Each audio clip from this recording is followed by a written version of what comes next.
is Altitude Sports Radio 92.5. Denver, Colorado. Altitude Sports Radio 92.5. It's 6 in the morning with Brett King. Here's Brett.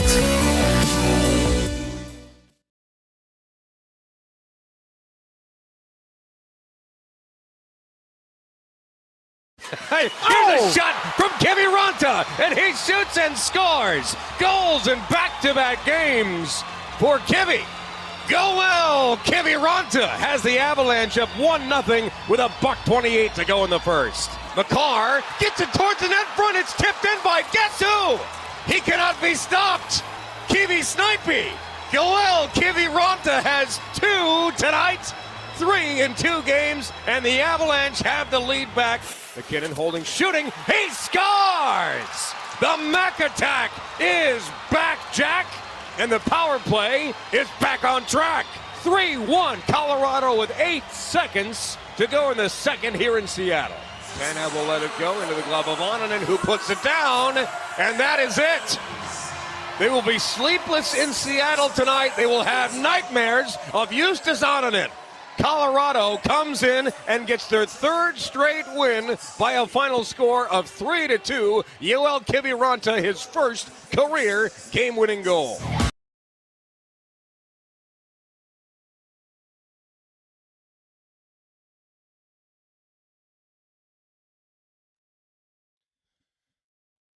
Oh, and 4 to 3-4.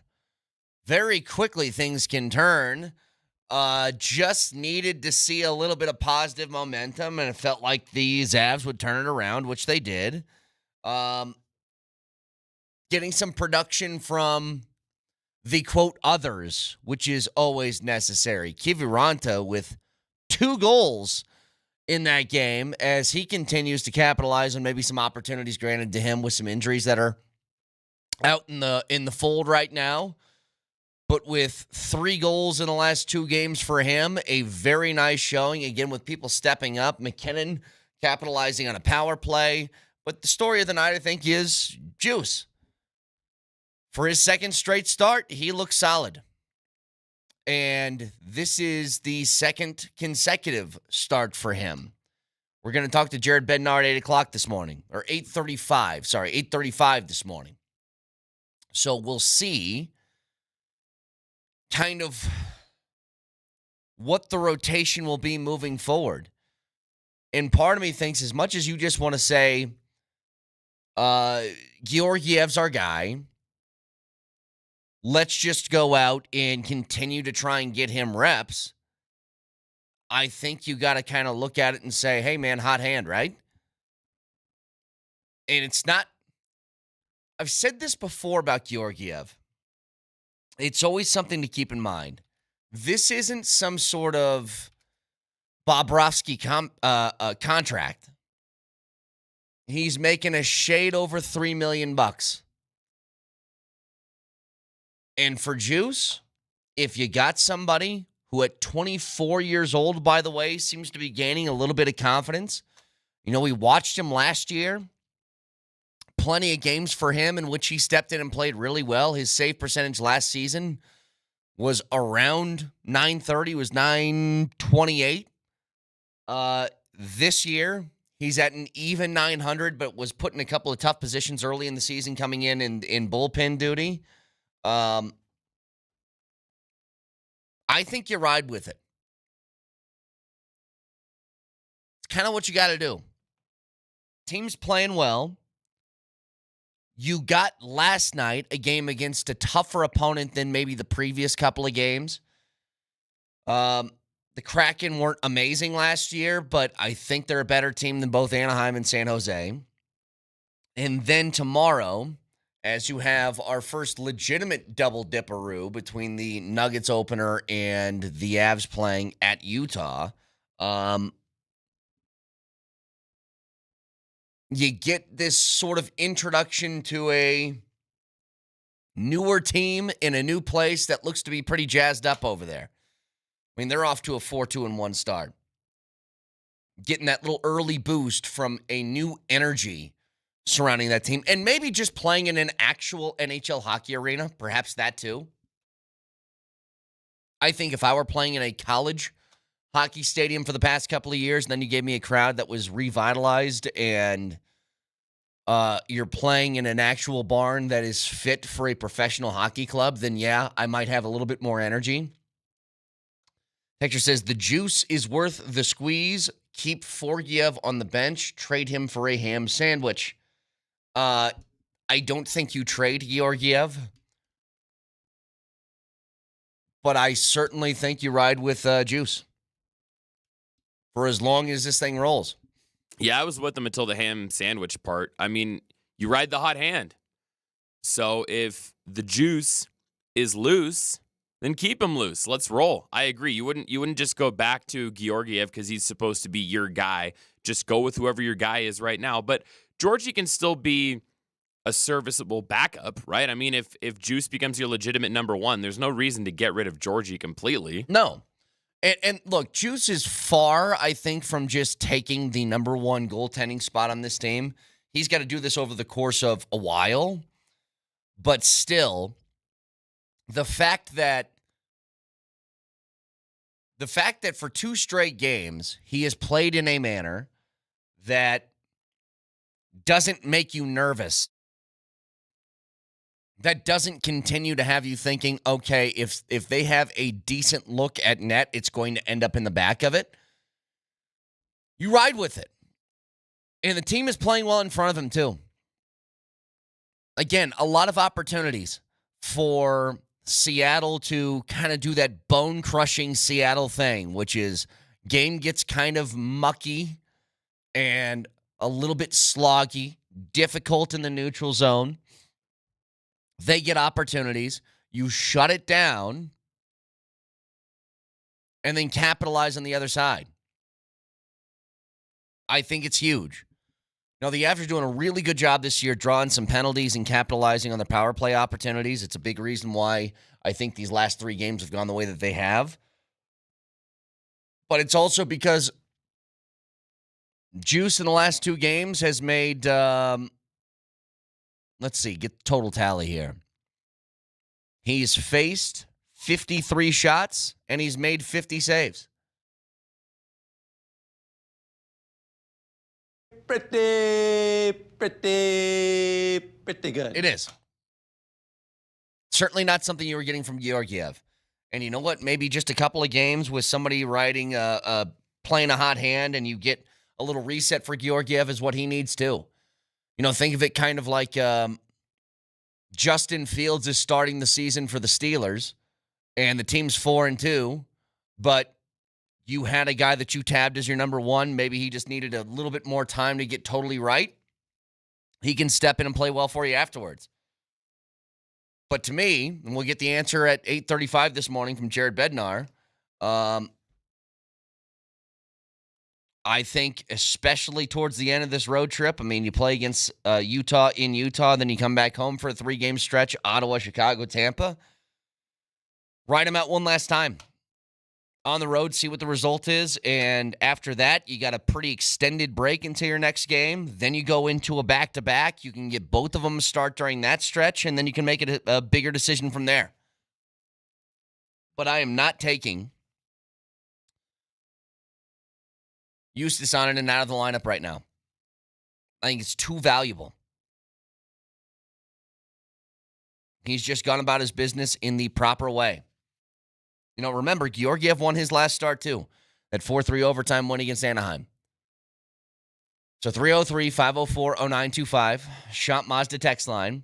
Texture says, where does Capo Kakinen come into the mix? I think he is just like emergency stuff.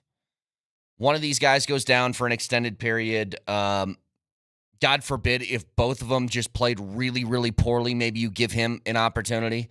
I don't think he mixes in here. And again, these are all questions we can get answers to at 8:35 when we're joined by Jared Bednar. But a nice turnaround. And you knew it was coming. Beginning of the year was weird. I didn't think it would turn out that way, but I did say before the season started, do not judge the beginning of the season too harshly, solely because they're going to have so many new pieces inside that lineup that's going to take a few games for some chemistry to get rolling with those guys. I mean, they were shuffling lineups for the first 3 games, just trying to find something that looked like it fit and worked. You're trying to balance your top-end talent with maybe making up for some younger guys who haven't gotten a lot of playing time, so to match them up with, hey, let's throw Rantanen in on the second line and see if that can even out the production there. Let's throw this guy on the third. You're just trying to move pieces to find what fits for now. Like, all this is really about early in the season is, can we extend enough decent play until you start to get the horses back? The cavalry's coming, but you're in a bunker right now taking mortar fire. So every once in a while, you poke your head up like a groundhog, you fire off a couple of shots, and then you tuck back in and you get back in your walkie-talkie. How long till you guys are here? What's your ETA? I think you have to. That's the way that you have to handle this situation. But you know what? All in all, the vibes being, at the floor after 4 games, they've risen back up at least to the middle of the pack. Like, you have confidence now going into a hockey game against Utah where I'm like, will the Avs win? Yeah, I think they will. So you're back there. I was going to talk about this too. Thank you, Texter, for reminding me. Seattle fans still booing Makar. Really? I literally couldn't believe it. Isn't that adorable, Brett? Isn't that cute? Good for them. It wasn't like Good a for fake them. boo either. It's like everybody was in on it every time Makar touched the puck. Look, Seattle's only had hockey for like 2 years. They still have things to learn. Like, this city doesn't know anything about hockey, and so they have to learn what an actual villain is, and not that Cale Makar's like a great person. Like, it's a learning process. It's been so long. Who have Avs fans booed when he's touched the puck before? Who is the most recent example? I'm trying to remember who that was. Was it... Is it Duchesne? Do they always give Duchesne the he welcome doesn't back? Get booed. Texters, help me out. Who was the last example of somebody who got booed? And was it who blew up Sammy G? Barbashev? I don't know if it was Barbashev. I would say everybody boos Jordan Binnington, but it's not like he touches the puck constantly throughout the game, but they boo him and try not to throw water bottles at him. There was somebody, though, and it's just like, okay, for like a week, especially in the playoffs, you can go ahead and do that. Corey Perry, I think, was the guy. I think it was against the Blues, wasn't it? When everybody was getting after Kadri, and they tried to go after him. I'm getting like a different name every single time. Yeah, I was going to say, all of these are different, and a lot of them are from years ago. Yeah. PK Subban, what did the Avs hate him? That's going back. I think for Bertuzzi, they mean Tyler Bertuzzi, who is Todd's nephew. Yeah, but a while ago. Damn it, I can't remember. Anyway, doesn't matter. The point is, you boo that guy for a couple of games. Eberle for breaking Cogliano's neck. Okay, that's who it was. Yes. That's right. And they didn't also... Okay, so Jared McCann was the one that Cale Makar hit, and then Jordan Eberle broke Cogliano's neck and didn't get punished at all, by the way. Cale Makar served his time, and then Eberle's just walking around there suspensionless. But sure, Seattle fans who don't even know the first thing about hockey want to boo Makar. Correct. Why don't we get our boy, who's our boy that educated us about Russell Wilson? Ian Furness. Let's get him on so we can teach him how hockey works, and then he can pass that on to these dumb Seattle fans. It's crazy to me that they still, and it wasn't just like a soft boo. It was constant and loud every time he touched the puck. I was like, oh my God, let it go. You're the guy who broke up with his girlfriend 5 years ago, and you're like, can you believe what she did to me? I was like, yeah, dude, but you were like 18 years old, and you're like in your mid-20s now. Maybe let that go. It's okay. 303-504-0925. Shop Mazda text line. One price, one person, 1 hour. And speaking of that text line, I think Nate Kreckman must have just texted in because we got this text here. Seattle was booing with irritating gusto. Yes. That's a can you just hear Kreckman going, they were booing with irritating gusto. Totally. Andy? Totally. By the way, some breaking news this morning. The Chiefs have acquired another weapon at wide receiver. We'll get to that in just a second. Still got NFL stock up, stock down. We'll do a little bit later in the hour. Stick around.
All right, so couple things I want to get to.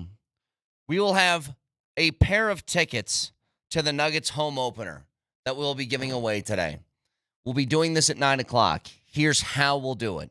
Sometime before then, we'll talk to Jared Bednar at 8:35, give away these tickets right after at 9 o'clock. And the way that we're going to go about this is very simple. You'll listen to the show. And at 9 o'clock, there will be a clip from the show that Nelly is going to bleep. You will have to fill in the blank. If you fill in the blank correctly, you have a chance to win a pair of tickets to the Nuggets home opener tomorrow. So that's coming a little bit later. The Chiefs have finalized a deal this morning to trade for the Titans wide receiver DeAndre Hopkins. For them, makes a ton of sense. Please, no! Rashee Rice had that knee injury that required season-ending surgery. The team lost Hollywood Brown to a shoulder injury in the preseason. Juju Smith-Schuster has a hamstring. They just don't have weapons on the outside. DeAndre Hopkins, it's not like he's been lighting it up this year. I think a big part of that is because he's got Will Levis throwing him the football, but he's also 32 years old and obviously on the decline of his career. Does he still have ability? I think he does. So they make this trade for him. And again, it makes sense. Way more sense for them than it does for a team like the Broncos. I remember on Monday we were talking about should the Broncos be buyers at the deadline and who are some of the names you throw out there. And I thought about DeAndre Hopkins. I don't think that he was a good fit. I don't need an older guy at the end of his rope to add this roster. I would like to have somebody younger that's going to be here for a couple of years to build some chemistry with Bo Nix. But for a team like the Chiefs that just needs some sort of stopgap right now to boost their offense, DeAndre Hopkins makes a lot of sense. So on the year, Hopkins has 15 catches for 170 yards and a touchdown. Again, not like he's been lighting things up, but I think that's more of a byproduct of playing in Tennessee than it is anything else. He's going to give them a boost. And do you remember what I was talking about on Monday, Steve Nelson? This is one of those Colin Cowherd bits where Colin was right. I said, I bet you if you give a phone call to the Rams right now and ask about Cooper Kupp, they'd be willing to talk about it. Well, it turns out they've been talking about it with multiple teams now. And I thought Cooper Kupp would be somebody that could make sense here. It gives you an established wide receiver on the outside that is an elite route runner that can get open, who's, yes, getting older, but has a couple of years left, and I think can teach a lot of guys like Troy Franklin and Marvin Mims, some of the younger wide receivers on this roster, how to play the position properly, and gives Bo Nix an immediate go-to guy. Immediately.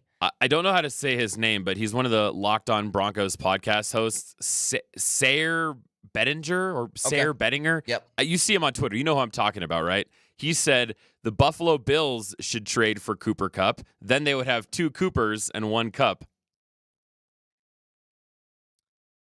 I appreciate the cleverness of the joke.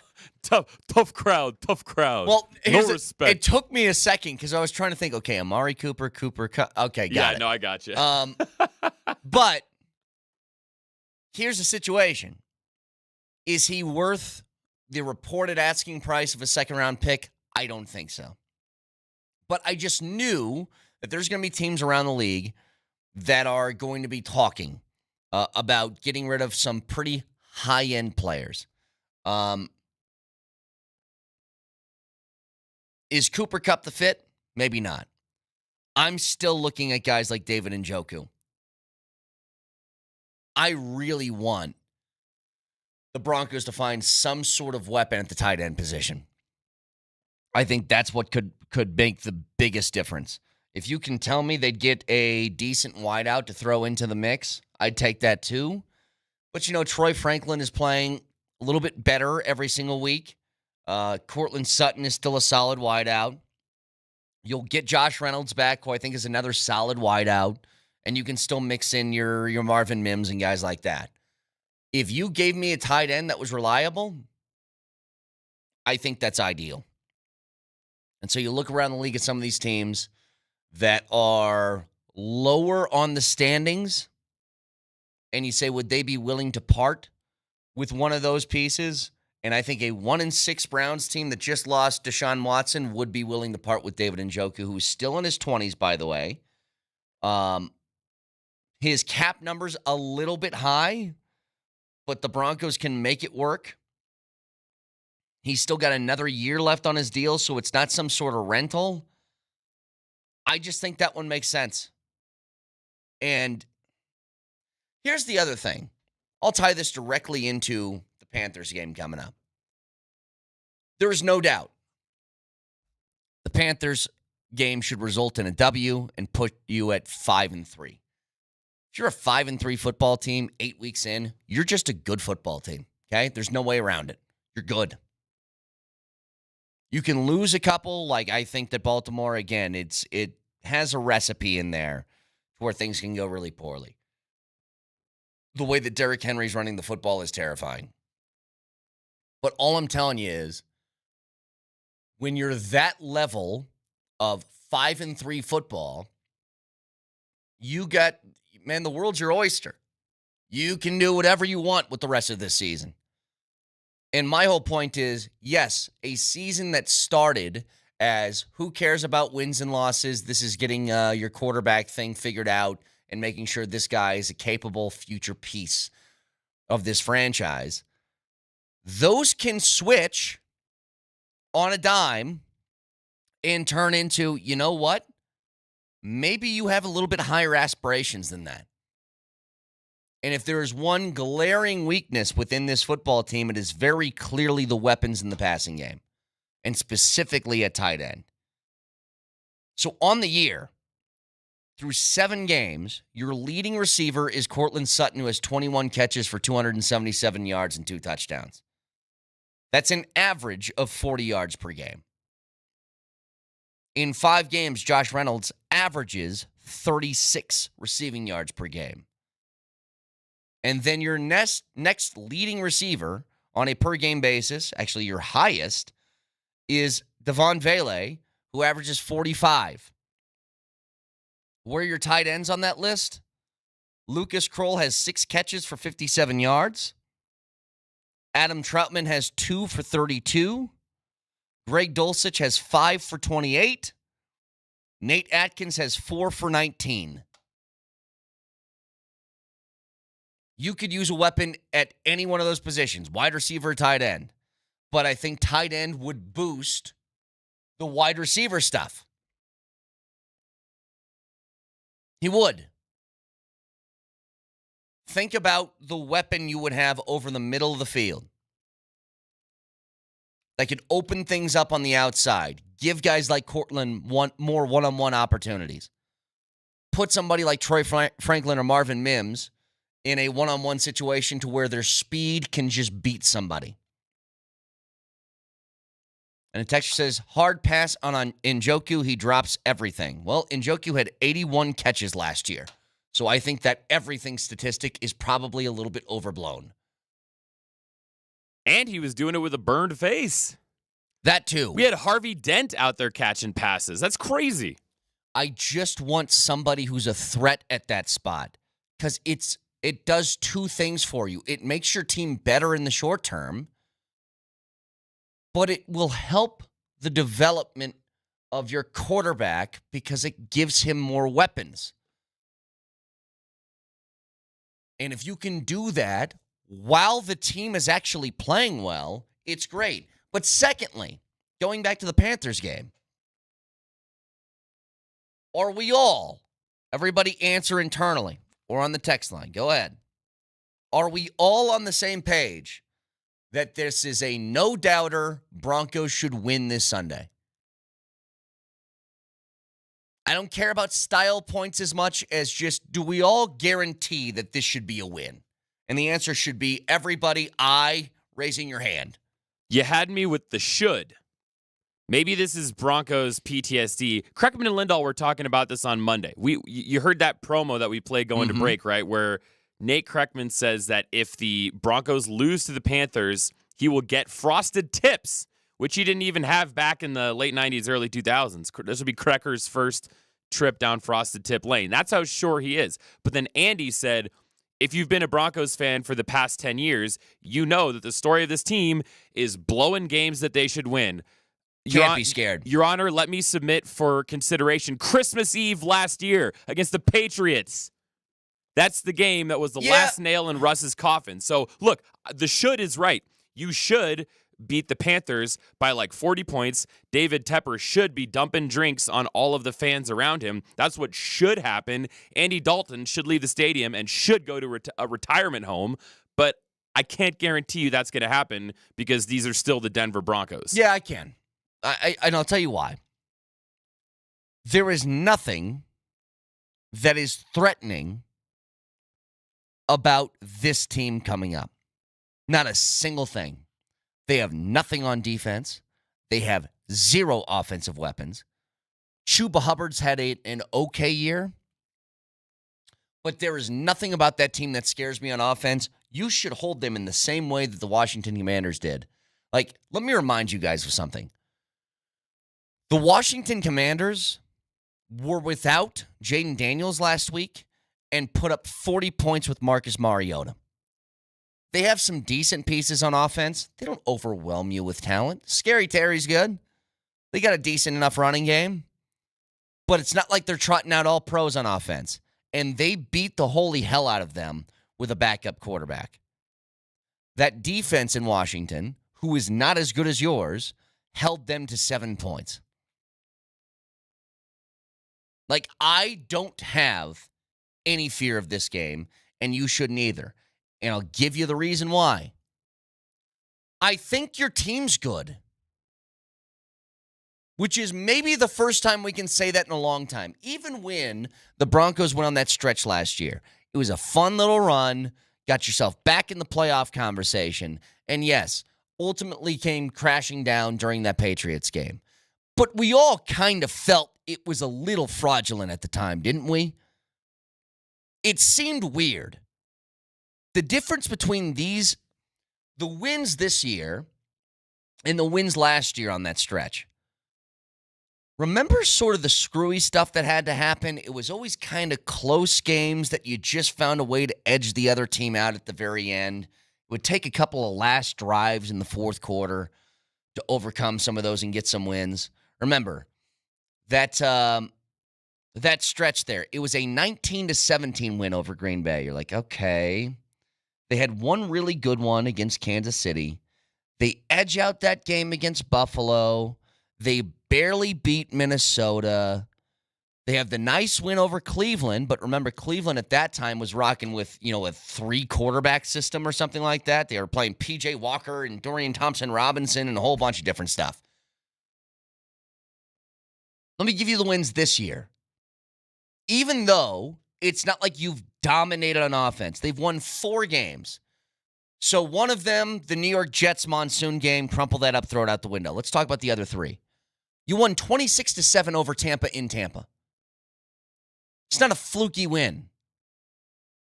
That's you ground a team out for 4 quarters. It's a 34-18 win over Vegas. Outside of the very beginning of that game, for 3 straight quarters, that was straight domination. And then this New Orleans game, it was from kickoff to the end of the game, you buried them. That's the difference. You aren't just, whew, hey man, we snuck that one out. You're beating the hell out of teams.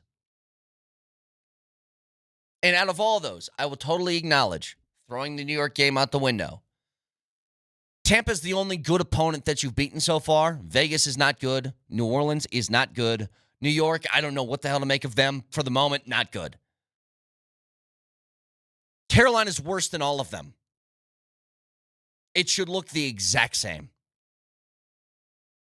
I don't have fear. I don't think this is some sort of, well, guess what, guys? Most overused cliche in the world. Your team's playing well, other team isn't. Hey, it's a trap game. No, it's not. This is a game in which you're playing a terrible opponent, and you should wax them, and you will. Haven't you seen Kurt Warner on your TV telling you that weird things happen? I'm just saying. I agree with you. On paper and by everything we've seen from the Broncos this year, they should go into Carolina and they should beat that ass, as Mark Long said. I completely agree. I'm just saying let's still have some perspective here. I mean, this this Broncos offense, we don't know which version of the offense is going to show up on Sunday. Hopefully, the defense plays to their full strength. With PS2, is he officially cleared to return? Not yet. They said he still might miss this week, so we'll see. Okay, well, then if you're Sean Payton and you're as high on the Broncos versus the Panthers as you are, would you sit out PS2 just to be sure? If you're that positive totally. that they're going to win? If he's not totally right, he sits. Yeah. Who am I fearing in that game, by the way? Do I fear a 39,000-year-old Adam Thielen? No, I'm good. I'm good. You guys can take care of it. Like, I'm looking at some of these games from last year, by the way. Some of these wins. Nelly, you know how they have that win probability thing that follows the game depending on where you're at in the game? It shows you what your odds are to win. So for just a bulk of these games last year when the Broncos went on their run, let's see here. By the way, shout out Twitch. I didn't realize it was a home game. I thought it was a road game, but it is. That's gonna add some more ammo to your point, Brett. That this is also here in Denver. Yes. Yeah. With a minute and a half left in the fourth quarter when they played Buffalo, Buffalo had a 67% chance to win. The Broncos went on to win that game. In their win against the Vikings, with 3 minutes left to go, Minnesota had an 81% chance to win. The Broncos came back and won that game. In their game against Green Bay, with 6 seconds left, Green Bay had a 72% chance to win. The Broncos won that game on a 52-yard field goal from Will Lutz. Those games were kind of fluky. The wins this year weren't. They were dominating victories. You should absolutely expect the same. Absolutely. So will you make the same type of Kreckman offer here? I guess I don't know if you have enough hair to get frosted tips. So what will you do if I don't even want to put this out in the universe, but God forbid the Broncos lose to the Panthers. What do you want to put on the line? I'll figure something out. Don't pull a Mosier. Don't put your junk on the table or whatever he said. No. I'll figure something out, but it's not going to matter. The Broncos are not just going to win. You know what I found out yesterday? I was looking at the Circus Sportsbook. When's the last time the Broncos were 8-point favorites in anything? 8-point favorites. That's a good question. Like, you're approaching double-digit territory. I don't know the last time that happened. But it's because it's all real. The team's actually good. So we'll talk more about this as we go along. 303-504-0925. Texture says, did you talk about the KC trade? Yes, I did. I thought it made sense for Kansas City. It would not have made sense for the Broncos to go after DeAndre Hopkins. I also don't know how much of an impact that's going to make. Sure-handed wide receiver. It's not like he's going to beat a lot of people over the top. But for them, it makes sense. Get a short rental. Give yourself a window at another Super Bowl and give Mahomes another weapon. So 303-504-0925. NFL stock up, stock down next.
Do it every week following the NFL weekend. It is NFL Stock Up, Stock Down. We always start with the quarterback stock up. It's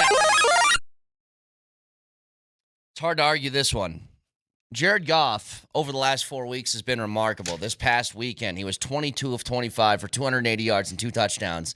He's had, listen to this, 153 quarterback rating over the last 4 weeks of the season.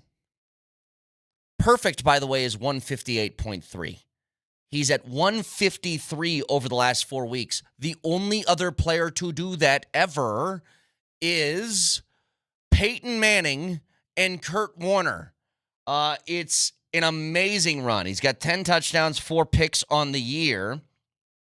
And I think what is the most remarkable stat, over the last 4 weeks, the Lions offense has put up 18 touchdowns, and they've had 15 incompletions. 3 more touchdowns than incompletions in the last 4 weeks. They are operating at an incredibly high level, and Jared Goff is going to throw himself in another category that we'll get to a little bit later in this, but never would have thought there's a world that exists where that happens. But credit to him. Over the last 4 weeks, he's been the best quarterback in football. Let's be honest here. Points in the NFL, and especially through the passing game, have been really hard to come by this season. Go look at numbers around the league for QBs, even the ones you have high standards for, your Mahomeses, your Aaron Rodgers. They aren't putting up a whole bunch of numbers this year. They aren't. But somehow that offense in Detroit is one of the few, with another team we'll get to a little bit later, that is just throwing up points like crazy. So Jared Goff gets a stock up. Let's go quarterback stock down. It's Brock Purdy. Brock Purdy always felt to me, as I have been called a hater, I am not a hater of Brock Purdy.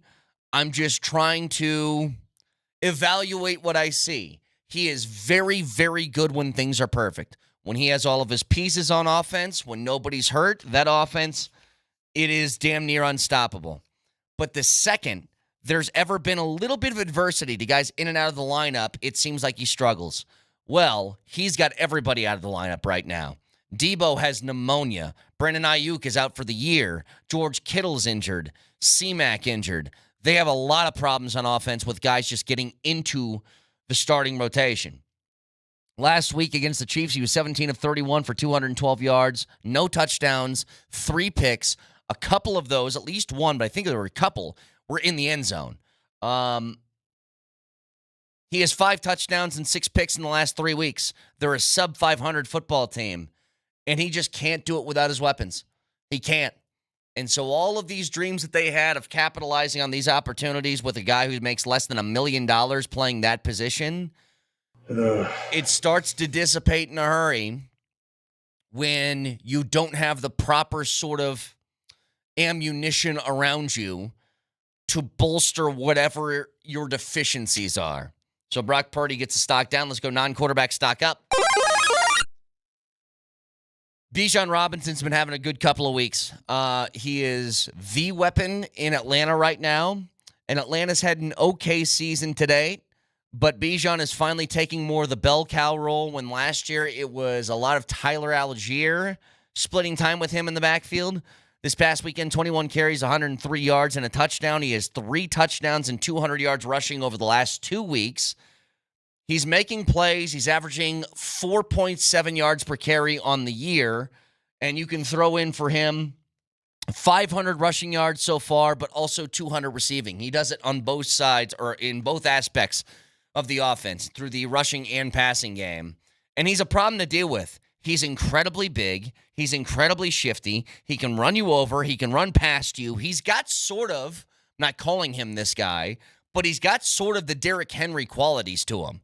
I'm bigger than you, and I'm faster than you, and I can beat you in one that I finally think they're utilizing properly after struggling to do so last year. And maybe that's just like it's the rookie. He's got to earn his touches thing. Well, he's earned them now, and he's capitalizing on them.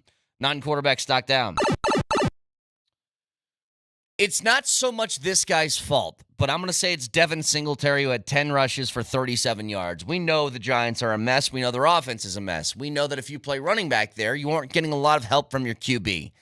But the contrast that you had on the field last week between Devin Singletary and the guy who used to rush the football for the Giants and Saquon Barkley was stunning.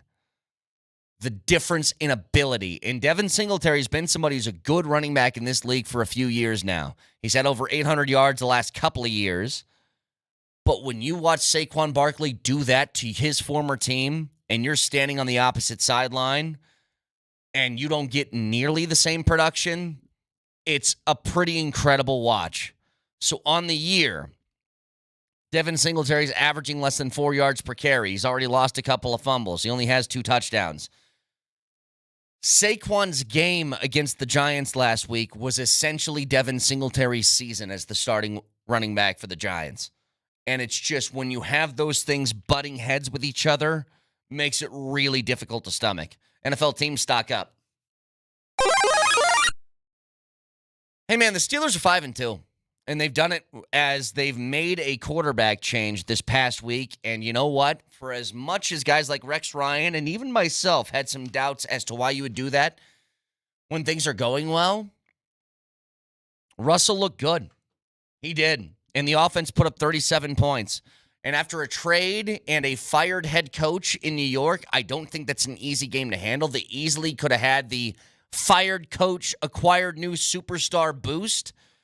And they beat them 37-15. Both sides of the football they dominated. Brett, I'm sorry to interject during your segment, but you always reference that scene from Breaking Bad with he can't keep getting away with this. Yeah, Mike Tomlin can. That's how I feel about with Mike Tomlin taking the most mind-numbingly mid, boring, milquetoast vanilla offenses and going to the playoffs.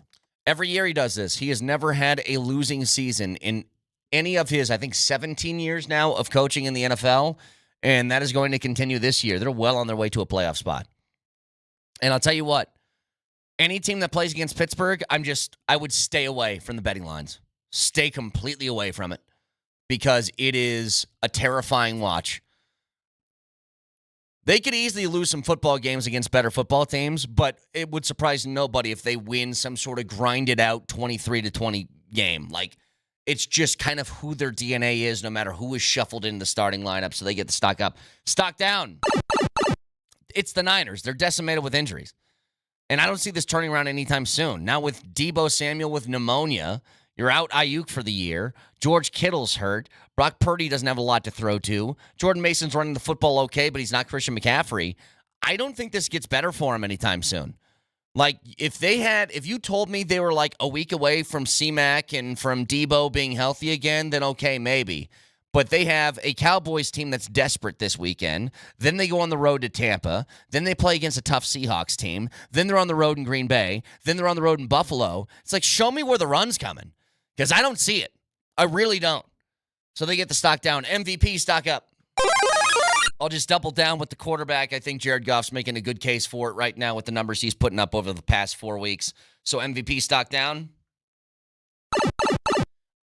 Justin Herbert was a sexy pick before the year started with Jim Harbaugh coming over and coaching him. He just hasn't put up the numbers, and the team just doesn't look very good offensively right now. They run the football well, but he's speaking of no weapons. Will Dissly is his leading receiver this past week in a game where he had over 300 yards passing, but it's just not going to be enough. So he gets a stock down. Best game of the week. Thinking equals talent take over. I think it's probably got to be Lions and Vikings. There's a couple of good ones. Packers and Texans was amazing too. Any one of those two I would accept as, yep, absolutely best game of the weekend. Worst game of the week. Oh, my God. It's just, I think, from now on going to be whoever plays the Panthers, which hopefully the Broncos will have that category sewn up next week, too. A 40-7 loss with a backup quarterback in Washington. Yuck. So that's NFL Stock Up, Stock Down. Do it every week following the NFL weekend. We have Jared Bednar, 8:35 this morning. And again, tell you a chance for you to win a pair of tickets to the Nuggets home opener, season opener tomorrow with Moshe Lombardi and K-Next.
Here's a shot from Kevin Ronta, and he shoots and scores. Goals in back-to-back games for Kivy.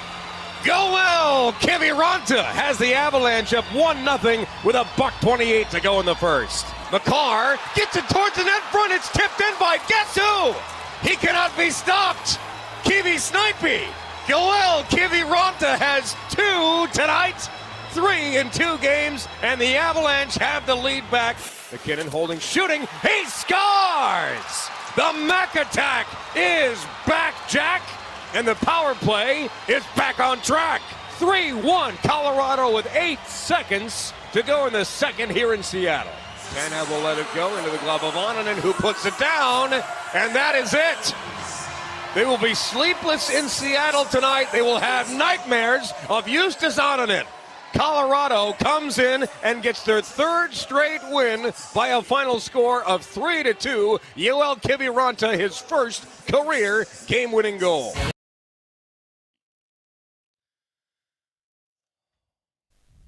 From 0-4 to 3 straight dubs on the road.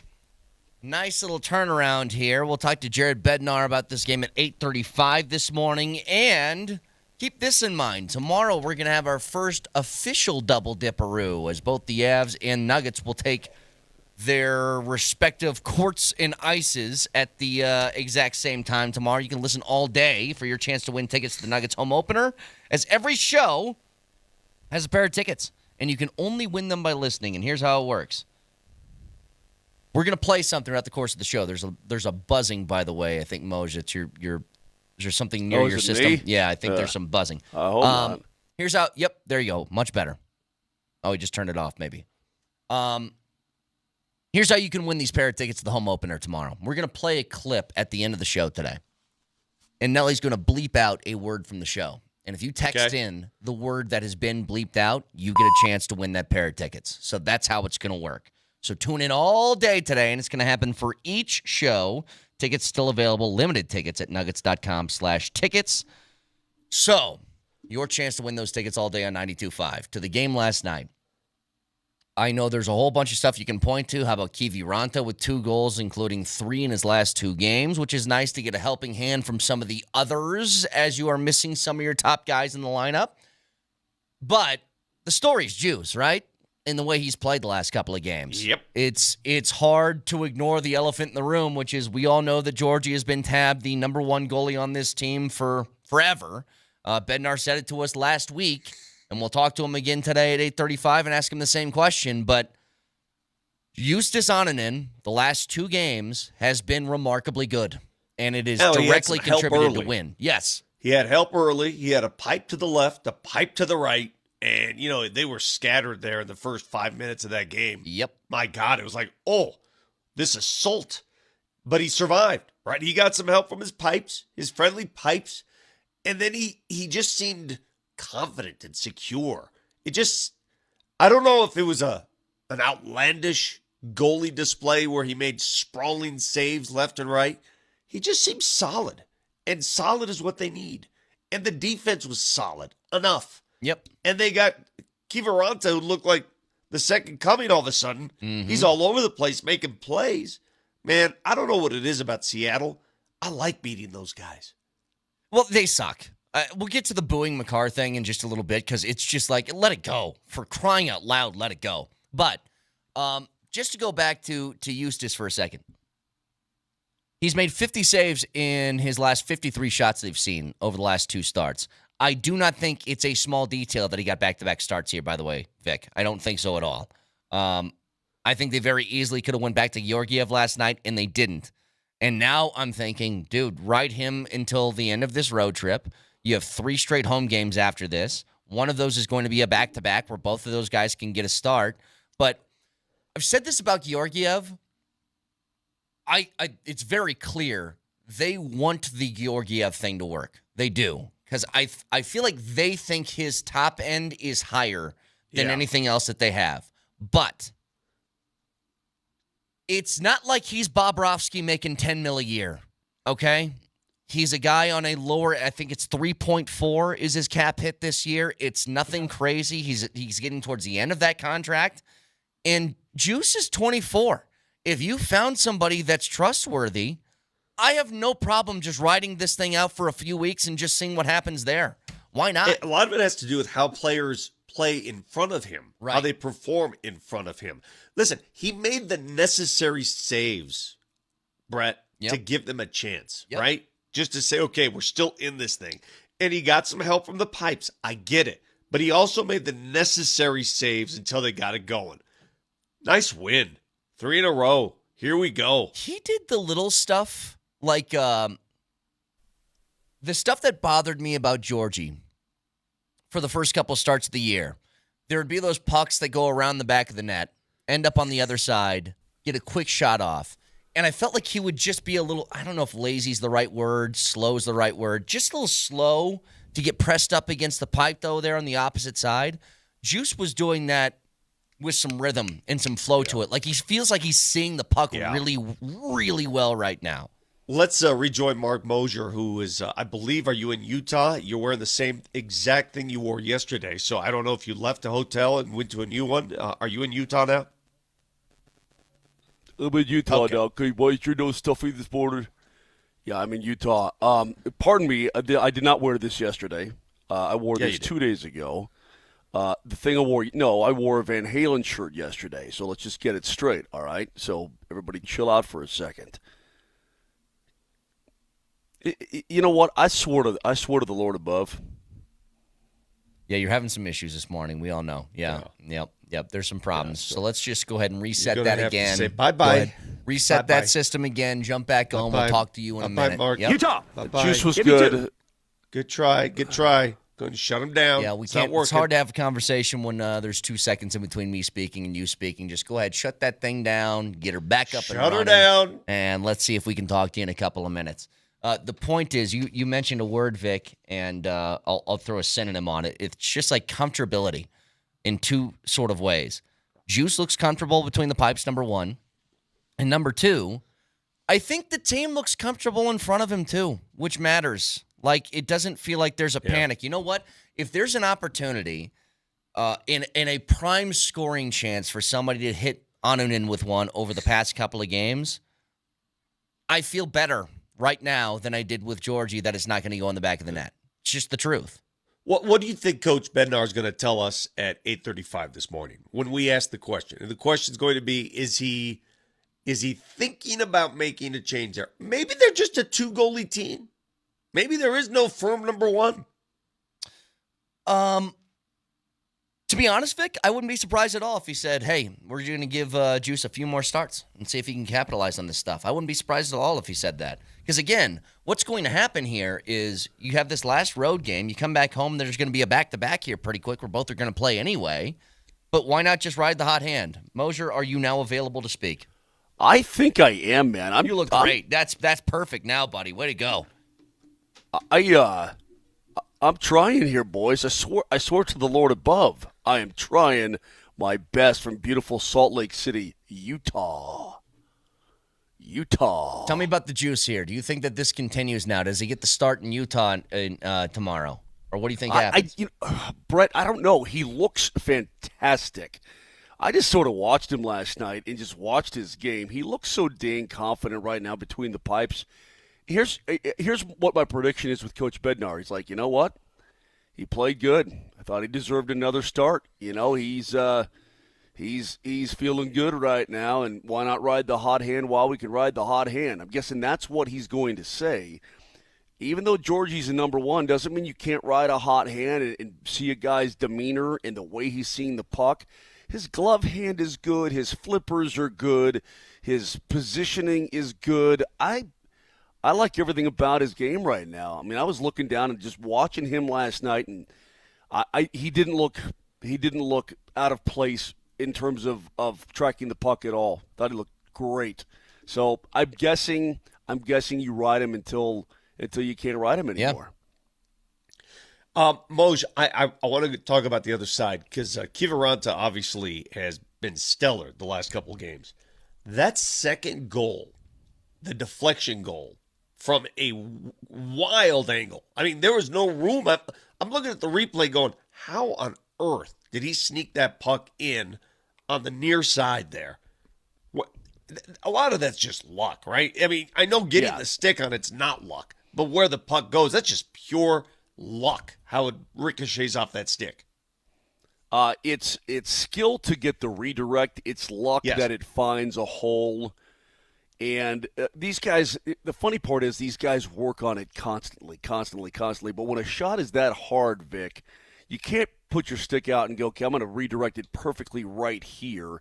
What you're doing, though, is you are getting a piece of it. The goalie's going to be set up, in this case, Grubauer, our former guy, going to be set up to make the save from where the shot is coming from, and then the puck changes direction, and he can't do anything about it. So, yeah, it's luck, but it's skill to get your stick on a puck that's fired at about 90 miles per hour. Absolutely, and it happens so fast. I'm like, damn, that was quick. And it happened right down below me. I'm looking straight down at it. Really good play, though. Really good and cool to see. Malinsky fires that thing. It was just good all the way around. They've won 3 in a row now. They're feeling good about themselves, and they should be. They really should be. Or not Malinsky on that one. It was Makar on that one, on the blast. But they're playing their way back into things, in terms of where they are inside the division and not letting things get away. Val is back skating, which is great news. Drouin is back skating. Lehkonen is on the trip. So all this is really starting to come together right now. And having Taves there makes a difference. Just hold tight, man. Just hold the fort. Hold tight. And that's what they're doing. Yep. Just withstand. Yep. Is all I'm saying. Withstand. We heard reports last night during the game about Val is looking great. He should be able to come in right at that date, not waste any time. Hope so. Hope that's the case. Kaner, hope that's the case. Yeah, this is about just can you maintain until you get the reinforcements back. And they're after a very rough start to the season, they are now stabilizing and getting that back even. Here is Bednar after the game talking about the juice. I mean, from my standpoint, he looks sharp, big in the net, square to the shot before it ever even comes, reading the play well. He's not giving up a bunch of rebounds, making all the stops he should make and then some. So, he's played great in these last couple games. That's why he went back in the net tonight. Yep, there you go. Ride that hot hand, man. He is looking really, really good. I'm proud of him because the first couple games in relief, and it's not easy to just come in cold and then, face a bomb right away in your first shot. But he's made it look pretty damn, I don't want to say easy, but he's made it look incredibly comfortable. And I'm sure the guys in front of him feel good about it. Also, but let me say this, too. He's made the saves. The Avs defending in their own zone, and we'll talk to Coach about that coming up. I thought last night it's one of the best defensive efforts I've seen in terms of getting sticks in passing lanes, blocking shots, hassling dudes when they get the puck on their stick and maybe they're going to get a dangerous chance, and you're on the dude, you're blocking the shot, you're lifting his stick. I thought they did a very good job defending in their own end last night. I really do. I'll throw something else on top of that, Moj. It feels like there's a bigger sense of calm when Taves is back in the lineup, doesn't there? Like, as long as he's Kale there. can do his thing. Yep. Kale can do his thing. Kale can be a little more liberated. He's off the chain a little bit. Yeah, but Victorio, he was also liberated with Sammy G as his partner. I mean, hell, the guy leads the National Hockey League in points. I mean, as a defenseman. I mean, he's off to a tremendous start to this season. It's crazy what he's doing. Crazy.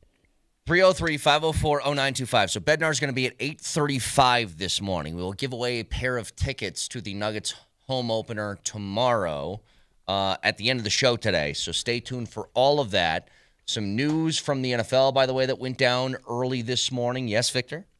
Are you at that exotic hotel in Salt Lake City? I mean, the Nuggets stay at this really exotic one. Is that the one you're at right now without naming names?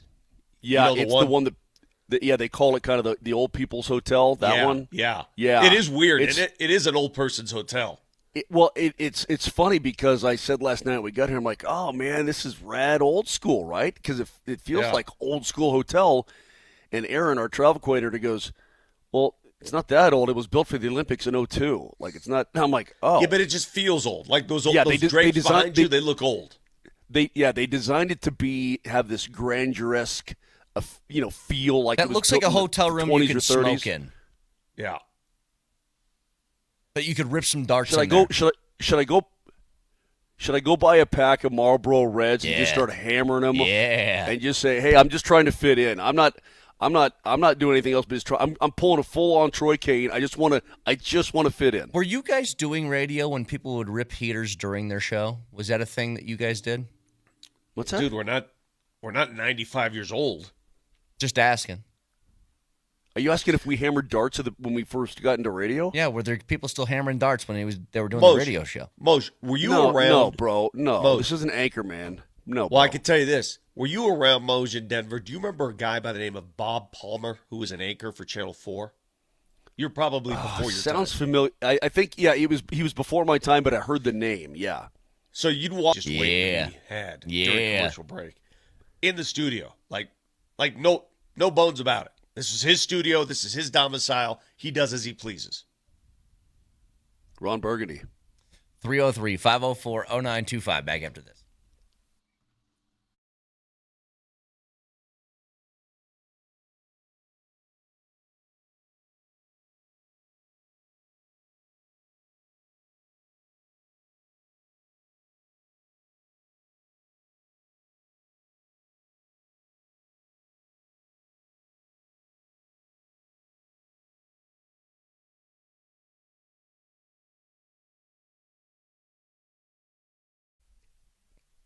I'm going to give you a website. It's sthmotors.com. Listen to me, sthmotors.com. Right now, at Silterhar Motors in Broomfield, they've got steep, and I mean steep, year-end clearance on all vehicles on the lot. And the trade allowance right now is amazing.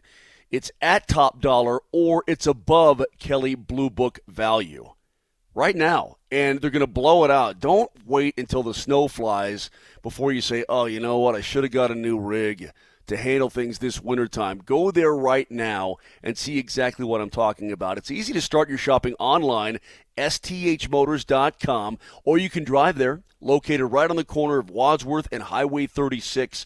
They have so many vehicles in captivity right now. It's insane, but they're great. It's family-owned. That means a lot to me. They're good people there. Silterhar, it's everything you want out of a dealership.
Early this morning, there was a trade. DeAndre Hopkins traded from the Titans to the Chiefs for a fifth that turns into a conditional fourth, depending on some things. But it's a look.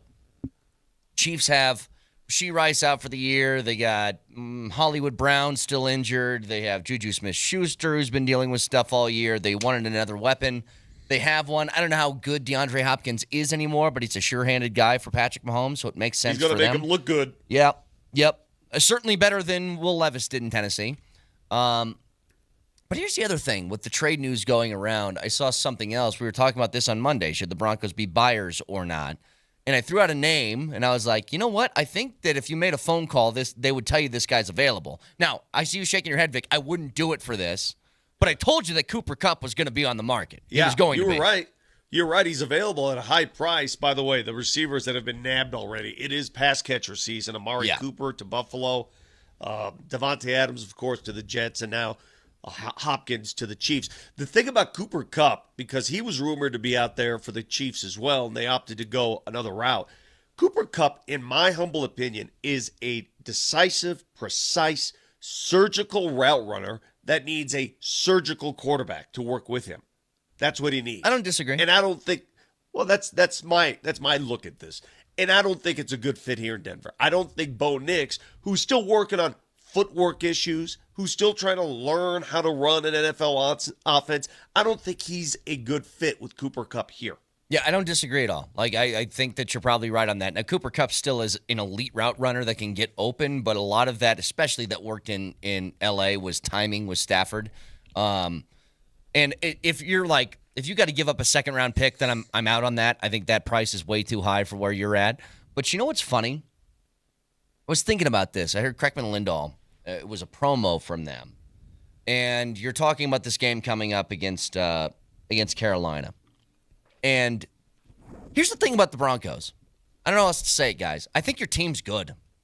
Like, this isn't like, oh, be aware of the trap games. I don't have that feeling at all this weekend. I think that you beat the Panthers and there's you not a wax chance. them. Like, wax They are them. going to kill them. Brett, they're going to kill them this weekend. So I'm just trying to The look ahead. Panthers stink. Dalton just got in a car wreck. I mean, they're in a bad way, man. Broncos. When was the last time the Denver Broncos were a 9-point favorite over anybody? Well, hang on to that for a second. I want to get there in a couple of minutes. Just to sort of dovetail off it, though. If that's the case, you're a 5-3 football team. That's not a fluke. Like, you're a good football team in the NFL this season if you're 5-3.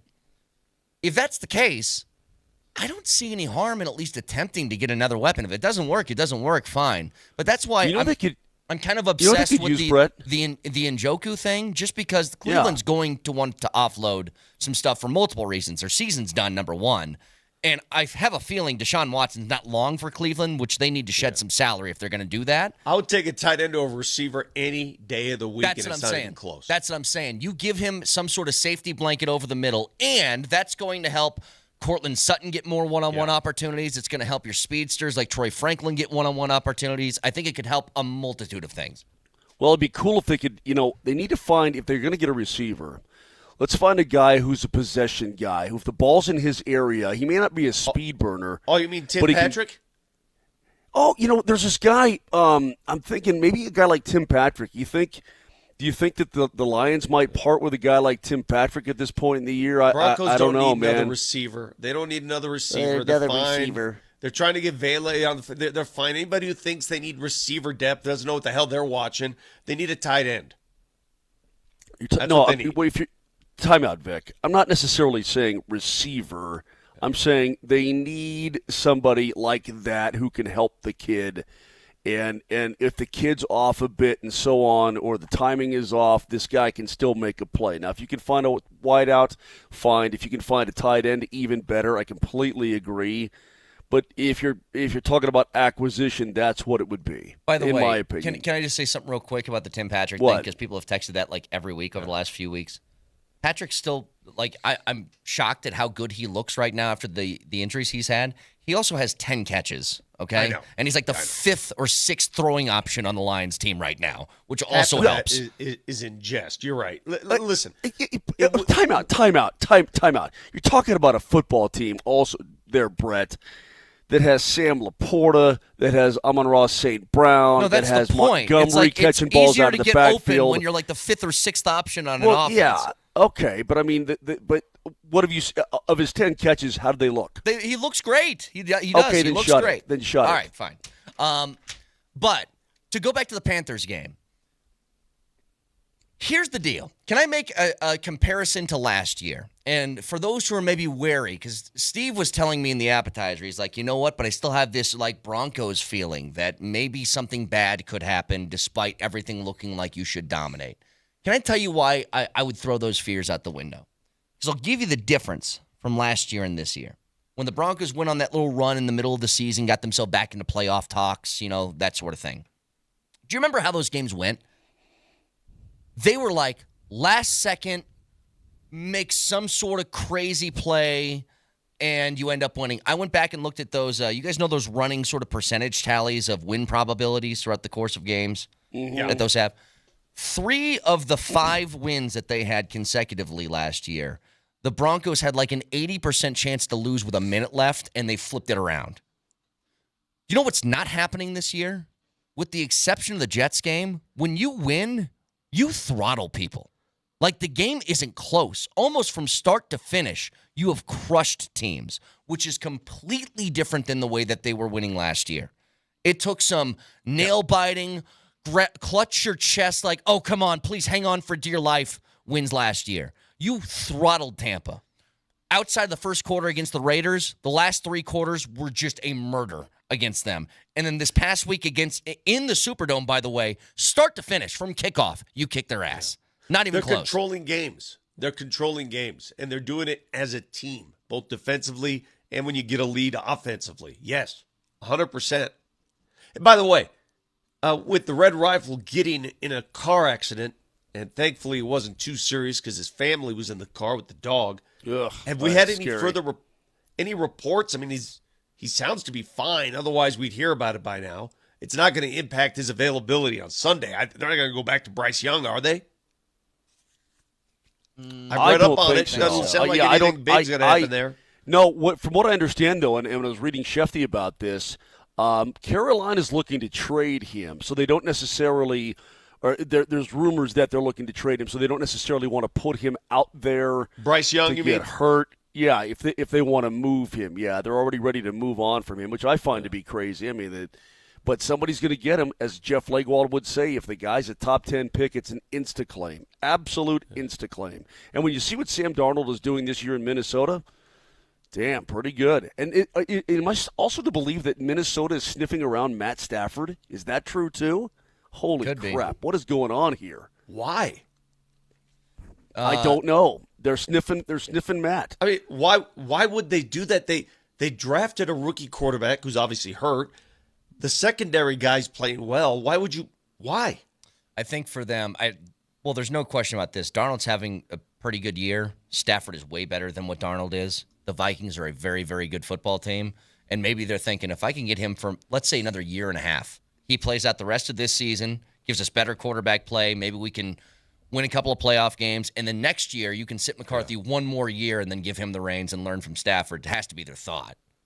My guess, anyway. I don't know. Because I don't think Stafford can't stay healthy anymore. He's just taking too many hits. So who knows? But I don't think that's false, Moj. I bet you they're calling. Yeah, Fellas, maybe. The NBA opened last night. The Boston Celtics attempted, I think, 375 three-pointers last night. They made half of them. They won in blowout fashion. Cat doesn't look that great with the Knicks. It's early. Meanwhile, we got what we wanted. The Timberwolves lost. LeBron got what he wanted. He got his photo shoot with this kid who was not impactful at all. I watched that game. I watched both games, and I didn't know what to think of that. Did it feel forced? Yeah. Was it cool? Yeah, I guess it was cool for LeBron. Yeah, from a father's perspective, that's cool. But I still don't understand where they go with that. Kid can't play. Here's the And I don't want to beat him up here. Whatever I heard some commentary on him, Canner, and they're like, yeah, and he made a 3-pointer in his last game. He made a shot. It reminds me of of Ocean's 11 when Andy Garcia goes, "You know a guy. He made a ass shot. That's great." Kid played 3 minutes, 0 for 2 from the floor, -5, and then sat down for the rest of the game. He can't play. Jamal Murray made a shot. Yeah, pretty much. All this is really, honestly, all this is, and I hope I'm wrong, it feels like just a LeBron ego play. It's a photo shoot. And the kids at his this is what he's wanted since Bronny was born. He got it. Maybe this will be it. I don't know, man. I feel bad for Bronny James. Okay, that listen. His old man put him in that situation to fill his ego. I hate it. I absolutely hate it. Was it cool them taking off the warm-up stuff and entering the floor at the same time? Yeah. It also felt like a made-for-TV sort of gimmick. Yeah. Like That's exactly what it was. He That's all it played was. 3 minutes and then left. So here's what they just told you. He is not good enough to be on the floor, but we'll give you the photo shoot. Yeah. So now what? Yeah. So now where do they what? go from here? Now, I'll say this. There's been plenty of examples of guys. I mean, how many times? Who was our boy that was always a coach's decision DNP for the Nuggets who never played but was always there? Cornwallis. Peter Cornely. Remember that? Yeah. Every NBA team has guys on their I bench. forgot that guy existed. I'm not trying to be mean, but I forgot all about him. Yeah. But all I'm saying is every team in the NBA usually has a guy that just doesn't play, right? That's at the end of the bench, always a DNP, unless it's garbage time and you toss him out there. It's not like he can't do that. And you know what? If it's worth LeBron saying this makes me happier, then maybe you acquiesce to that thing. But the point is that and everything that was said beforehand has all been a show. I remember J.J. Redick saying, no, he's on this team because he's earned it. And I'm like, I don't think that's the case. Yeah. I don't think that's the having case said at all that, okay, it was a Sears family portrait studio night in L.A. I get it. The entire family was there. That was more of an ode to LeBron, thanking him for what he's done in this league. We all know what it is. Let's not mince words here. We all know exactly what's happening. This is a family photo shoot, okay? We get it. Having said all that, why do I take great delight, like you, Brett, why do I take great delight now in watching Anthony Edwards lose? Because he is, again, I'm a hypocrite sometimes. I'll admit it. I don't like his arrogance and cockiness. I like it from Zlatan. I like it from some other people. I don't like it from him. And so, Vic, here's the other thing that brought me joy, though. This is what brought me joy. Yeah. That team's straight up not as good without Cat. Like, they aren't going to be. Julius Randle is a knockoff discount version of what Cat is. And then they go in yesterday and they sign Gobert to a 3-year extension. And, like, Gobert does a couple of things really well and nothing else. I don't know what their plan is. Now, I also said that when they brought both Cat and Rudy Gobert together, and that ended up working. Far be it from me to doubt Tim Conley and some decisions he makes personnel-wise. But that team's not as good, straight up, as they were last year with Cat. Hey, man, I don't like – I'm trying to think of all the Anthonys in the league that I don't like now. Edwards is one. Davis is a big one. I don't like AD. Carmelo Vic, Anthony, that's another Anthony you don't like. Yeah, anything with the Anthony in there, right? I mean, there's probably a billion Anthony Lombardis roaming around this joint, and I don't know. Vic, I have regret and I have remorse. And I have, honestly, anger toward you this morning because yesterday you made me pick. You wouldn't let myself or Brett off the hook. And we both, if somebody has to win, it's going to be the Lakers because of the T-Pups. The right thing happened last night. Nuggets. Yeah, it did. But the right thing happened. You wanted the Lakers to win that game. You wanted the Lakers to win. No matter how much you hate the Lakers, historically we all do. But the Lakers are not a threat. And the T-Wolves, they had a little comeuppance. It still upset me. I mean, it still made me angry. Look at my face this morning. This is a face of 4 hours sleep, okay? But the Lakers... It's not a happy face. So I'm just going to ask you in the future, and Brett, I think I speak for you too. Don't put us, reasonable human beings, in that position ever again, okay? Don't do it to us. That's not fair. I know the right thing happened, but it's not fair. Brett, is it fair to us, Kaner? No, Seriously. it's not fair. No, Yeah. Exactly. It's not fair, Vic. Don't do it. The Lakers are not real. The Lakers should never be taken seriously because they cave in to the desires of one player over team. How do I know this? The players know this. Listen to Anthony Davis after the game. Anthony Davis has only been there a few years, and he's used to it now. Every other night is something about LeBron and LeBron's career, and the Lakers are forced to celebrate something about LeBron. Listen to what he said after the game last night. This is the first time we had a LeBron moment that was, something huge, and we won. So I think we always lost, so it kind of kills the moment. But it was a special moment for everybody.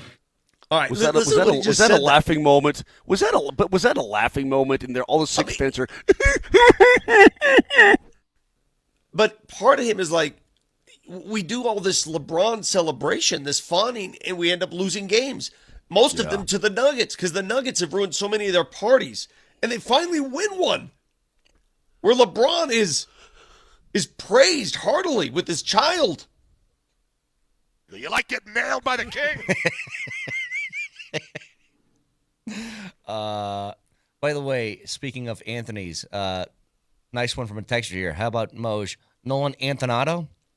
Yeah, that's it. You like that guy? I don't know Nolan's middle name, but I would bet it's Anthony. Hang on, let me actually. If it's Anthony, I'm gonna lose my mind. I swear to God, I'm gonna freak. Nolan and Anthony It's doesn't James. go together. Yeah, I was gonna say that doesn't. Nolan Anthony doesn't flow at all. You know what I mean? Vic, how many Anthonys are in your family? I'm just dead serious. Everybody's pretty much an Anthony. Wait, what's the name that we said, Vic? If I went to your family reunion and I said this name, everybody would turn around. What was it? Tony? Tony. Yeah, Tony. That's right. Hey, Tony. Hey. Just like 50 people turn around, start yelling at you. No, not you. Tony Giuseppe. That's who I wanted. Dude, I swear to God, dude, at the Mount Carmel Feast next year, which I love the Mount Carmel Feast. I'm going to take my little megaphone. I'm going to go, hey, I'm going to stand up at the top, Vic, looking down toward the, toward the tents. I'm going to go, hey, Tony. And I'm just going to watch the See crowd. the reaction. The place will stop. Yeah, it's going to be awesome. By the way, big announcement coming soon. Huh? Great tease. Does soon mean next or just like eventually? About 20 minutes. Okay, 20 Chill. minutes from now. Big announcement, I suppose. Okay. All right. Yep. We'll just go. It's going to impress Tony. Okay. If your name is Tony, you're going to be really happy. Back after this.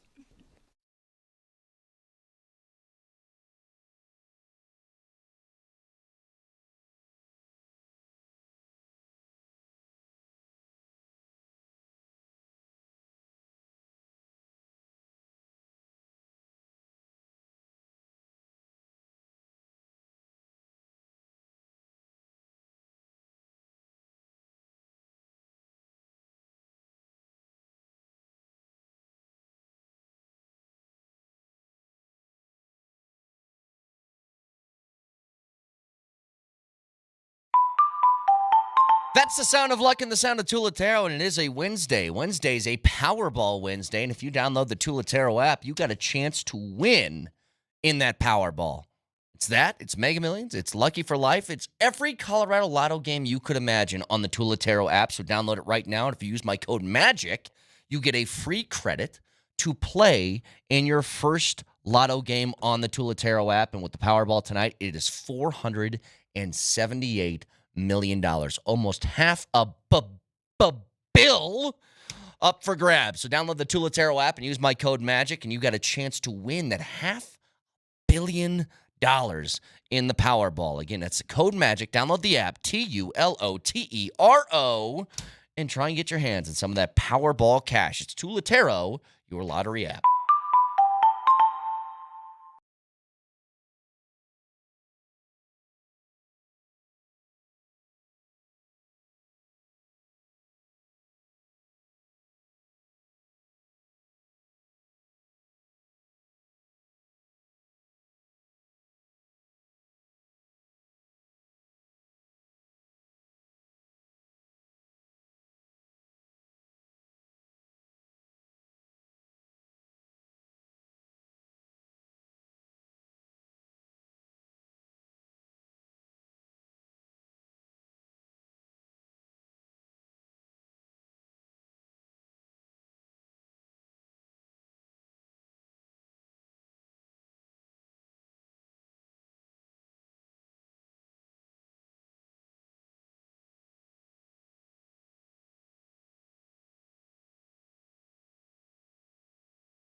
Hey, I want to bring a couple of things to you real quick. You guys remember last week when Jerry Jones went on his weekly radio show on 105.3 in Dallas and threatened the jobs of the host for asking questions about why the team was bad? Remember that?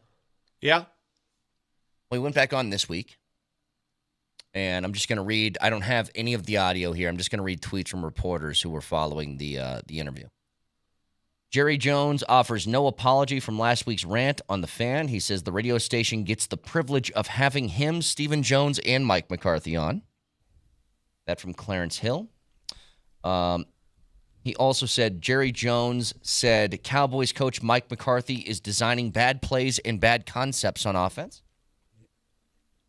Then from RJ Ochoa, Dallas Cowboys owner Jerry Jones bringing up Derrick Henry without being asked. Derrick Henry is having a career year. I don't know if he'd be having the career year in our situation.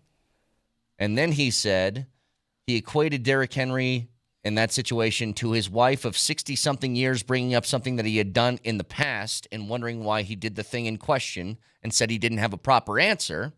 He also then brought up how amazing it was that he pulled off buying the Cowboys in a super cunning move, and basically everyone should tell him how awesome he is. There's your recap of the Jerry Jones appearance on his weekly radio show this week. He did buy the team in a super cunning move. Wow, that's great. Paid very little for it at the time because I remember the whole proceeding. But that was ancient history. Didn't he also just say, why are you bringing up old stuff when talking about Derrick Henry? And he's like, let me bring up some old stuff real quick. Hey, man, 30 years ago, Brent, over 30 years ago, when I fixed the clutch in my Volkswagen. Yeah, dude. You know, I should be praised. Yeah, bro. You know, I should be praised for that. You know what I mean? That's a really, really big deal. Here's one other quick I mean, come on, man. Come on, dude. One other quick stat real quick that I want to bring to you. So Patrick Mahomes is one of just 4 quarterbacks to throw an interception in each of the first 6 games of the season since 2020. The other names on that list are Flacco, Jimmy Garoppolo, Mike Glennon, and Nick Foles. But here's the trivia question. Let's see if you guys can get it. Can you name the only quarterback in NFL history to throw an interception in each game? What do you mean each game? Each game of the season. Each game of the season didn't go a game without throwing a pick. And I'll give you a hint. Peyton Manning? It was a 14-game season. Manning. Oh, okay, so you got to go way Roman back. Terry Gabriel. Bradshaw? Nope. Roman Gabriel. So somewhere in the 70s, 80s. Bart Vince Ferragamo. Starr. It was 1960. 1960. Okay. Staubach was still at the Naval Academy. Sonny Jurgensen. Daryl LaMonica. Len It Dawson. was a Bronco. That was Frank Filchuk's first year. Goose Gonsolin. Goose Gonsolin was a receiver, wasn't he? Frank Tripucka. Frank Tripucka, yeah. He threw Frank Tripucka. an Yeah, what am I interception saying? in all 14 games that season. No other quarterback has done that. Just a little fun fact for you. Anyway, moving on. The reason I brought that up. Yeah, what are you doing here, dude? The reason I brought it up, you're delayed There's again. got to be a Mosher. reason Fix you it. brought it up. Fix it. You're delayed. That's a great segue. Thank you. The reason I brought it up was because I can't believe, and offense has been hard to come by in the NFL this year. We all kind of know this. Quarterbacks have struggled to put up points. At least a few of them have. Patrick Mahomes has not looked good. And I know they made this move for DeAndre Hopkins. And they're 6-0. And I'm just wondering, is this just going to be what the Chiefs are this entire year? Where, again, they don't look like overwhelmingly, oh, my God, type of talented, and yet they just continue to beat you somehow, some way. That's bad news for the rest of the league because they have mastered the craft of winning close games. If things are tight, they don't panic. They don't get out of whack. They win close games. And I'm telling you, that's a skill. It really is. It's a skill that they have mastered. He has mastered. So, yeah, I wouldn't do victory laps because games are close. They just know how to finish close games. I feel like as the season goes on, they're going to get stronger, especially now with this Hopkins trade. Listen, Hopkins is only 32. He's probably got some stuff left in the tank, and you got to feel like Kelsey's going to off as things progress here, and they're going to be right back there. I mean, they're already 6-0. They're not going to fall flat on their keister. So their defense is saving their bacon on any given weekend. I don't know, man. It's going to be tough to beat those guys. It's going to be tough. I know you got to hope, Brett, but it's going to be tough. Every time we mention the Chiefs, it's followed by a lot of these texts. Luke says it's a skill to have the refs in your pocket. Everybody's saying that the refs help the Chiefs. And I've heard this, and it continues to be a thing. I'm just curious. Do you guys think it's real, or is this just what fans of opposing teams come up with? It's our concoction because we're sick of seeing them win. Oh, I think there's some of it that's real. I do. I think that there's perception is reality. Look, are you telling me that a really good team in a sport gets the benefit of some calls? That's like tale as old as time. You know, the Lakers get those calls. The Warriors get those calls. Tom Brady gets the calls. Yeah, I think it's natural. Now, to say that's the reason why they're unbeaten, I think is a little bit of a stretch here. They make plays down towards the end of the game. They do, even with the benefit of a few calls. But yeah, I think it's a little column A, a little column B. They get some help on some 50-50 calls, and they're still really good, and they close out games. By the way, condolences to the family of Fernando Valenzuela, who passed away at the age of 63. Fernando Mania was something special. This guy was special. Burst onto the scene, 1981, Moj, where he won the Cy Young and Rookie of the Year in the same year? We were just kids, and this guy came bursting onto the scene, Brett. You've seen his delivery. He was really good, though, too. I mean, really, really good. Fernando Mania took over L.A. I saw him, Vic, it must have been a week and a half ago, maybe 2 weeks ago. Did you see the video of him walking out? Yes. Yeah. And he looked very unhealthy. He looked very unwell. I can't believe it was this fast, but I can only imagine it was one thing. You know, it's sad. The guy was not old. An amazing story. Came from a tiny town in Mexico, one of 12 kids, slept in a bed with 5 of his brothers, taught himself how to pitch. He's not from that camp where today everybody goes to a pitching school and gets taught the right way. He taught himself. That's his own little delivery. Yeah. And became a stud. So a couple things about him. Stud. That rookie year you guys are talking about where he got the Cy Young Rookie of the Year in the same season, 1981, he had 8 shutouts that year. 8. And then in 1986, he made 34 starts. You want to hear something that will never happen again in the history of baseball? He had 20 complete games that season. 20 out of his 34 starts, he pitched every single out. I think that's more complete games than Kershaw's had in his career. It might be. Let me look that up.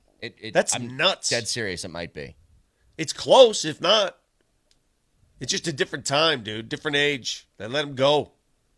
I mean, so Kershaw. Now we watched a game the other night, Mets-Dodgers, where they didn't have a starting pitcher. They just, again, it was one of those games where everybody pitched an inning. Both teams. Kershaw has been in the league since 2008. He has 25 career complete games. Yeah. There you go. So it's close. Yep. It's just nuts. 303-504-0925. So we're going to have Jared Bednar at 8:35. So he's going to be joining us in 40 minutes. We also have a chance. Yeah, go ahead. We have a chance for you guys to win a pair of tickets to the Nuggets opener tomorrow. That all you have to do is listen to the show. And in the last segment, Nelly's going to play a clip. He's going to bleep a word out. And if you can get and find the missing word, you have a chance to win the pair of tickets that applies to all shows throughout the course of the day today. If you listen right here, Altitude Sports Radio 92.5. Is it Kevin Garnett from yesterday? Is that what it is? We're playing. You got to figure out what words I think those was saying about guys not playing. Let's see if you can find them. What not do you playing think is 82 a good games. number of games he played? 82 games, man. This is what the job calls for. You're not practicing. You're not even playing a whole. You don't play in the summer. Right. I can see if you playing in the summer. You on the playground. You went to the Olympics. Then it's training camp. Y'all do 30 days of tour days. Okay, that's when you get rest. Man, I don't want to hear this, man. I don't want to hear none of this. Mother can sit out a back-to-back. By the way, the missing word was I apple. can guess I can guess every single one of those words. Text every single word in the correct order, and you'll win a pair of tickets. No, that's not the game. That's not the game, because they are going to do that. But a chance to win a pair of tickets to the Nuggets opener later in the program. Stick around for that. Jared Bednar, 8:35. Stick around.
Yeah, so the app is up. It's ready.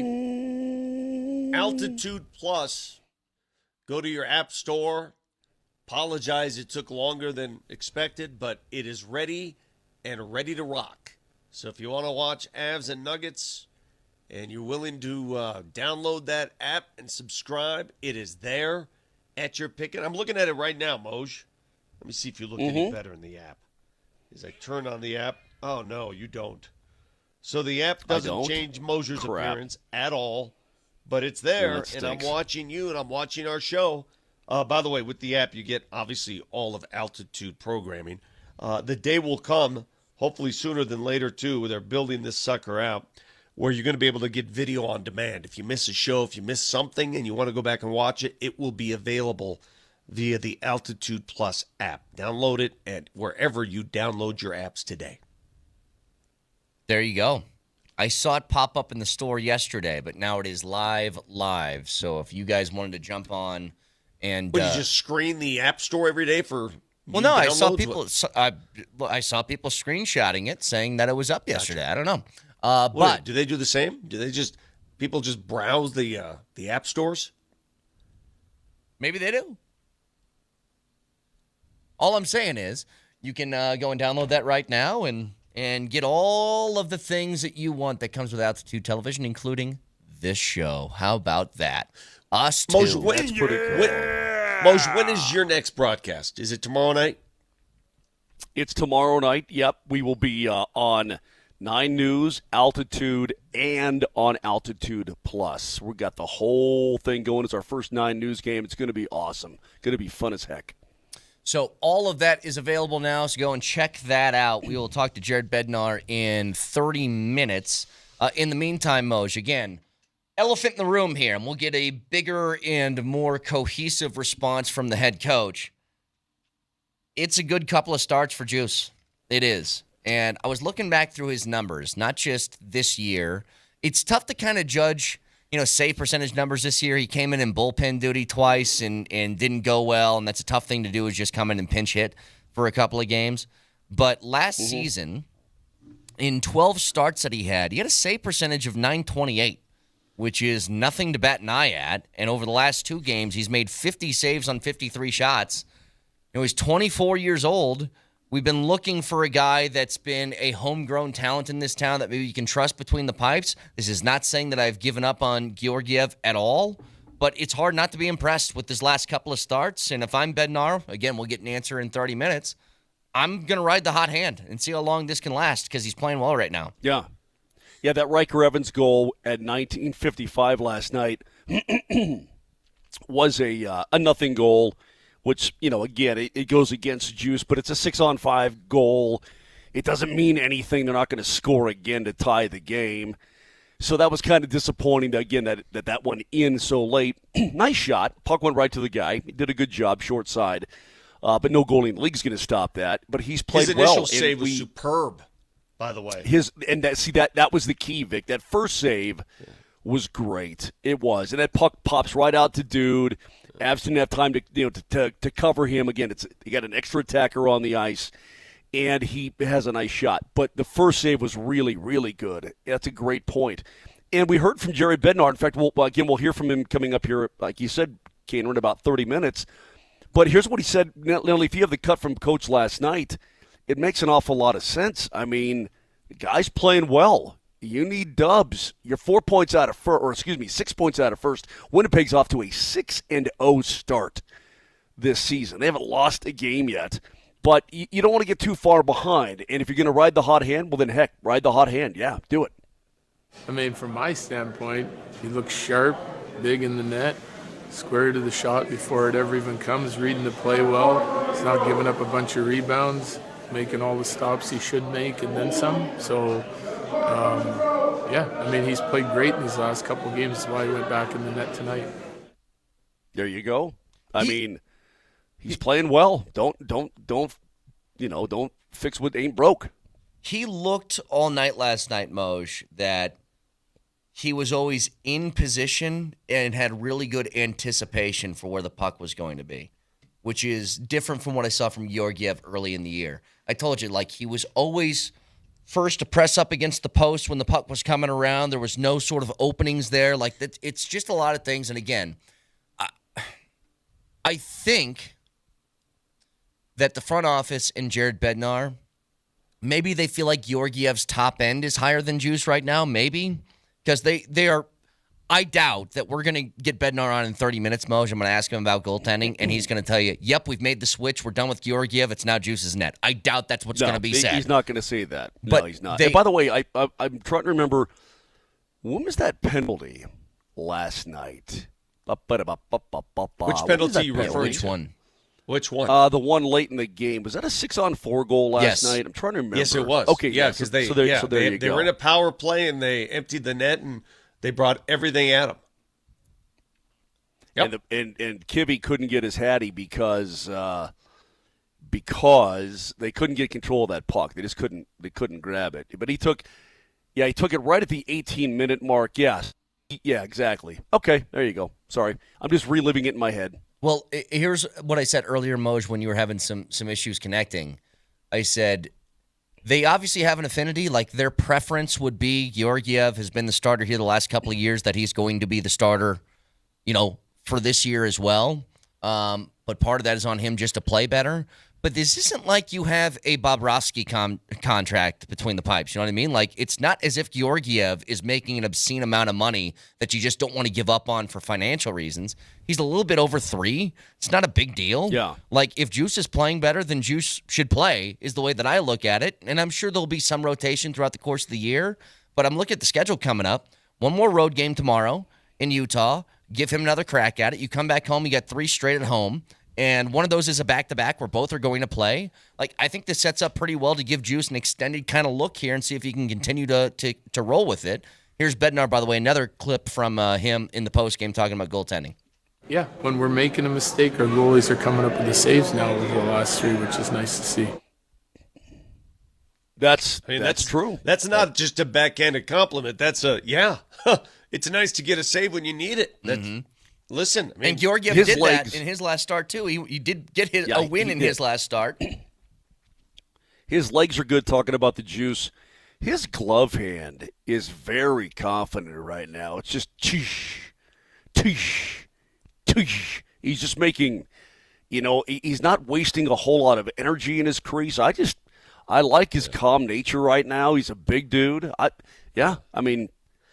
It's good, and it was good last night. Now you've won 3 straight. All you got to do is go into Hockey Club tomorrow night, right? Yeah. Take on Hockey Club and beat them, and you're back to NHL 500, and you come on home and take your chances, man.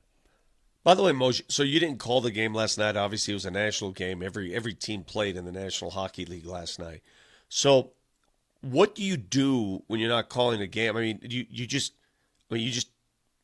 steal the company's money by doing – I mean, what do you do? Were you at the game? How do you steal the money from the company when you're not working? The guy is drunk. I had – let's see, what did I have? I had some chicken. But that were you home good. Or did you go to the game? What do you mean was I home? I was at the friggin' game. Where else would I be? Okay, I'm just curious. No, Vic. I sat on the bus in the truck bay and stared at myself. I mean, where else would I be? Of what course floor were you on? Carpet. No, and I sat in press row with Lee and Travis, and watched the game. Kevin came by. Kevin was there actually for a speaking engagement. He came by and sat with us for about a period and a half, maybe 2 periods. It was cool. Who's Kevin? Had a great time. Kevin Demoff. Oh. So tonight you'll get to be reunited with old friend Kim Becker, correct? You'll see her, or tomorrow night in Utah against the Club. Yeah, she's having a baby. You see that? I did not realize. Good that. for her.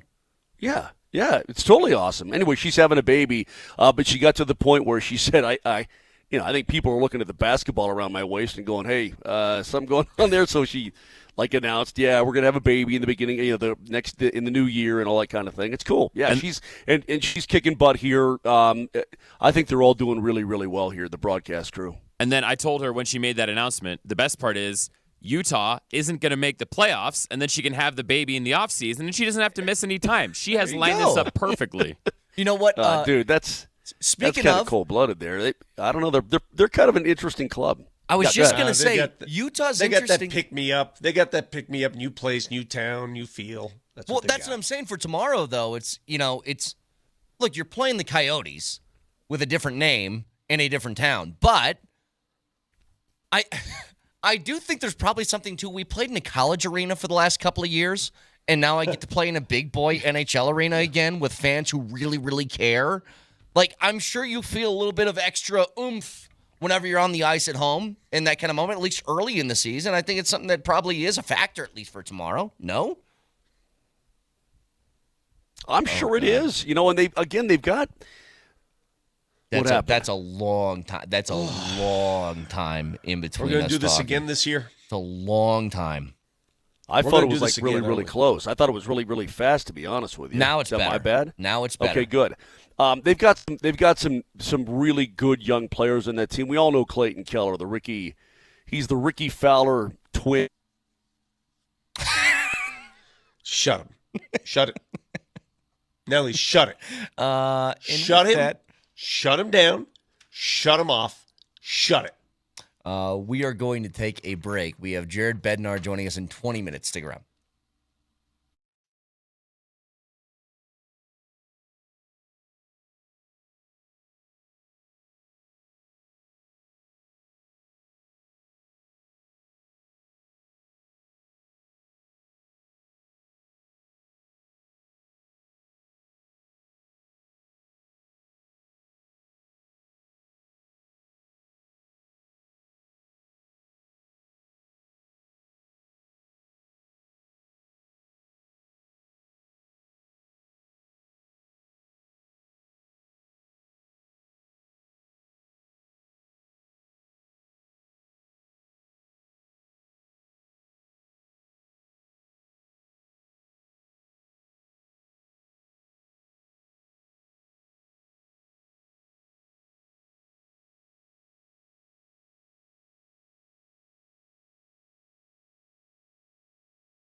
Jared Bednar at 8:35 this morning. We have a chance for you to win a pair of tickets to the Nuggets opener. Not only this show, but every show throughout the course of the day today. We are going to play a clip at 9:45. And if you're listening to the show, Nelly's going to bleep a word out of the clip, and you just need to fill in the blank. If you do so, you get a chance to win that pair of tickets to the opener tomorrow. Each show will be doing this, but Bednar's going to join us shortly. Until then, just quickly, did you guys see... Shohei Ohtani had this historic year. He was a 50-50 guy, 50 home runs, 50 stolen bases. But that ball, that was the 50th home run ball, flies in the stands. There's some sort of lawsuit going on. I don't know what the lawsuit is. There always is. I was just reading a story. This ball just sold for auctions. They're going to figure out the lawsuit part of this and who gets the earnings of it, I guess, later. But the auction ended. Do you just take a guess what the ball went for? I'll say $1.5 million. Moj, the Shohei Ohtani 50-50 ball went for how much money in an auction? Take a guess. $4.39 million. That is an amazing guess, Moj, because that is right on the money. I read the story this morning. $4.39 million. All right, help me understand something, because we actually saw them jostling for the ball. We saw video of it. Somebody had a camera phone. The guy won it fair and square. He outmuscled the other dudes. I mean, you're on the floor. You're wrestling each other for the ball. One guy has it. It's in his hand. I don't care if another guy had it first. Whoever ends up with it. It's like a fumble, right? It's like when you're in a football game and the refs uncover the pile, whoever has it wins it. Why is there a lawsuit? What are they suing for? I don't know. That part I don't understand from this story, but the fact that that ball went for almost $4.4 million makes no sense to me. I don't understand memorabilia in general. I don't know what you do with the ball after you pay $4.4 million for it. The next highest auctioned off baseball was Mark McGwire's 70th home run ball that went for $3 million back in 98. I don't get it. What's the point of paying for that? What do you do afterwards? I don't know either. Is it like an art investment? Is that I pay millions of dollars for this Van Gogh piece because in 20 years I'm going to flip that for an extra couple $1 million? Like, can you do that, or is this just to have it? No. Well, I mean, if you want why to is invest that at in the art, ready for you? Why is your painting at the ready? I know why. If you want to invest in art, I have just the piece for you. It's a great investment that will be worth millions in maybe months, if not years. I don't Brett, understand the collectible industry either. No, Nelly. No. I'm sure I can get the bear to paint me nude, to paint you nude. I'm sure the bear, we can be just flat out naked and she'll do it, and then we can have our own ammunition every time he pulls up his naked painting. I know, just hide that middle part. Every time he pulls up his naked painting, we'll have our own ammunition, and we'll throw ourselves up on the screen, too. How does that sound? See, Mosier and Brett, you guys are trying to make sense of the collectibles industry when it comes to sports collectibles and how it works. Who was the former Bronco lineman who he still is an immense collector of baseball cards, and he opened his own business? Oh, why is his name escaping me? Somebody on the text line, help me out. Somebody on Twitch, help me out. He was an offensive lineman. Bill Sports Collectibles? No, gosh darn it. Is it Bill Sports Collectibles on Broadway? Taylor something. No, not Taylor. What was his name? I did a story with him once. I invited him to this museum, and we walked around, and he owns so much in the collectibles industry. And I've always wondered about that, too. How do you ascertain? How do you decide what's worth what exactly? So I got a text from a buddy of mine. Well, it's whatever somebody will pay. You're delayed again, Mosh. I got a text from somebody who used to work at a collectibles place, a sports memorabilia shop. He said it's an investment most gain in value. So it is, I guess, some sort of like art collection thing. You buy it for a high price, you sell it for a higher price later. That $4.4 million. And again, out of all the things, like baseball is very into history, I think most things baseball-wise net the most cash because it's, it dates back to the 1800s. If you got a Babe Ruth signed baseball, it's insane. Yeah, it's the oldest. I get that. But it's a home run ball that's 50-50 is cool. Is that in the same sort of historic realm as some other things? That's I don't part think of it. it is. Yeah, I don't get it I either. don't know. I don't Evan know. Mathis is the name of the former Bronco player who's very active in the collectibles world. I mean, extremely active. I don't know. I mean, you tell me. Wait, what is something, Moj, do you own anything that you deem a collectible that is like, wow, this is cool? Do you have anything besides your old car in your face? In the sporting world, yeah, and Iwo Jima. You know what's a collectible? Mosier's equipment that he takes on the road. It is a collectible. Am I still bad? Yeah, what the hell is going on here? It's bad. Yes, it's really it's bad. Just shut it down. Yep, it's bad. I think you're using the same microphone that Daft Punk uses in the studio. It did kind of look like it or sound like it. Mark around the world Mosier today. Yep, that's enough. That's great, cut man. his I mic. We're shut you down. Cut We're his shutting mic you down. now. Not dealing with robots who are speaking 2 seconds behind me. Okay, can't do it. To answer your question, Vic, I know that growing up, my dad had a signed Nolan Ryan baseball, which I thought was pretty neat. That is pretty cool. Now, see, a Nolan Ryan baseball is pretty damn cool. Yeah. Say you got that in your collectible list, whoever it might be. What? I'm on the other axis now, baby. I'm on the other axis. I'm doing good, baby.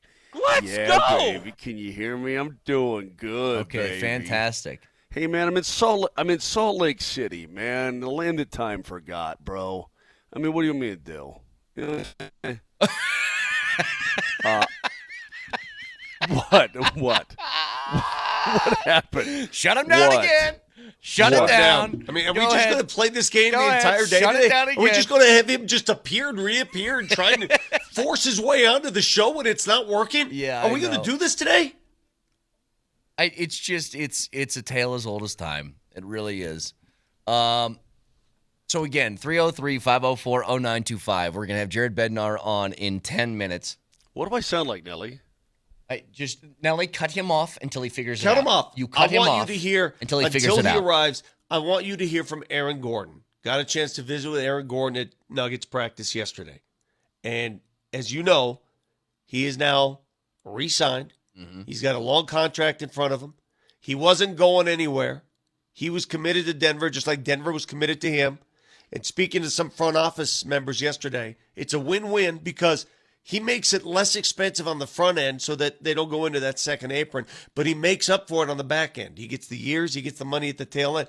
And, you know, some people might say, I want my money up front. You never know. What if I get injured? I want my money up front. Well, he's going to get his money at the back end, and he's perfectly comfortable with that. Listen to Aaron Gordon after practice yesterday. Congratulations, man, on the deal. How important was it for you to make that happen here in Denver? Well, I think we have a great opportunity to win, you know, and that's really what I'm here to do, and that's really what I want to do is win. So playing alongside these guys and being coached under this coaching staff and being a part of this organization it's just a blessing, you know. So I'm ecstatic. I'm really excited about it. I'm glad to be back. Did it take give and take from both sides, or was it easy peasy to get this deal done? I think it was just about finding a win-win, you know. But I think winning cures everything. And, you know, like I said earlier, I'm going to do what I can to hold up my end of the bargain. What do you love about this team? What do you love about this city? Well, I love the characters on this team. High character team. You know, everybody is like ultra confident, ultra talented. It's just good guys, you know, genuine good people off the floor, and killers on the floor too. But you know, I don't know. It's like it's an amazing feeling having a group of guys that care for you so much. You know, it doesn't happen often. I say it a lot. It doesn't happen often in the NBA where you have a group of guys that really care about each other. On and off the floor, and the city has just embraced me. I embrace them back. That's good, Nelly. You know, and I think that last part's very important. He loves the city, and we talk about this so much. You know, why does Denver have trouble landing free agents? Why can't we do what Miami, LA, and all those other markets do? Well, there's one guy who's content here, who's willing to stay here, who loves it here, who loves this city as much as the city loves him. And I couldn't be happier for Aaron Gordon. Love the dude. It's great. He is everything that you want in a teammate on a championship caliber team because he's not only incredibly talented, he is willing to do whatever it takes, and that includes, hey, I'll take a little less money, at least up front, to make it more on the back end. I will do the thing where I score 6 points in a night, but I'll grab 14 boards and defend like crazy. Like, you need people like that, and he is such a perfect piece to this team. I don't think you could have traded for a better sort of role player on this roster than when they made that trade just a few years ago. I think it's very clear. Nobody would disagree. Without Aaron Gordon, you don't win a championship. As talented as the Nuggets are, at least at the top end, you do not win a championship without him. He does so many things for you. I said this the other day. Plus, Kaner, he's a good dude. I mean, I like him as a guy. You know what I mean? I love his demeanor. I love his cologne. I love his cologne ads. Man, I love the Amalfi Coast. I don't know, man. Everything about him is cool for me. If I could come back and be a dude, to be AG. I'm happy. I am curious, guys, what you think about, because the Nuggets obviously tip off tomorrow night. OKC, great game to start. I'm curious what you think about where the league is going and what the league is doing now, because last night I watched the Celtics-Knicks game. The Celtics won going away. They attempted, the Celtics, 61 three-pointers in the game. They missed their last 13 straight because they're trying to get the record. The record for three-pointers made in the NBA is 29. They got to 29, had a chance to break it, couldn't do it. They were 29 for 61 from three, 47.5%, which is really good percentage-wise. Are you kidding me? But they attempted 61 threes and won the game. All right, everybody says, oh, that's where the NBA's going. It's a three-point shooters league. It's just three or nothing. And then you look at the other game last night. The Lakers won a game. I cut him off. Yeah, well, we'll talk about this in a bit. We got to take a break to get to Bednar. Zeke's going to join us in a second. So we'll jump back into this conversation a little bit later. 303-504-0925. Bednar joins us next. Hey, man, I'm in Salt Lake City, man. The land that time forgot, bro. I mean, what do you mean, Dill? You know?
And that is it.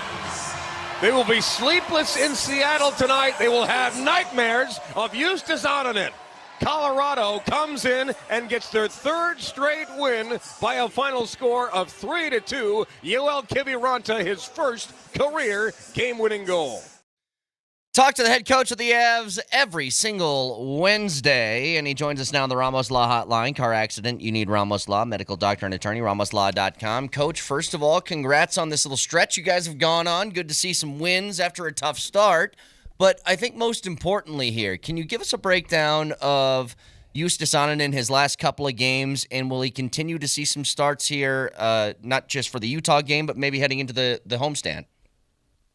Yeah, absolutely. He's been outstanding. He's looked sharp, big in the net, square to the shooters early, not giving up any rebounds. He just looks early and ready for everything that's coming at him. And he's such a big guy, and he's playing upright that he's been difficult to score on. And at key times in the games, too, I thought both games we did a nice job in our checking, but yesterday, Seattle, early in the game, they were buzzing. They came out flying, and we had some turnovers early, and there was a handful, if not a half dozen, scoring chances early in the first period, and he shut the door and keeps it at 0-0. And then we really started going late in the first, and basically the entire second period we're able to build the lead, and then we needed them again at the end of the game, 6-on-4. We take a penalty, they're hammering shots from all over inside the house in the offensive zone, and he's coming up big the whole time. Finally they get one by him, but it's too little too late. So he's given us a really good chance to win. He'll continue to see starts here in the near future. Yeah, that's what I was going to ask you. The follow-up, how do you navigate these waters? You just go with the hot hand until he's not hot anymore? I think so. I think, and we've got 3 here now, so we'll get Kakinen up to speed. And it's no different. I know goalies aren't used to it, and, everyone's really sensitive about, the way you, I guess, run your goaltenders, start your goaltenders, treat your goaltenders, but really our guys are really good guys, and they understand it. It's no different than our D situation right now. You got 8D, you only play 6. You want to be in the lineup, there's a little pressure on you to be good, and to be on top of your game. It doesn't have to be perfect, but you got to be highly competitive in the net, and you got to be you got to give us a really good chance to win. That's it. And it's not just all based on wins and losses. They're going to look at your game, see them, watch the scoring chances. And if you're saving a high percentage of them, then you get a chance to go back in the net kind of thing. And then we also got to consider, playing the rested goalie, and the goalie we think is going to be sharp. But, this has been a relatively easy road trip when it comes to the travel and everything. So we're going to discuss here this morning and make a decision for tomorrow's starter. Coach, I look at your team last night, and you always say, hey, it starts on our own end and we go from there. But I thought as that game went on, and I thought the previous game as well, your team is defending really well in your own zone, and they're challenging shooters. They're challenging passing lanes. Sticks are in the way. They're jumping on guys. What has changed in that regard as we've gotten into 7 games now in the season? Yeah, so, I think you're exactly right. Yesterday, zone time was hard to come by, right? So offensive zone, D zone splits was almost 50-50. We lost it in the San Jose game because our breakout was so bad. That was the one thing that stood out to me from the San Jose game. Breakouts were poor, turning the puck over, defended really hard, get the puck back, you turn it back over, defend really hard. We did not give up a ton of scoring chances in that San Jose game, yet we spent a lot of time in our zone. So we just started to look at it and talk to our guys about what's next after we check the puck back really well. And, they took it to heart. Yesterday we were better on our breakout. The second period yesterday was the best period we played. When it comes to creating scoring chances against a team that was defending extremely hard, with the game had a ton of pace to it. There was no time and space. And then they were coming into our zone, but I don't want to call it desperation. I think it's just intensity and the way you want to play the game. It was physical in the D zone, challenging aggressively out of the house, and getting draped all over your checks with a tight gap, and just making it hard on them to execute, eliminating time and space. And then when they did get some shots, our D have been doing a really good job at blocking pucks that are coming to the net and pushing them up the ice. And it's kind of the second half of the San Jose game, and then last night for the final two periods especially, they were outstanding with it. It's the way we want to play. It's the way we want to defend. I know we're capable of it. It's just putting the right amount of importance on it and having the energy to do it, and everyone buying in. It's about the commitment that it takes to limit the dangerous shots to your net, and we've been doing a nice job of it. How about on the offensive side? Yoel Kiviranta had 3 goals in 56 games last year. He has 3 goals in the last 2 games. What has he been doing so well lately? Yeah, he's been playing great, number one. I think he's really comfortable in his role. He's getting more opportunity, obviously, with some young guys in the lineup. He's been playing with some of those young guys because I trust him in all situations, carving out a nice role for himself. Him and Ivan seem to have some chemistry. They've been playing together quite a bit. The one thing he's doing is he just looks more relaxed with the puck. He's making great decisions. Coming through the neutral zone, does he have a play? Can he skate it and keep it and delay with the puck so we have possession and play for possession, or has he got to chip it and forecheck it back, which has also been strong. Him and Ivan have kind of been the same in that regard with those decisions. But they're going to the net. It's a simple offensive plan, but they're going to the net. Like his second goal gets in front of the goalie. He's patient. We have some depth and width in the net front, so the D has options who he wants to shoot at. Like generally, you're not getting the puck clean all the way through and in the net from the point. Josh Manson sends it there, and it's a lot of hard work to win those puck battles and check the puck back in the offensive zone, and they're heading right to the cage. And when we're getting pucks through there, they're getting some good opportunities. And yesterday, he capitalized on 2 of them. Yeah, how much do you got to enjoy this as a coach, knowing that help could be on the way soon, and yet you're taking these young guys and boosting their confidence, and not necessarily a young guy like Colton who all of a sudden can score. You're getting those guys the necessary experience on the ice while you're waiting for the cavalry to return. As a coach, it's got to make you smile. Yeah, yeah.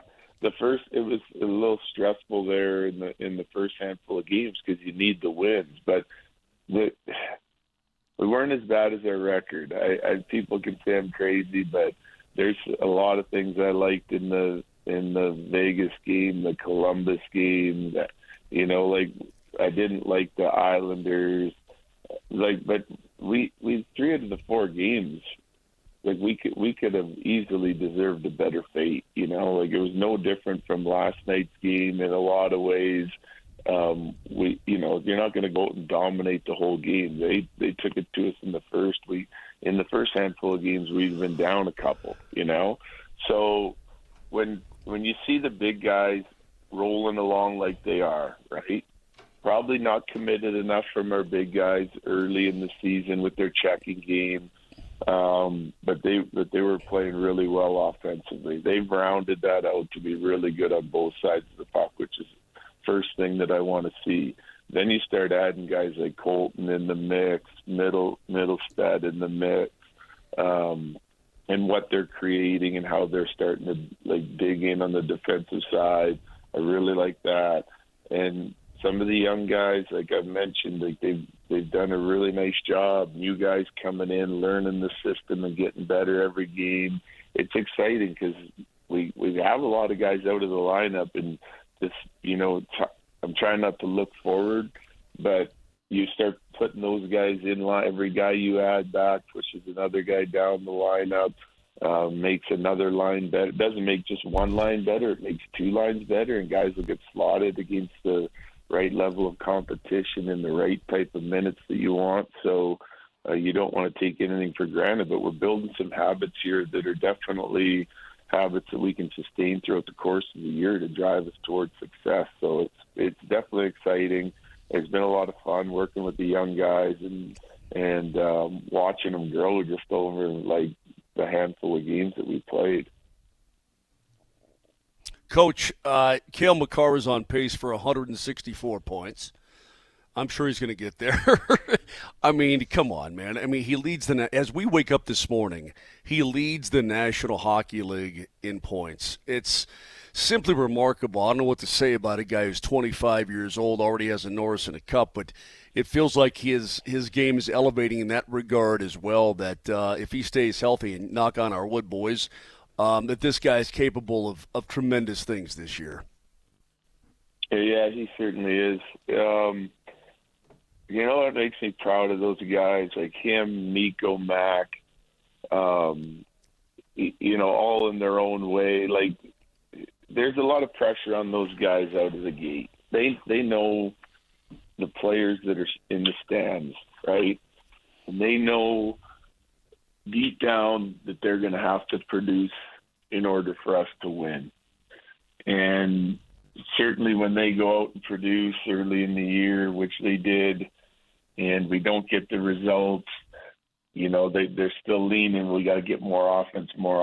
But the reality of it was we needed them to dig in on the defensive side. They needed to be better on the defensive side. They can't go score two, give up one kind of thing. It's not a winning recipe for us right now. And so we talked to those guys individually as a group, you know, all of our top guys, and like put even more pressure on them to defend. And, you know, they're proud guys. And not only have they come out and got highly committed on the defensive side of the puck, you watch Mac and Nico, their second and third effort on the puck, Cale, not just defending it, but then making the transition plays to get us going the right direction, get joining. It's a taxing style.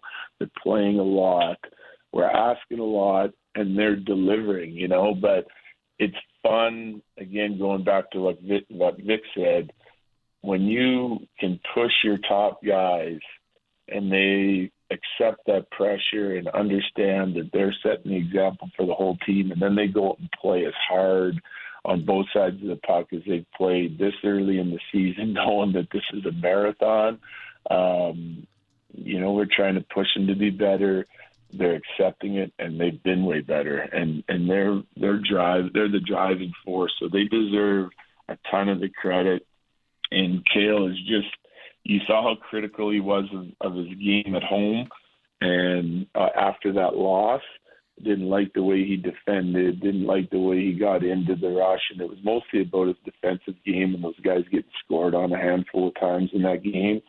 And then to come out and do what he's done, like just flip the switch and like really dominate on both sides of the puck, it's been incredible to watch, and it's fun. And I think it's fun for them too to push themselves into new areas of the game to just see what they're capable of. And, you know, the sky's the limit for all those guys. And Cale's been, I mean, he's just been outstanding since that game at home when he was critical of himself. Head coach of the Avs, Jared Bednar, with us as he is every single Wednesday. And coach, you said you want to try not to look ahead. Do you mind if I do and just ask you about some of the injury stuff in Landeskog and where everybody's at? Sure. Yeah, absolutely. We are, we don't have any sort of timeline on Landy. He's still grinding away. And then some of the other guys are doing well. Like Lehkonen is going back to the doctor here at the end of the month, and he's going to get an update on his timeline. What exactly is the short-term plan to get him back in and what that looks like? He's doing everything except taking contact. So when we get that date at the end of the month, there'll be some flexibility built in there, but he'll start ramping up to get ready to play. And that means like light contact, controlled contact, getting in practices. He's already kind of out of the red jersey because he doesn't want to wear it anymore. The day they say he can play, he's going to play. Nice. Because he's been on the ice the whole time, and he looks fantastic, right? Like, he looks like he could play tomorrow. So I don't expect that to be too much longer, but I don't want to speculate on what the doctor is going to say. Juan is back in Denver. He did not come on this road trip. It's easier for his we've left people there, so like it's easier for his rehab to not only get the treatment he needs in our training room, but to be able to get on the ice, gym, etc. All of our people are there taking care of him, and he's a matter of feel. Like he's been in pain for a little bit, and he's getting better. He's now on the ice, so progressing. We're hoping that comes quickly, and we think it could. So when we get back off the road here, the chance that he's jumping back into the lineup relatively quickly, I don't know what that looks like, if it's another week or less, or if it's a couple days more than that. And who else do we have? It's Val is obviously back skating. We're waiting on the next step of his protocol. So he's by himself, and at some point the league's going to say, okay, he can join the team. And his date's right at I think it's the 15th of November. So he's another guy that's been training through the summer, like he's coming to camp. Then everyone took off to go to camp, both NHLers, KHLers, and skating on his own with his coach. He feels good. He's looking good. He's back in altitude training now. He's skating on his own, and when he's able to join the team, he'll be full go. So if he gets cleared on the 15th of November, like that's go time, because he'll be ready a lot like Lehkonen as well. So the guys will start trickling back here between now and the 15th of November, hopefully, and if we can stay healthy till then we should be full go, full squad. Sweet. That is beautiful news, Except Coach. for It's maybe great to Landy. hear. But you know what? At the end of the day, I've got to be honest with you. I don't care as much about your hockey team as I do about you. I consider you a friend. So I need to ask about the hair and when you're going to lose the wings and when we're going to go back to normal. Why is Yeah. everybody, Coach? Why is everybody so fascinated about your It's lettuce? just, it's man? just the way it It's is. like your Coach. lettuce lives rent Coach, free it's- in people's mind. Coach, this is how life works. They look at you. You're the first person they see during a broadcast, and that's what people want to know. Yeah, no, I understand that, but I I beat my own drum, so I'm kind of just whatever. It looks a little unkept sometimes. I get that. I'm not putting enough effort into it, but you know what? I'm probably just gonna let it go for a while. Well, as long as you're winning, now you have to. Now, now that you're winning, you don't touch that thing. I won't allow it. I could make a suggestion, by the way, Coach. Why don't you take the big Burt Reynolds hat that you guys wear now in the locker room post game and just rock that during the game? How's that? I'd wear it low too, right down. So where did that Absolutely. Where did that come in? Hey, by the way, when when did that I start? don't know whose idea that was. I think it might have been Landy's. Like somebody ordered it, and they just put some thought into what the prize is for the game, for the player of the game, and I thought it was awesome. Because you see the interviews and everyone, doesn't matter who you are, when you put it on, you pretty much look ridiculous, and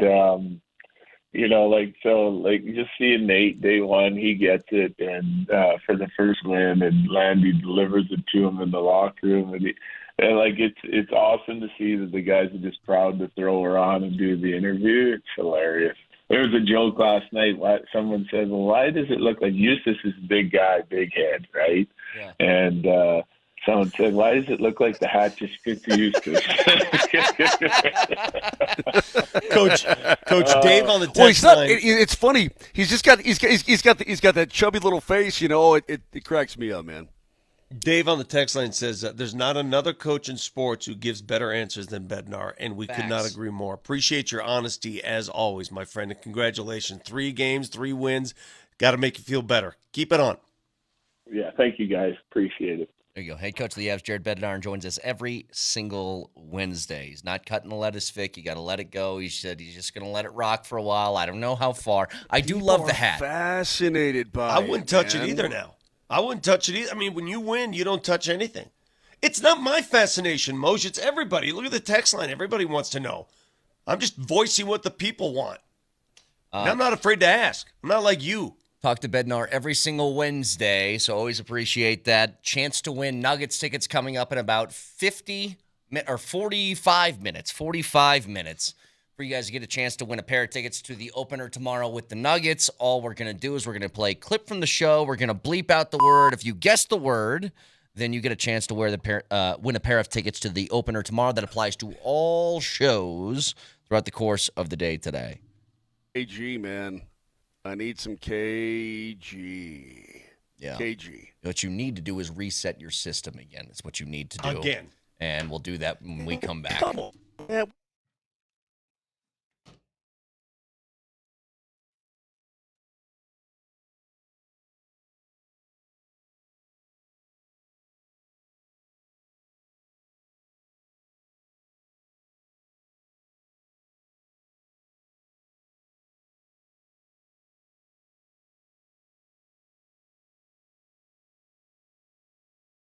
Circa Sports available in Colorado right now in that brand new Circa Sports app. Mentioned this yesterday. Tell me the last time you've seen this one. A Broncos team that is favored, I said it yesterday, was 7.5 in the Circa Sportsbook. It's 9. 9-point favorites in a football game. Well, you can check that out on the Circa Sportsbook right now with all the game props you could imagine. Still, got some time to put in some bets for the futures. If you think the Broncos make the postseason, they have that available to you and so much more. World Series starting on Friday. Got the college football lines already up on the Circa Sportsbook as well. Download the app. Check out the best lines and the best odds in the game. You won't find better odds than the Circa Sportsbook with tight money line splits, low holds, and excellent customer service. Download the app right now or go to circasports.com. And always remember, any gambling problem, call or text 1-800-GAMBLER.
So let me take you people behind the scenes for a second.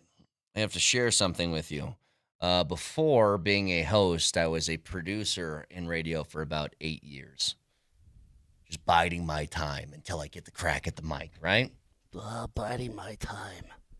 And so in the middle of this, like, my producer brain comes out, and I spent a lot of that interview with Bednar talking to Nelly, where I would say, you got to turn Moj's mic off unless he's actively asking a question towards Bednar. And part of it was because you had the delay. The other part, Moj, is you yawned twice incredibly loudly into the microphone when he's giving an answer, which is disrespectful. Did I really? Yes. Yeah, and I cut your mic off, and you did it a third time, but I cut your mic at that time because I had my producer brain out. Yeah. I apologize. I'm surprised. Coach is a machine. I guess I'm not as much of a machine, but he is a machine. We got in very, very late to Salt Lake City. Lost an hour coming from Seattle, obviously, coming to the Mountain Time Zone. And then I fiddled around with my machine last night for about a half hour trying to get it rocking and rolling. And I finally said, okay, I think it's going to rock and roll. Then I went to bed. And then you don't fall asleep right away because you're thinking about the game. You're thinking about, 3 straight wins and getting back in this thing and righting the ship. And you get up and then, you see your face. Bright and early in the morning, so that's a bit of a You're welcome. One of those kind of deals. So here I am, and I apologize if that's the case. I didn't mean to. He seemed bright-eyed and bushy-tailed. Now, there's no practice today, but as he said, he's going to get together with his assistant coaches, and they're going to go over everything this morning. They're going to look at all the film.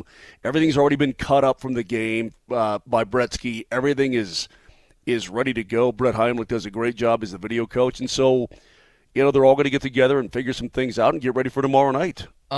Just a couple of things here. We'll get back to the Avs a little bit later. If you missed any of the interview, it'll be on the podcast shortly. This was an omission on our part, our bad. We should have asked if Callum Ritchie will be staying with the Avs. That was an omission on our part. I raised my hand. I take ownership. Sorry. It was a good question. Well, we're getting to the point here, Brett. It's 7 games in. Yeah. He can play 9, and then they have to make a decision. So that's tomorrow night. And then the first game back home on Sunday. I don't know. I mean, the kid I think he's fine. I think that he, is unnoticeable at times, but it's also partly because of his ice time.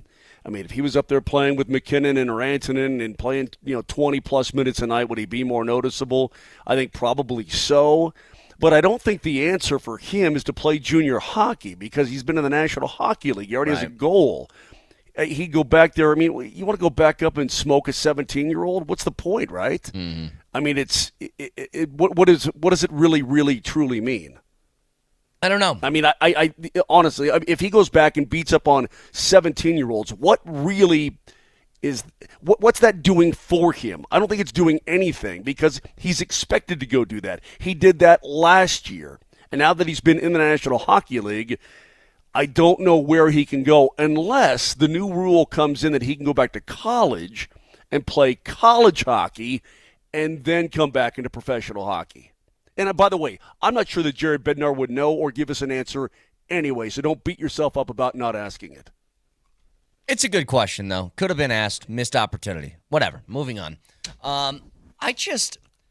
I can't help but think about this, and we will do a much deeper dive into Nugget stuff tomorrow before their opener. I promise. But I can't get over this. Was talking in the break about you should download the Circa Sportsbook. It's a great sportsbook, and go ahead and check it out. Download the app right now. But as I was looking at it, the number yesterday was 7.5. Broncos favored. I said, man, when's the last time the Broncos were a 7.5-point favorite in a game? Let me rephrase the question after looking at that today. When's the last time the Broncos were a 9-point favorite heading into a football game? It's 9 points right now. Let me think about this for a second. Cannot remember. It would have to be the 2016 regular season. Had to be. I don't know the answer to it. I was just I thought you had. No. I thought you were sitting on the answer. No. I was just asking the question out loud because it's got to be a long time that they were a 9-point favorite in a football game. But that's what they head into this weekend. Now, I gave you the stat. It was from a couple of weeks ago. But heavy underdogs in the NFL have been very, very good, not only against the spread, but just outright in winning football games. They were somewhere around 50% through, I think, 5 weeks. Now, might have changed since then, and certainly the Panthers aren't a team that has been the big upset team. I mean, they went out last week against a Washington team that had a backup quarterback in for most of the game and lost by 33 points. So, it's just to reiterate, and maybe this is overconfidence on my part. Guys, I have zero fear on Sunday. None. I think this is a guaranteed layup type of win. Yeah. Look at you. Yeah. Never thought I'd feel that way about a Broncos game this year before the season started. But I'm there. Like, I actually think the Denver Broncos are a good football team. They have certainly some areas to massively improve on. But the thing that's going to matter most, I think, this Sunday is your defense going against their offense. And I don't think the Panthers are going to move the football an inch. You know, I haven't felt that confident in a Broncos game since, I don't know, they hosted New England last year with still a chance to make the playoffs and lost. Yeah, did you guys really Vic, feel there's that no way? chance. I don't know why you're doing this. I'm with I'm Brett. not saying they're going to lose. I don't. There's no chance they'll lose this football game, and I think you need to stop it. I really do. I'm not saying they're going to lose. I'm just telling you, I'm making a point. Do you remember the Patriots game a year ago? Patriots weren't exactly world beaters, and they come in here in a game that the Broncos desperately had to have, and they beat them. Can I give you again the difference that I felt last year? Because Nelly brought that up in the appetizer too. He said, I felt that way about the Patriots game last year. Let me give you the difference, at least in my head. The Patriots last year still had Bill Belichick on the sidelines, which was a little bit different story. I mean, say what you want about how bad they were last year. Having Belichick certainly is an equalizer in some senses. But here's the other thing. The way that they won last year was kind of fluky. They rattled off a whole bunch of wins. They finished games out. Good for them. But the difference this year, when they win a football game, they bleep and win the football game. There's no like, oh my gosh, I hope they can hang on. Please don't make a mistake. They throttle people. In their 4 wins, it was the 10-9 win over New York in that monsoon. Okay, fine. It was a 19-point victory over Tampa, 26-7. It was a 16-point victory, 34-18 over Vegas. It was a 33-10, 23-point win over the Saints. Those are teams that are clearly bad teams in this league outside of Tampa that you should have beaten them with some authority, and you did. Like, I just think that part of this team is different this year. I don't disagree with you. I think the Broncos should win. I'm just not willing to put everything on it like you are. So you're saying you're 100% sure the Broncos are going to win this game? 100%. No. Yeah, absolutely. Okay. Yeah, are you willing? Are you? Vic, I'm more than 100. I'm 1,000% sure. Okay, great. The Broncos are going to win this football game. Are you guys willing to put something on it? Sure. Okay. Absolutely. All right, here we go. My junk. If the Broncos, all right, my junk. My junk is there. It's out there. It is out there, hanging out there. It's ready. Go ahead and get your Ginsu knife if you want to. Whatever you say, Vic. Let me explain something. So the Carolina Panthers are, they're 29th in the National Football League in offense. They stink. They had that one spike game with the red rifle, and that's it. Otherwise, they stink. They are 30th in the NFL in yards allowed. 30th. They give up 35 points a game. I'm telling you, man, I can't. Why are? If anybody thinks I'm jinxing this or whatever, you just shut up. Just shut up about that. The Broncos are going to roll these fools. They're going to be a 5-3 football team, and then we'll get to some big boy football against Baltimore and Kansas City. This wager's for Brett. It's not for you, Moj, because you always act a fool when it comes to stuff like this. So for you, Brett, for you. Okay, you're 100% sure. Here we go. And I don't think the Broncos are going to lose, but I'm not willing to put everything on it like you are. If the Broncos lose this game, you have to grow your hair out to the length that Jared Bednar has his hair right now. No. Why not? No. You just said 100% sure. Because I can't, first of all. I cannot do that. Well, sure you can. And sure you here's can. the thing. Just don't cut it. That would affect. Wait a minute. Wait a minute. Hey, wait. Your tune just changed. No, it didn't. I'll give you something very easy. And I'll give you proper odds on this, by the way. If they lose... Wait, no. We're not playing odds. No, you're 100% sure. You and Mosier are. There's no odds when there's 100% certainty. There's no such thing as odds. I'll do something better because this is better for you, okay? Okay. I'll give you a full bottle of whiskey, okay? No, I don't want... That's not better for me. I don't want your whiskey. I want your hair. Here's the reason why I can't. In the 0% chance that they actually do lose the football game, that now affects my wife and not just me. I can't do that to her. So I'm doing something that would affect me. I will get you the $50 Stranahan's Blue bottle. I don't want your... I don't want it. No, something that affects you, Brett. Let's see. What would something that would really cause you pain? You are not allowed for a month to consume or produce any dairy products. No milking for a month. Done. That's too much. Take it easy, Nelly. I'm saying bottle of whiskey. And Vic, if the Broncos win, as they will, you have to buy me this much whiskey. Like just a thimble, an eyedropper's worth. Like that's how... Look, man, I'm not kidding. There is no chance. Give me the scenario. I dare you. Wednesday, right now, we're a few days away from the game. Give me a scenario in which the Broncos lose this football game to the Carolina Panthers. I don't know. I had trouble painting a scenario in which the Broncos could lose to the Patriots last year, and I saw it unfold, and I was like, you got to be kidding. Vic, it's a different team. Vic, it's a totally different football team, okay? Brett is completely correct. When they win big. They throttle teams. There's not a chance that Carolina comes in here and wins this game. And when I say zero, I mean zero. And by the way, both of you, first of all, Vic, you should be as confident as we are. I don't understand why you're not as confident as we are. It's, hey, I got the Patriots last year. Oh, I'm confident. Okay, that's one thing. I'm confident they're going to win. Brett, I'm just not going to. I just don't make dumb radio bets. Brett, I put my junk on the line. That affects my wife. And you won't even grow your hair out. No, because you've got those commercials maybe it doesn't, you're doing. Your junk will just grow right back. You're fine. I mean, I'm just saying. Come on, man. You can't be a wimpus. You gotta lay something out there too. But Vic, I don't understand why you even want to have a bet. Why you even think that this is a thing. I mean, have a little confidence in your football team. The defense is good, and the team is way better than I thought they were going to be. They're going to win the game. I'm just not dumb about it.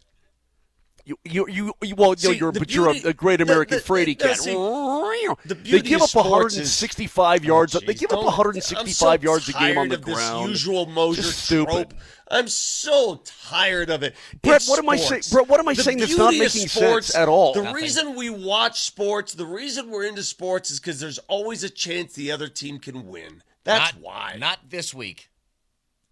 Not this week. Vic, do I ever do this? Do I ever play this game? Do I ever sound like Mosier about football games where I'm 100% confident? Why. No, you're exactly right. That's why I don't pay any attention to what Mosier says because he's always playing this game. For you to come out of your mouth, it's a little different. And that's why I placed the little wager on the hair, which is meaningful to you, obviously, because you don't like to show your hair. All I'm saying is this, man. There are games, every game so far this year, I thought there was a chance that you could lose that game. I was pretty confident last week against the Saints for the amount of injuries that they were suffering. But I said they should not only win that game, but win it comfortably, and they did. And they did that with, I think, not to go back to it, some substandard offensive play in a few categories, especially the passing game. And they still won by 23 points.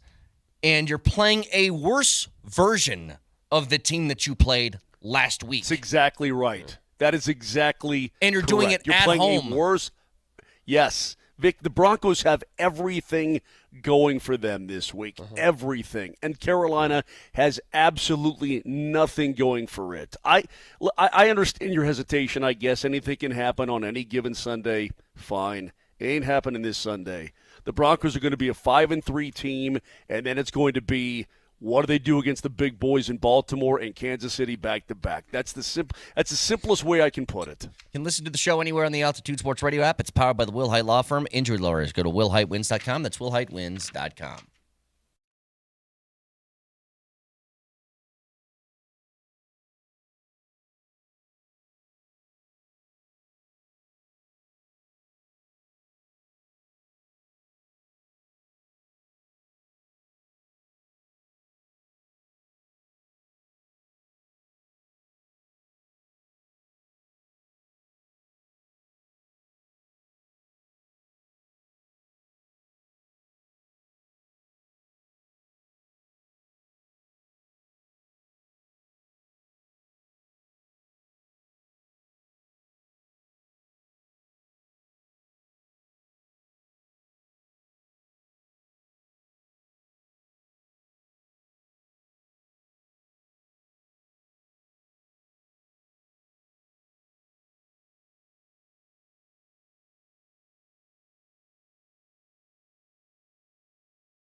By the way, I wanted to play this. Steph Curry was on with SVP the other day on ESPN, and he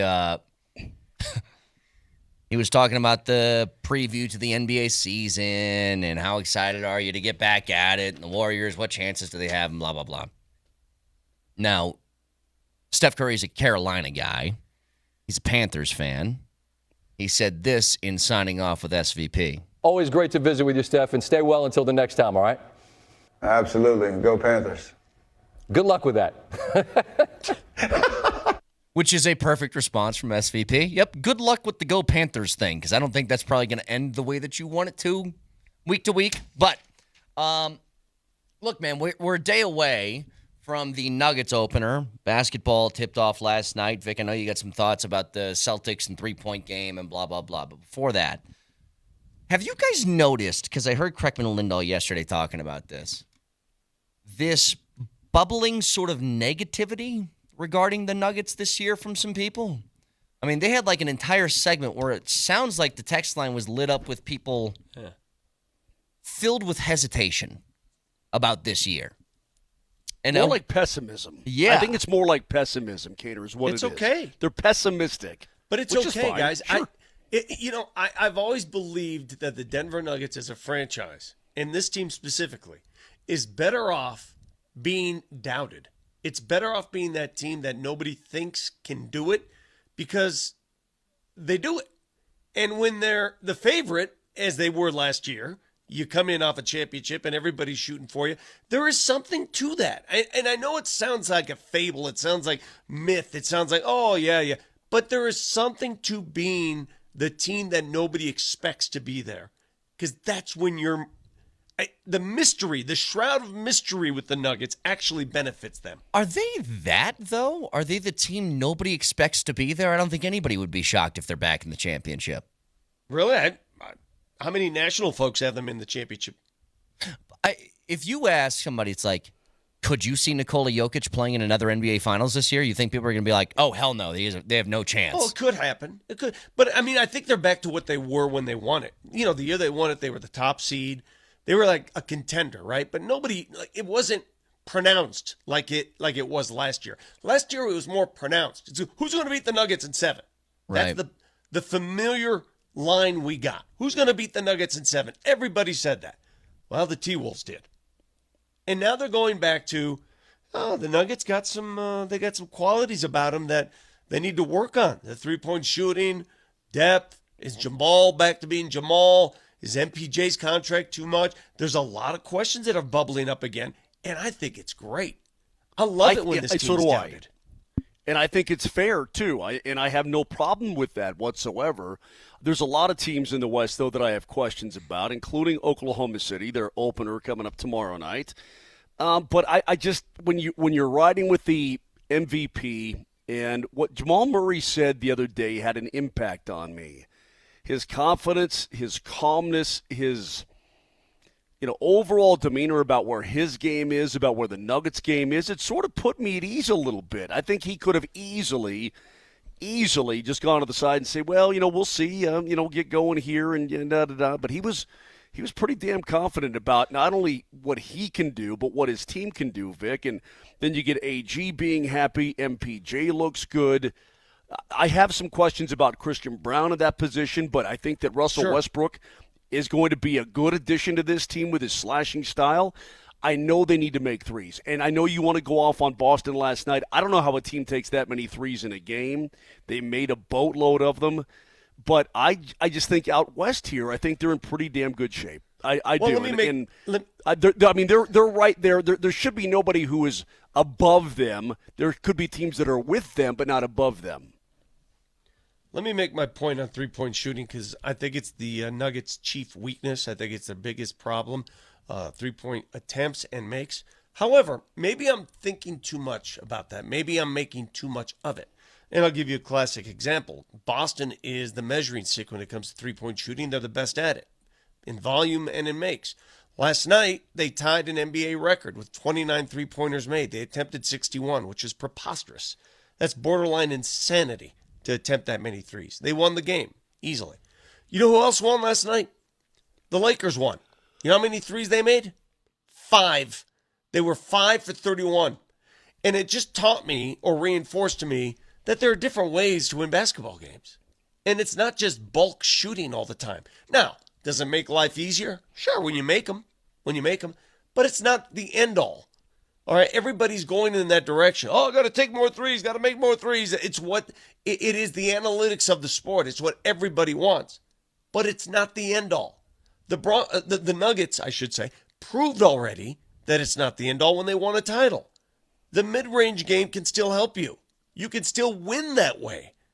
Is it harder sometimes? Does it look stylistically as beautiful? No, but you could still win that way. So why do you think it's such an emphasis if they won in a certain way 2 years ago and they weren't the best three-point shooting team in the league? They didn't. No. I don't know. I can't remember what the total number was.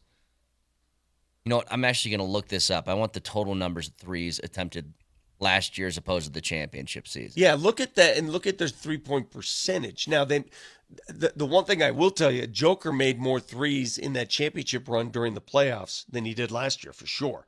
Joker, remember he was hitting threes over Anthony Davis, and Davis is running down the court going, what do I do? The year that they won the title, they attempted 2,559 threes at 37.9%. Okay.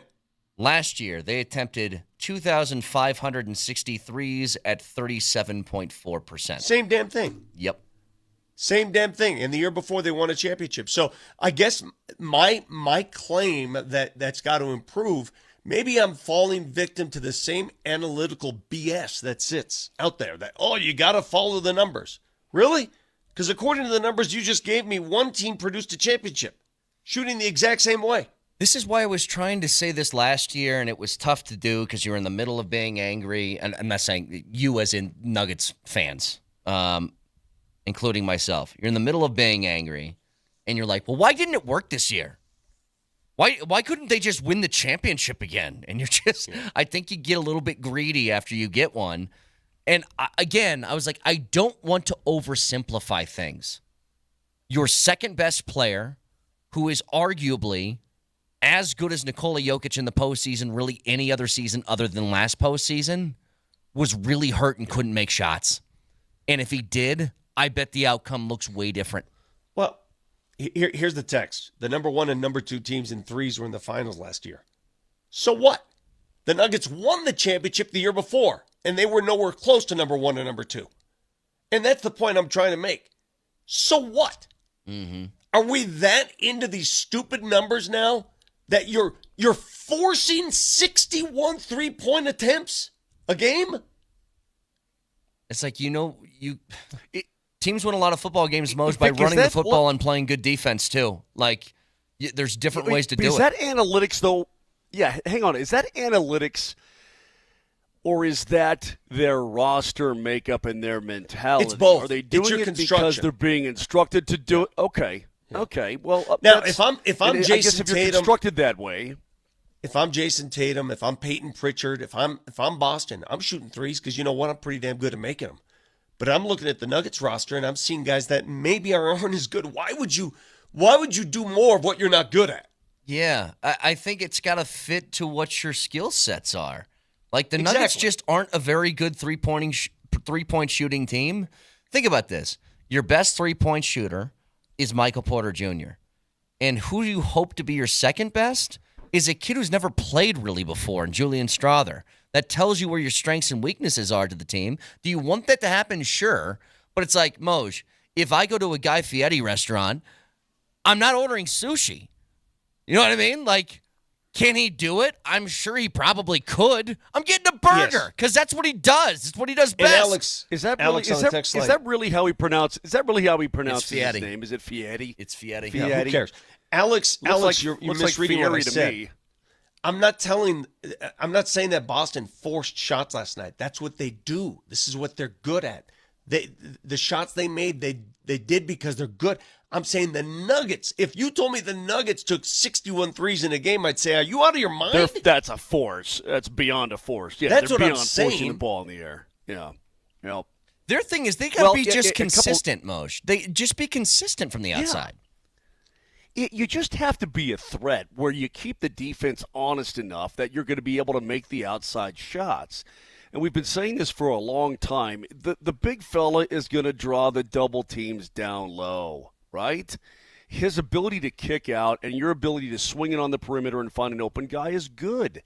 You just have to knock those down. You've got to make the other team worry about it so they can't always run double teams on the big guy all the time. So, yeah, you don't have to make a bazillion a game, but you've got to make your fair share to keep the opponent honest. That's just the way the Denver Nuggets have to play the game. It would be like asking a running football team to throw the ball 70 times a game. That's not what they do. It's not who they are. This is who the Nuggets are. No. And what they are is a team. It's a team that when they win, it's not necessarily going to be pretty. And we have to be used to that. We have to be comfortable with that. It's not going to be one like what Boston did last night. They obliterated the Knicks. They made them look foolish. They did it from the very get-go. That's not who the Nuggets are or who they were when they won a championship. Nothing was ever easy or pretty. It's hard. Vic, you just don't get it. Air Force would be so much better if they threw 50 times a game. Do you not understand? It's exactly what they should be doing. That's football now. You have to throw the football. Yeah, some teams just aren't built to do that. They're built in a different way. By the way, just quickly here for a couple of minutes. I wanted to talk about this last couple of days. Whole bunch of stuff going on. Did you guys see in that Chiefs game over the weekend against San Francisco, there was a certain play that was a big play in the game. Third down. I think it was third down. Mahomes takes off and scrambles. Looks like he's running out of bounds. Defender lets up near the sideline. He cuts it up. Takes off for another 20, 25 yards. Is there anything the league can do about that? Why did he not get hit? Because he's the quarterback and he doesn't want to risk a penalty. But then Mahomes takes that information and says, if he's going to let up, I can get an extra 15 to 20 anyway by just taking off. How do you police that? Or do you just accept that this is football now? Smoke him. Blow him to smithereens. Absolutely on the sideline. And see, it's such a fine line because the defender's assuming he's going to step out of bounds. Yeah, and he it's gave not a little cool, fake man. like he It's was, almost and then unethical. he cuts it up. You gotta blow. You gotta. If I'm Goodell, I'm going. You know what? Blow him up. Absolutely, throw him into row 3. Enough of this crap. You know, Sam Darnold did it to the Broncos a couple 3 years ago. Remember that? Yeah. When he did a fake slide and picked up another 20. I'm like, dude, you can't be doing that, man. That's a bunch of crap. Well, let me ask you the question. You need to get hammered. Let me ask you the question. The Broncos are going to play the Chiefs in 3 weeks. It's going to be at Arrowhead.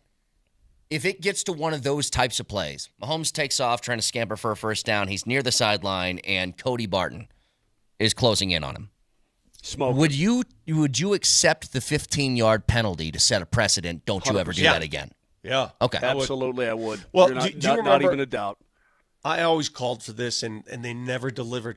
Do you remember, and he doesn't do it nearly as much anymore, when Mahomes would run that option? They'd run the option. The read option. And I always said, why aren't people making him pay for this?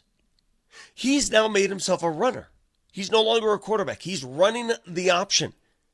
Smoke him. Forget the pitch. Let him have it. Let him have the pitch. But make Mahomes understand, you ain't going to do this against us. Yeah. It's if you want to run plays like that, then it's going to hurt. It's going to hurt you to do it. Yeah. To even think about doing it. I thought about it too, and I'm like, I can't remember who the defender was for the Niners, but I'm like, if I'm Shanahan and you get the 15-yarder, okay. He's not, just the once. Thing is, though, just Cater, once. You're not going to get that opportunity very often. Mahomes will pick and choose when he tries to fake out. You know, I mean, he's a brilliant player. Clearly, he's going to. I mean, it's going to be few and far between. But if we could go back in time, if we could run that back, and he's scampering down that left sideline. If I'm Kyle Shanahan, I give my guy full carte blanche to destroy him, and we'll take the extra 15. But you ain't going to do that to us. You're not going to clown us taking advantage of the rules because we're afraid we're going to get flagged anyway. You know what I mean? If we're going to get flagged, we're going to earn our flag. We're going to earn our personal foul in our 15. Just a quick question while we're on the subject. We can talk about this more tomorrow, too. If I told you the Broncos went 1-2 in the next 2 weeks, would you take it? They're 5-5 through 10 weeks. Absolutely. Yeah, absolutely. Yep. And I think that's what's going to happen. So they would lose to Baltimore and KC? Whatever. Whatever the order is, it's just they're 1-2. Let's say, Vic, they do have the game that you're talking about where, you know what, they looked past the Carolina Panthers and they got beat at home by them, but they came back and they beat the Ravens the following week and lost to the Chiefs. Whatever order you want, would you take 1-2 or are you just going to roll the dice? Yes, I mean, it's never going to make you happy, but, I mean, you're asking me, do I want to lose? I think you just roll the dice, don't you? It's almost an impossibility for me to think they go 0-3. Now, I'll tell you this. Baltimore scares the holy hell out of me. I think out of all the games on their schedule that could end up being one of like, it's halftime and the Broncos have no shot to win after this, I think it could be that one. Derrick Henry it's appropriate. It's Halloween because he's a horror movie villain. He is Jason just waiting for you to step through the wrong door and pin you up against the wall. Just stick you. You know what I mean? You're not kidding. And Lamar, he could be the front runner for the MVP right now. They're really – that's a really good football team. Yeah, that terrifies me, having to play on the road in Baltimore.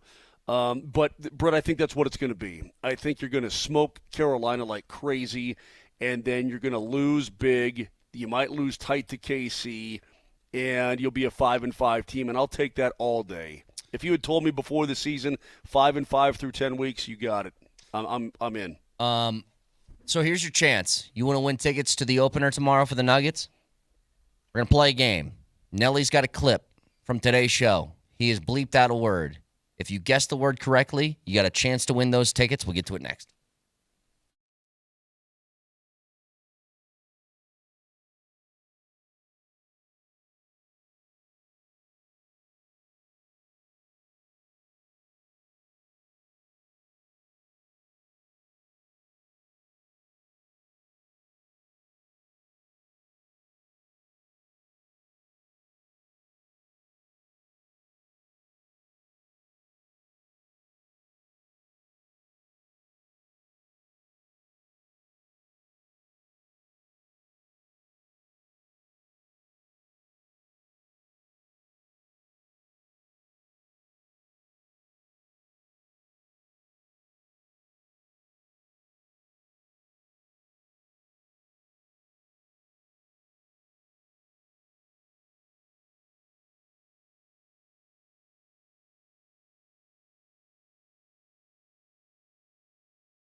Listen all day for your chance to win tickets to the Nuggets home opener. Every show has a pair, and you can only win them by listening. They're limited tickets still available to buy at nuggets.com/tickets to win the tickets. We're going to play a clip from today's show in our final segment, and if you are listening, you'll know the answer. Listen and win all day on your home for the Denver Nuggets, Altitude Sports Radio 92.5. So that's through all shows. Your opportunity to win those tickets on this show is right now. So Nelly's going to play a clip. He has bleeped out a word. You text in with your first and last name and the missing word. If you do that correctly, you got a chance to win that pair of tickets to the opener tomorrow. So Nelly, without further ado, let's hear it. Wait, what's the name that we said, Vic, if I went to your family reunion and I said this name, everybody would turn around? What was it? Yeah, that's right. Hey, hey! Just like 50 people turn around, start yelling at you. No, not you, Giuseppe. So if you got that, go ahead and text your first and last name with the missing word and go ahead. That's actually a really good one because you could throw some really dirty names in there, really bad ones. Oh, yeah. Hey, the Mount Carmel. Hey, the Mount Carmel feast is really not the Holy Family. The Holy Family's a faker. The Holy Family carnival and feast that's a fakey one. It's the Mount Carmel one that. You're not an authority on North Denver Feast, dude. You've been to one in your life. The Mount Carmel Feast is the one. With the old ladies in the bingo, that's the real one. And if you say that missing word, you're going to get a lot of attention around that place. So there you go, all right? That's all I'm saying. Hey, a couple things before we're out of here. I'm going to give one hint to people because some people are getting it kind of correct. Okay. It's shortened. That's all I'll tell you. Whatever name you're saying, it's shortened. Yeah. There you go. I think we could accept that. If this was Family Feud, we could probably accept it, right? We'd take it. It's not. Jeez, some of these. Can't read half of these. I know. Gigantic. So you're not going to the game. Yeah, no, I mean, you can text whatever you want. Do you want to go to the game or not? Oh, my God. It's good, though. Jeez Louise. Last night, is the entire NBA world afraid of LeBron James? Is everybody associated with the NBA afraid of Bron? What do you mean by afraid? Respectful or afraid? There are two different ways to describe this.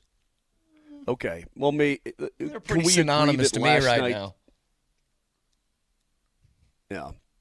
Can we agree that last night's situation was historic, but also an ego stroke for LeBron? Can we agree on that?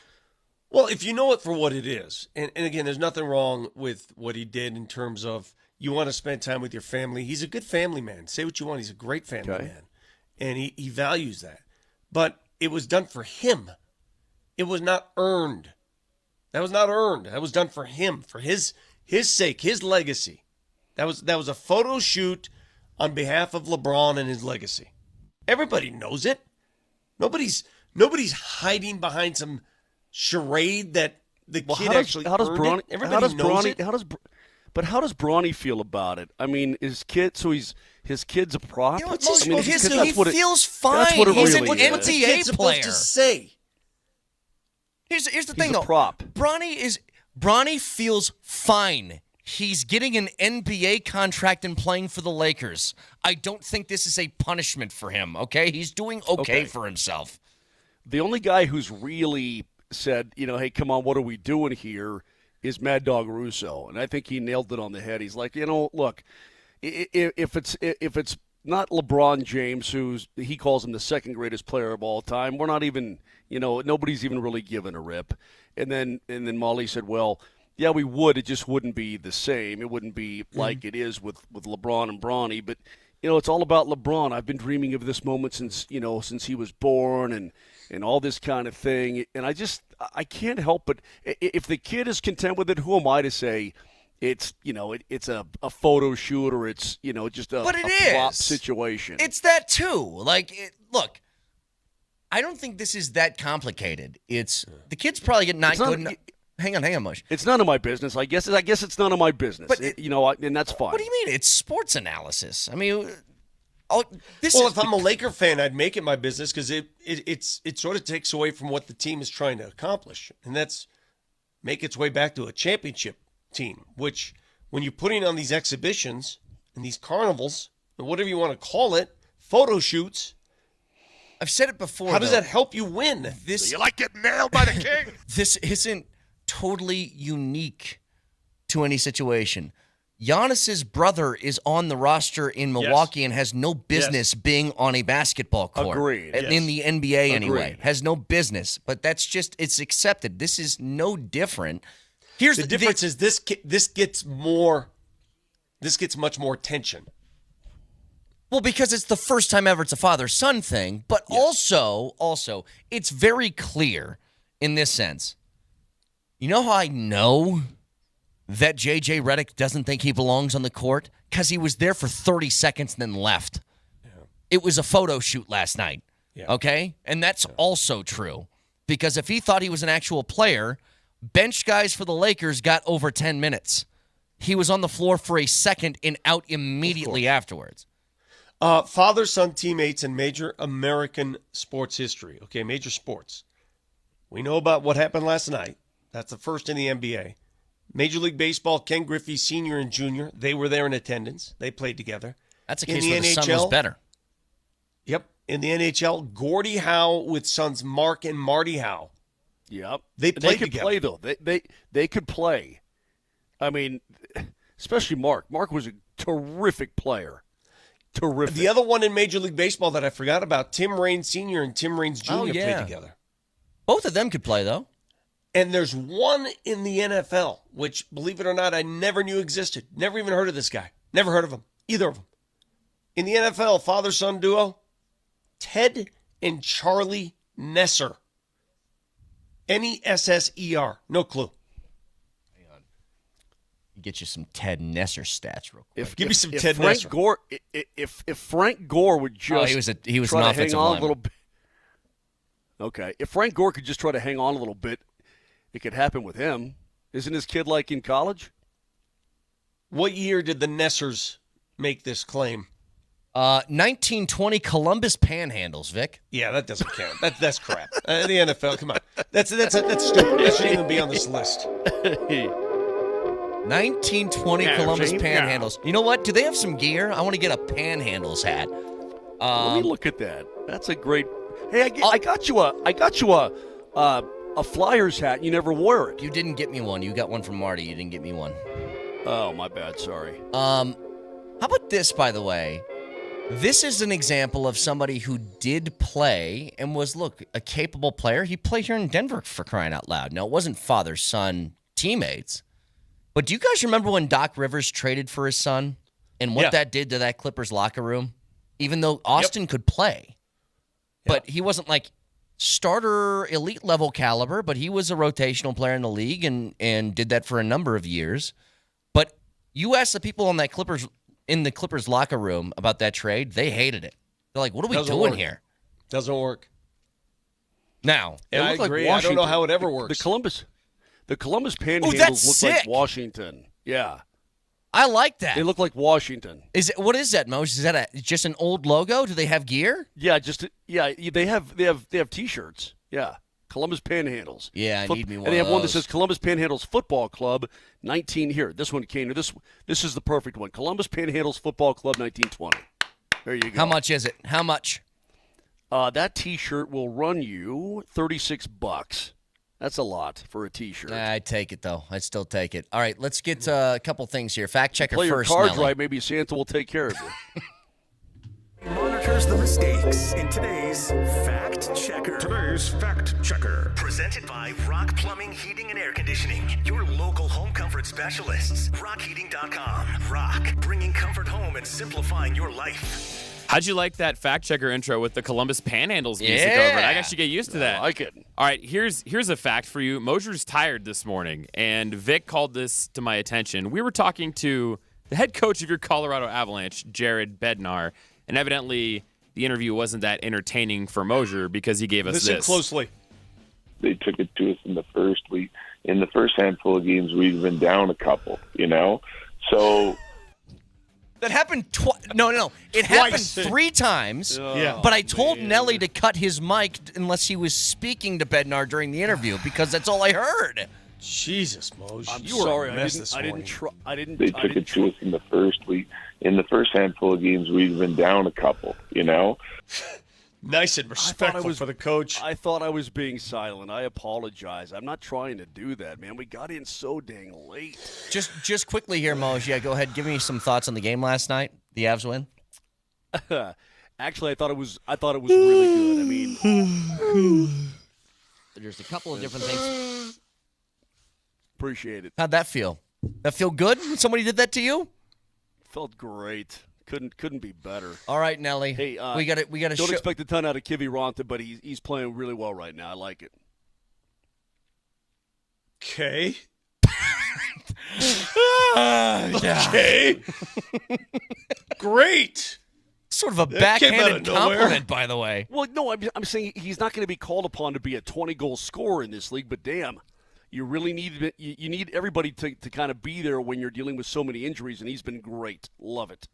Yeah, before we move on, just by the way, I think Peyton Watson kind of sucks, but he's playing all right now. Anyway, No, it's weird what you just did. Really it's weird. Not his role. Okay, my bad.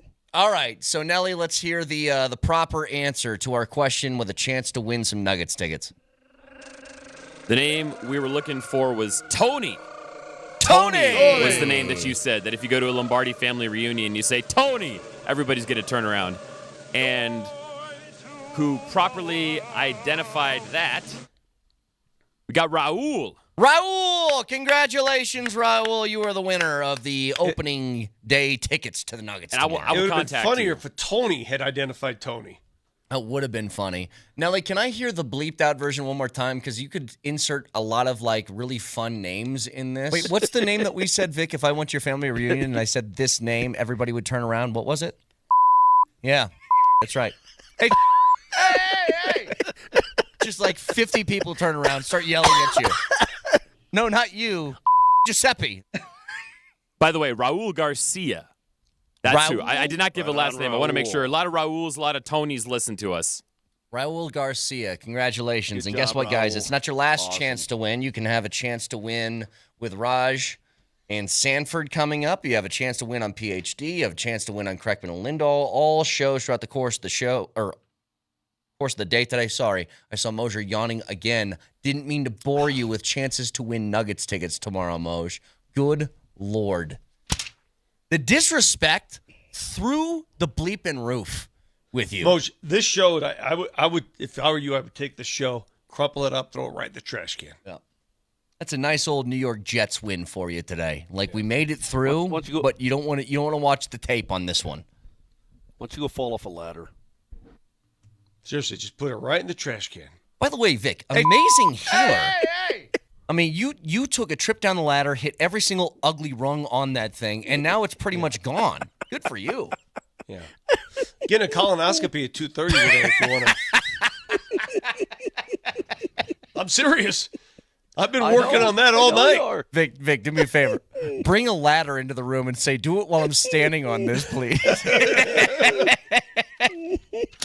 All right, iTunes, Spotify, Spreaker, Moshe Lombardi, and You guys do Kane. make me laugh. You do make me laugh like crazy. Check out the Bednar interview. It'll be up shortly. We love you guys. Talk to you tomorrow. Bye.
have a night, make a statement. Eustace Onanen staking his claim for the throne as number one goaltender for the Colorado Avalanche as they win their third straight. They're now 3-4, staring .500 square in the face on Thursday evening as they'll travel to Utah to take on the hockey club. Welcome into the morning sprint with Coach Sanford and Alex Ryan-Emmy. Let's jump right into it. We've got so much to get into today with NFL and the DeAndre Hopkins news. He's now in the division for a conditional fourth. We've got the Nuggets coming up tomorrow. By the way, Coach, before we get into Eustace Onanen saying, hey, you think you had a number one in Georgie? Think again. We're giving away a pair of tickets to the Nuggets home opener tomorrow. And all you got to do is just listen to the show. Listen to us, and then late when we start handing things off to PhD, we're going to play a little sounder for you, and we're going to bleep a word out. And if you were listening to the program and you know the word that was missing, all you got to do is text in. And you're going to walk away, if you're that lucky texter and you get it right, you're going to walk away with 2 tickets to tomorrow's season opener against OKC. Let's go! What'd you think about last night? What did I think about last night is that there's a 24-year-old Finnish goaltender that I don't know if he's the true number one. I'm not sure yet, but he's the number one right now. I don't know if he's the guy for the next 3, 4, 5 years. I don't know if he's the guy for the next 3, 4, 5 weeks. But I do know he's the guy for the next 3, 4, 5 games. Because I didn't feel nervous last night. Yes. And that's all I was looking for. What I like is the demeanor in front of net. There's a different type of vibe when you see Eustace Onanen, at least in a 2-game sample size, especially last night. My favorite part of last night's game was how angry Eustace Onanen looked in a meaningless goal, second goal, because he takes so much pride in what's going on in front of him and then also takes pride in what's happening behind him in that net. He did not like that 3.4 seconds remaining meaningless goal to go by him. Georgie, on the other hand, who I'm just sick and tired of the demeanor inside of net. It's always looking down. It's always looking. Someone kicked my dog. Somebody kicked my dog. And Eustace Onanen looks like the type of netminder that is going to hold people in front of him accountable as he grows into this role. And I like it. I also love the size, Raj. I didn't realize the guy's 6'4", 208 pounds. Yeah, he's a big tuna. And his face actually fills out the mask. I like goalies whose face fills out the mask. You don't want to see any white space on the outside of his cheeks. I don't want to see any. I don't want to see any background noise. The most telling thing about Eustace Onanen's size last night was the big hat is getting a lot of run, right? It's the media hat, the player of the game hat. A lot of times in hockey, you walk out with like a hard hat, or someone's got a pair of steel-toed boots that you have to walk out of the locker room with. It's just it's not always to like the guy who scored 3 goals that night. But it's your player of the game. It could be a dude who blocked 6 shots in like 17 minutes of time on ice. That's what this new gigantic hat is for the Avs. It looked ridiculous still on Onanen. But it's really not that big when you put it on his melon. He's a gigantic human being. Yeah, he's got Bruce Bochy's size new era hat. I mean, he's an 8 2/3 type of guy. I don't know my hat size. Yeah, because you don't rock a flat bill very often there, Raj. No, you're a hockey hat, or you're a golf hat guy. I've got a very I've got a short crown. Like many things about me are short. Like I'm a little dude, right? But my crown is also short in my head. So like if I were to put on your Godspeed hat right now, there would be 3 inches of like air on top of my head to where the crown of the hat sits, and then I look ridiculous. It's very difficult for me to find a hat. And the big hat would look very bad on me, too. So with Eustace filling out that massive hat fairly well, it brings up a question that I was thinking about and pondering about. I jumped in last night on Between the Pipes. Hey, thank you for doing awesome. That was fun. I was sitting in bed. My wife was out of sleep, and I'm like, yeah, I'm going to listen to some Spring and some Raj break this thing down. Because that was fun. Was that not a fun hockey game? It was. And again, the last 2 wins were against very bad hockey clubs. Like San Jose, but still, garbage. Seattle was Anaheim, 4-2 going in. Seattle they're a middle-of-the-road club that can bite you. They're not garbage. No, certainly not. San Jose's garbage. San Jose garbage, Anaheim garbage. This was good. You're on the road. You played playoff-style hockey after the first 6-7 minutes that were really loose. I just love the way that this team was skating. And I brought it up about Devon Toews, but more than that, I wanted to ask you this question. I saved it for this morning. How important is size in net? I mean, I think it's everything. You don't see small goaltenders anymore. They just don't really exist. Like, UC Saros is kind of the last tiny dude to be really, really good just because of how freakishly athletic he is. And Nashville started off terribly this year. They're like 1-5. They got their first win last night. I think they shut out Boston 4-0. Most of these goaltenders, because the old adage is, what can't you teach, coach? Can't teach size. I can teach footwork. I can teach puck handling. I can teach a slap shot. Like Zdeno Chara, when he was drafted, you guys remember Zdeno Chara? 6'8". He's a Hall of Famer for the Boston Bruins. I don't know if he's in yet, but he'll be a first ballot guy. He's like running ultra marathons right now, which is nuts. 6'8" dude, just like hucking Ironmans. If you look at the evolution of the position of netminder, have there been ebbs and flows in terms of the size? Like there have been in the quarterback position. It used to be the 6'6" quarterback was the thing, but then as the RPO game became a part of it, it all of a sudden became more of a tight, compact release, and you don't have that if you're 6'6", 6'7", unless you're Justin Herbert.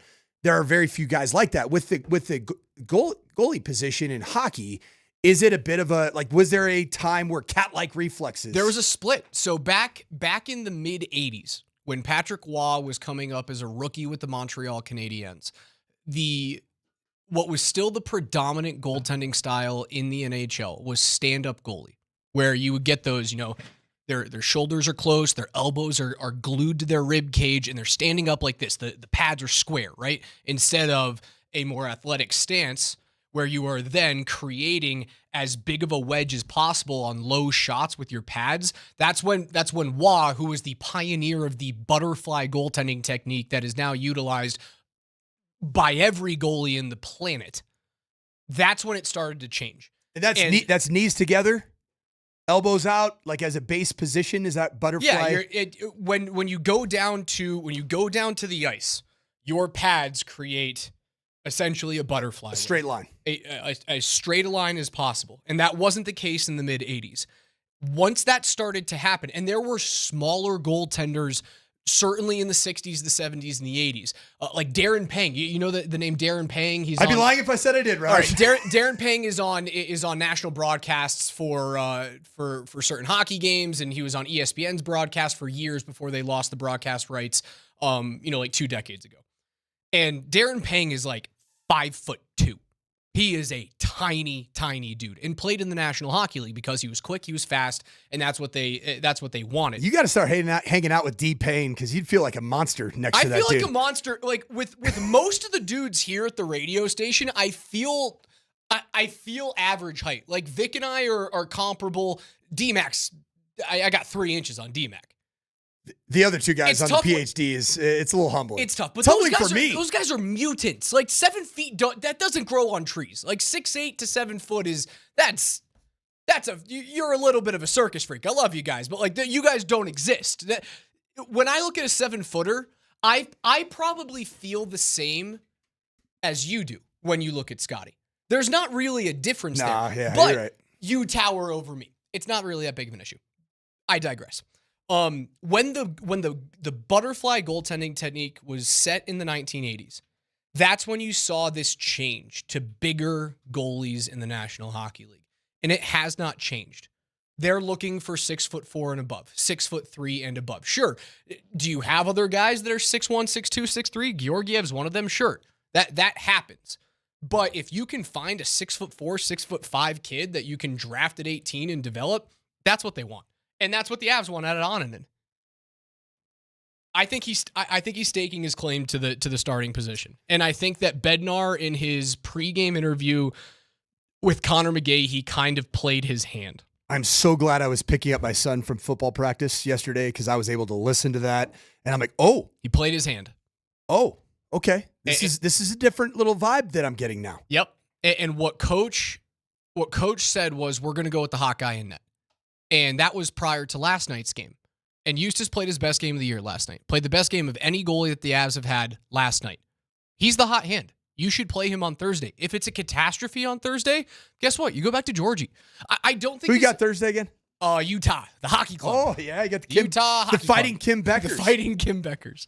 Houston stick. I don't think there is a. I don't think this is a complete role reversal of starter to backup.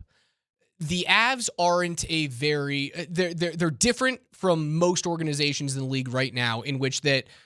Up until now, they have had a true starter and a backup, like a guy who's going to start 60 games and a backup who's going to come in relief for, 18 to 20 of the remainders. Most of the league is moving toward a 1A, 1B situation. And I think that's kind of what's happening in front of our eyes. I think Ananen right now should have his claim to the 1A position. I don't think he should start 60 games this year. I think that's a losing proposition. Most of the league is going the opposite way. I love how he's playing. I think it would be a mistake to go back to Georgie. There's confidence in front of him. You could feel it from the team. A lot of goaltending decisions, sure, it's based off of numbers. Most of it's based off feel. I had a little bit of a theory. Tinfoil hat was on yesterday or Monday's program, where I found it interesting, just as a coach, looking at it from the perspective of a coach, to put Justus Ananen in net against the teams that you were going to put him up in net against, building confidence, giving him an opportunity to shine. Because Georgie just hasn't looked like the guy at any point this season or at the end of last year's regular season. It's a narrative that Bedsy can't deny. And so I still stand by the fact that it wasn't just the standard, we're just going to go with our 1B option and Justus Ananen against San Jose, right? It was Anaheim was Georgie to start. Mm-hmm. I think it was all part of the plan. And I feel that, Raj. I do. Because I've made these decisions. I've understood as a coach, not a hockey coach, how to roll out a quarterback, a new quarterback. When so much of it timing is overlaps. everything.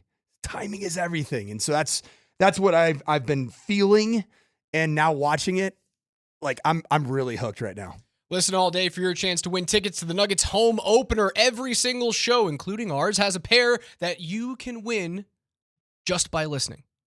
There's limited tickets still available. You can buy those things at nuggets.com/tickets. To win the tickets today, we're going to play a clip from today's show in our final segment. So coming up at like 11:45, we'll play a clip from me and Coach Sanford. We're going to bleep out a word.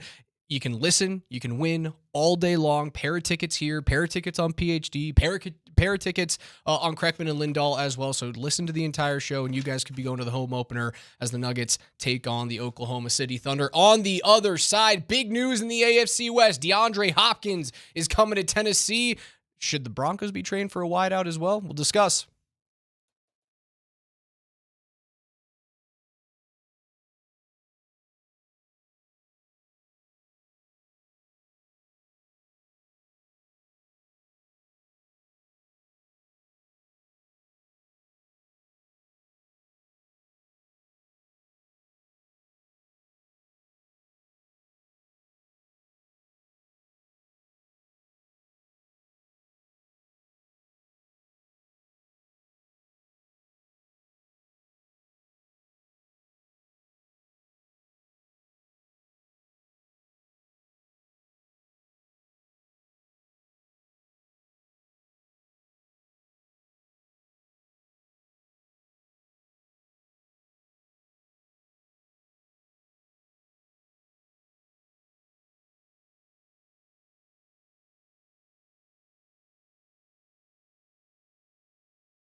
Reports are in. Chiefs trade for DeAndre Hopkins, a conditional 5th rounder that could move up to a 4th. So Mahomes gets his big time target. Granted, an aging DeAndre Hopkins, which begs the question, Coach Sanford, as the Broncos have a 37.9% chance, according to ESPN, to make the playoffs this year. If they started today, the Broncos would be the 7th seed in the AFC. Should the Broncos be trading for a wide receiver right now? I'm not saying you need to give up a 2nd for Cooper Kupp, because I think that's a crazy ask. That'd be ridiculous. But could you get Mike Williams for a conditional 6th? Who just blew out his hamstring on Monday Night Football?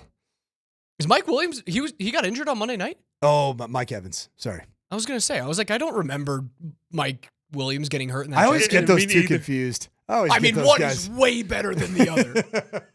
Mike Williams had a couple of good seasons. Like, he had that 1,500-yard season in, what was it, 2020 or 2021, where he's just a stud. Who does Mike Williams even play for? He's a Jet, but like Aaron Rodgers doesn't look to his side of the field.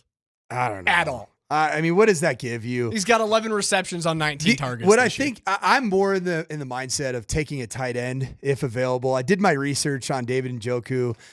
Even on these airwaves, I talked about there's been some checkered pass things. There's really nothing there that's tangible. He's been accused of some things 6, 7, 8 years ago.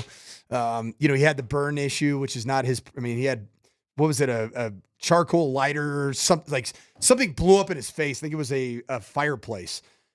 The guy's physically gifted. Who was the dude in New York?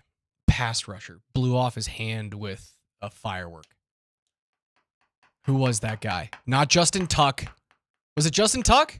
He played with Justin Tuck. There was a OCU Minora. Was that the guy? There was a Giants defensive lineman during the that sounds about right. During the Super Bowl runs that nearly blew off his hand with a firework. I think it's OCU Minora. No, it was JPP. Oh yeah, there you go. Paul. But he was close. Was he a Jet? Was he a Jet or a Giant? He's a Giant. He was a Giant. That's right. Yeah. I had every other member of because that damn around Giants the same time, line. you had Plaxico Burress shoot his hand. Yep. And then it was like, or he shot through something through his pocket. And then you also had gosh dang it. They couldn't stay out of their own way. Oh, man. State of New York just does things to their Michael football Strahan franchises. was trying to get on the morning show. State of New Jersey does something to their football franchises. It's called New York. It is the state of New Jersey, man. There's something in the water out there. Tight ends, though. So, like, you don't think that the wide receiver market is for them? Again, I'm not – you guys know me. I'm draft pick guy. I want to hoard draft picks. As do I, especially given the Broncos' recent history. But – a 6th or a 7th feels tradable to me at this point. I know you found, like, Devon Vele was a 7th, right? So, like, you could find those guys late in the draft. You could find, a Brock Purdy if you're the 49ers back there. But the chances of you finding him, they're slim to none. So, could you flip, like, is this the time that you flip one of your quarterbacks for a 6th or a 7th? And then you utilize that to go out and get a guy like Mike Williams, or you package that, like maybe you want to go younger. You could get a Deontay Johnson. That's a name that I'm interested in. That's a name that I'm moderately interested in. He'll be here this weekend. You can just great pre-scout. Yeah, good pre-scout. And hey, you want to stay here? That'd be a name. But I think that with Josh Reynolds coming off the injured reserve list or becoming available in the next 2-3 weeks, most likely, Josh Reynolds will almost function as a trade or an acquisition when he comes back and is healthy. Okay. Because now you have a more confident Troy Franklin. You have a healthy Devon Vele. You have a Courtland Sutton that's capable of having a big game at any point in time, but you still don't have a true tight end. So before we get to the tight ends, is there something to be said for not bringing in a new face when you have a rookie quarterback and just allowing him to work with his known core? Or is like only playing 7 games in the National Football League, adding in another variable like that to the room, does that really matter for you as a talent developer? Just depends on who the person is. Like Courtland Sutton, we know who he is as a human being. If you were to acquire Courtland Sutton, you'd feel great about it because he's not the Devontae Adams pouting on the sideline in between series, no matter who his quarterback not bringing is. Antonio Brown into the room. No, I mean, those guys are a problem. The total me guys. The guys that are all about their stats, all about their standing in fantasy football and look at me, I am that guy. You don't want that guy for Bo Nix. You do not want that guy, that personality. There are guys out there like Amon-Ra St. Brown who you would never touch. I know that. He's got the right wiring. It's about whatever is in front of him, he's going to compete to get open, but he's not going to sit there and just whine about not getting the football on the sideline and pout. There are a lot of those types of guys that are the pouting variety at that position. Deontay Johnson is pouting. That's not good. He's pouting heavily. He's upset he's not getting the ball. He's saying it to everyone. I was open on play X, Y, and Z. And it's not like he's yelling at Bryce Young. He's yelling at an entrenched veteran in Andy Dalton. So if he's going to do that to the media with Dalton, and granted, I know the situation in Carolina has to be, it's got to be borderline like insanity inducing. So maybe I can cut him some slack there. But if you don't want to bring in a guy who's going to be vocal about not getting the ball, maybe Deontay's not your guy. Sean's not going to want to do that either. He's not going to want to bring in a guy. We look at Devontae Adams. Pouty players change their uniform, change their quarterback. And when it doesn't go their way, what do that very next game? They pout. If you're a pouter, you're a whiner, you're a complainer, it doesn't matter what job you have. And this is all industries. If you're complaining in your previous job and all of a sudden you get your dream job, you're probably going to start pouting at some point within the context of that job as well. That already played out in what we saw with Devontae Adams. So I don't think you add a receiver that's going to be a malcontent. You don't need any drama because the strength of this organization right now in Denver is the fact that it has a good culture. If you do want to bring in an impact player, though, and maybe it is a tight end, you and I threw around the idea off the air of a former CSU Ram and Trey McBride. Like, would he be available? And I know he's part of the building blocks that the Cardinals have right now, but like, could you go out and get that guy? If you were to go out and try and get a player of that type of like future impact value, you would have to move money out to make the money coming in work. And the Cardinals are still in the mix of it. They're second place in the NFC West. They're 3-4, between the Rams being what they are, which is all the injuries in the world, the 49ers being what they are. Seattle's in first place in that division, and they are such a flawed football team as you watch them go forward in this season. The Cardinals are not going to part ways with he's not available. That's me thinking in fantasy land. Well, and I did too. I said the same thing at that point they were 2-4. They were playing the Chargers. Now they're 3-4. They're second, tied for second with the 49ers, who seem to be trending in a bad direction. Brandon Ayuk out for the season. This is a team that's looking at finding a way to win the division. I mean, they are one game out of the division lead, so there's no way that you part ways with Trey McBride. I think the names are David Njoku, and then you have to check on Hunter Henry in New England. Could you kick the tires on one of the guys up in Buffalo? Like, they love Dalton. They love Dalton Kincaid. Kincaid's staying. Yep. But like, do you think they'd be okay with moving on from Dawson Knox, especially since they just got Amari Cooper as a wideout?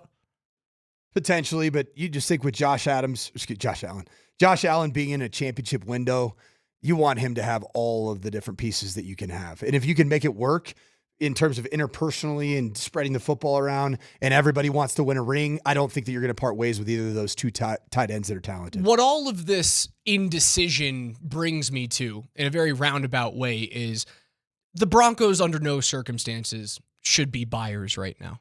Like, I don't think that you should, again, and I'm saying this is we're giving the Broncos 5-3 on Sunday. Could the Panthers bite you? Sure. Crazy things happen in the NFL every single week. The Broncos lost to New England Patriots last year, and that team was garbage, right? Things happen. But I'm going to give the Broncos the win on Sunday. I don't think that you can let 5-3 cloud your judgment as to what this team is moving forward. I still think if you are going to give the Broncos 5-3, you also have to give them 5-5. You and I differ on that opinion. You think they're going to snag one of the two from Baltimore and Kansas City. I think that's a very tall mountain to scale. If I'm looking at 5-5, I'm taking the growth that we have and saying, listen, if you guys can get it done with what's in the house this year, that's awesome, but we're not playing for this season. Raj, you've already said about Patrick Mahomes that he's essentially a kid in a high chair that's just throwing his food around on his little plate. He's joking around, man. He's a regular season food player. They're going to find a way to win one of those two games. I believe that. And so I do think that you are in a position of being a buyer, but I don't know that there's the right guy out there right now, Raj. I don't see it. Cody Harmon says, trade Mims for Kupp. Are you sure Cooper Kupp's going to be healthy? Like his lower body scares the living crap out of me, guys. When he was healthy, and again, we talk about peaks, right? Like, have we seen the best out of Cooper Kupp? Probably. Are you really sure that trading a player like Mims for Cooper Kupp, the hope that Kupp returns to what he was 2 seasons ago, is that what you want to do? You want to hope and pray with this team? I don't know about that. Aaron Quintana from the Shop Mazda text line, one price, one person, 1 hour, brings up a great point that I have been talking to people in the Broncos media base, and they have said that there is no cap space. Like, how are you going to acquire these players insofar as you're not just having a team absorb the loss in totality? It's probably not realistic to add a big name player that isn't just completely damaged goods and the team is willing to eat the salary just to get rid of them. I don't know. Right. And most of those players that you're talking about that teams would eat the salary for, most of those guys are going to be expiring contracts. And you're not in the window right now where you should be trading for rentals. If you're going to make a trade over the next, when's the trade deadline? Not this week, but next week, correct? If you're going to make a trade over the next week and a half, it has to be for someone who's going to be here for at least next season as well. You should not be like, you know who's in a rental window right now? Joe Sakic, Chris McFarland, and the Avs, Calvin Booth, Coach Malone, and the Denver Nuggets. You are in a rental window. That's the reason why Russell Westbrook and Dario Saric are here. You're in rental land right now because you are in championship window. That's not who the Denver Broncos are. So are you going to be able to find a team that's going to retain salary for 2-3 seasons? Hell no. And you also don't have the draft capital to make that work. The reality of it, as we talk through this conversation, is they're not going to get a big name player. How do you even take on David Njoku, who's not on a rookie deal? This is not a guy that's in a rookie contract. How do you take that money out? Do you even have any? Are you even close to being able to absorb any form of a cap hit? And the answer is no. Like I saw from one of our texters, it's a lot of cash. It's a lot of cash. So I saw here trade Greg Dulcich for Njoku. Greg Dulcich is still on a extremely cheap deal. You're not going to be able to do it. You cap hit's 9.6 this year. You don't have the room to make it work. His cap hit in 2025. This is David Njoku of the Cleveland Browns. It is a $22 million hit. There's a potential out. Like if Cleveland's going to try and cut salary next year, Njoku is a possible vet cut candidate because you could cut him for a 3-year, $20 million dead cap hit. Let's actually head out to the Ramos Law hotline where we'll find our buddy from Kreckman and Lindahl, Andy Lindahl. What's up, dude? You here to yell at me? What's going on? No, it's my first chance to crash your show too now because I'm always lurking on this station. But look, man, you guys brought it up. I don't remember who texted in. Leggy's been hammering this point home to me forever. And it's not you guys, it's our whole station. We got to quit having irresponsible discussions. The Broncos, according to Over the Cap, have $4 million of cap room. Anybody else that goes on IR, and we got more than a half a season to play, counts against that cap room. So not only do they need somebody to pull a Von Miller trade with them, like the Broncos did years ago with the Rams, where they ate the $20 million for essentially what was called a second but was a third-round pick because they won the Super Bowl. The Broncos, because of the Russ thing, just don't have any money to trade for anybody. That's where we're at this year. So, Raj, it goes back to your point of don't get drunk on what you think you are. Don't go redoing Garrett Bowles' contract because that's the only one that's left to redo. They clearly aren't. I don't think they think he's in the future. That's why they haven't touched it. Sean Payton, we just got done playing the Saints. You saw what Sean Payton and his let's go all for it now kind of, where that got him. The Saints are in cap hell. You have to be responsible, and I'll use a leggy line. You got to eat your broccoli and just see what the young guys can do this year because you got no money to make a trade. Garrett Bowles is playing really good football right now, Andy. You have a rookie quarterback. Oh my God. My God. I mean, you got to have you watched Garrett Bowles over the last 4 weeks? He's playing good football. It is hard to get a left tackle. And it's a gamble even if you draft him. All right. But if he also gets hurt, which he's been hurt, you don't need to push any more money down the road. That's the only untouchable contract you have left. Mike, are they getting to the Super Bowl this year? Seriously. They getting to the Super Bowl this year? No. Now that DeAndre Hopkins is a Chief, they going to the bowl? No, clearly then not. Then why make a move? Then why rental? What do you need a rental for? Because you haven't been to the playoffs for 10 years. You haven't been to the playoffs. Right, what's one more year? What's one more year, Mike? Have some patience, Coach. I don't think the Penners have patience. Andy, get out of here. We'll listen to you guys from 3 to 6 p.m. You guys can go and hang out with Andy and Nate on Thursday afternoon at number 38 in Rhino. Go chill out there before Thursday Night Football on Amazon Prime. Appreciate you, brother. That's Coach Mike Sanford. I'm Alex Ryan. It's the Morning Sprint on Altitude 92.5.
And did you get the cereal out of your car?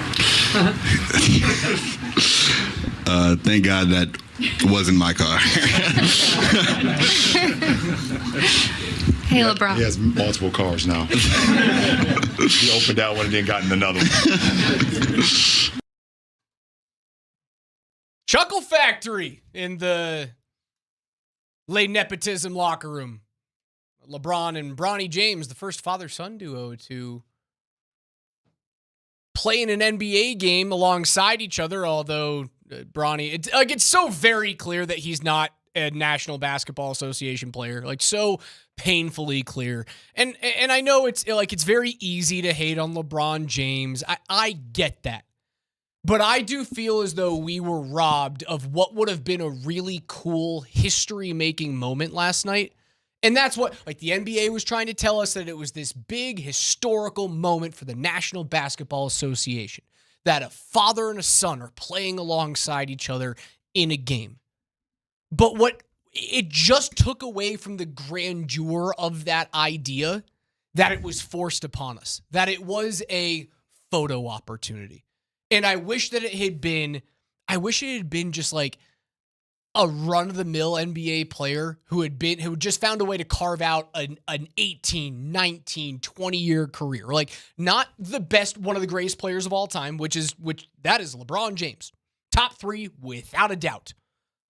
But like, if you can carve out a 17, 18, 19-year career and you have a kid early, and that kid goes on to a solid college career, and that gets drafted somewhere and finds a way onto your team, but both of you are worthy of the spot, I think it would have been a way cooler moment. It would have been a cooler moment if Bronny could hit a shot. Yeah, he's not good. I feel bad for the kid. He's not good. He looks like a child on the basketball court. Does he not? Looks like a child. Small. He's small. He's like a high effort guy. It's like the walk-on that gets a little playing time for Syracuse when they're up by 28. That's exactly. It's the kid who's on the team to raise the GPA. Or family money, and they're going to give to the NIL. Yes. It's what it feels like. The wing of the lit building is paid by, your Uncle Sam. Raj, I am very anti the LeBron role of head coach, owner, general manager, director of scouting, defensive coordinator, offensive coordinator for the Los Angeles Lakers. So on our Morning Sprint show text thread, before the game, I started out with a lot of negativity about this night. And then I was like, I'm just going to sit down and watch it.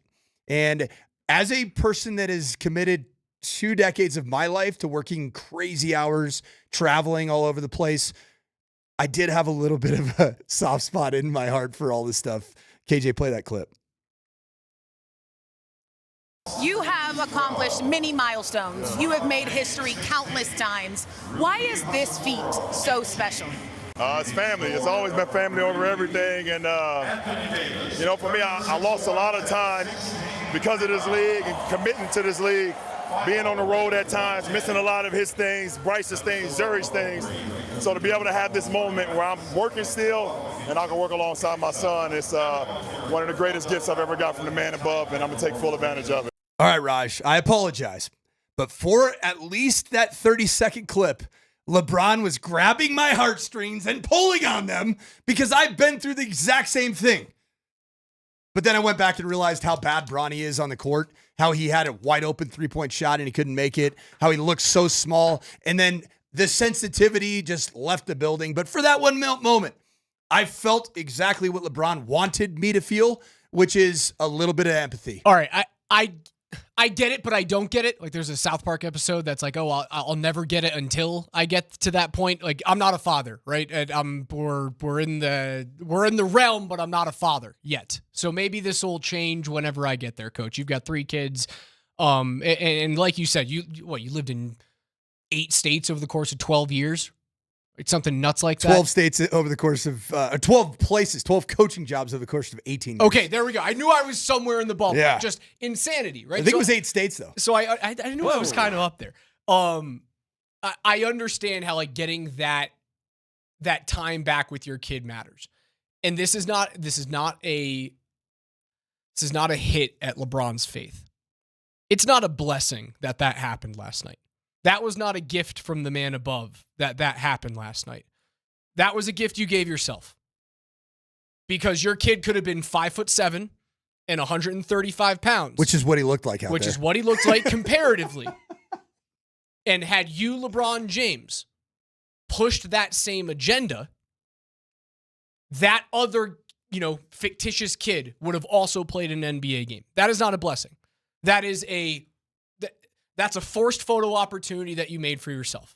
And unfortunately, again, the viewer in me feels cheated from what would have been a really cool moment.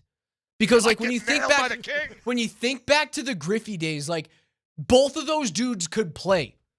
And the kid was a future Hall of Famer with the greatest swing that we've probably ever known.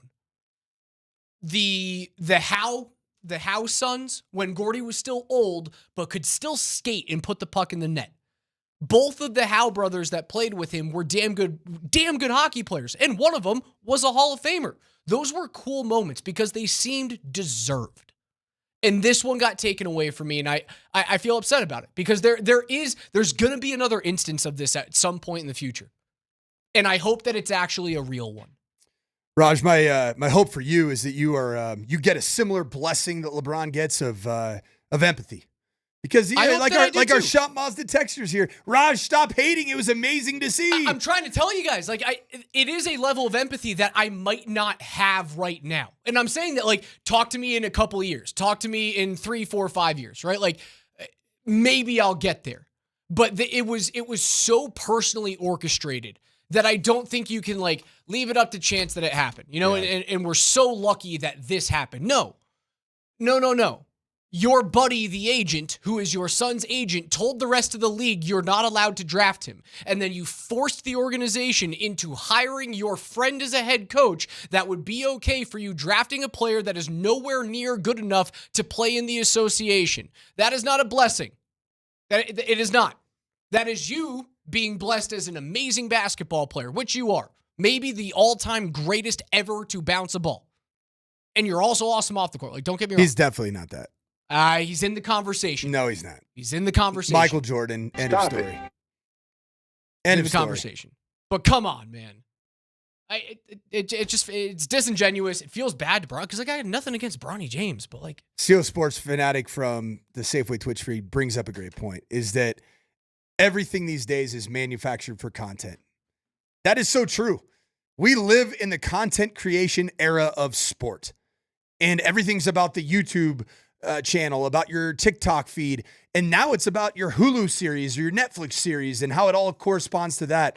I do agree that there is a level of authenticity that I am just screaming for as a sports consumer. Yeah. But I do know this. I woke up this morning. I had 2 boys that had to go to bed before 8:30, so they didn't have a chance to see Bronny play. Mm-hmm. I have a daughter that's has mild interest in NBA, not affiliated with the Nuggets, and a wife that just doesn't really love the NBA, loves going to Nuggets games, watches all the postseason. They wanted to see that this morning. So you do cross over, similar to the Taylor Swift, Travis Kelce world. You cross over and you grab some other people into this big tent, and the NBA loves it. I'm not saying I'm not going to get there. I might.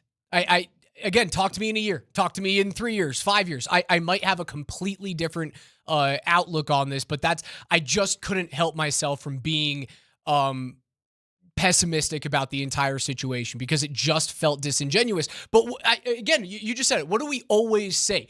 At the end of the day, it's a made-for-TV event. Every single one of these sports, that's what it is. It's a made-for-TV event. It's funny.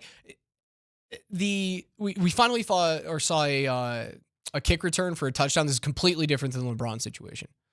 Last weekend in the new kickoff rules. But I was ready for this new kickoff rule to go away because it's such a bad piece of television, such a bad piece of entertainment. A bunch of dudes just standing around.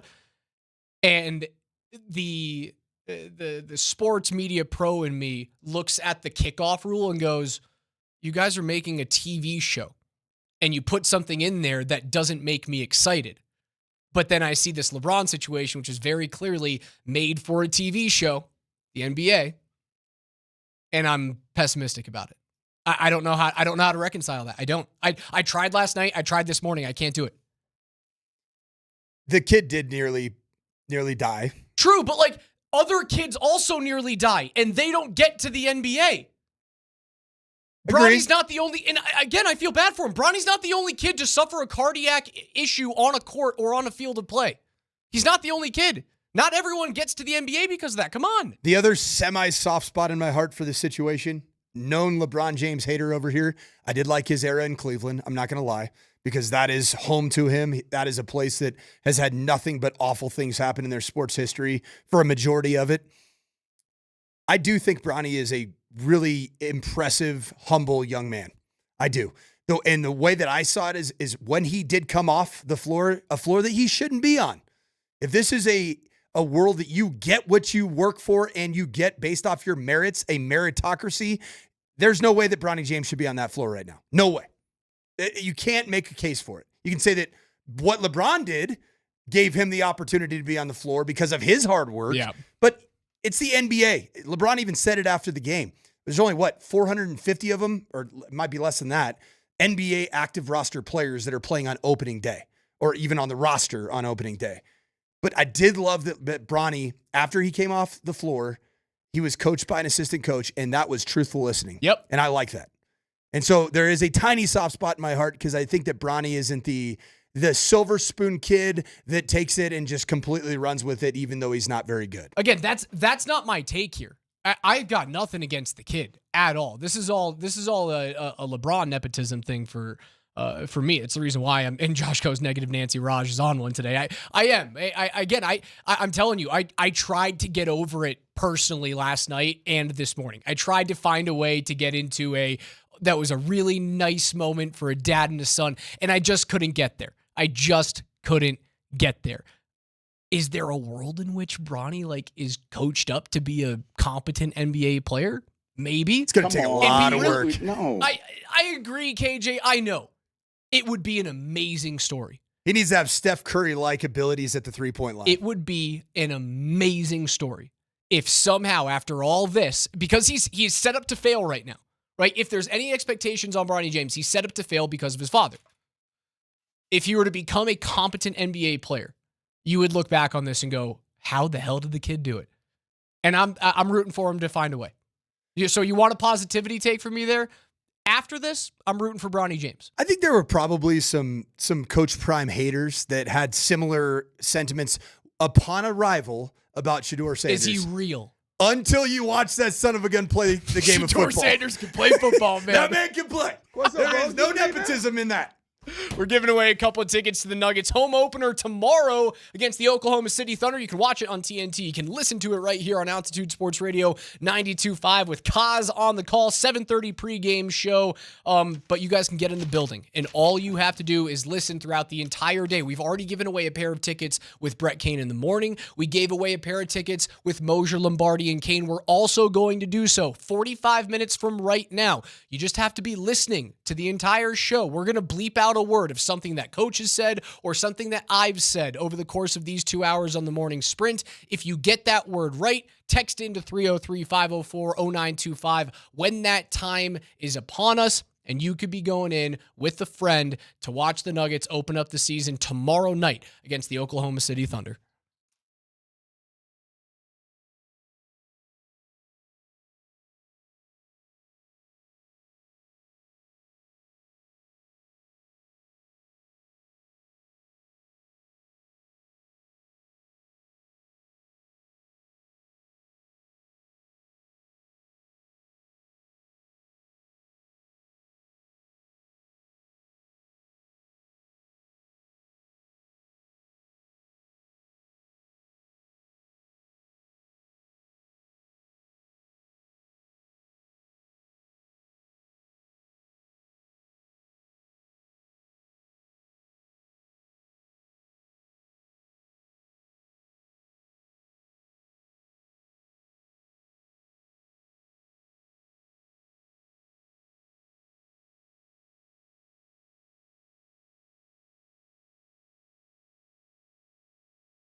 See, Russell Wilson has a new sandwich at Primanti Brothers in Pittsburgh.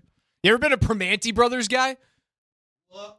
I absolutely love having some French fries in my sandwich. What a sandwich. It's really good.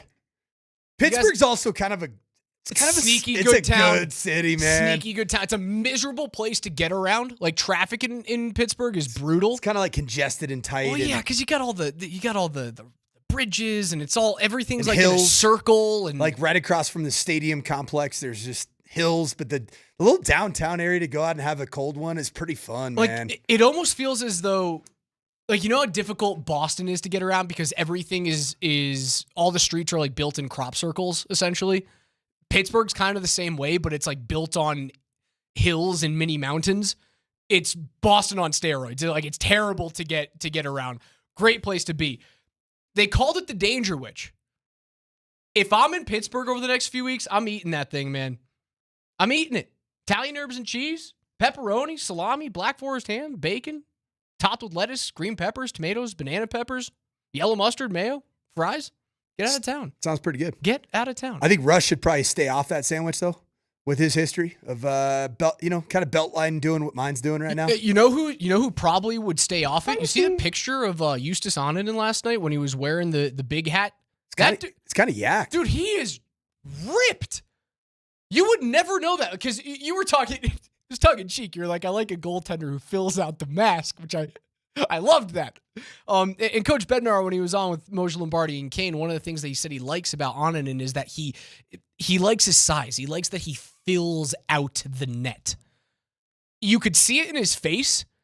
The dude might be the like most athletic looking guy in terms of, like underwear Olympics on the team right now.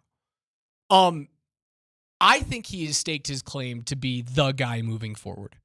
And it's solely because of how the team played in front of him. Yeah, Devon Taves came back. That's nice. He plays 18 minutes 5-on-5 with Cale Makar. That calms a lot of things down in the defensive zone.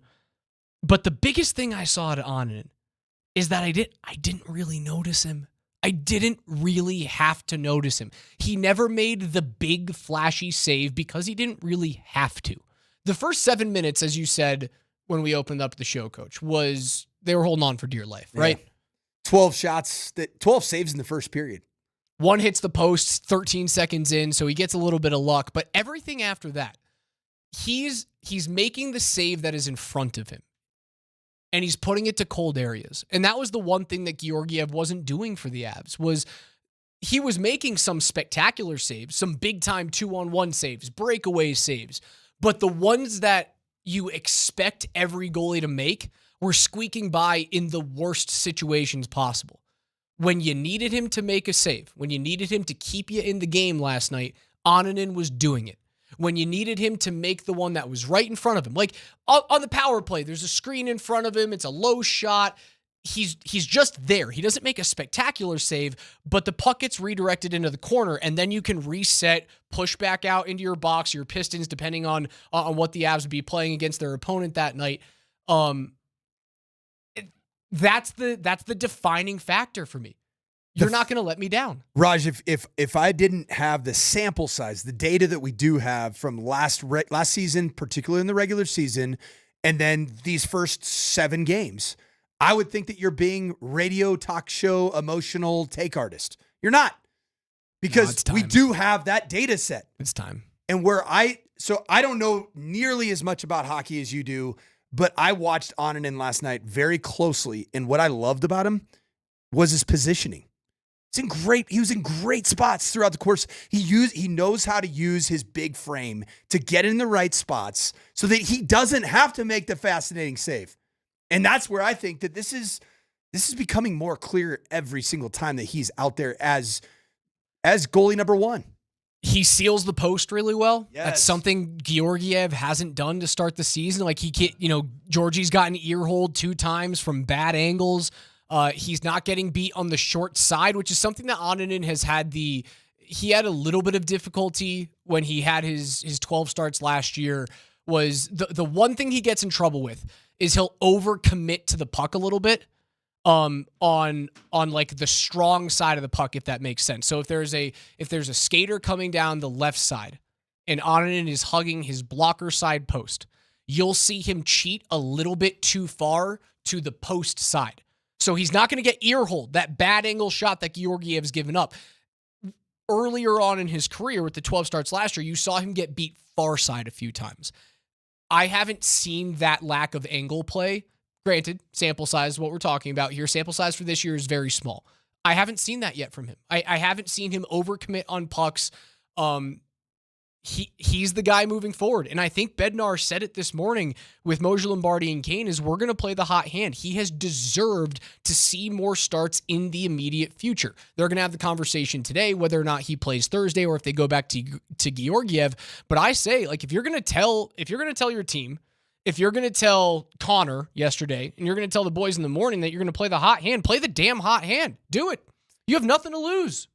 Raj, I had a moment of clarity about the Avs last night. I'm the type of guy that doesn't like to jump on the bandwagon when the bandwagon's already full. Yeah. And you came off an 0-4 start. I went to the Islanders game and it was bad. Like it was just like, what is going on? This is terrible.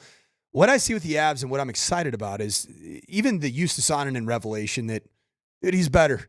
Like it's pretty clear. Might be better. He's better. He's a better Better option. right now. That's like one more little thing where I look at the Avs as almost like a video game character.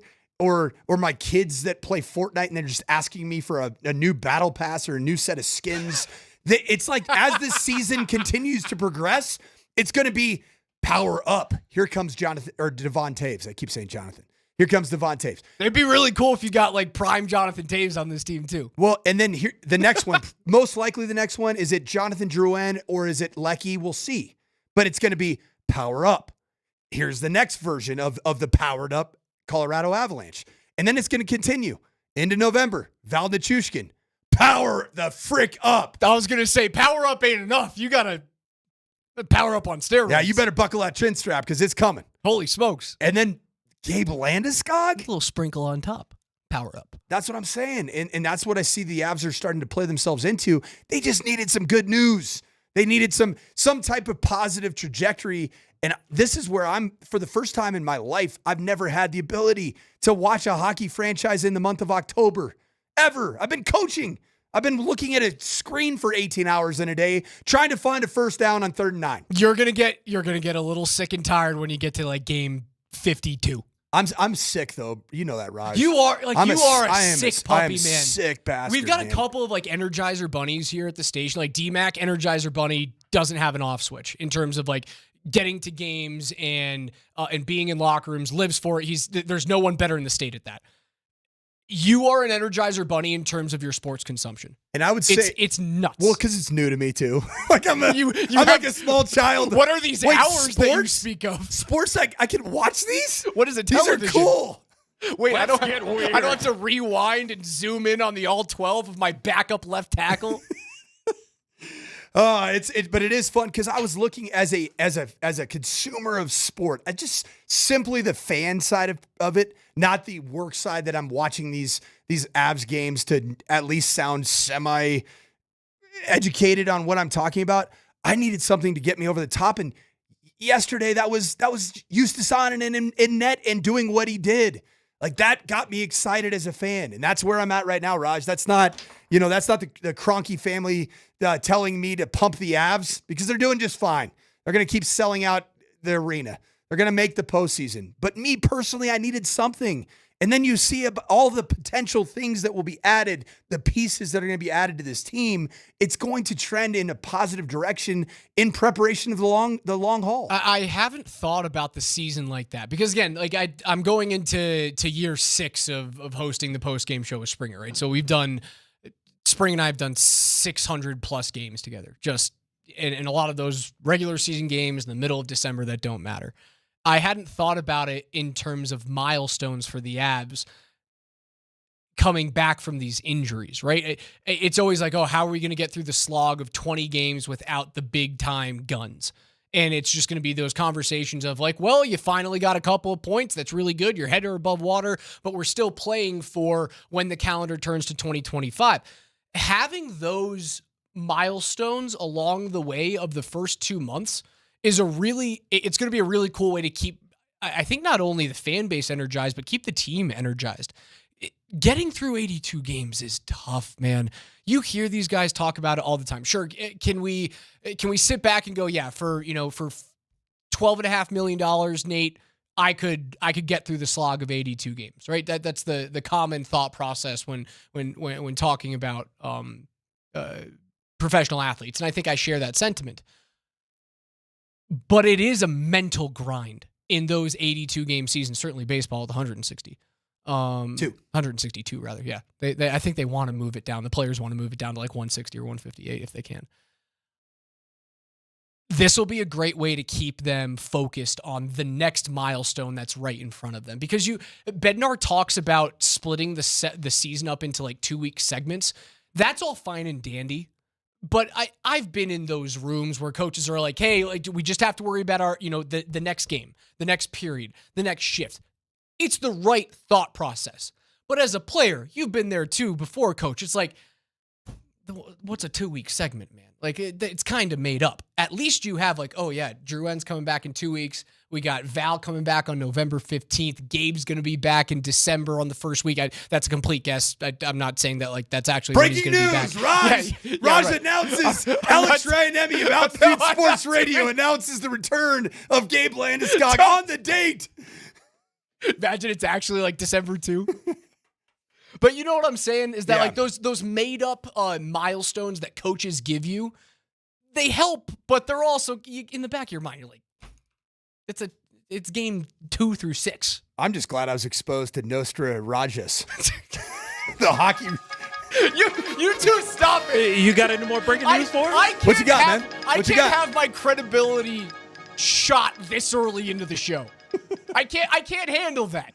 I do enough trying to shoot myself in the foot on a daily basis. I can't have you two teaming up against me. Oh, it's going to happen. Just Demp's learned fairly quickly. Like, it happens. Me and KJ were always scheming behind the scenes. I'll bite back. I'm a little meaner. All right, on the other side, KJ's NFL notes are coming up. DeAndre Hopkins is in the division. He is a Kansas City Chief. That'll be our lead story and so much more. Again, we're giving away a pair of tickets to the Nuggets and Oklahoma City Thunder on Thursday evening. All you have to do is listen all day long. We're giving away a pair of tickets at 11:45. PhD is giving away a pair of tickets at 2:45. And Kreckman and Lindahl will get you guys into the evening with their own pair as well. Just listen to the shows. There's going to be a bleeped out word at the end of the program. If you get that, text it into 303-504-0925, and you could be walking away with a pair of tickets.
Altitude Sports Radio 92.5 presents KJ's NFL Notes. Why are you smiling? Because I love football. Football's fun. Fun, sir. Fun, sir. It's fun. Brought to you by Mountain High Appliance. Locally owned and operated since 1993. Colorado's most complete appliance store. All right, listen up. Every day here on the Morning Sprint with Coach and Raj, we go through the biggest stories in the National Football League with KJ's NFL Notes. Before we get there, all of you guys are on the, I know we were joking about the whole Gabe Landeskog thing, but all of you guys being happy about me predicting that Gabe Landeskog is going to come back on December 2nd, which again, I'm not really doing that. If y'all know how bad my predictions are, that could be a really, really bad thing for the Avalanche. So let's just hope that I'm finally right about one of these. And it doesn't go the way of like the Jaguars winning the AFC South. Or you're so bad that Gabe's back mid-November. Hey! Let's go. Let's go. KJ, what's first?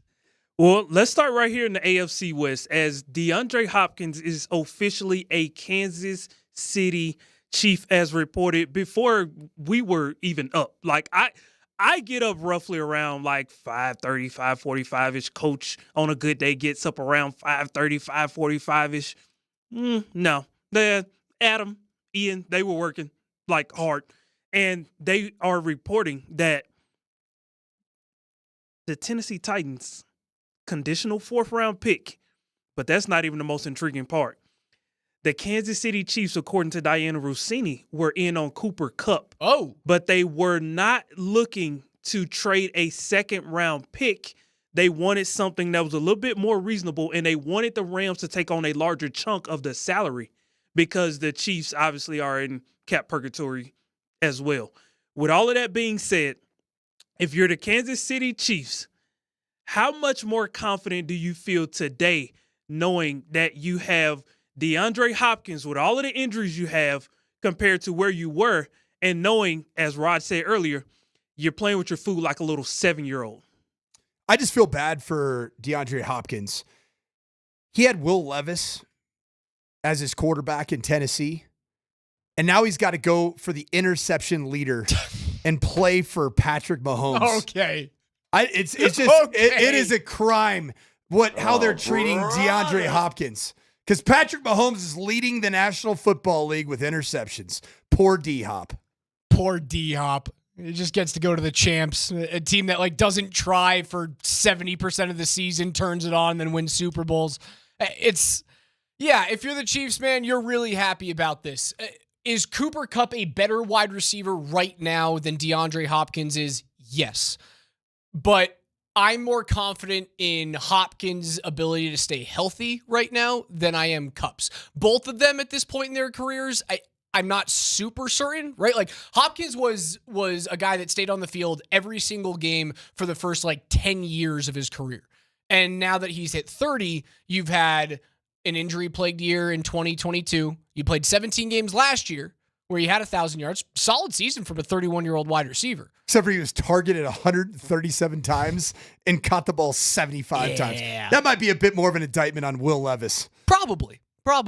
Yeah, it's a far cry from... Still had 1,000 yards, though. 7 teeters. It's a far cry from the year that he had in like 2016 when he's the all-pro one with 13 touchdowns. One thing about D-Hop, receptions. Unfortunate for the Denver Broncos, is D-Hop is a pro. He is a professional. He knows how to take care of his body insofar as he doesn't have any out of his control type of injuries. The Chiefs are getting a pro. They're getting an established veteran professional that is not only a good possession receiver, is very strong to the catch point. I don't know if it changes my prediction for Broncos at Chiefs, the Broncos giving them an L in the kingdom of Kansas City, if you will. But it is going to bode well for the Chiefs again, unfortunately, in the postseason. Will the D-Hop debut be more along the lines of Devontae Adams in New York or more along the lines of Amari Cooper in Buffalo? Amari Cooper, I feel. Just because of like the red zone threat issue? Yeah, just the big play abilities. Yeah.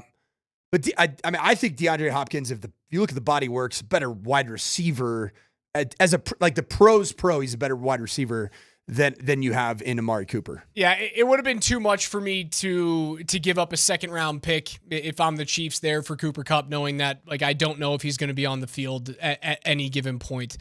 It feels like a good enough gamble for a conditional 5-4 to get Hopkins in there. I'm scared about it. I just hope Pat Surtain's healthy for that game. He's going to need to be. He's going to need to be. And you better get your track shoes on to run with Xavier Worthy, too. Whoever's guarding him. Look at the game film safeties. Don't get beat over the top. And he's still whatever rookie. you do. I'm not saying he's great right now, but at some point this year, Xavier Worthy's going to get rolling. I mean, he's had 3 games in which he has, he's not a big possession guy, but he's blown the top off of defenses 3 separate times this year. Yeah, and he's missed him, man. Mahomes is washed. Leads the NFL in interceptions. I just, once again, man, I go back to it. D-Hop. I feel like I'm better than Patrick Mahomes. I'm so sorry. I feel bad, man. You had something going with Will Levis. Pen and note. KJ? I don't have anything to say about last week. So Zach Gelb, who does Sirius XM on channel 158, he does Afternoon Drive on Sirius XM. He is a very respected radio host in the sports industry. And yesterday in his interview with Puka Nacua, he was reporting that he had multiple sources that were saying that Matthew Stafford to the Vikings is becoming a little bit more real by the day, and that a trade could be worked out soon. Saying all of that to say, if Matthew Stafford is traded to the Vikings, does that make them the overall contender? Like, I'm talking about your number 1 seed to come out of the NFC, knowing that the 49ers are currently 3-4. I still think it's Detroit, man. Even without Aiden Hutchinson going out with that lower body, is he going to be available in the playoffs with that injury? Probably not. That was pretty ugly. It was pretty ugly. There's an outside chance he could be back. Yeah, but you're even concerned about nerves reconnecting, refiring. I've dealt with that so many times with athletes that have those types of disgusting injuries. It's hard, man. Even without Aiden Hutchinson, man, I have a hard time betting against Detroit. I just feel like they've got everything going for them. Do they really not believe in Sam Darnold? That's my big question here is there a really big difference between what Matt Stafford is right now at 36, soon to be 37 years old, and a 27-year-old Sam Darnold who looks like, under the tutelage of a quarterback whisperer, what he should have been coming out of USC? Not to mention that you have the perfect situation with J.J. McCarthy. Yes. When he's back from his full-fledged meniscotomy, when he got his meniscus fully repaired. He'll be back for the 25 season. You got through that word really well. Yeah. That was impressive. Unfortunately, I've said it too many times with my own self and the athletes that I've... Meniscotomy. I know it. Yeah, I just don't see this, man. I love Zach Gelb. I'm a guest on his program from time to time. I just don't see this, man. I think there's no reality to this whatsoever. And why would the Rams be looking to move off of Stafford right now too? I just don't get it. It doesn't make sense for it. It makes more sense for the Rams to move off of Stafford than it does for the the Vikings to move off of Darnold, right? Because then you are shedding salary for Stafford, who's under the contract for the next 2 years. He's a $53 million hit next season and a $53 million hit the season after that when he's 38 years old. So you'd be shedding money if you're LA. That makes sense to me a little bit. But I've watched these games, Raj. The problem is not Matthew Stafford. The problem is for their organization. The problem is the surrounding cast is never healthy. I think the only way to address that is by drafting new players or getting free agents. And if you want to get those guys, you have to move $53 million out the door. And who's your quarterback? I don't know. Maybe it's Sam Darnold. He's 27 years old. He's cheap. Ooh, Shedeur Sanders? Maybe Shedeur. They're not going to be that bad, though. That's the issue. You imagine McVay cooking with Shedeur's arm talent? No, I don't want to. Man. It would be perfect. If Dion wants Shedeur to land anywhere, it's LA. It doesn't make sense, man. $5 million and you're getting really good play out of Darnold. He's not going to be an all-pro 1 guy this year, but he's got you at 5-1. Don't upset the apple cart. What's next? I don't have anything to say about last week. This segment is sponsored by Mountain High Appliance. They are your local and most complete local appliance store in all of Colorado for everything appliance. Anything that you need, anything that you want regarding appliances, Mountain High has them. That's why we're so proud that they are the sponsor of KJ's NFL Notes. They have multiple locations in Denver, Louisville, Glenwood Springs, Colorado Springs. I mean, Littleton. You got options. You can go anywhere. I promise. You won't. You will not be disappointed. MountainHighAppliance.com. I'm telling you, that is the place to go here in Colorado for all things appliances. With that being said, the Cleveland Browns are making some appliance changes at quarterback. I see what you did there, well, KJ. Listen, every once in a while I do a little thing. I do a little thing. Yeah, you know. And they are rolling with Jameis Winston as their starter moving forward. But that's not the only news that came out of today's press conference in Cleveland.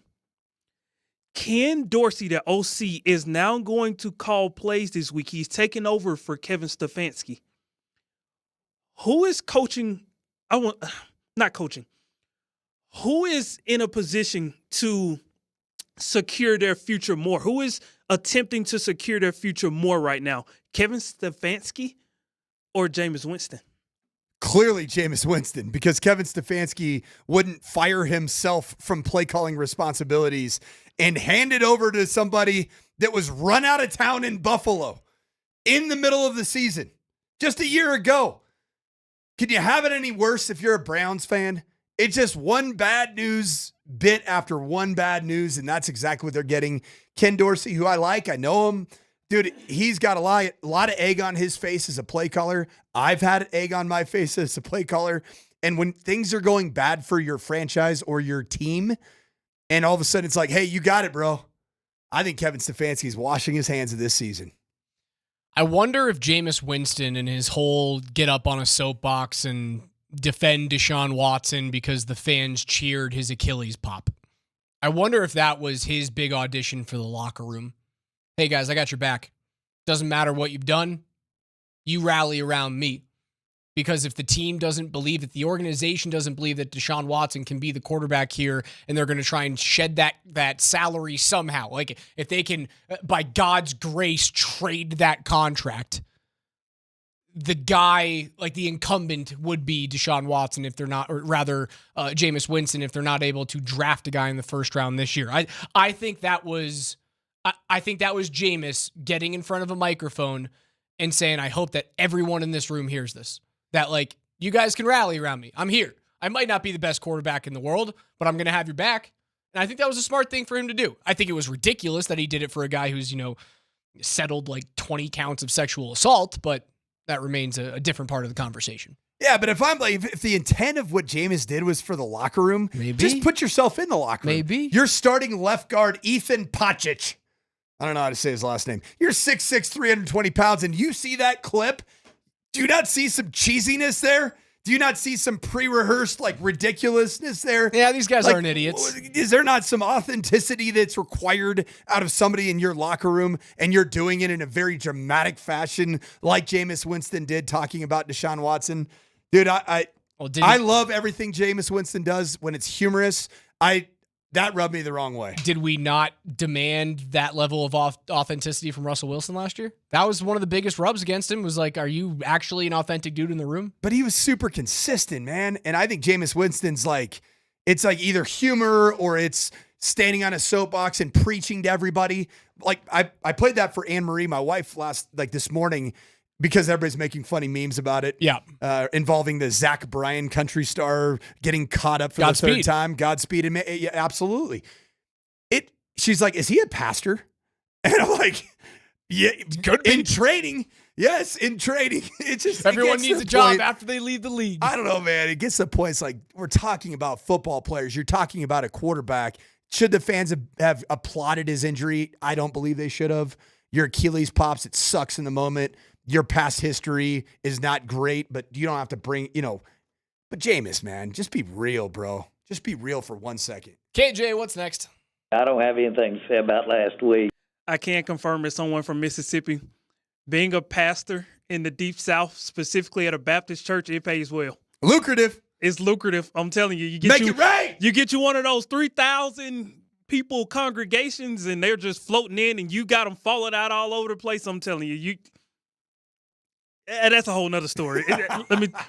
Russell Wilson, as you guys talked about earlier, he's got a sandwich named after him at the Permanente Bros location in Pittsburgh.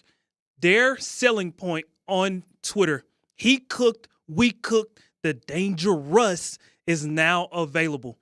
The Dangerous is packed with pepperoni, salami, ham, and bacon, and it's topped with provolone, cheese, fries, coleslaw, and tomato.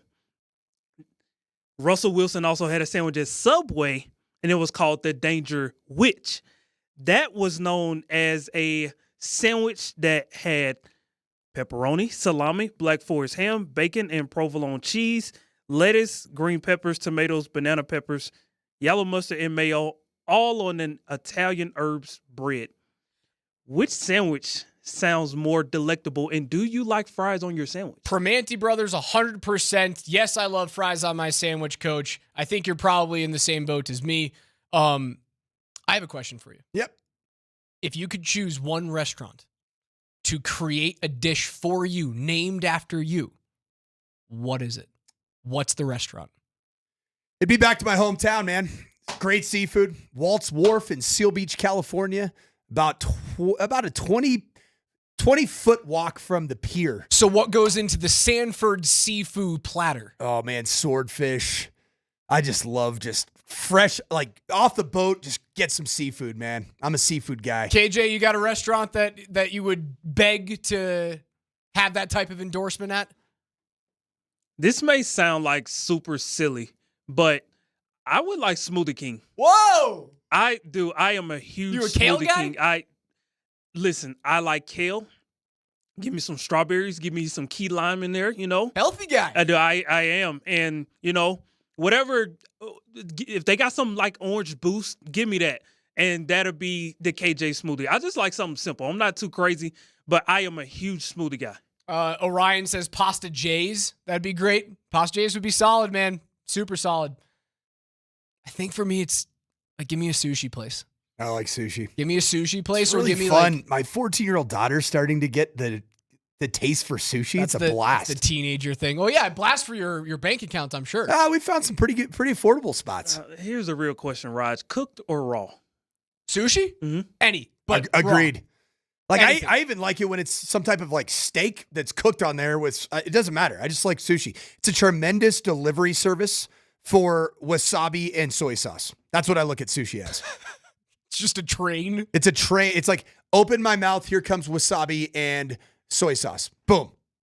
The KJ kale key lime smoothie. I would drink that. I would eat the Sanford Seafood Tower. Yes. Sushi's for me, man. Yeah, I like sushi. I would do sushi. I would entertain. I'm a big Machetes tacos guy.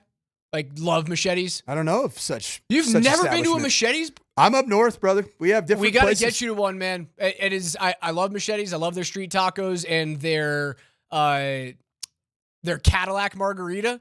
Have a couple of those things, and you're calling an Uber home.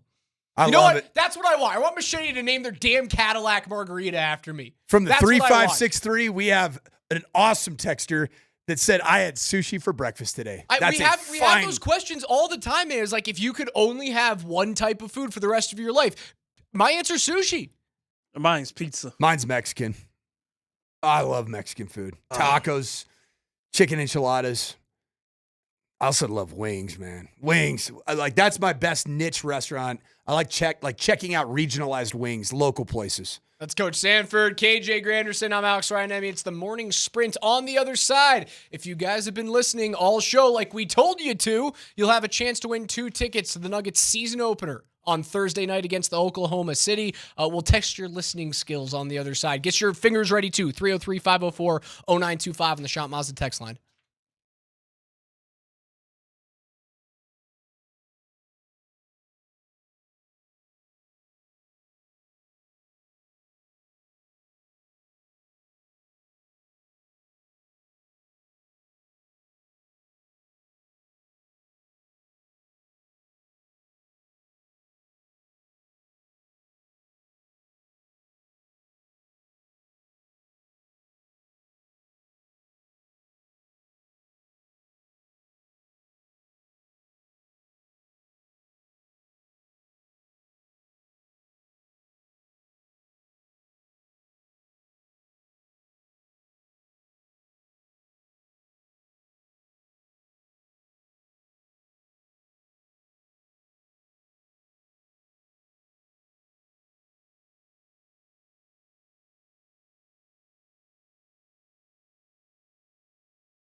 Jokic, who's a better defender?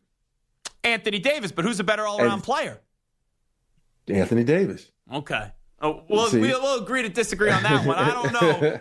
The scoring that Nikola Jokic does, and then the assisting as well.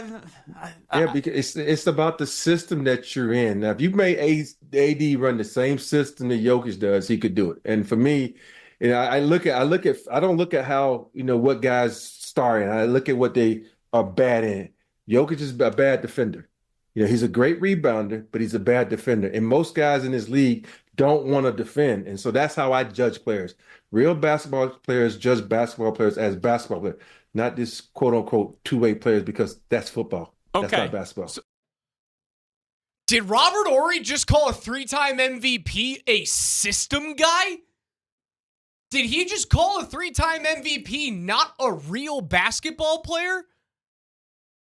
Big Shot Rob, shut the hell up. You made the list now. I know that's a morning show thing, but I'm starting one right now. You're on the list. Yeah, Bob Horry. I'm putting on my lipstick. Bob, you're done. You're done. Nikola Jokic is the system, Bob. He's the system. He is the system. You think that Anthony Davis could be the system?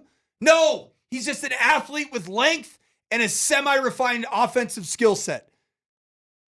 What are we even talking about, Rob? He's a system player. What an insane thought process for a guy that eats Anthony Davis for lunch. Eats him for lunch. Breakfast and dinner. I don't understand how people still have this thought process about Nikola Jokic, that he's not a spectacular basketball player all around. Is he Rudy Gobert as a defender? No. But he has steadily improved as a defender year over year. He's not a black hole on the defensive side. He's a fine rim protector. Do you want to know why this happens all the time? Laziness. You don't watch him. You don't evaluate him on a night in, night out basis. Robert Horry's probably watched a handful of games to be able to come up with that type of thought process. Raj, I'm going through this exact same thing on X right now. I engaged the Ashton Genty versus Travis Hunter Heisman conversation. Got a little ugly. Talked about it yesterday. You want to know what Boise State fans that hate on Travis Hunter, they don't watch him. They don't see what he does over the course of a season. And the same thing for Buffs fans that hate on Ashton Genty. You don't watch him. Do your homework, people. Do your homework. Watch these players before you say things, Bob. It baffles me that players of that ilk can look back on Nikola Jokic and say just because you're not an all-NBA defender that you are worthless on the defensive side of the ball. It's not the reason why the Nuggets lost. It's not the reason why they got bounced by Minnesota. It was because Jokic was not a good enough defender. That wasn't it. They couldn't shoot. They fell apart. They had an injured point guard. Like, that's the reason why they got bounced out. And they still disposed of Anthony Davis's Lakers with the greatest of ease. But what is going on? Russ has a great point. AD couldn't play in the 80s or 90s. He doesn't have the body. Like, Anthony Davis would not have survived in the Bill Lambert era. He would not have survived in Scotty's era. Yeah, Scotty would have thrown him around the Scotty gym. would have disintegrated him. Is Anthony Davis a remarkably talented basketballer? You bet your ass he is. Crazy combination of length, athleticism, rim protector. He has been developing an outside shot. He's a great basketball player. But Russ is right. Like, Jokic could play in any era and be a stud in any era. You could argue that Nikola Jokic might have been a better player in a different era without all the emphasis on three-point shooting. You could argue that, like, there's a possibility he could have been a better player in the 80s and the 90s than he already is right now, which is all-time great, 3-time MVP, and the betting favorite outside of Shai Gilgeous-Alexander to win another one this year. It is such an asinine comment from a great player in Robert Horry. Well, he got clicks, and we're talking about him. So, hey, great job, Bob. You're Thanks, really good, Bob. man. You know what? I say no more talking. I don't even. He's such on the list that we're never bringing him up by name again on this program. Shut up, Bob. Bob, what you a great name to yell at someone when you're pissed off. Oh, Bob. it's perfect. I think Bob's a real good one. Shut up, Bob. It's just like it's got a hard B to it. Go home, Bob. Yes. You've been overserved, Bob. Leave. All right, KJ, I've been mad enough. We need to do something positive.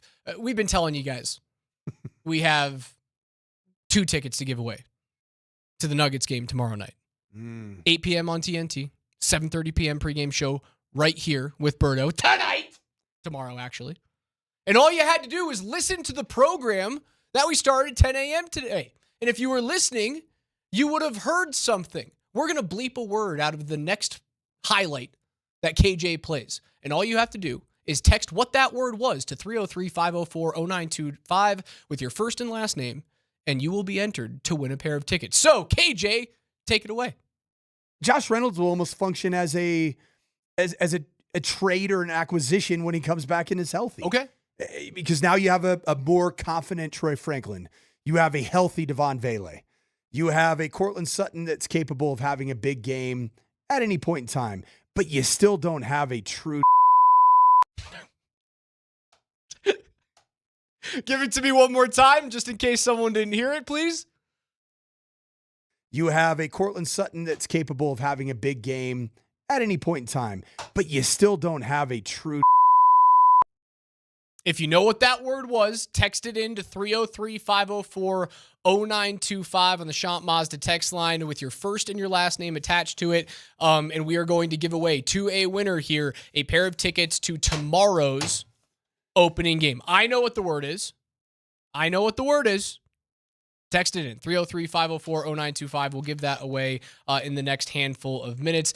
If you do not win our tickets here on Morning Sprint, you can listen all day for your chance to win another set of tickets. Every show has a pair, including PhD next, including Kreckman and Lindahl in the afternoon. All you have to do is listen to our programs throughout the day, and you can walk in to the Nuggets season opener. If you don't want to leave it up to chance, however, you can go to nuggets.com/tickets because they are still available for the season opener.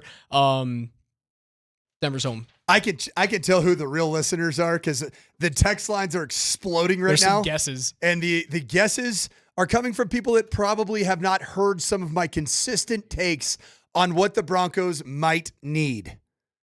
And I've been fairly consistent on this for at least a couple weeks. You have. And even the offseason. Listen, I was talking about whether or not they should bring a wideout into Denver, and I don't know if I don't think wide receiver is the right word. I'm just going to tell it. How's that? I'll give you guys a hint.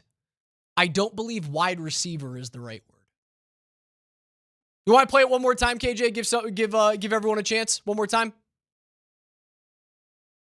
You have a Cortland Sutton that's capable of having a big game at any point in time, but you still don't have a true. 303-504-0925. Text it in. You could be going to the Nuggets home opener tomorrow evening. Dude, the Robert Horry thing's got me fired up. That's got me I don't think I was ready for the Nuggets opener. Now that Robert Horry looked at Nikola Jokic and said, you're a system player, now I'm ready. I'm ready to see them do something this year. Are they going to win the division? I don't think so. I don't care. OKC's going to do it, and I don't even want them to. I don't care. Raj, don't let Robert Horry employ that space in your head, your head space for the remainder of the day. That's what he wants. You know what? Be bigger than Robert Horry and his terrible takes. I'll try to be bigger. I'll try. That's a big jump for me. We're not saying his name ever again. Ever again. We are building a gravesite of Robert Horry's name on this officially. Now you will never be on the Morning Sprint ever again. Ever again. Congratulations to Dylan Carabajal. Who had the proper term coach. The Broncos need a real tight end. Tight end was the word that we were looking for. Congratulations, Dylan. You're going to see the Nuggets take on the Thunder tomorrow night. Guys, you still have chances to win with PhD coming up next and Kreckman and Lindahl in the afternoon. Listen all day on Altitude Sports Radio 92.5. For Coach, for KJ, I'm Raj. We'll be back with more Morning Sprint tomorrow morning at 10 a.m.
Well, another gorgeous day here in Colorado. Thank you to AAA Home Improvements, AAAHomeImprovements.com. That's the place to go. It's good to see you, Ty. I see Scott. He's just Scotty's here. I walked in with he's him. right there. I can see him right there. Yeah, out yeah. the window. He'll get here when he gets here, I guess. I was at the gas station, 7-Eleven, picked up a little sandwich there. Great sandwiches at 7-Eleven. Gas station lunch. Huge advocate of it. Mm-hmm. That was about 11:40. I was, you know me, I'm usually an early arriver. Like I'm usually here a solid 45 minutes before the show. I'll take your word for it because I'm never here that early. No, but I'll take your word for it. And I ran into two different fans that were both like, "Hey, don't you got to get somewhere?" At the gas station. At the gas station. Okay. Yeah. One guy was so kind. He was like, "Hey, you want to cut me in line?" I'm like, "No, I'm good. I'm good." He's like, "No, you can't be late. You can't be late. You got to cut me." What? So I got to cut a dude in line at 7-Eleven. How much time did that save you? About a minute. Minute well spent. Yeah. What? I can get a lot done in a minute What now. would this... Yep. Me too. It's about all I need. Uh-huh. It's good to see you, Dan Tanner. Speaking of a minute, man. Good to see you, pal. Welcome back, D-Mac. Thank you, brother. So the reason why I was gone for the past couple days, my dad got sick, and he's almost 88 years old. And when you get a call from your parents about, hey, you should come see your dad or mom or whatever, you know that that's not a call made without some reasoning. So he's been in the hospital, and he is in the hospital still, and likely he's going to need some more care and surgery and some other stuff. So we are very much touch and go right now. So it was very important for me to be able to go home, tell him I love him, and hope for the best. So we are hoping for the best. We're staying very, very positive. But you've obviously been through it. Most people have. Very sorry to hear our own Dave Fleck lost his dad over the weekend. I'm sorry to hear that too. And elderly parents are, it is what it is. Some get married. Some turn around and get married. Some do. Like my dad last weekend, 79 years old. So, got married this weekend. That's a trip. No, it's a lot, man. I'm glad you got to go back. Certainly, in our thoughts and prayers, we're thinking about you. It's good. It's good to have you back, of course. And I know how it goes. Sometimes it's nice to just get back into the rhythm of things and get back to work. I have gone through a couple of tough things over the past few years, and I would just rather be busy, man. Listen, well, you didn't miss a podcast, so that was good. I did note. You know what's funny about that, Scott? I intentionally went onto his Twitter to see was he still podcasting while he was out there, and yes, he was. I shot one little video just to let everybody know where it was, but I actually did just flat out miss like a couple of deals. So which I don't like doing either. And I brought all my stuff because I didn't know how long I was going to be there in the Boston area. I really didn't know. And listen, I may have to go back relatively soon. We'll see how it goes. But it's your pops. Yeah, but things were stable enough. Like I realized yesterday, okay, and my mom's got other family support, so she's not by herself. And I was just like, okay, let's see how things go. Let's, like I said, hoping for the best. And if I have to go back, I have to go back. But there wasn't a lot of other things to be done. So you pack for I don't know. I was ready to be there for, extended period of time. Mm-hmm. And they have washing machines and stuff like that. Trust me. Okay. I think 4 of everything is enough to get you through a year. I would agree at with least. that. Right? Yeah. I mean, when do you need more than 4? I went and dug my T-shirt drawer. I don't know if you guys like me. You end up somehow at the end of the year collect thousands of T-shirts. Yep. Right. And I realized I've only worn these first 6, and I wash them and then put them back on You know what I'm top, saying? and then you wash them. So you know what I did? Why is it so hard to throw them out? Because you go through them and you're like, I don't really want to throw that one out. I haven't worn it in a year and a half, but once a year I donate. Once or twice a year I go through. But this time I went and organized, refolded, and flipped the drawer. I will never have to donate clothes again after our move because that's good. Well, I got what I need for the rest of my life. I really don't need to buy any more clothes ever. I'm sure I will at some point. I mean, things will get holes in Think it. about when you even put a suit on. That's actually come back in style. Yeah, well, I got enough of those too. So Well, glad to have you back. I will. Thank you. And everybody and the listeners and a million people have reached out to me. Everybody is Dan, everybody's been great. Everybody's been great. So thank you. I will tell you something humorous. I can bring levity even into a tough situation. I'm listening to Boston Sports Talk when I was back home. Oh my God, fellas. Just as a Broncos fan, just know this. The shoe is on the other foot in such a major way there in New England about the Patriots. Now, again, you don't feel sorry for Boston fans because they did raise a banner last night, right? And they shot, 172 threes? So I guess that's how they're going to play. We saw them do it again in Abu Dhabi. Remember they shot? Did they shoot like 60 in one game? Well, that's going to work for them. But hearing them talk about Belichick and Tom Brady throwing the Patriots under the bus and how awful the Patriots are. Hey, Belichick is. He is.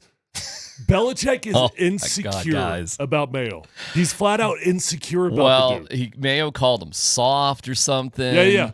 And he went on and said they're not soft. a rebuttal. He's like, no, you don't do that. Matter of fact, you don't get to call the team soft because they're going to turn on you. Well, from firsthand experience, when a place fires you, it is just such a joy to watch them go down the crapper.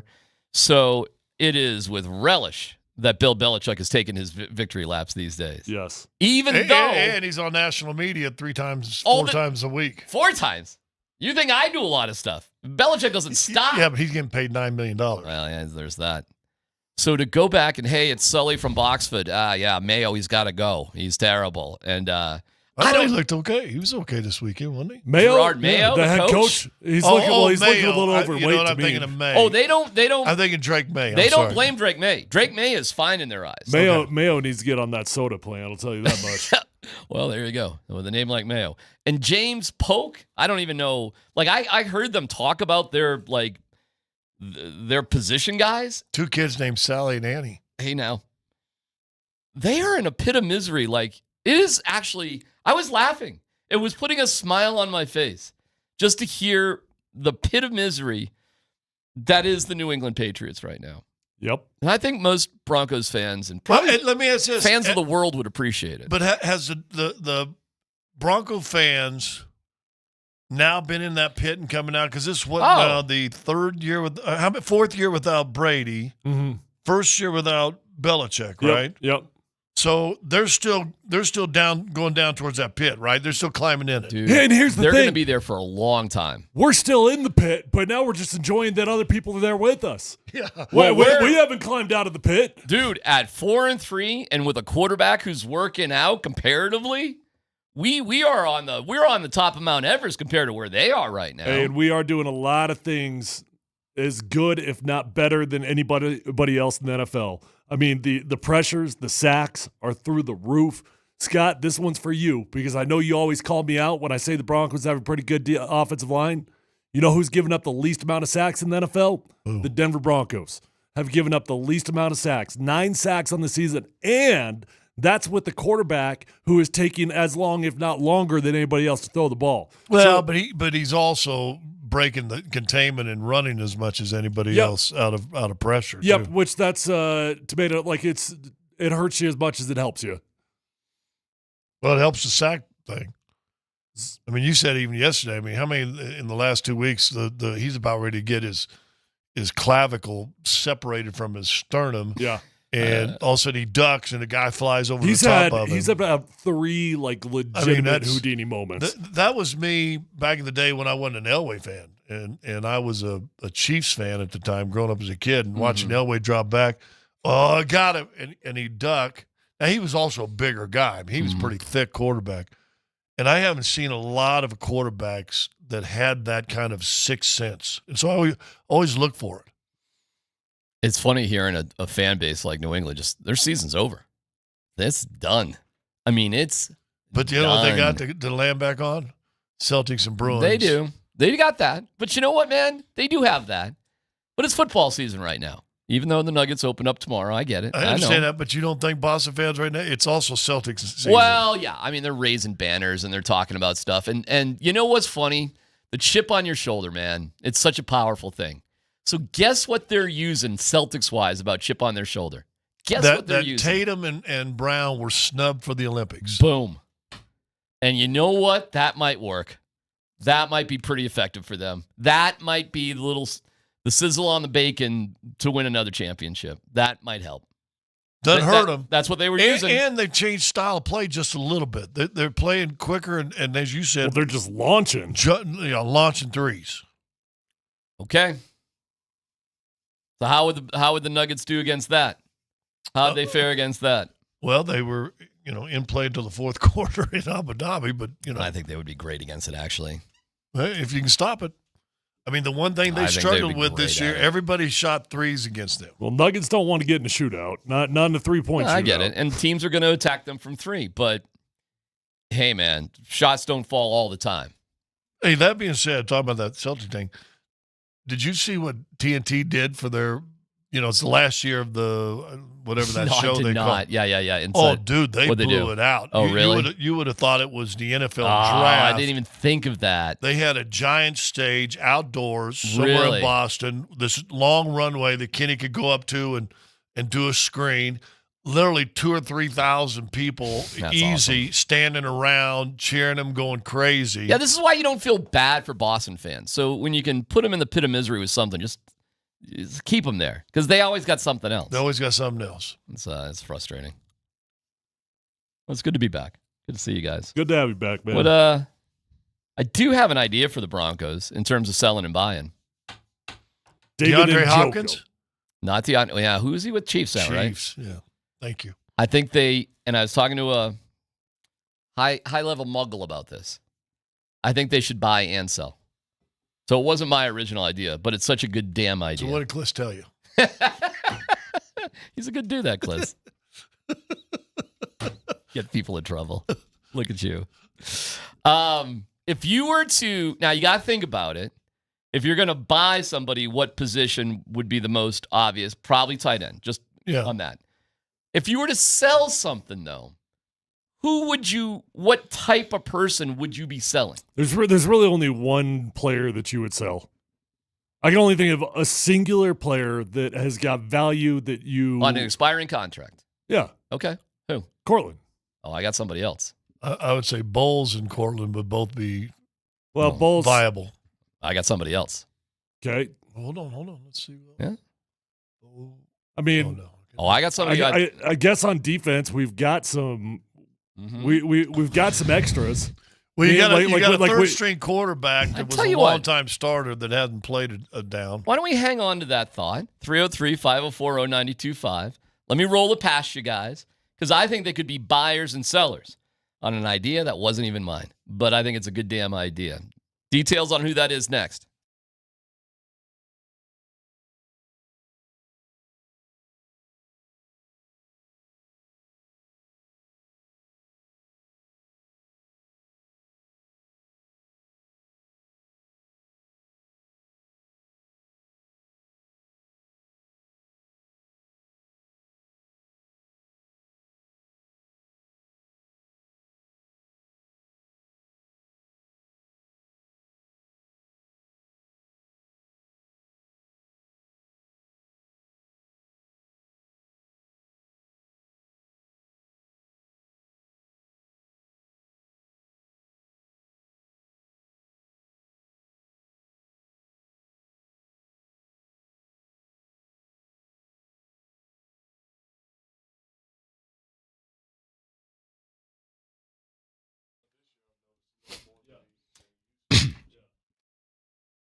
Excuse me. Hey, it's EMAC for Mike Maroney, Ford Longmont. Getting choked up here thinking about Mike Maroney.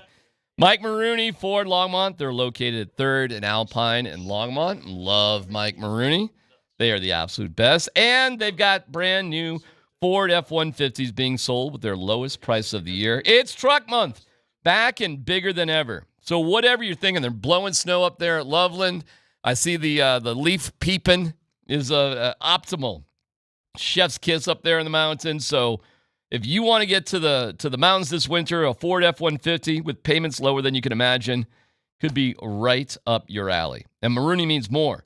Get more with their 3-day money-back guarantee and free delivery anywhere in Colorado. From Denver to Durango, they'll bring the truck or any vehicle you purchase right to you. So start planning your endless vacation. This is Truck Month, and Truck Month savings are for a limited time. So reserve your truck now at Mike Maroney, FordLongmont.com. And hurry into 3rd and Alpine to see my friends at Mike Maroney, Ford Longmont.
Yeah, I think the focus really always starts inward, not as much outward. Certainly we have to study the opponent, but our preparation, all the things we have to do to get ready to play a game, to play our best game is what the focal point will be in the details. There's still a lot of things that we have to be better at. This is kind of groovy jam. It's got a Stranger Things vibe. Just kind of rolling, man. When does Stranger Things come back? Oh, my God. It's been years. I'd want to hit you with a who cares on that one, but what? I don't want to be dismissive who cares of something. about Stranger Things? Yeah, that wasn't my jam. Yeah, I refuse to watch it. Oh, it's a good show. Yeah. Good show. Well, listen. I don't like horror stuff, and I don't like It's horror not stuff, horror. especially with kids. It's not horror. We're doing a Ouija board in the first episode. Yeah, whatever. Yeah, you're a little soft on that, Scott. That's not the reason I don't like it. I don't like to see little kids and stuff like that. You don't like to see little kids? On stuff like that. All right. How about giving away some Nuggets tickets? You all right with that? Except little kids aren't eligible. You have to be 18 or older. I would hope so. You can listen all day for your chance to win tickets to the Nuggets home opener. Going to be a banger against Oklahoma City. What time is tip on that one? Well, 8 o'clock? They say 8, but probably means 8:05. All right. Every show has a pair, including us, and you can only win by listening. So there's a limited amount of tickets still available to buy at nuggets.com/tickets. It certainly will be sold out.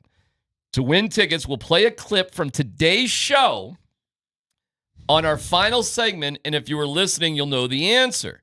So you got to know what the word is, and you got to pay attention. So the more you pay attention during the entire show, the better off you're going to be. So listen all day and win on your home for the Denver Nuggets, Altitude Sports Radio 92.5. All right, some folks on the Shot Mazda text line got where I was hinting in terms of who you could trade, get value, so you don't really lose anything to be a buyer. So meaning we're going somewhere where we got depth, where it's not going to hurt us if we lose them. Yep. And somebody we may lose anyway because they become, they're valuable and whatever. So pass rusher. Pass rusher. Baron Browning. Well, you look at that room right now, and you don't want to give up anybody because you love it. I mean, like I said just a little bit earlier, the Broncos are leading the NFL in pressures right now. And a huge part of it is because you've got 4 young pass rushers. You've got Nick Bonito, you've got Jonathan Cooper, you got Baron Browning, and you got Jonah Ellis. Correct. Okay, and they're all on rookie deals. Every last one of those guys is on a rookie deal right now. Right. So Baron Browning expiring. With Baron being the one that is up right now, and Jonathan Cooper to me being the number one priority to get extended. Okay. The likelihood of retaining all 4 of those guys, you're probably right. It's probably going to be low because they're all going to have high value. They're all going to get to free agency. They're all going to want to get paid, and you're probably not going to be able to pay all 4 of them. I think you're on to something there. Okay. Who replaced Browning when he was out? Cooper, basically. And Cooper's been a baller. But they've been rotating Bonito, Ellis. Ellis has played a lot. Okay, Nick Bonito's got a sack in every game. He's been great. Jonathan Cooper has been phenomenal. Ellis is he's left some to be desired, if I'm being honest. But hey, he's a rookie. He's a young guy. He's figuring it out. He's had a couple moments, though. He had a sack last game, didn't he? He's had moments. Yeah. He's had moments. Listen, I think this is the way to you don't want to give away assets. So I want to be a buyer, but I hadn't thought about selling as well. You're probably going to be all right without Baron Browning. And listen, I'm not suggesting they trade him because he's a bad player. I'm not. I'm suggesting because he is a good player, but a player that I don't think they're going to bring back next year. And they're doing kind of okay without anyway. And if you could get David Njoku, who dresses like a crazy person, by the way. He's pretty wild. But if you could get him and not lose anything, say you got I don't know, what are you going to get for Baron Browning? You going to get a 4th rounder? Sure. 3rd? I don't know, maybe. And you just take that and flip it for David Njoku? Aren't we at a net positive here? Aren't we kind of doing the smartest thing? Yeah, so when's Njoku's contract, though? Don't know. But before we get to that, the pass rushers, the first thing you do is you say as an organization, can we keep all these guys? And if you can, that's your number one priority. Because you don't let go of good football players unless you don't have a choice about it. You go back to Seattle's heyday. They had pass rushers growing off of trees, man. It was like the University of Colorado with wide receivers except for edge rushers. And that's what Denver's got right now. So I would not be in the business of trying to get rid of these guys just to get rid of them. My first goal, much more important than getting a tight end, would be, can I keep all of them? I don't know if you can, and if you decide that you cannot, it's a fair conversation. But my first priority would be keep them all. You can't sign them all and you can't do it. Which one would give you the most value, though? I think it's Browning. Over Bonito? Oh, I would hate to give away Bonito. I guess I just wouldn't do that. I just wouldn't do it. There's just way too much upside. His contract doesn't expire for a little bit. I just wouldn't do it. He's the most Von Miller-like guy we have, and we've had in a minute. I just wouldn't do it. Cooper's the best. I mean, Cooper, listen, I'll agree with Tyler. If you could get the value for Cooper, I would keep Baron Browning over Jonathan Cooper. I just think Baron Browning would give you more value. I don't think it's a no-brainer that you have to lose them all, though. I mean, they're going to get contracts at different times. But I want somebody this year that's going to help them win games. Yeah. That's what I want. Well, I need something to buy with. All them guys, though, have helped you stay in games. I mean, you're 4-3, but you've really been in all the games, right? You want to pay David Njoku $14 million next year? No, it's a rental. It's probably a rental. Oh, God, no. We do not do a rental, please. Yeah, but you're not. It's if a you trade, wash. if you trade for a long term. Okay, if you're not giving up assets, maybe you could talk me into a rental. Meaning you're not giving up a draft pick. That's what I'm. Well, I mean, you're going to give up the draft pick that you would get for Browning. Theoretically, it'd be a net sort of gain. Well, yeah, and you'll get compensatory picks for losing these guys. Also, sure, you get stuff like that too. Right. I'm not trying to dismiss it, but those aren't going to. If you add David Njoku to this roster right now, though, it's not changing your destiny. Give me a tight end that would change it. Well, David's about as good of he's as realistic of a trade candidate as you're going to get. Number one, he's damn good. Yeah. And number two, he's on a team that is trying to get rid of contracts. Correct. So it is a realistic candidate. And you look at his stats for the last couple of years. Shoot, last year was his career best year. He had 882 yards last year. He had 630 the year before that. I mean, he's a great candidate if you're going to commit to him long term. I mean, I got another guy too. But here's the thing. If you just hold on to your guys right now, and then you lose them in free agency, you actually get a draft pick back for that. You'll get a compensatory pick. I know. So what's more valuable, a 1 year rental or getting an extra draft pick? We're 4-3, man. We're going to be 5-3 after this Sunday. You got the Ravens and the Chiefs coming up. I want to win now. I'm getting a little greedy now. I want to win now. Is your quarterback ready to win now? Yes. Okay, you're wrong. But hold on. When you ask that question, did you really need him to vocalize? Right. What were you expecting? I mean, you really need him to vocalize? Your quarterback is good enough to win about half his games right now. Sure. He's definitely not good enough to win a championship. So if that's why you're trying to go all in this year, that would be a mistake, in my opinion. I'll tell you the other guy they should consider, man. And Moj is right about this. Why is Zach Wilson on this team? Are you seeing what's going on with these other teams who they're signing and who's like maybe because his value isn't what you think it is? I guess not, man, because I would trade him for Chick-fil-A coupons at this point. I mean, I wouldn't care. There's no point in Zach Wilson being on this team. None. Zero. I'd trade him for basically anything. And I'm looking at what all these others... Andy Dalton, and I'm hoping him and his family had that is awful story. He got in a car accident with his entire family. So I'm hoping everybody's okay. It looks like everybody is okay. Yeah, said they are. Okay. And I don't know if he's got any things going on. Terribly scary situation. But are they going to start Bryce Young? I mean, are we going back to Bryce Young? No, they're starting Andy. Okay. What do you mean? Well, I don't know. They said Dalton yesterday. They're starting Andy. Okay. What about the rest of these disastrous quarterback situations going on here? If you make a trade for Njoku, just you got to do it planning on giving him a long-term deal. And if you're telling me you're going to give him a long-term deal, his contract is up next year. He's got one more year on it. They do have a potential out this year. Well, I don't have a problem with that. For all those reasons, the Browns would trade him. Okay. Very tradable commodity, but you got to be willing to give him a long-term deal. All right, then we give him a long-term deal. I don't know, man. I'll take your word for it, George Payton and Sean Payton, but just standing pat and doing nothing, I think it's time to move on something. He's pretty old, though. Well, I mean, this is the market. This is the time of year that you do stuff like this. This is when you Von Miller theoretically was a little bit old, I guess. Demaryius Thomas was a little bit old. I mean, in general, you don't trade young guys unless you're totally desperate, I guess. I agree with Jeff Hall on the text line. He says, win now is fool's gold. That's how teams get stuck in purgatory, and he could not be any more right.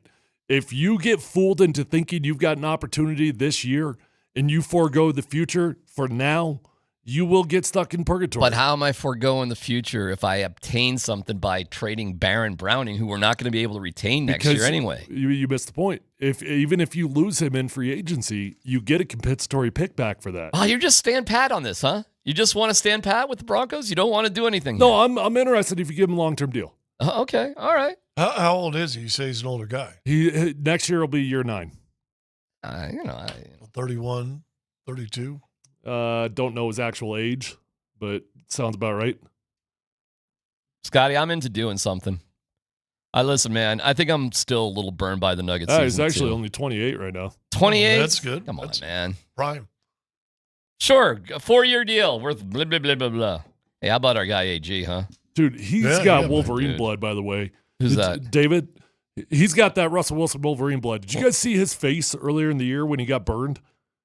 Oh, dude, he burned his face off, and I'm not even kidding. Oh. Like he was unrecognizable, and he's back. Just like back. Okay, well, good. Glad to hear that. Would you do it? I don't know. I'm with Tyler. I guess if you do it, you better make sure he's going to be in the fold at least another 3 years minimal. That I would say that one. It gives you name, but the beauty of what this team has done defensively, I mean, you can flash back to the 73 Dolphins. I mean, this is a no-name defense that's up there leading the league in a lot of categories. So, I mean, there's a beauty in that as well that they can gel and grow together. I don't think Njoku helps you win more games. All right. Maybe you got to get his name out of it because I really don't care about him in particular. Right. I'm talking dynamic tight end, okay? And he is the most realistic dynamic tight end you will find because if you want to bring up guys like Kyle Pitts or whatever, well, it's got to be a team that's selling right now, and the Browns are selling. Okay. So it's a very fair, logical candidate. That's what I want to do. The Nuggets just sat there. They did nothing last year. It burned them in the end. They made moves their championship season. They did.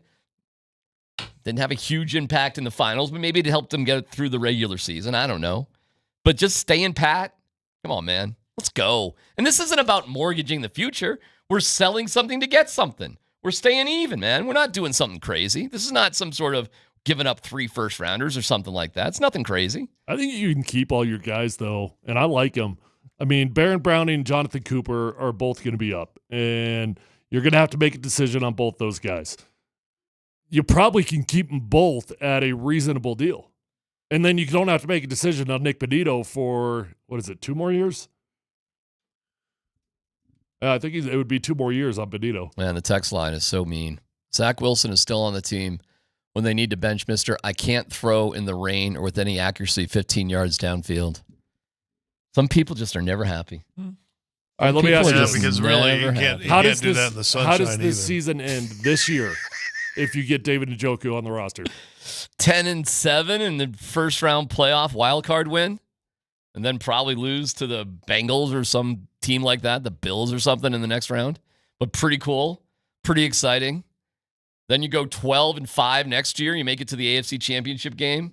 You lose to Russell Wilson and the Steelers. Sucks. But wow, what a story that is. That would be a story. Yeah, that would be like one of your greatest and worst days ever, wouldn't it? Oh my God. And then 2026, baby, we're in the Super Bowl. All right, how am I doing? 2024 playoffs, do better in the playoffs, then win the Super Bowl. 3 years, win the Super Bowl. It'll be 27. Establish some greatness. Establish a level of winning. Establish a culture, right? Isn't this about culture? I would say Is a culture going 7-10 in another losing season? It would be a message in the fan base that we do believe in this team. Hell yeah. Oh, yeah. I mean, that'd be a hell of a message from ownership. And again, it's not about, selling off the house. I'm not talking about that. But when was the last time the Broncos did anything buying-wise at the trade deadline? Anything. Jameis Winston's going to start now for Cleveland. Mm-hmm. They set a quarterback? Exactly. Cleveland, Zach Wilson, 6th rounder. Let's go. Pick up some depth somewhere along the line. Really, seriously, we should not have Zach Wilson on this team. There's no point to Zach Wilson. Unless you think you're going to play him. You shouldn't have Zach Wilson to Stidham on this Well, if team. he doesn't have value, then you just carry him. They're going to be... Because he is a valuable backup on your team. So, but then why do you have Stidham? All right, that's fair. But if I'm dropping one, I'm dropping Stidham personally. I'm not just dropping Zach Wilson. If you want to drop Stidham instead of Wilson, fine. I'm just going off the 3rd string guy. That's all. Like, I don't know. I don't care. You don't need 3 quarterbacks like that. Jameis Winston, right. What are they doing in Cleveland? By the way, man, you want to talk about classless fans, man. You're freaking booing a dude when he's down. I don't know. I'm with you on that, and he was no. I'm not advocating. You suck as a fan. They cheered him. They didn't boo him. They cheered when he got hurt. But they cheered. I know what you're started chanting. You deserve that. Yeah. Those are classless piece of garbage human beings. That's what those are. I hope you're proud of yourself. Maybe that's what they think he is. Enjoy New Heights, piece of crap Ohio, or wherever you're from. I just said New Heights because that's where the Kelseys are from. Low class. You really actually supported the fans on that? Really? I would never cheer a dude when he gets hurt, but I absolutely understand why they feel relieved that he got hurt. Keep your mouth shut. Whisper to your buddy. Oh, so it's all okay right, to think it. You just can't vocalize it. Yes, that's true about a lot of things in life. Okay.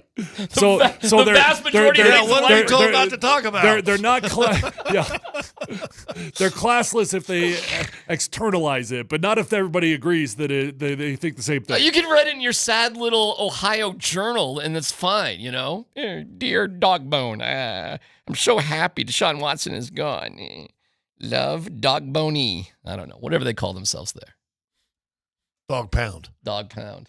Dear Pound Journal. Yay! Deshaun's out. Hearts and circles. And then watch Winston do the same thing that he was doing. Then I thought it was cool how Winston came out and just basically ripped on the fans. Winston acted like he died.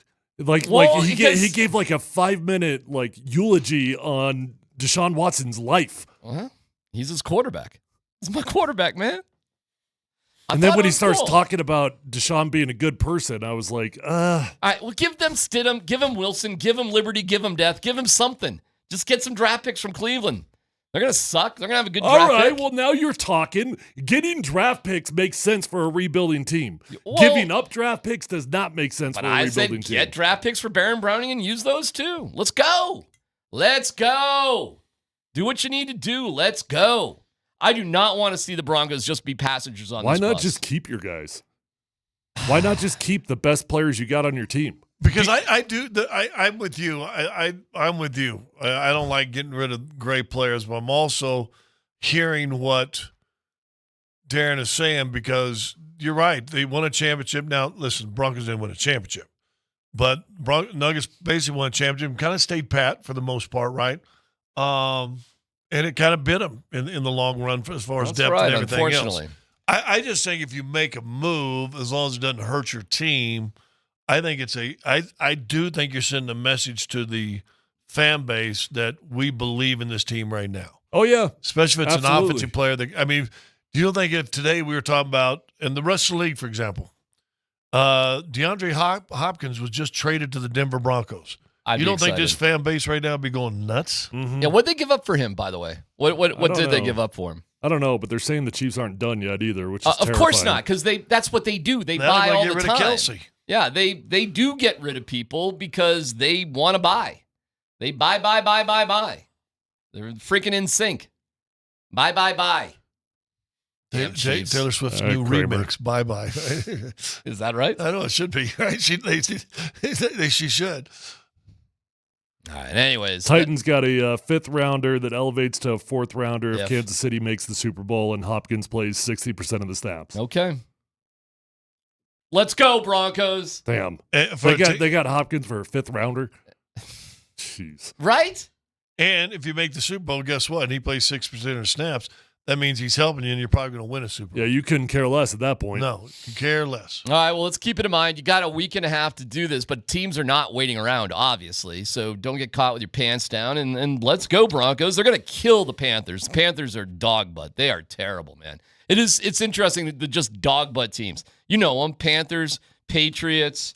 Give it to me. Well, Saints now, maybe. I mean, I don't know.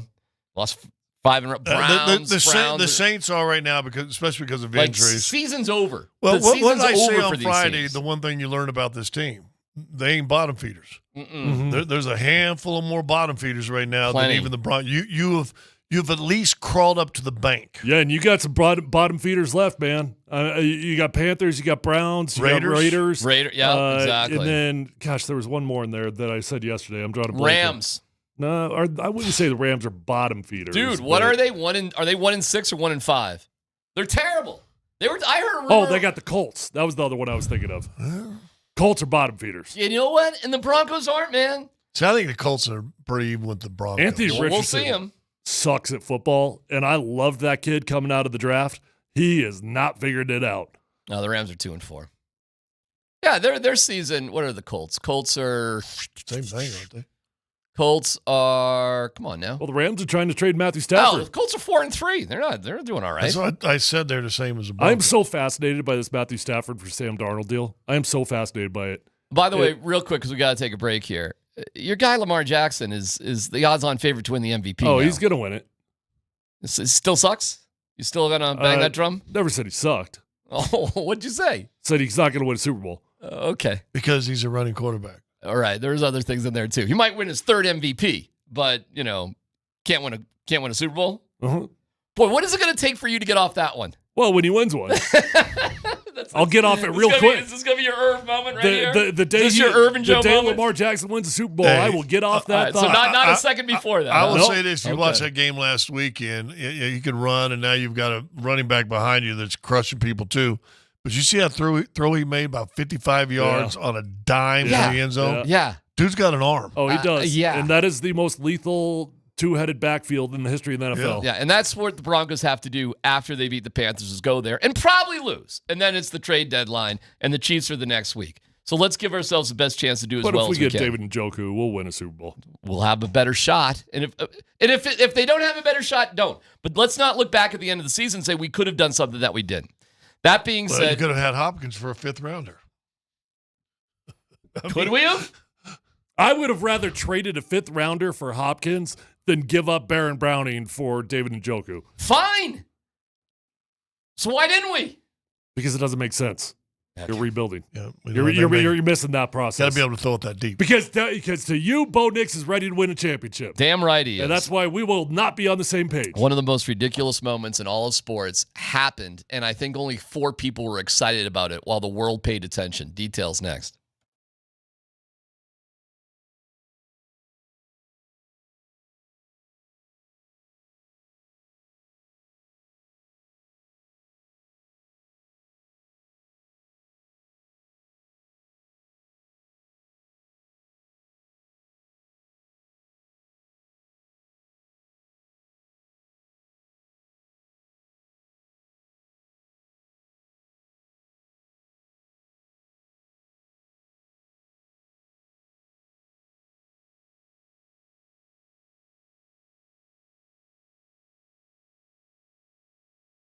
Hey, what's going on? It is DMAC for AAA Home Improvements. If you've been thinking about remodeling your home or adding living space but don't know where to start, AAAHomeImprovements.com. AAAHomeImprovements.com. They're the premier design and build contractor in the metro, helping hundreds of families transform their homes from tired and dated to beautiful and modern. With over 20-plus years of home renovation, custom home building, and remodeling experience, Toby Hurdle and his crew are the absolute best. Design, engineering, permitting, project management, final inspections, upfront pricing with no surprises. They are incredible. So if you're dreaming of that new master bedroom, you want to just knock a few walls down, you want to put in that man cave, maybe build an Airbnb, whatever it is. Islands in the stream, in your kitchen. It's AAA Home Improvements. The schedule does fill up quickly. So here's what you do. For a free, no-obligation estimate on your dream renovation, go to AAAHomeImprovements.com. That's AAAHomeImprovements.com and get it done. It's quality at a fair price.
You have accomplished many milestones. You have made history countless times.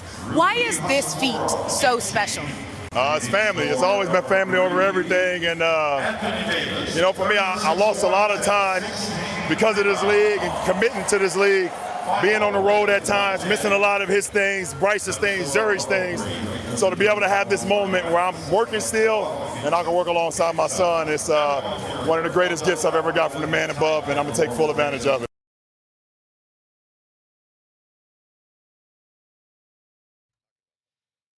Well, there's LeBron talking about the most ridiculous moment ever.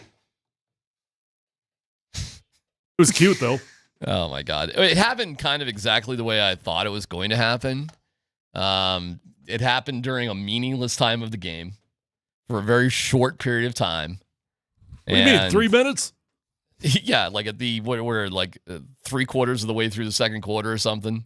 Just stick them. And listen, they could have put any of the four of us in that same exact situation. We would have, maybe a ball would have, come off a couple screens and been all right. Yeah. Well, you two would have got rebounds. I mean, what, Bronny got a rebound? I bet you two would have got a rebound. Just stand there. To me, you know what? I'll back up for a second. What'd you think of the moment? I'll just leave it there, and I could care less. Okay. Here was the take that watching ESPN this morning. And, of course, it's all anybody can talk about. LeBron James, the Lakers, Bronny. The take from Brian Windhorst that everybody seemed to agree with was this was a very smart decision for the Lakers to draft Bronny because it's going to revitalize and incentivize LeBron James to be at his best in the twilight of his career. Do you buy that? No.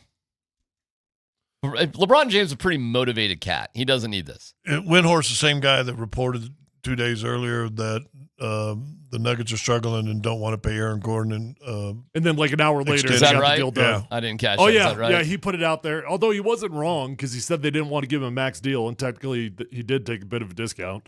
$33 million. How much of a discount is $33 million? For his game. That's a pretty good deal to listen, me. I will know this. Windhorst only has a job because he went to high school with LeBron, and he was the first one that broke all the LeBron news and all this stuff, and they're still tight. Did you watch Starting Five? No, I won't watch that. Okay. LeBron James, newsflash, is as a big of an egomaniac as there is in sports. He was always going to keep playing basketball. He's not more motivated because Bronny's there. Also, he takes good care of himself. He's in really good shape. This dude's going to play for another 3-4 years. I've got no doubts about it. This, to me, is the most ridiculous situation. The kid does not deserve to be on the Lakers. It is weird because, he's not like Shedeur is very out and very personal. Bronny is actually pretty subdued. Pretty quiet. Man, I didn't know much about Bronny James's history. Do you know the controversy with him goes all the way back to high school, making the McDonald's All-American game? Okay. Do you have any idea how many points Bronny averaged in high school? 13. Scott? It's a guess. I would say it's high school. Well, it's California. 16 maybe. Yeah, it was. You're both right on the money. 14 points. That's about 14 right. points. And they said that was the fewest amount of average points scored to ever make the McDonald's All-Star game. They're going for the name and hoping somebody watches because of the name. Yeah, what is Bronny? I didn't get invited to it, and I was averaging 21, 13, and 8 blocks. I mean, I had kids at my high school averaging 14 points a game. Oh, I mean, there's tons of kids that average that and more just, right around the corner here. It's not that big of a deal. It's okay. It's cool. They say he's listed at 6'1.5", probably 5'10.5". To me, the whole thing felt weird. I'm not exactly sure why LeBron even wants this. Like, I don't know, man. He got his son paid millions of dollars. Why would you want your son to get paid millions of dollars? You think money is a big deal to the LeBron James family? You always say that. The kids don't get all of dad's money. They might get a nice little chunk, but to get their own millions, yeah, that's pretty nice. Here's the no dumb question. 30 minutes early, who stays in the league longer, starting at this point right now? LeBron by a mile. It's not even going to be close. Or do you hear LeBron retire and the next a week later? Bronny is either traded or cut. How's D'Angelo Ball doing? There's Lonzo. There's Yeah. LaMelo. How's D'Angelo doing? He was in Australia a year ago. LiAngelo. Sorry, not D'Angelo. LiAngelo. Wasn't he in Australia last year? He was Something like like ripping off purses in China. That got him in trouble. That got kicked him out of college, and I think he's bumping around some. That's Bronny's future. He ain't the guy. I hear his brother's a better player than him. Bryce, He's one who's still in taller. high school, yeah. The crazy part about it with Bronny was that the Lakers were allegedly in financial jeopardy, not cash wise, but salary cap wise, right? And you looked up he was the 55th selection, right? I think somewhere around that ballpark. I looked up the 55th selection from 2023. Isaiah Wong was selected by the Utah Jazz. He got a 1-year, $1.8 million deal. Well, what's wrong with that? Nothing wrong with that, man. You were ready for that. Oh, there you go. Goodness, that was solid. Yeah. Bronny James, 4-year, $8 million deal. $8 million. 3 more years That's and a couple nothing. $100,000 a year It's more. monopoly money to these NBA teams. That's nothing. Well, I know, but I mean, for the 55th pick, it's a pretty solid deal. You get drafted in the NBA, you make a lot of money, or at least you could. They put him on the NBA. I was the 29th pick and got $125,000. Yeah, I'm sorry, man. I've got the world's 29th smallest pick. Hey, I got 250 my rookie year. Yeah. Dan, what'd you get your first job out of college? What'd you Actually, get? though, that was a long time between. 125 doesn't sound too bad back then. Well, he was drafted. And I was in New York, and in New York back then, the price was always Wait, when were you drafted? 82. Hey, when you were at the NBA Combine, did you fall down when you had to run? No. Oh. Ask him how many games he started. In the NBA? Yeah. How many games you start in the NBA? Probably 30 or 40. What are you trying to say? I mean, I just said 60. Okay. Yeah. Dan, how much money did you make the year out of college in whatever chosen profession you went into? Let's see, carry the one, take out the taxes, $10 an hour. I'm sorry you guys weren't born Scotty later on. No, listen, they all deserve it. Here's what the killer is with Scott. You would have been you would have got paid. Well, just a 29th pick, I'd have got, Oh, well, first of all, you would have been a first rounder. Yeah. And you would have had value. If you had the college career you had, you would be a first rounder this year at your size. No doubt about it. 6'10" shooter? Whew. I'd be Zeke Naji, but with hands. They would have let you actually play your game too. You had to turn it into something that you weren't. No, you'd have been good. It'd been fun. Oh, you'd have made so much money. I'd probably been a little bit like Dario Saric. That's all right. So that sounds like a hell of an NBA career to me. That sounds great. What do you think? How much does Sarge make a year? Probably 8 to 12. I used to laugh when people would send me comments. You're the worst tackle in the NFL. Well, you know what that means? No, you're in the NFL. I'm top 64 in the world. I'm the 32nd best tackle in the entire world. There you go. I'm 32. That's what you type back to them. In the world. I'm 32 in the world. Yeah. What are you 32nd in? Suck on that. Right. That make you feel better when you would write back to people like that? No, I never did. Never did. We have the numbers. Oh, but I thought it. We have the numbers on the Panthers. They are terrible. I'm curious if there's any worse nepotism ever in the history of sports than LeBron and Bronny. Can you guys think of anything worse than that? Seriously. In the NBA? Any sport. Cody Hawkins? No, because you look at you saw the really. You saw the Griffeys were at the game last night. Griffeys. Well, let's get into it. They both could play. Well, Ken Griffey Jr. was a freaking stud out of high school. Like he was, like if Matt Holliday was still playing baseball, there'd be no controversy because Jackson Holliday was that good. Like it's not even debatable. Bichette's kid. That's right. No problem with Bichette's kid. Vlad Guerrero, these guys are incredible players. Bronny is not an incredible player. He basically would be a mediocre G League guy. I feel borderline bad for him. All right, I only got 19 starts. So, no dumb question. Yeah. Bronny or me, who has more starts at the end of their career? You I'm confused. What on, league? I'm confused on Bronny's contract though, because he's not supposed to be a two-way player, We right? gotta take a break. It's PHC on 92.5.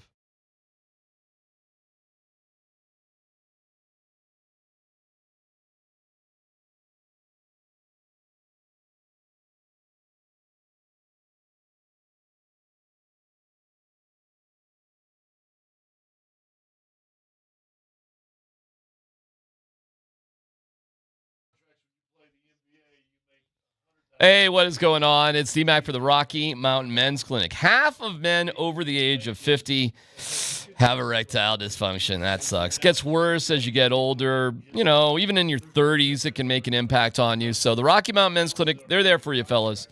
So forget about having this mediocre sex life or non-existent sex life. Let's get back in the game. It could be really good. It could be great. And the solution is at the Rocky Mountain Men's Clinic. Treatments with success rates well over 90%. Treatments can have you last an hour or more. You can just be a hero, not a zero. Rocky Mountain Men's Clinic served the Front Range of Colorado for nearly a decade. Their initial visit's $99. It's a medical consult with a Colorado licensed medical provider, a TNPSA test, if advised, a test dose. If it doesn't work in the office, the visit is free. With 5 locations, you're going to be good with this. Rocky Mountain Men's Clinic. You'll be having sex the day after your appointment. So holler them up at 720-440-7900, RockyMountainMen'sClinic.com.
We will be out at Dove Valley in about an hour or so. The Broncos feels like forever since they've been back to work, but back to work today. And we do have some breaking news about the game. Whatever accident Andy Dalton was in, while not all that serious with him and his family, thank goodness, it was serious enough that he bumped up his thumb. Bryce Young will start for the Panthers. That is literally coming out just a few minutes ago. All right, boys, what do we think? Bryce Young, back at the helm for the Panthers. It's Bryce Young needed something like this to happen, and funny things happen, man. I mean, he is a first-round talent. I wonder if the Panthers have put Bryce Young on the market yet. I'm sure they have. I'd be curious what kind of suitors there's been, what the value would be, but you never know, man. I mean, sometimes you get the bounce back after you sit on the bench and find that second gear. Well, there was a big report that came out yesterday in Bleacher or something, said that when they set him down that a bunch of NFL teams reached out. Yeah, but what does that mean? I mean, 10, 12, 15? No. I not like in quantity. It just been more like what's the value? Dude, I'm telling you, man, this Panthers team, at least the Saints, as bad as they were +3 in giveaway takeaway. The Panthers are -6. That's 28th in the league. Guys, they are terrible in every category you can think of except fumbles lost. Everything else. Oh, sacks allowed, they're okay. They are so bad offensively and defensively, guys. It is scary. Points per game, 28th. Rushing, 23rd. Passing, 28th. 31st in terms of had intercepted. -6 in giveaway takeaway, like I said. Yards per play allowed, 31st. Yards per game, 30th on defense. 32nd. They're the worst rush defense in the NFL. The worst. They are a putrid-ass team, man. Like, to the degree you wonder, like, how did they get so bad? Yeah, it's another situation that should unfold exactly like the Saints game. The Broncos should run the hell out of the football.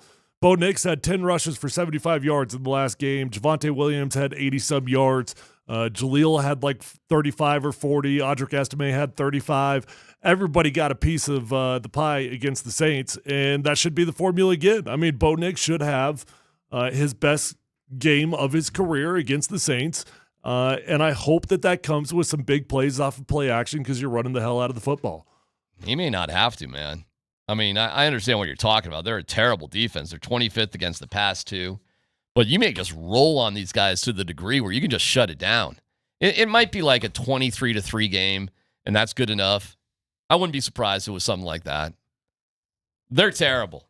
I have no idea what the over, I can look it up, but I know the Broncos are heavy favorites in this one.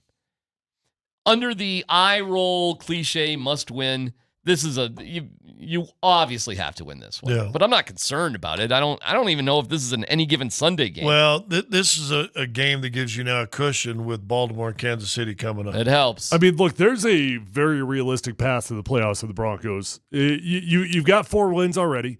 You look at the games that you kind of circle as gimme games, more or less. Nothing's a gimme, but if you handle your business, okay, you handle your business against the Panthers, you should beat the Browns, you should beat the Raiders, you should beat the Colts. Okay, that's 4 right there. You still got the Chargers, and then Scott pointed this out, or Berto, somebody pointed it out yesterday. The final game of the season, guess who that's against? Chiefs. The Chiefs. And they're going to probably not playing for anything. And the Chiefs probably have got nobody that's going to be out there. So that was 5. The one team I picked to win, right? Hey, man, I hope that's the case. Keep it going, Chiefs. Because if you're not going to win the West, which the Broncos are not going to, the Chiefs may as well be the number 1 seed for that very reason. Yeah, so you win all of those games, and that puts you to 9 wins. That's like sometimes you get in, sometimes you don't number. You need one more. Now you got to find an extra win against the Ravens, against the Falcons, or I don't know, whoever else you got. I'll give you a nickel if you could even name who the Panthers beat. Do you remember? First game of the year, Cincinnati. Nope, that's the Patriots. Oh, Patriots. Yeah. But it was like the first or second game of the year. Third game of the year. On the road. Ravens. No, that'd be amazing. Do you know off the top of your head, Tyler? I Well, it's got to be a bad team. Started? Mm-hmm. Oh, they're playing the AFC. Well, they are playing the AFC West, right? There you go. Keep going. Raiders. Yeah. They beat the Raiders 36-22 with Dalton. That's when he went in there. Yeah. It was like, oh, my God, look at this. Next week, they lose 34-24 to the Bengals, 36-10 to the Bears, 38-20 to the Falcons, and then last week, 40-7, or 2 weeks ago, whenever that game was. So basically, 40-7 they to the cannot Commanders. stop anybody. And, They're and Denver needs to have a 30-plus point game again. Whatever, man. There's no way this Panthers team is scoring more than 10 points on the Broncos. No way. It would have to be some sort of fluke, cray block punt, weird, pick six. Yeah, something screwy, something weird, scoop and score, something weird. Yep. Bo Nix doesn't even have to be that good in this game. Not really. Not really. Don't turn the ball over. Run the crap out of it. Pile up the points. Panthers have had 4 games in which they scored 10 points or less. 4. They're terrible, man. You really do wonder how NFL teams, with everything the same, salary cap, draft, free agency, you really do wonder, how do teams get this bad? Like, how do you miss this bad? Well, you fire a coach halfway into his first season. That doesn't help. Sure doesn't. Would they be this bad if they wouldn't have fired Frank Reich? They'd stuck with him? I do not think they would be this bad. I think Frank's a good coach. I think stability matters. I think you got to stick with a damn plan or you're going to be lost. I think, making things up on the fly does not work. Firing, Jerry Jones said that on that radio show. Firing coaches in the middle of the season, you know what? That does not work. Not really. Not really. I mean, there's instances of teams winning the game here and there, but not really. Well, you don't fire a coach to save a season. You fire a coach because you're mad. In the middle of the year, you just do it because you're mad. The craziest thing I've ever seen is when the Ravens, you remember this, when they fired Cam Cameron after the Broncos embarrassed them? The Broncos embarrassed the Ravens in 2012 in the regular season in Baltimore. They fired their offensive coordinator, and they went on to win the Super Bowl. But that's the OC, okay? That's the offense coordinator. That's not the head coach. You see play color changes all the time. Right? Kevin Stefanski just demoted himself. That was interesting. So Ken Dorsey's taking over calling plays out there at the Browns this weekend. Best of luck. They ain't going anywhere. So the Broncos just got to roll. I hate to dismiss a team. It's so weird. It feels awesome to do it, but I don't know how else do you break this game down? Really, seriously. What else are you worried about with this game this week? No, that I'm not worried about anything. That's any given Sunday. Yeah. So if that's all you got, that's as low as you can go if you go any given Sunday. Right. But so that's it. That's it. That's it. Yeah. How good does that feel, by the way, in terms of being a Broncos fan? This team is garbage. Can we get more Carolinas and New Orleans on them? Well, you got a few.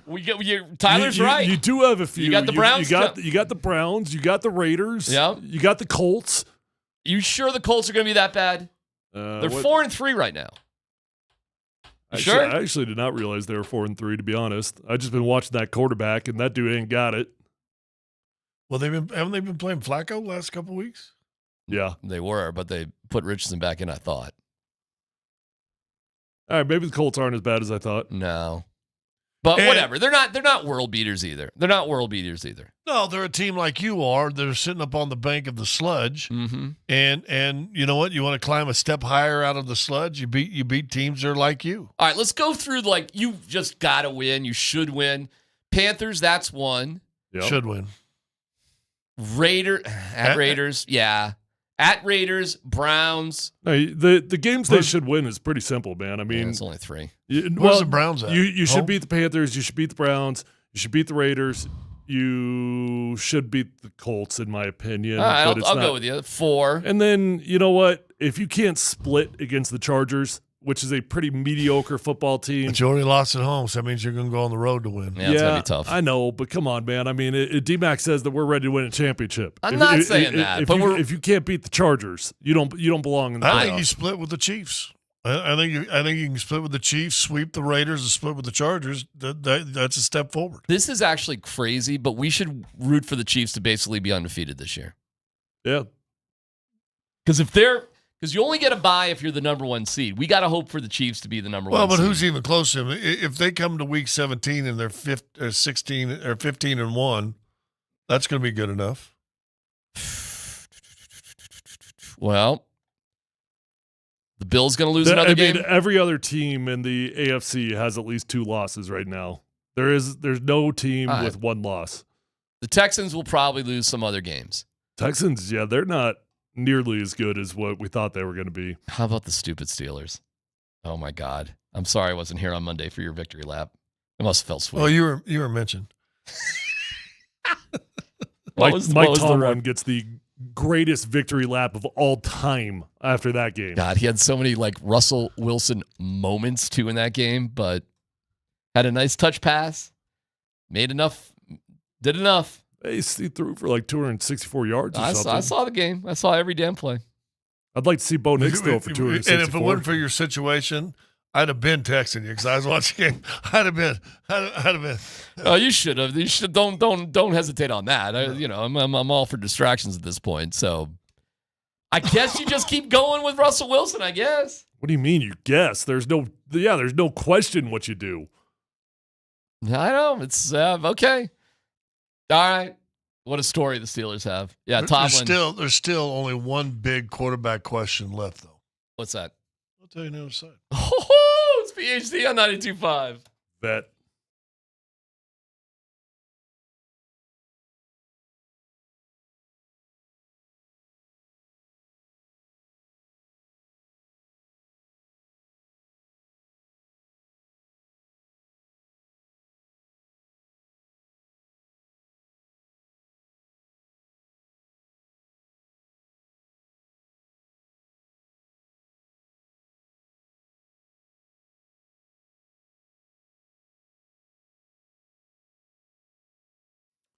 Hey, if you need a new vehicle, I know how it goes. You might be excited about getting a new car, but you dread the experience. Going to the car dealership, taking all day, haggling for the right price. Don't worry about all that anymore. Go to Phil Long Ford. You're going to get the best price, and they're going to respect you. They're going to respect your time. They're going to get you in. They're going to get you out. You're going to build a long-term relationship, and you're going to continue to buy vehicles from Phil Long Ford for a very long time. Guys, it's different. They're going to have the car, truck, van, SUV, electric vehicle, or commercial fleet vehicle that you're looking for. Whether you need a new vehicle or a pre-owned vehicle, the inventory at Phil Long Ford is incredible. Cars, trucks, vans for as far as you can see. This is one-stop shopping with the best prices. Guys, the incentive deals are rock solid. The interest rates are solid. They've got an award-winning service department. So once you buy that new vehicle with Phil Long Ford, keep it serviced with Phil Long Ford, and you're going to love that ride for a very long time. If you've not given a test drive to those electric vehicles, go do it today. Try out the Ford F-150 Lightning or the Ford Mach-E Mustang. Incredible vehicles that are insanely fast. The get up on those things are out of this world. So go check out Phil Long Ford today. One-stop shopping. Don't waste your whole weekend looking for a vehicle. Go to one car dealership and find the vehicle of your dreams. Visit them online at phillongdenver.com.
Ding, ding, ding, ding, ding. All right, I want you to listen for your chance to win tickets to the Nuggets home opener. Every show has a pair, and you can win by listening. So there's still a limited amount of tickets available at nuggets.com/tickets. To win the tickets, we'll play a clip from today's show in our final segment. Make sure you're listening. If you know the answer, and it's whatever Dan's going to beep out, so we don't know what it is. Looking forward to it. That's right. You can listen all day and win on your home for the Denver Nuggets. Altitude Sports, Radio 92.5. Big home opener tomorrow. Beeping great giveaway. It's a beeping great giveaway. That's actually a pretty clever name for that giveaway. It's a beeping great giveaway. Oh, I run into it. Dan, ready? Look at me. It's a giveaway. You got to hit the. Well, which one? Catalina wine mixer. It's the Catalina wine mixer. Oh, I did drop a Step Brothers reference in my toast at my dad's wedding this weekend. How'd that go? 79 years old. I met my new, I guess, stepbrother. Is that what he is now? Yeah. Grown man, lives in California. Never met him before. Yeah. Met him at the wedding. Yeah. And after I gave my toast, he went up, gave his, grabbed the microphone back, and I said, "You better not touch my drum set." Did it get a laugh? There were about 10 people in the room that got it. That's a good line. Yep. I would have laughed. That's a funny line. One guy had to cover his throat. But yeah, that one's really funny. That one's a good one. All right, Big T, yeah, go ahead. I have a stepbrother. Yeah? Yeah. Well, are you going to move in together? I don't know. Dude, maybe he would. Dude. Yeah. You know? Be cheaper. Hey, D-Man's got an extra set of drums. Andy's? Yeah, well, Andy's. Andy's, yeah, really. You don't mind Andy's, letting you borrow them? I gave him back to him. Yeah, borrow them all you want. All right, I got a quarterback change that needs to be made. Okay. Not pro football. Who is my thinking about? Quarterback change needs to be made in college football. Ponderosa High School. I'm going to say it's not high school. Definitely not CU. Texas. Good call. Arch Manning needs to be started with and listen, that was Ewers is confusing, fine by and the whatever, way. but What was that all about? So they took him out, they put in Arch, and then they put Ewers back in. Why not just stick with Arch the rest of the way? I don't know. I think they should go with Arch anyway, because just like you talk about with Bo Nix, where he may be struggling to kind of pew, pew, pew, shoot the lasers. His legs have changed that offense a little bit. Mm-hmm. Arch Manning's legs changed the offense Which is for insane them also. for a Manning. Oh, I mean, not even to close. think that he's going to have the brain of a Manning and the feet. But his dad was a wide receiver, so his dad must have been able to run a little bit. But here's Arch, Cooper? Yeah, but also the grandfather, Archie, Yeah, he could was really run. unbelievable as a scrambler. Yeah. Yeah, but that was back in the day. That was probably like a 6 flat. Yeah, 40. that was back in the day when they could grab you, throw you down on the ground, then jump on top of you after it was over. Dude, you didn't want to get caught. You are so right. He is inertia. That is what he is. It is an unstoppable force that you cannot put that cat back in the bag. Once you bust Archie Manning out and it succeeds, that is an inertia that you cannot remove from the field. Just go with it. If they go with Shoot, Ewers, you've seen crazier things happen. We saw Alabama make a change in the national championship game. Ewers, and Texas will probably stay with him for the rest of the season, and he's been a good soldier for them for a lot of years, whatever. There's nothing dynamic about him. Got an okay arm. He's all right, but he's kind of short, squatty. I don't think he runs real well. I don't think he has much future on Sundays. That being said, you got to start Arch. And I know because of the family, he's Texas born, Texas bred. When I die, I'll be Texas dead. Rocklahoma. Okay, you. I'm sorry. Okay. It's one of the things. Did you just glitch right there? Or was there a, I glitched on the fight song fight glitch? song there, right okay. there. Yeah. But dude, if he was just like any of the 90% of other quarterbacks in the league, all of a sudden Deion's looking for a quarterback and said, "Hey, we got $10 million." I mean, if I was Arch, I'd go, all right, focal point of the offense all year long, no matter what. But you only got me 2 years. I got you, coach. Come on. That is I'm wishful pretty thinking sure right there. whatever money Colorado has, Texas has tenfold. Well, I understand that. That's a fun but thought, but though. now you're probably the better quarterback, less experienced, but probably the better quarterback. If we're being really honest, probably the better quarterback at Texas is Arch Manning, and you ain't gonna play him.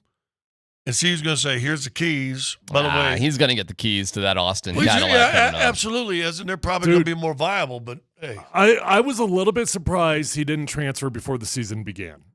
Because in today's college football, it's now, and there will be an opportunity. You can go wherever you want, and you will start. When he decided to stay, I thought, man, you know what? NFL scouts are going to love that. Number one, because he's a Manning. Number two, because he's damn good. But number three, because that just proved in a day in which it's all about me. That's a team-first guy, man. I mean, he is willing to wait his turn. That now you got to relate back to family. Arch was loyal and they didn't have the opportunities, but he was loyal to Ole Miss, and then he was loyal to New Orleans. Yeah, the turncoat was Peyton going to Tennessee. Yeah, absolutely. But Arch could have gone Ole Miss too. He could have. I wonder why. I wonder why he didn't go to Ole Miss, because he would have stepped in as a day one starter. SEC. That'd have been something to be said about paving your own path. Yeah. Oh, hey, I'm all tell Bronny James. But I think, yeah, sure. Listen, the kid liked it. But so you agree with that take? That's the one quarterback right now for sure needs to be the starter for that team. I can't believe they've even put Gurrs back in the game after he got healthy. I mean, Seriously. Listen, Quinn's a good quarterback. He's not bad. He's good. He's not going to be a day one selection, but he'll be a day two selection. Yeah, well, Archman's going to be the number one overall selection when he comes out. And you got that guy sitting on the bench. Give me a break. It's Texas, man. I'd get it going. I don't know why they're not, but Sarkisian is loyal. Good for him, I guess. But do you think he's got some... What are they now? I don't know, because they were 1 up, obviously. 5-1. I think they're number 5 in the country. 5. They're still tough. Right, so they went from 1 to 5. So they can still win the national championship. But Georgia went from what? They only dropped 3-1. one game, right? Well, yeah. They lost to Georgia. 2. Georgia lost to Alabama. No. Alabama's now lost 2. Oh, that was Texas's first loss. Yeah, that was the first loss. They crushed OU. Yeah. Who did Georgia lose to? Texas to Alabama. They lost to Alabama. Oh, yeah. What am I talking Early about? in the year. Of course. No, not, like 2 weeks ago. Yeah, and beat them pretty good. And then Alabama's lost 2 in a row, right? Well, they came back. That was that crazy game. Alabama came back, and then Georgia ended up. It was kind of a nutty game. Your Buffs, though, man, playing Cincinnati. Yep.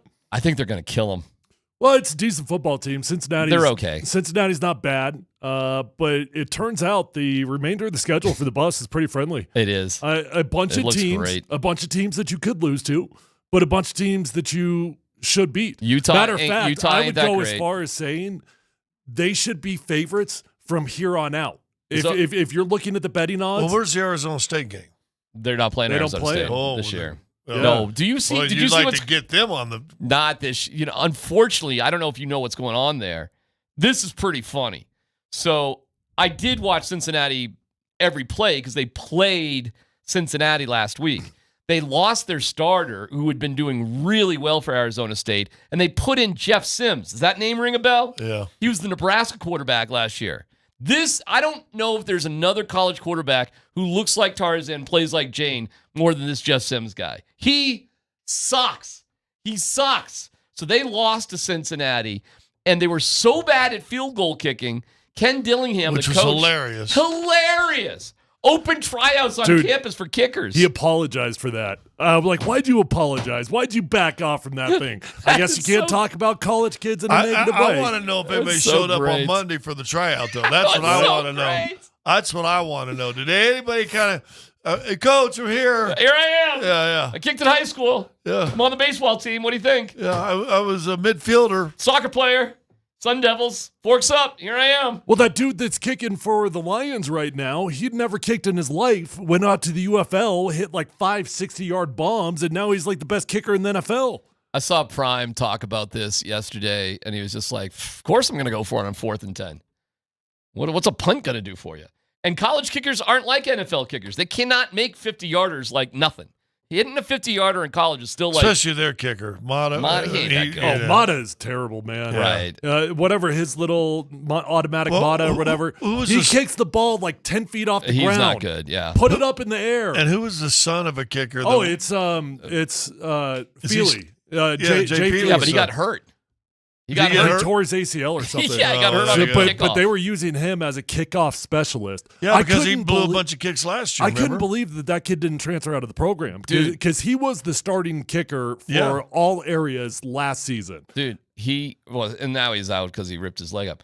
We're in Colorado. They don't have a kicker on their team that can kick the ball to the end zone at CU. In Colorado, they don't have a kicker. They should go for it. If it's maybe inside 40 yards, but if you're CU and you've got that offense, 4th and 10, who cares? Go for it, bro. Well, 3rd and 12, 3rd and 10, and it happened last week. Give me 5, 6, 7 yards, and now it's 4th and 5, and with that offense, you should be able to pick it up a lot. And so you don't get it. Okay, all right, they got the ball at their own 37. Who cares?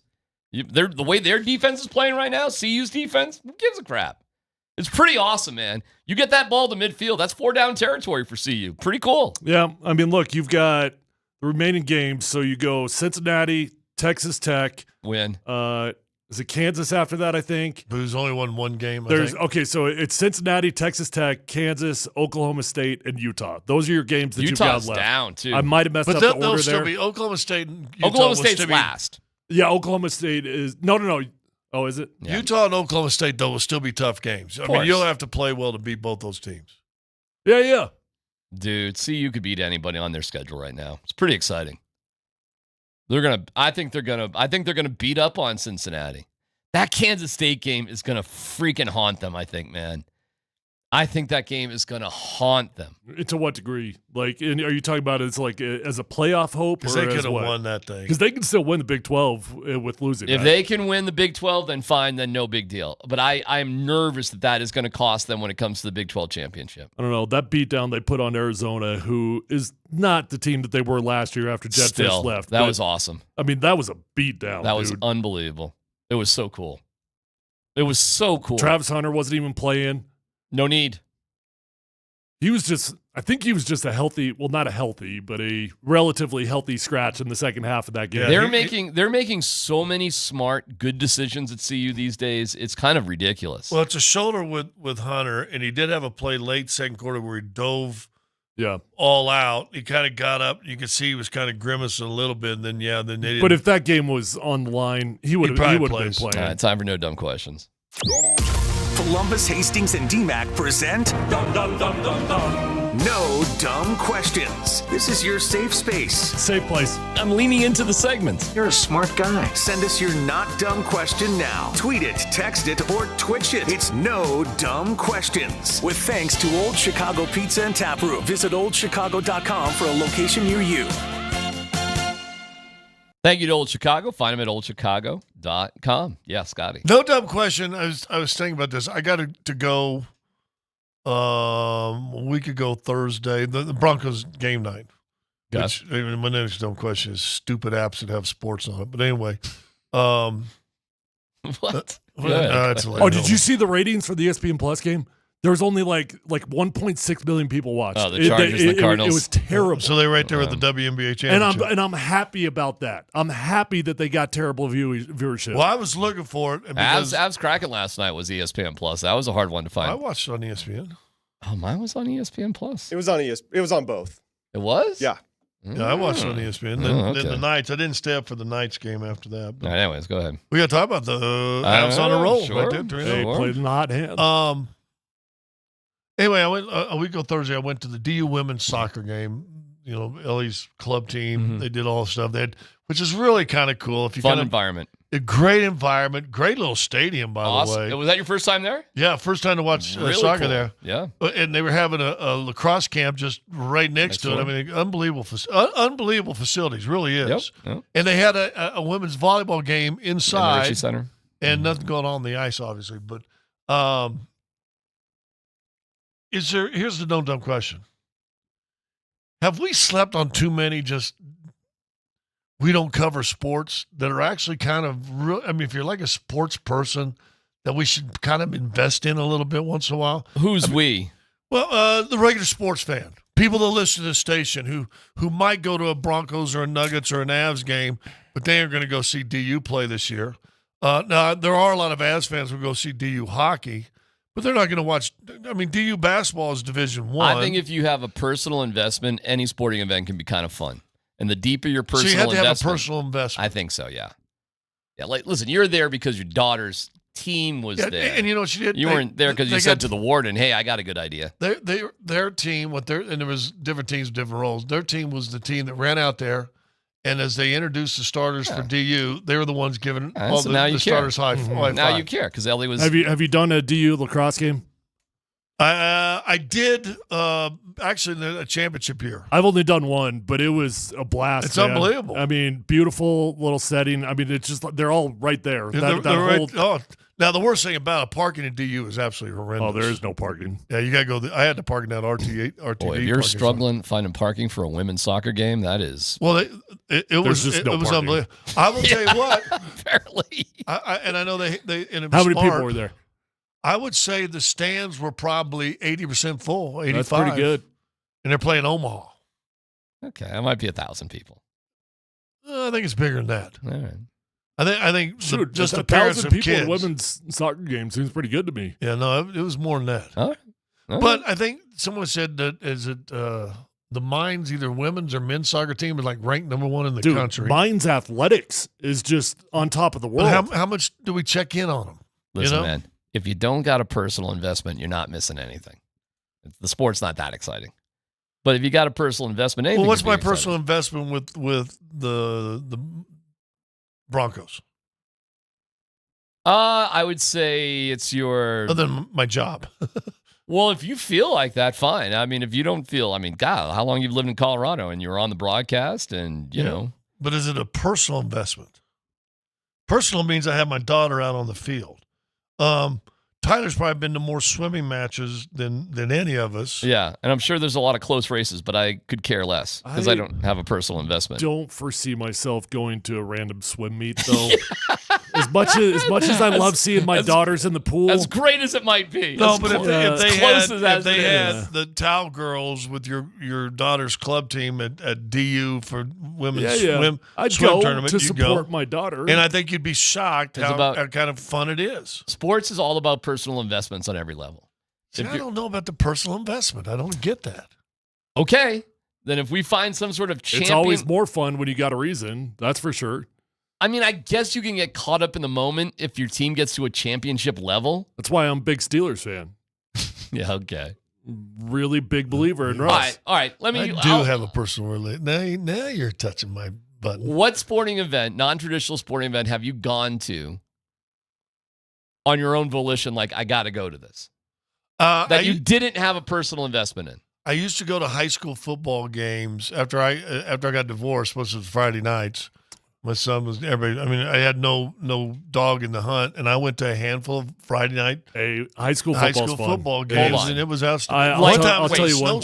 I went and watched the neighborhood cricket game. Really? I did. Listen, if we're just gonna sit at home in your garage with the YouTube channel. If we're just gonna talk about sad divorce stories here, neighborhood cricket game. Oh, you know what I did the other day, actually, kind of along these lines? My daughters swim at Regis High School. Their club goes out of Regis. Yeah. There was a high school field hockey game going on, and instead of running errands, I went and I just watched the high school field hockey game. Kind of fun, right? It was kind of fun. Had no idea what they were doing. Hill. Who won? Smokey. Then that's exciting.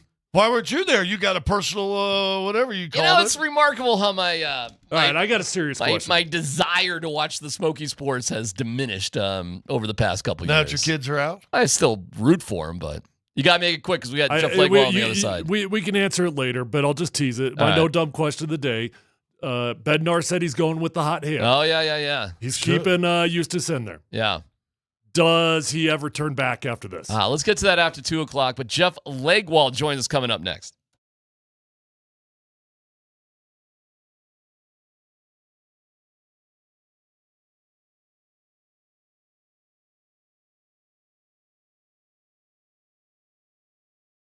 SNEMAC for Old Chicago Pizza and Tap Room. Scratch-made crust, so good.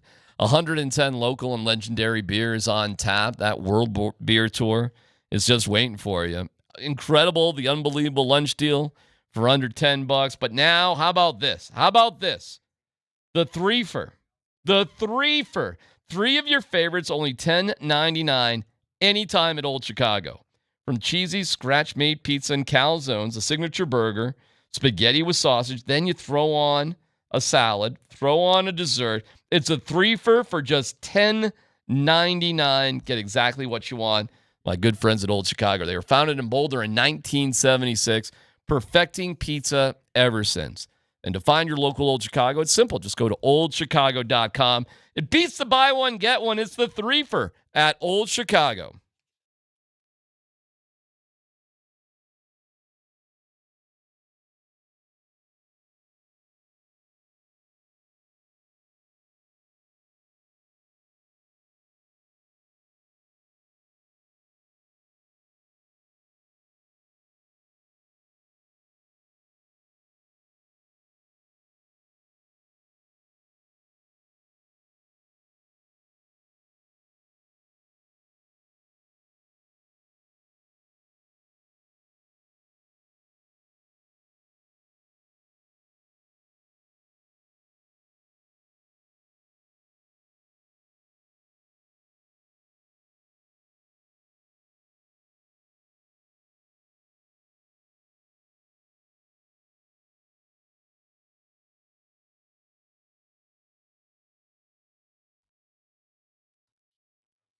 Hi, it's C-Mac for Premier Heating and Air every Saturday morning at 7:30. It's the Premier Heating and Air Show, powered by American Standard Heating and Air Conditioning right here on Altitude. Also, the podcast available at altitudesportsradio.com or wherever you get your podcasts. If you're in need of heating and air experts, it's Premier. 720-547-8009, premieraircolorado.com. They are the Premier Heating and Air experts. Now is the time. Get that furnace tuned up. We have a week of pretty nice weather, and it turns next week, and maybe a little chilly with the Halloween right around the corner. So a $49 furnace tune-up is the way to go to make sure you get set and become part of their program. Get on their schedule. Also, they're offering a $1,000 trade-in credit, 0% financing for 60 months, and even a gift card for up to $500 if you sign up for a free estimate today. It's Reed, it's Tom, it's Premier Heating and Air, powered by American Standard Heating and Air Conditioning, 720-547-8009, premieraircolorado.com.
Jeff Legwald joins us. Brought to you by the International Brotherhood of Electrical Workers, IBEW, Local 68. Start with a job, end with a career. Seeing the news, Jeff, that Bryce Young will start instead of Andy Dalton. How, if anything, does that change the focus for the Broncos this week? Yeah, I'm not sure it changes, how they would sort of attack one of the league's worst offenses, but I think it does give them, at least the indication of who to look at as they prepare here. So, just on the specific things each guy does better or worse, but their offense as a whole there is either last or near last in every statistical trade deadline. And I guess I'm just curious your thoughts. Do you think this team's in a position where it makes sense to make a midseason addition? And I'll give you the specific example that we were talking about afterwards, but I'm just curious your thoughts there. Yeah, Tyler, certainly, fans would want them to be, out there looking that, they have almost $100 million of cap space they can't use right now because of dead money or guys on injured reserve. And they only have about $5 million in cap space. And they've already redone all of the contracts they can do to make cap space big enough to add a player, already. Like they added 3 years, 3 voidable years to Cortland Sutton's contract, a player they didn't even want to give a raise to so they could sign Pat Surtain.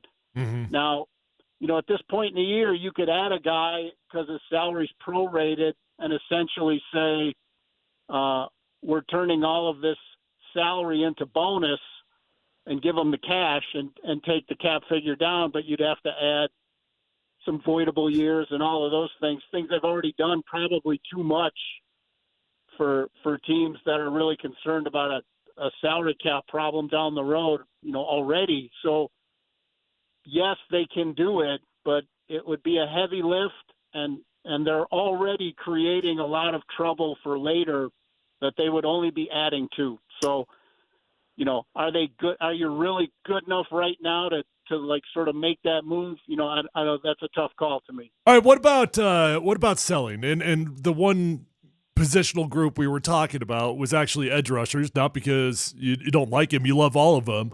But do you think that the Broncos can realistically hold on to all 4 of these guys because they all kind of come up for contracts around similar times? Right. I mean, that's also a reason you would sort of, look around and see what you could get. I think they really like how it's coming together right now. They are creating, one of the best pass rushes in the league without sort of the dominant, marquee edge rushers. So I think they like the group as is. I think it would take a pretty good offer. It would surprise me if before the deadline gets here that somebody doesn't at least tap the microphone about one of their quarterbacks too, just given the state of affairs around the league right now. Including the team on your schedule this year, maybe in Cleveland. How is Bo Nix done? What have you seen progression-wise, and what are some of the true numbers that maybe we haven't paid close enough attention to show that there's probably a lot of improvements to happen? Well, Scotty, I think that he's got this weird combination. I'm not sure I've seen it as drastic as this, for a long time.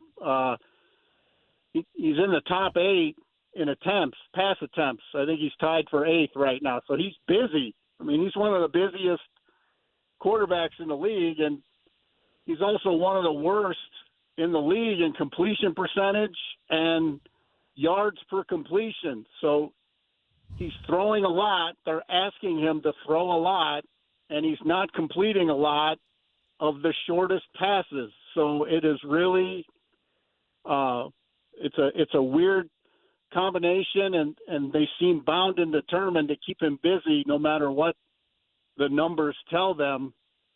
I thought in New Orleans I thought they had to be different because Sean Payton probably felt like there were so many people on the Saints staff that knew his offense that, to me, they actually played the way they should more often, but he will not commit to that beyond, it's opponent driven. But to me, they used more play action than any game they've had since week one. And they used him on called runs, and he was far more comfortable in those kinds of situations. I think he had over half his 60% of his passing yards out of play action. So, but I asked him, Sean Payton, about play action Monday, and he shoved it aside as if it's, a non-existent stat. So, I think that's the way they should play. Whether they will do that or not remains to be seen. Okay, what's your prediction for most cliche answer to make it seem like the Panthers are any good at anything today? What do you think you're going to hear? The phrase, you have to look at the film, will be said in some fashion. We don't go by numbers. We don't go by the standings. We got to look at the film. Right. Okay, so we're going to. We'll look for that. We'll listen for. We got to look at the film. If you guys only looked at the film. If we looked at the film. Okay. Don't look at the numbers. Look at the film. You'll see. Or they get paid too. There'll be maybe possibly they get paid too. Combo with that. All right, Jeff. We'll enjoy it today. It's on paper. Games aren't played on paper, Jeff. We all know that they're not played on paper. I would. D-Mac, you've been in this. We've all been around here a while. This is one of those games where I've seen over the years where if they don't score early, the home crowd gets really mad. Yeah. And that to me, I have seen that cause a little trouble over the years. That if they don't score in the first two drives, yeah, you're right. You got a lot of peeved people raining down on the home team. Hey, so if this is like 10-3 Broncos at halftime, it is going to be 70,000 boos as they walk off the field. So even if they're leading at halftime. Pick up your raw fury on Concourse C. All right, Jeff. We'll talk to you next week. Thanks, Jeff. See ya. All right, there you go. Jeff Legwall, brought to you by the International Brotherhood of Electrical Workers, IBEW Local 68. Start with a job, end with a career. Yeah, the first quarter Twitter fingers on Broncos fans are. The world is over. The world is over within the first 7 minutes of every single Broncos game. Why don't you just say Mosier's name by name? What do you mean? Mark Mosier. Yeah. Said it's time to have a conversation about Bo Nix, and you got a little hurt about it. I didn't get hurt, but Moj had, he got to do his victory lap after the Chargers game. Then he backed off of it, and he brought up a good point, why is Zach Wilson on the team if we're not going to play him? He's okay. Where the hell is Mark? He's looking at Seagulls in Seattle right now, wherever the hell he is. Why? Can I ask you guys this? Oh, we got to get to that. Yeah. Why does it bother you having Zach Wilson on the team? I think it's pointless. You can get something for him right now. What's the point? He's a third string quarterback. Okay, I would agree with you if there is value and if somebody has offered you something and you said no, that would be stupid. Yeah, you're right. That'd be idiotic. If you can't get anything for him, okay, well, whatever. But what would it's not my money. Would you trade him for a seventh? Yes. I probably wouldn't do that personally. I'd trade him for a fifth or better, but a seventh. He's a pretty valuable player. He's not even your backup. He's not your backup. That's because Stidham makes 5 and he only makes 1. Listen. Who do you think? I know what it's listed as. If Bo Nix had to miss 4 weeks of football, who do you think Sean would play? We'll answer that on the other side and tell you exactly what the Avalanche should do next. Details next.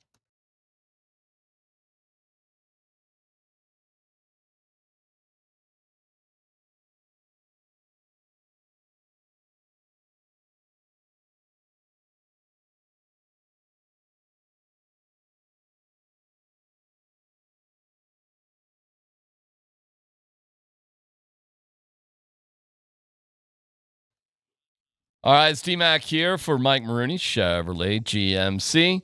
All right, Mike Maroney, Chevy GMC in Longmont. Also, Mike Maroney GMC in Boulder. 2 incredible dealerships with 1 big truck month. So slap on those bike racks. Still time. Weather's decent, but skiing's right around the corner as well. And I can see you up there in a brand new Chevy Silverado or GMC Sierra from Mike Maroney Chevy GMC, where Maroney means more. Get more with their 3-day money-back guarantee and free delivery anywhere in Colorado. From Denver to Durango, from Pueblo to Fort Collins, from Salida to some other town that begins with an S in Colorado. You can bring that truck to anywhere you purchase, right to you. So get truck month savings now, Silverton. I was thinking of other S names in Colorado. Okay. Save now with Mike Maroney Chevy GMC in Longmont, Mike Maroney GMC in Boulder. Reserve your truck now at Mike Maroney Chevrolet GMC.com. Together, let's drive GMC.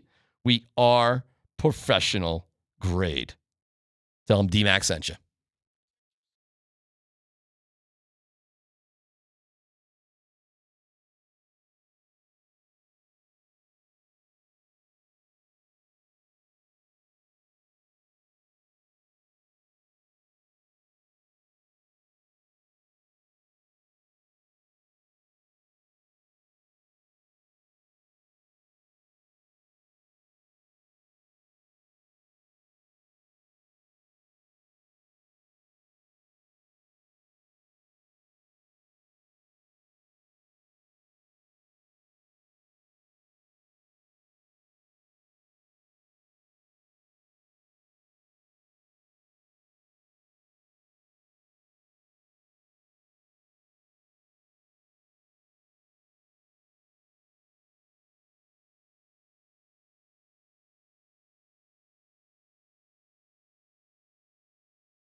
Well, we got a couple of them, and we'll get to the Avs here in a second. But Tyler, into the break, you asked if Nick's missed 4 weeks. High ankle sprain. It's a high ankle sprain. That's the good 4-week injury. Don't tell right? Scott it's high. It's just an ankle sprain. I know. A freaking ankle sprain. I know. I got it. Who would you want as your quarterback? No, I wasn't really saying who would you want. It's more asking who would he play? Who would Sean play? Because Stidham's listed as number 2 on the depth chart. So inherently, it's got to be Stidham that goes in there. I don't think it would be, though. So it's 4 weeks. I think the depth chart is just Sean Payton's way of showing respect to Jarrett Stidham. He feels some responsibility to the guy for some reason. So your question isn't about us personally. It's about Sean Payton? Yeah. It's going to be Jarrett Stidham. In the game, the next week, quarterback's going to be gone for at least 3 weeks. Who starts the next game from the start? It's going to be Jarrett Stidham. No. Until Jarrett Stidham proves that he can't do it. Yeah, I So disagree. the second week, well, I mean, we could talk about it. We know the schedule. So, put me at a game in the season and let's talk about it. All right. Make it realistic, I So, guess. but hold on. What Scott just said right there, in my opinion, is exactly the way it would unfold. Is that if you're in the middle of the game, you got to finish it out. You got to win a game, especially if you got a lead. Yeah. We're up by 7 points. Yeah. I'm putting in Jarrett Stidham, finishing this sucker out. We're in Sean Payton's world. I'm You're Sean Payton. I'm All Sean right. Payton. Yeah. So it's Stidham there. It's Stidham the next week. Putting in Stidham there. Yeah. But I got 4 more weeks after this game where I don't have my starting quarterback, and I'm in a playoff run. Yeah. He's going with Zach Wilson. He's not going with Zach Wilson. And that's why Zach's on the team. What makes you think he's going to go with Zach Wilson? Because he's a better quarterback. According to who? The world. Well, all right. Well, the world doesn't get to make the choice. It's Sean Payton. If Sean Payton thought Zach Wilson was the better quarterback, he'd be the backup right now, bro. I mean, that's just the way it would be. I'm not saying I agree with it. Well, I'm not saying I'd agree with it, but you're asking about Sean Payton. If you carry 3 quarterbacks, you probably do that because you think each guy serves a different role on your football team. Otherwise, you wouldn't carry 3. You would just carry 2. If you were totally satisfied with Jarrett Stidham as your backup quarterback, then Zach Wilson would not be on the football team. Let's play out we're doing these if scenarios. You're up 20-3 against the Panthers, third quarter, high ankle sprain. Jarrett Stidham, and you win 30-10. No, you're going to win at best 23-3. Whatever you do. You're going to run the ball no matter who is in there. If it's Zach Wilson, Then you or win. Stidham. What if you win 20-17 with Stidham? Are we walking it off? Did Stidham just lead us down No, the you field? said he said he got hurt at 20-3. And we do crap and we hang on for dear life? 20-3, and then there's a pick 6 in there, so it's 20-10. They get actually lucky one where score another one. Stidham starts the next week against the Ravens. Guarantee it. Now, I think Stidham's on his team to be a mature voice in the locker room, in the quarterback room, where Zach Wilson, not that guy yet, or wasn't in New York. You know, Nick's isn't, so you got to have Stidham. Listen, if he liked Wilson that much, he would use Wilson as the backup All right, now. but let me turn that on you. No. If he liked Jarrett Stidham that much, yeah, why would Zach Wilson be on the team? I don't know why Zach Wilson's on the team. Because he doesn't like Jarrett Stidham that much. That's he's the better answer. he knows he's better than Stidham. If he knows that Jarrett Stidham is his best option, there is no point of carrying Zach Wilson. But in Sean's mind, he's got to look at these 2 guys like they've got different roles on my football team. One guy's my safe guy. One guy's my I got to go win ball games guy. Listen, you're not gonna have a squeaker against the Panthers. And if Wilson got hurt, Stidham would be the guy against the Ravens. Now, if it sucks against the Ravens, I don't know. Maybe Wilson does get in after that. But Stidham's going to get every. If we're playing this weird scenario about Zach Wilson, or about what's his name, Bo Nix getting hurt. Oh, D-Max theoreticals are never dumb, but mine is. It's not dumb. It's just it's weird going down that road. Like what if?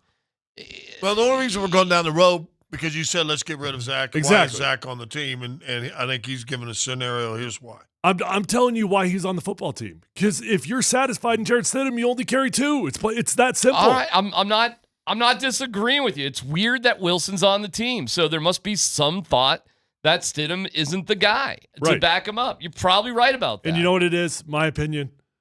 Sean just has a weird sense of loyalty to Jarrett Stidham that he feels like he owes him something. He feels like he owes him something, and he doesn't. You don't owe anybody anything. You gave him plenty of money. He's a happy man, but he feels like he owes him. Well, Stidham is a good dude in the locker room. You know that, right? Everybody likes him. He's a really good dude. He works well with others. So is Zach. So is Zach.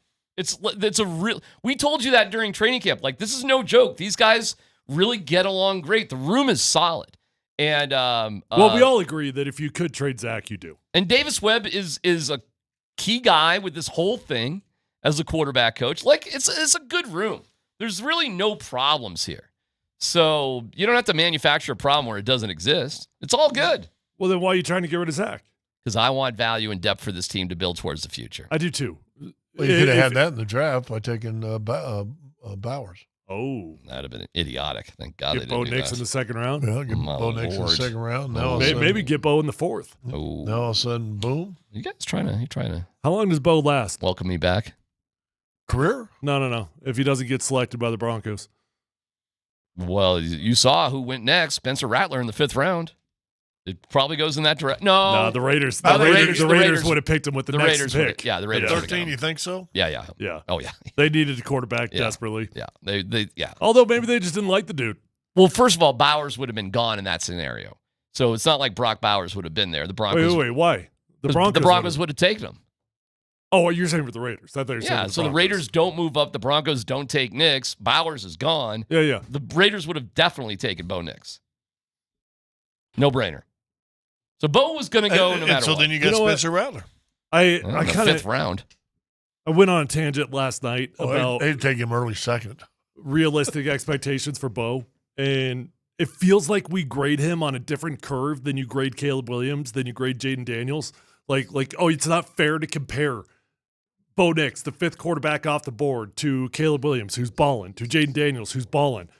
And I say BS. Like, what a bunch of BS that is. Sean Payton hand-selected Bo Nix to be his quarterback. Now, would he have selected those other guys? Probably, if they were there, but it doesn't matter. He picked Bo Nix because he thinks he can beat Caleb Williams, because he thinks he can beat Jaden Daniels. Otherwise, you don't select the dude. So not only is it fair to compare Bo Nix today, right now, to how those other quarterbacks look, Bo Nix actually has to look better than those guys because Sean Payton put everything on this guy that he's capable of beating those players. But the only 2 guys that he could have reasonably got was Penix and McCarthy because the Patriots. But it doesn't matter. It doesn't matter. Well, you don't have a shot, though. Well, I understand what you're saying, but you don't select Bo Nix unless you think he's capable of winning a championship. And if you think he's capable of that, then he has to beat Caleb Williams and he has to beat Jaden Daniels. All right, but still, you're not getting to 1, 2, and 3, and those teams weren't moving off of it. Well, I understand, but so then you just select a quarterback just because you need a quarterback? Yeah, that's how it goes, bro. No, that is literally how it goes. No, you select a dude you think you can win a championship with. Well, so it's 100%. My only point is, but we also said let's talk evenly in the sense that had you taken Bowers at 12 or whatever the pick was, the Raiders are going to go the Knicks pick a quarterback because they needed a quarterback. Yeah, to me, the so Raiders teams do that. But the Raiders, you realize, are a dumb organization, right? And dumb organizations do dumb things, like sit on your hands when you need a quarterback and do nothing to move up. Well, all I know is there should not be a different bell curve for Bo Nix. It should be the exact same curve we're looking at with those 2 guys, and it is 100% fair to think that he should be playing at the same level. Fair enough, man. Wins and losses are the ultimate metric, and right now the Broncos are 4-3, and those teams are 5-2, so it's right there. That's what it really is. So it's real good for all 3 of them. It's really good. They're all 3 having great rookie seasons. They are. No. 4-3, 5-2, and 5-2. Come on, record-wise. So it's just about winning, right? Bo Nix is not having a great rookie season. He's having a great rookie season. They're 4-3, dude. 4-3. All right, if you're going to go back to that, which is like the most simplistic thing in planet Earth, that it all just comes down to wins and losses, you're right. There's ways that you get to wins and losses, and the Broncos are getting to it via incredible defense. It's not because Bo Nix is having a great year. We can get to it with more in Let's Football Go with Dan Tanner. But I want to hear from Bedsy, who was on this morning with the boys, talking about Eustace Andon. Go ahead, Dan, roll it. Yeah, absolutely. He's been outstanding. He's looked sharp, big in the net, square to the shooters early, not giving up any rebounds. He just looks early and ready for everything that's coming at him. And he's such a big guy, and he's playing upright that he's been difficult to score on, and at key times in the games too. Like, I thought both games we did a nice job in our checking, but yesterday, Seattle early in the game, they were buzzing. They came out flying, and we had some turnovers early, and there was a handful, if not a half dozen, scoring chances early in the first period, and he shut the door and keeps it at 0-0. And then, all right, that's good. We got the point. Easiest decision in the world. Just keep with Annunen. George is your backup. Seriously, yeah, I don't know what conversation there is. It's the easiest out. Also, don't forget Kakkonen is here. You're playing the hot hand. No, now all of a sudden nobody cares, right? Because now it's not like I benched Georgie. No, I'm just playing the hot hand. Yeah, we don't have anything more vested in Georgie. The worst thing could happen is that Annunen doesn't come out and play well. Right. Yeah. Then you're stuck. And then what? Now you're going to try Kakko, whatever. Capaducao. You're carrying 3 goalies for a reason, man. Do you? It's carrying 3 goalies at some point. Carrying 3 quarterbacks. Hey, I'm right with you, man. If you got a way to get rid of Georgie and get trade value for him, go for it. I wonder how many games you can start Juice without just saying he's our guy. You don't need to. You just keep going. You keep rolling, keep winning on 3-game win streak. You keep rolling, you keep winning, keep playing. Yeah, that's the way it goes. Big boys. This is not high school. It's not like youth league. But so I will say this: you never have a conversation with the dude. No, you talk to him. So this is how this goes. We're going with Eustace. But and I always count on Dan because I know Dan, like, the only sport he really likes is Avalanche. I thought Makar last night was the best he's played defensively. But what was the difference last night? Taves was back, and you can see he has a comfort level when he's playing with Taves. And I thought he looked defensively fantastic last night. You know he's on pace for 164 points this season. Damn. Makar. Right now. Yeah. What's the record? D-Mac said it's all about winning. So what's the record? 3-4. So he's got great stats and they're losing. Well, they just won 3 in a row. Got crappy stats, but they're winning. Oh, is So having a great rookie season. 1 yardstick, Dan. 1 yardstick. He's having a great rookie season. Hey, if Cale Makar has 160 points and they come in 9th place and don't make the playoffs, he had a lousy season. That's the way that goes. Period. What's the guy, the brother that was doing the color analyst on the Lakers game last night, made a great point. So Davis is all upset about not winning Defensive Player of the Year, and Rudy won Defensive Player of the Year. He goes, here's the difference. Rudy won Defensive Player of the Year.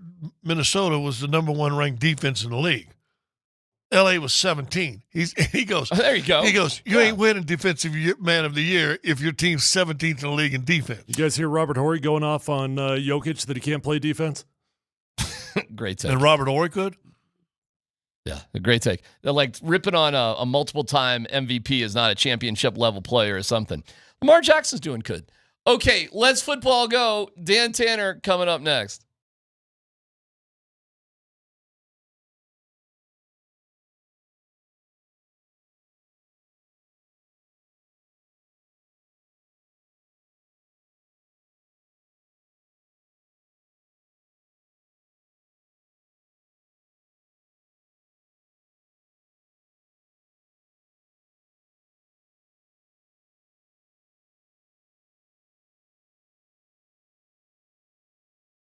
Hey guys, I want you to look and feel your best, so don't settle in life. Don't just accept the fact that you're getting a little bit older, your energy's down, your workouts don't go as far as they once did.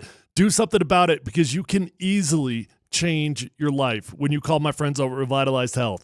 Guys, they can help you out with testosterone, with peptide therapy, hormone replacement, medical weight loss options.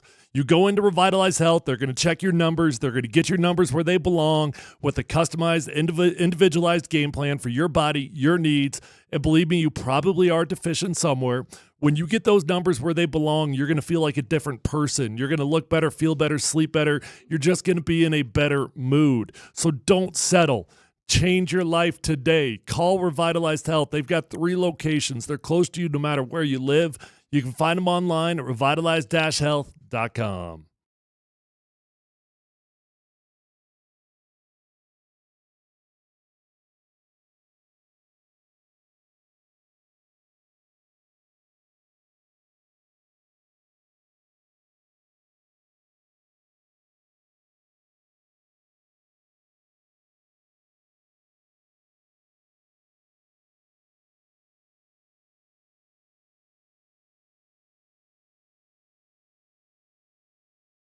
Hey, it's back for Old Chicago. Thinking about watching the game, thinking about going out, thinking about having some great pizza and some liquid gold. Old Chicago is the answer for you.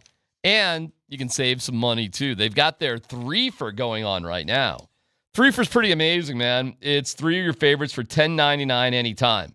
Cheesy scratch-made pizza with calzone, signature burger, spaghetti with sausage, add a salad and a decadent dessert. It's a 3-for like no other.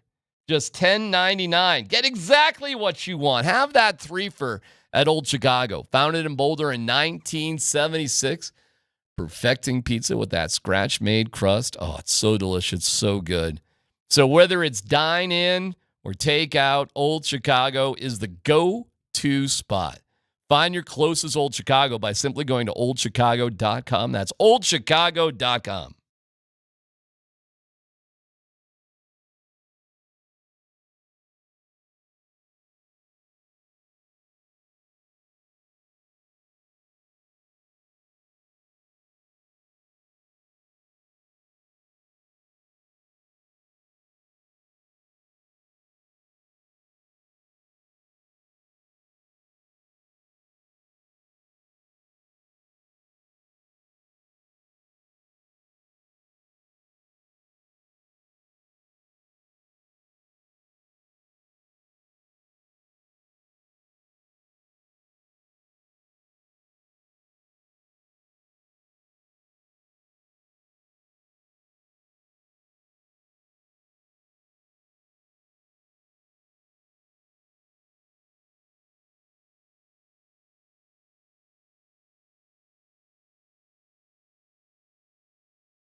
Well, hopefully you pay attention to the show.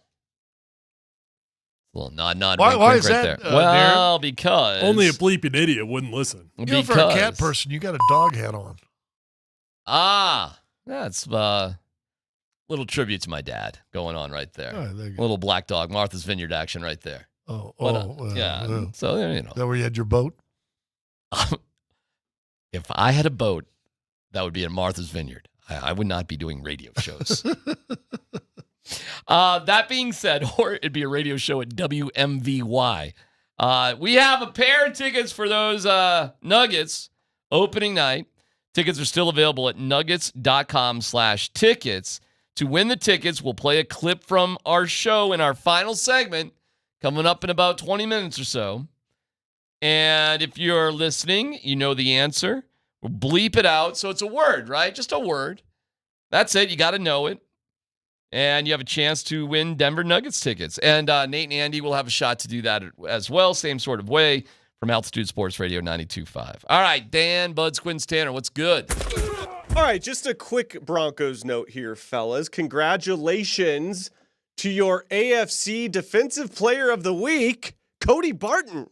Wow. The AFC Defensive Player of the Week. So Very really cool. Kliss has got a good article up on 9 News' website, just kind of talking about the journey it was for Cody Barton to get to the NFL. So if you want to read that, I recommend it. It's a cool story. So congratulations to Cody Barton. In other news regarding the Broncos and Panthers game, Andy Dalton and his family were involved in a car accident yesterday in Charlotte.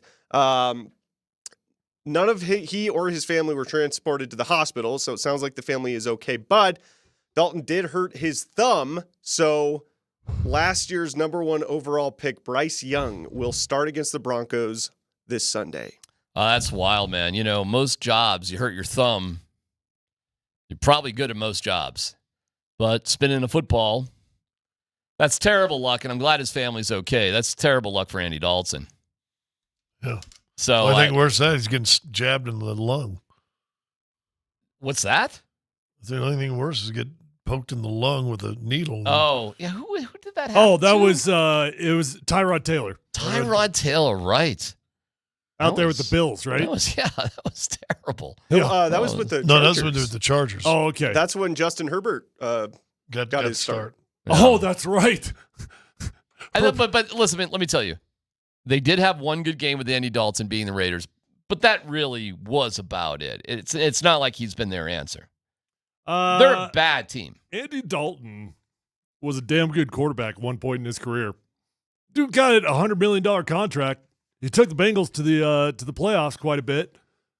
I Couldn't guess get out of the first round, but yeah, he did. And remember the one year he had a big win, like in week 15 or 16, which put Buffalo in the playoffs. And remember all those people I think it was Buffalo, and then all those people from Buffalo were sending money to his charity. He had a charity for some kid's charity. I do remember that. And he raised like $100 and some thousand or $307,000 for his charity. Andy Dalton had a great NFL career, but there's nothing special about Andy Dalton now, and certainly nothing special about the Panthers. Yeah. His stats last week against the Commanders, Andy Dalton, 93 yards, 2 interceptions. Yeah. It happens, man. Cody Barton, though, man, I do want to give that dude a shout out. I know you just did it. I cannot believe how well that guy's been playing. Pretty awesome. He gets that award with only getting one of the return touchdowns when he actually took 2 of them back. He had a great day. He has been not just a good role player, he's been a great player for the Denver Broncos. And I cannot believe that we're looking at a defense right now, even with Justin Strnad filling in at inside linebacker, and we can't find a single position that we're unhappy with. Nope. It's all about depth. And even depth is pretty good. You happy at nickel and dime corners? It's fine. Okay. Yeah. I mean, could you get better? Probably, but it's fine. Well, what is it, McLaughlin? Who's McMillan? McMillan.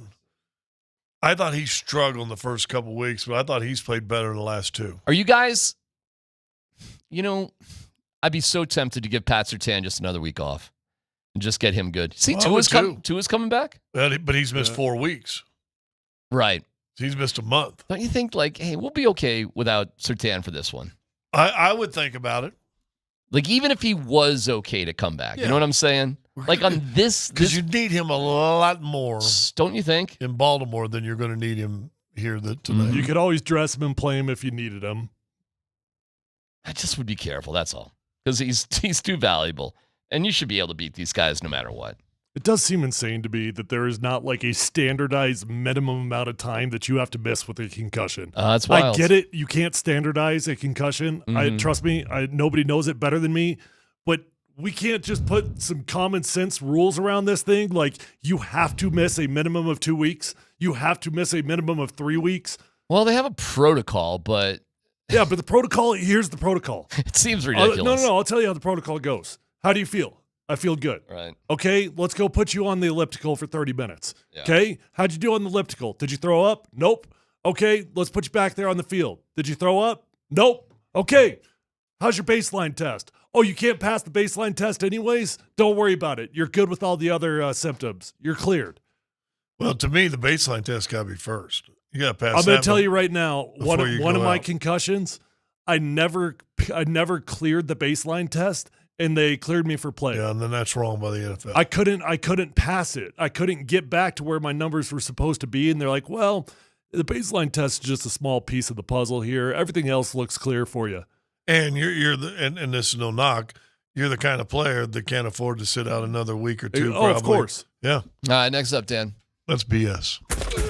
All right, the Kansas City Chiefs are finalizing a trade with the Titans for wide receiver DeAndre Hopkins, according to sources.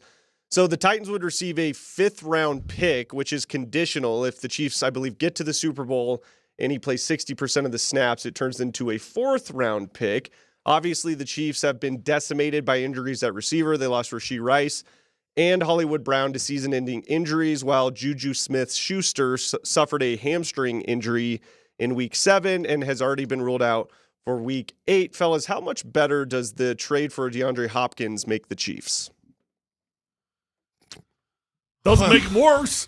Yeah. We know that much. I mean, DeAndre Hopkins at this point in his career, it's kind of hard to put a label on how talented he is.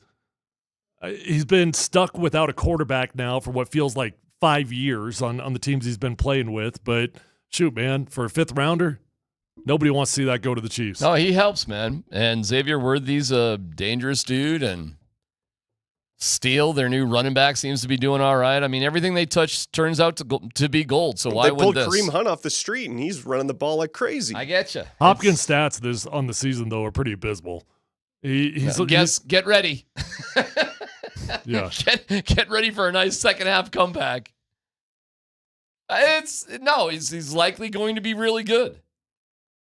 But this is what they do there, man. They fine-tune things. Remember when Travis Kelce was what? He was out of shape. He was done. He wasn't motivated. He blah, blah, blah, blah. Undefeated, right?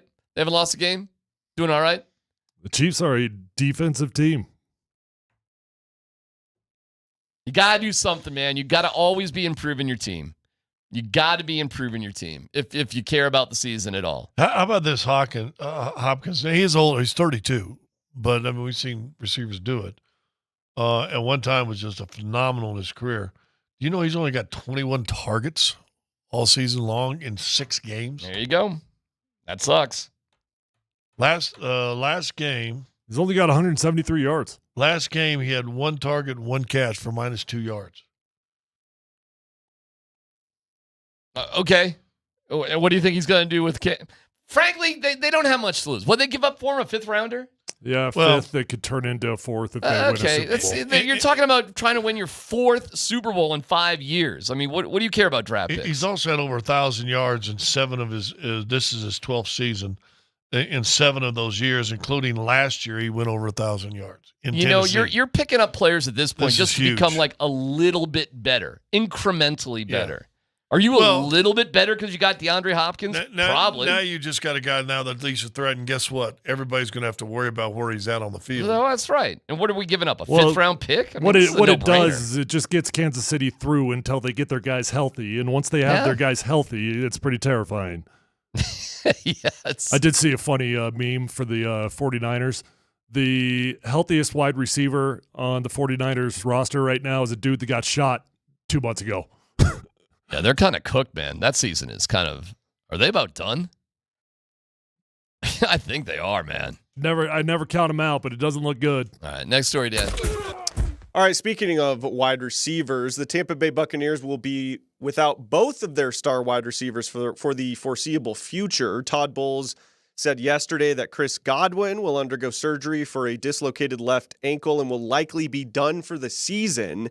Mike Evans suffered what Bowles described as a moderate hamstring injury and will be sidelined a couple of weeks. So, with the injuries piling up for the Bucs, who are your guys' top 3 or 4 teams right now in the NFC most likely to make it to the Super Bowl?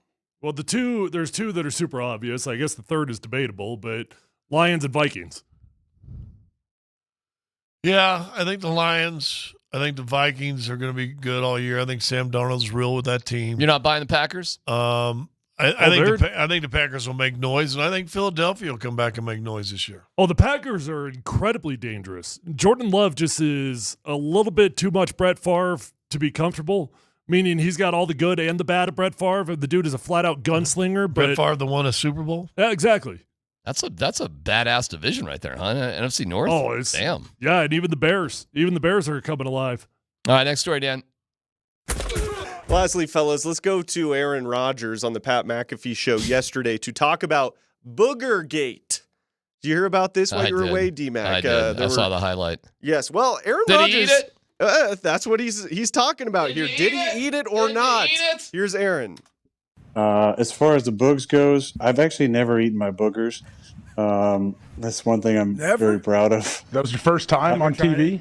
Oh, one time? What about as a child? Had to happen. Had to happen. No, I honestly haven't. You're missing out. Try it. It looks. Give it a go. It's great.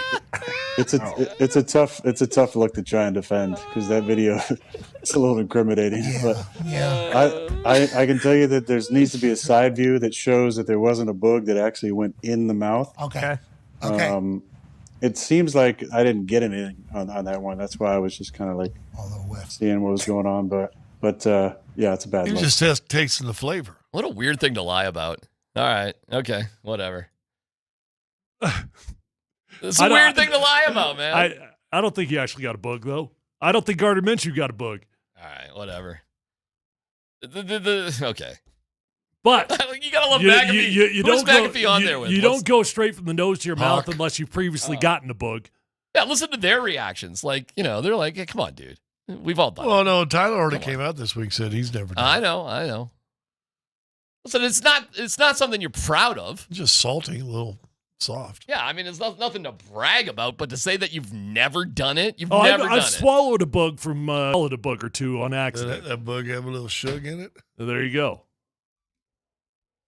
I've never had the guys, the McAfee and Hawk. They're not buying it. Play that again. Listen to their reactions to it. They love Rodgers. I did have a booger wall when I was a kid, though, right next to the bed. That's gross. That's gross. I had a booger club. Go ahead, play it. Listen to the reaction. As far as the boogs goes, I've actually never eaten my boogers. That's one thing I'm very proud of. That was your first time on TV? Oh, one time? What about as a child? Had to happen. That's enough. You get it. It's just a weird thing to lie about, man. Again, not that you should brag about it, but why lie about it? All right, real quick. You think Rodgers is lying about that? Yes or no? I do not think he got a booger there, no. So you think he's never, but that's not what he said. He said he's never done it. He said he's never done it. Well, do you believe Tyler? No. I put that on my life. All right. I put that on everything. I am definitely not calling you I've a liar. never intentionally eaten a booger. All right. I'll take you at your word for it. So what you're saying is that you do that. Listen to McAfee What and you Hawk. are saying is that you I'm not eat bragging boogers. about it. What I'm But saying, you're admitting that you eat I'm saying boogers. if somebody says they've never done it, they're lying. If they've never you eat boogers. I have. I'm not bragging about it. But I'm like McAfee. You've pulled a booger from your nose. It's been on your finger and put it back in your mouth. No, you got to roll it first. Oh, is that the key? You roll it first. You got to soften it up? Yeah. Well, in case it's got a little run on the side. You do add some texture if you do it. Yeah. Okay, on the other add some side. oil from your fingers, which now becomes healthy. Okay. There's reasons why I call Rodgers. I mean, what's the protein count? It's solid. Well, it's like what's that blood thing? That blood platelet thing? You put your own blood back in you. Yeah, I mean, it's just like that. It's a natural PRP. It's your DNA. Lance Armstrong was doing it the whole time. They were. Maybe. They were rolling and eating boogers on Team Postal. Packed them in like a Slim Jim. That's how you get up the mountain. A little extra protein. We'll have Nuggets tickets to give away, and I can't wait to see what Dan has come up with the beeped out word. So that is next.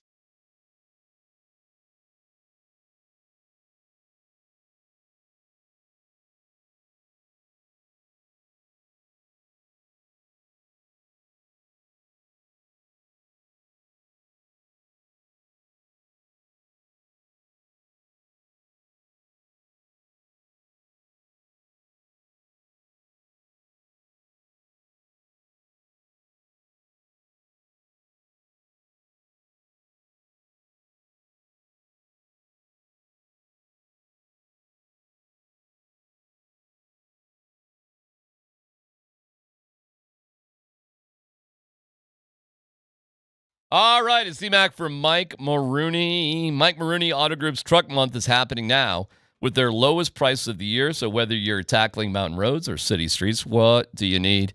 They've got the perfect truck for you at Mike Maroney. Massive savings on Chevy Silverados, Ford F-150s, and GMC Sierras. These are Colorado-ready trucks built for tough. From Holland Gear for any adventure, they're perfect for you. Plus, every vehicle comes with a 3-day money-back guarantee and free delivery anywhere in Colorado, from Fort Collins to Pueblo, from Steamboat to Sterling. I thought of another one, Sterling. It's almost in Nebraska. There you go. Browse their huge inventory at MikeMaroneyColorado.com. It's quick. It's easy. Find your ideal truck at these unbeatable prices. But hurry in, Truck Month and their lowest prices of the year. That does end soon. These deals are moving faster than traffic on I-25. How is traffic today? South Park. So, okay. So what are you waiting for? Head to Mike Maroney Auto Group or online at Mike Maroney. Oh, that's good. That's good. South Park. Yeah, no, that's good. That's a good one. Yeah. MikeMaroneyColorado.com.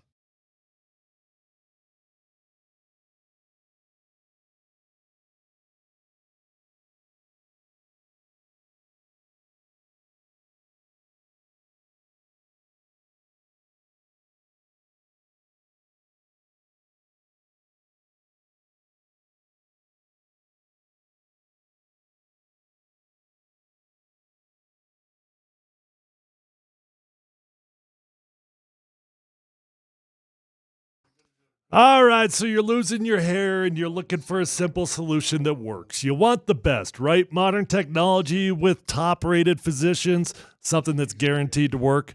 Well, my friends, call Advanced Hair Restoration because they guarantee that your new hair is going to grow for life after you receive the Advanced FUE. Guys, they have completely redefined hair restoration. From the experience itself to their unmatched results, the Advanced FUE is changing lives. It's a simple one-day treatment in a calm, relaxed environment with the most experienced professionals. So go invest in yourself, do it right, do it one time, and be comforted knowing that your hair is guaranteed to grow for life. Call Advanced Hair Restoration today. You're going to get $250 off and 250 free hair grafts. 720-459-HAIR. That's 720-459-HAIR. Or visit them online at advancedhair.com.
Thanks to our friends at Revitalized Health. Visit them at revitalized-health.com.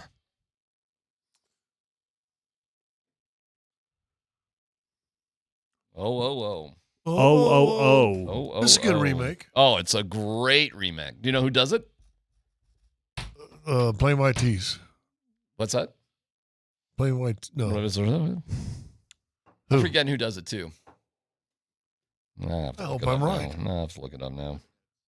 Lemonheads. Oh, who doesn't like Lemonheads? I like this version of the song. Yeah. Oh, who we got here? Oh, that's Eric Schubert. How's he doing? That local kid. The sun is bright. All right, we got to give this prize away, right, Dan? So here's the deal. We said something earlier in the show. Dan has beeped out a word as part of this conversation. We tipped it off in the beginning of Let's Football Go. Just letting you know. So let's see how much attention you're paying now. Tickets are still available for opening night. Not many. At nuggets.com/tickets for opening night. But this is a way to win. So if you know the word, Dan, you got to text in the word. Is that right? And Nate and Andy are going to be doing something similar during their show as well. So here we go. Let's see if we can figure out the word. Oh, well, first of all, you would have been a first rounder. Yeah. And you would have had value. If you had the college career you had, you would be a first rounder this year at your size. No doubt about it. 6'10" shooter? Woo. I'd be Zeke Najee, but with they would have let you actually play your game too. I'd be Zeke Najee, but with beep. Play it one more time. With hands? They would. All right, play. Do you have it isolated just for the or do you have to play the whole thing? I'd be Zeke Najee, but with they would. I actually don't know what the word is. I mean, Zeke doesn't have the best hands. I'd be Zeke. Play it one more time. I'd be Zeke Najee, but with they would, but white. No. What? Oh. What? All right. So if you think you know what it is, text it in to 303-504-0925. I don't know. People are texting it in. They got it. Well, I love some of the misses though. I don't know if I could say a couple of these. Skill. Balls. Like basketballs. Work the balls. Height. Nope. We're about the same size. Girth. Ability. Talent. Less money. Range. Cheaper. Oh, balls is very popular here. Wow, really popular. It's not the right answer, but not the right answer. No, but it got your outcome. It was pretty funny just reading the skills. Wow, people are kind of dumping on Zeke Najee here. My here. intent was to not have everybody dogging Zeke Najee. You were definitely dogging taking Zeke Najee. That was an easy. Yeah. You knew what was going to happen. Yeah. You were you, Dan Tanner. Dan Tanner. You, Dan Tanner. Dan Tanner. I guess you hate Zeke Najee for some reason. I was just saying because he's a guy who doesn't play a whole lot. I got you. And I'd be that guy who wouldn't play a whole lot. I got you. Zeke's a super nice guy. I don't know why you hate Zeke. Yeah, I don't either, Dan. Why do you hate Zeke Najee, Dan? He's a really nice dude. He's going to be important this year. They need him. No, they don't. Hey, congrats to AG, by the way. I was happy to see that, bro. Way to get that done, man. You got your four guys. Well, four guys are locked up. This just announced your window, didn't it? How long is MPJ's deal? Because I think their contracts go to like the 27 season. MPJ too? I believe so. Oh, well, there you go. That's your window. So there's your window. That's it. That's it. Yeah, he goes through 27. MPJ goes to 27. Mm-hmm. Okay, that's it. That is your window. They just stated our window. That is pretty amazing, actually. So you have all four of those guys through 27. That's awesome. No dumb question. Do all four of them remain starters until 27? Yeah. Yeah. Yeah, I think so. Well, I think so. Jamal. Oh, man. Well, somebody said there was a report. Oh, Did you guys hear it? I guess Dude, he said Jamal it last week that his he had a little knee flare up. His knee was bothering him. You see him and Russ having their little 3-point contest. Yeah. You know the shot that Jamal does at the end of practice, like the corner cute. three from behind. The glass. Russ beat him. Well, they missed like 4 in a row, both of them. Russ hit his, and then Jamal hit his. Yep. Like one after another. The first one is the winner, D-Mac. Okay. I think they're getting along fine. But Jamal would... Oh, we're about to hear from Sean Payne. Boy, are we going to get a couple seconds of Sean Payne before we wrap up this show? What do you think they're going to say about Carolina? What did Leggy say? It's we got to look at the film. Listen, I went through a couple years in Arkansas with Lou Holtz. Yeah. And it didn't matter. Everybody you played was the number one team in the country. What did it sound like when Lou Holtz did that? Let me tell you, this guy, they're going to come in here. They're fast. They're mean. They have scholarships. All right, let's they're hear going to play as hard as they can. Go ahead. I would say we're kind of back. We are back to what is, a normal in-season routine with today being base, first and second down. The whole week will be, in our normal schedule. So any questions relative to this game? Sean, do you feel like with a young team, do you ever have to have a discussion about how to deal with success? Yeah, look, yeah. Here we go. I mean, you talk about this is where leadership's important. I just finished talking to him about one of the things with experience. I feel like I've been in this type of game 15, 16, 17 times. Here we go. And the focus is on our preparation. The focus is on our plan. And then obviously studying the film and understanding how to win this game. And so, I like how this group's been responding, and it's our next game. It's at home, and all of those things are important. I can do that answer in Lou Holtz. From a variety of different We'll do one more. different positions. How difficult is that when maybe if there's not maybe a truly elite guy, but you can get it from 8 or 10? Yeah, look, I mean, generally speaking, in our league, these guys, these quarterbacks, if left on their spot, are talented enough to make these throws, and so each week it's a challenge. We either have to affect the passer and disrupt him, or we have to disrupt the route runners if we want to affect the timing of the passing game. In other words, we can disrupt the QB or we can disrupt the eligibles. Both can be effective. Sean, I know you touched upon Bo Nix's running before, but That's good enough. I was hoping they were going to ask a Surtain question, but yeah, how Lou Holtz answer that, Scotty? Listen, these guys are going to come in here. It's going to be about our leaderships. It's going to be about the guys putting themselves in the right position, watching the film. Listen, Kerry Collins, if you don't rush him off his spot, Kerry Collins is a hell of a quarterback. Dan, who's our winner, man? Who knew what the right... First of all, we got to say what the word was. The word was hands. Hands. Oh. Hands. So I did guess it right. Yeah, I didn't know that. No, I didn't know. I guessed. Yeah, we were all looking at you gave like the Tyler. answer. Yeah, you gave out the answer. No, I swear I didn't know. We were all looking at like, what is Tyler doing? I didn't know. John W. from Broomfield is John our W. winner. His last name is W? Sure, it's short for something, but Okay. from Broomfield. So John W. Congratulations, from John W. Broomfield. from Broomfield. All You're right. going to the Nuggets game tomorrow night. What do you think about a heck of a game? I tell you what, Oklahoma City come in here, they're one of the Take it favorites. seriously. They're really best, and when Kevin Durant comes off those strings, with Harden coming off the bench, they're an unbelievable team. Do the Nuggets even have a chance, Coach? Listen, you always got a chance when you put yourself in that situation, and you have good leadership and ready to play. Hey, Coach, who's coming up next here on Altitude Sports Radio 92.5? Oh, gosh, a couple slugs. All right, we'll see you tomorrow.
Denver, Colorado.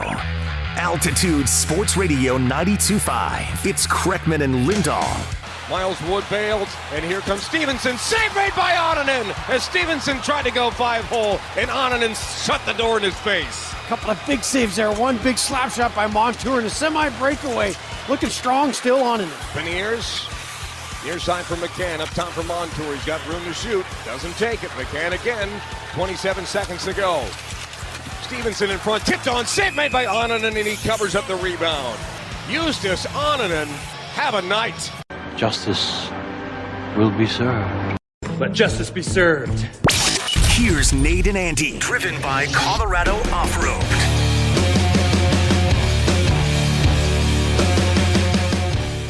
Hey, happy Wednesday, everybody. It's Nate and Andy.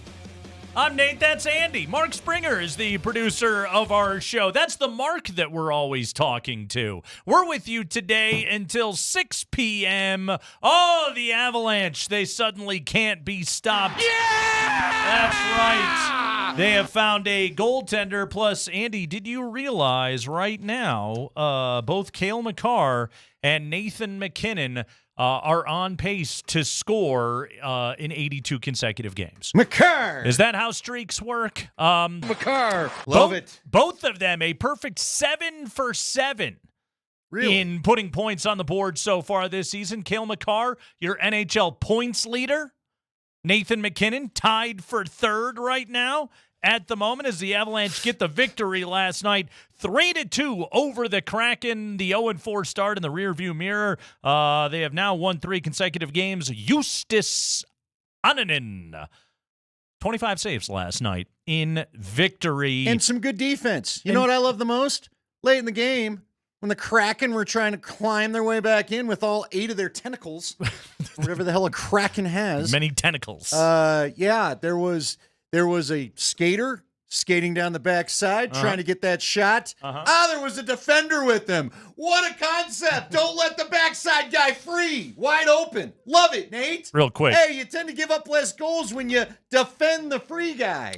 Yeah, the Jared McCann goal, that wasn't good defense. No, that was. There were 3 By the guys way, that just whiffed on the puck. Since you brought him up, is there an expiration date on the booing of Cale Makar, the best person in the world? He's the best person in the world. Just lay off the guy, all right? My God. Your guy's back. He's fine. He's fine. No, I mean, nobody's booing Eberle, who decided to break Cogliano's neck. That's okay.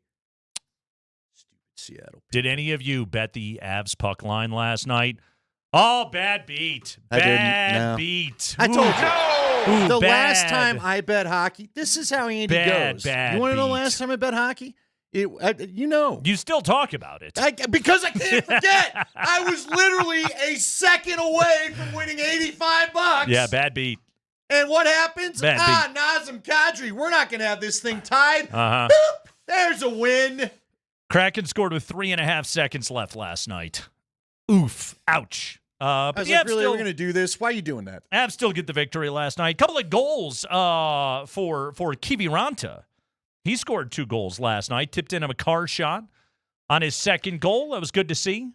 Kiviranta looks young for an older player. He does. Is it that Russian genes He's or fresh. whatever? He's fresh. Is he even Russian? I don't know. What's Kiviranta? I think is he Finnish? Is he Finnish? Is it the Finnish genes? Yes. Finland's very close to Russia, though. Also, sure. They're all blonde, whatever. Assisted by Ivan. Your last guy. Night. That's right, my guy. Ivan. By the way, I cannot stand when broadcasters when they lean into the trope of calling every player by their first name. Okay. Don't call him Ivan. Call him Ivan. Well done.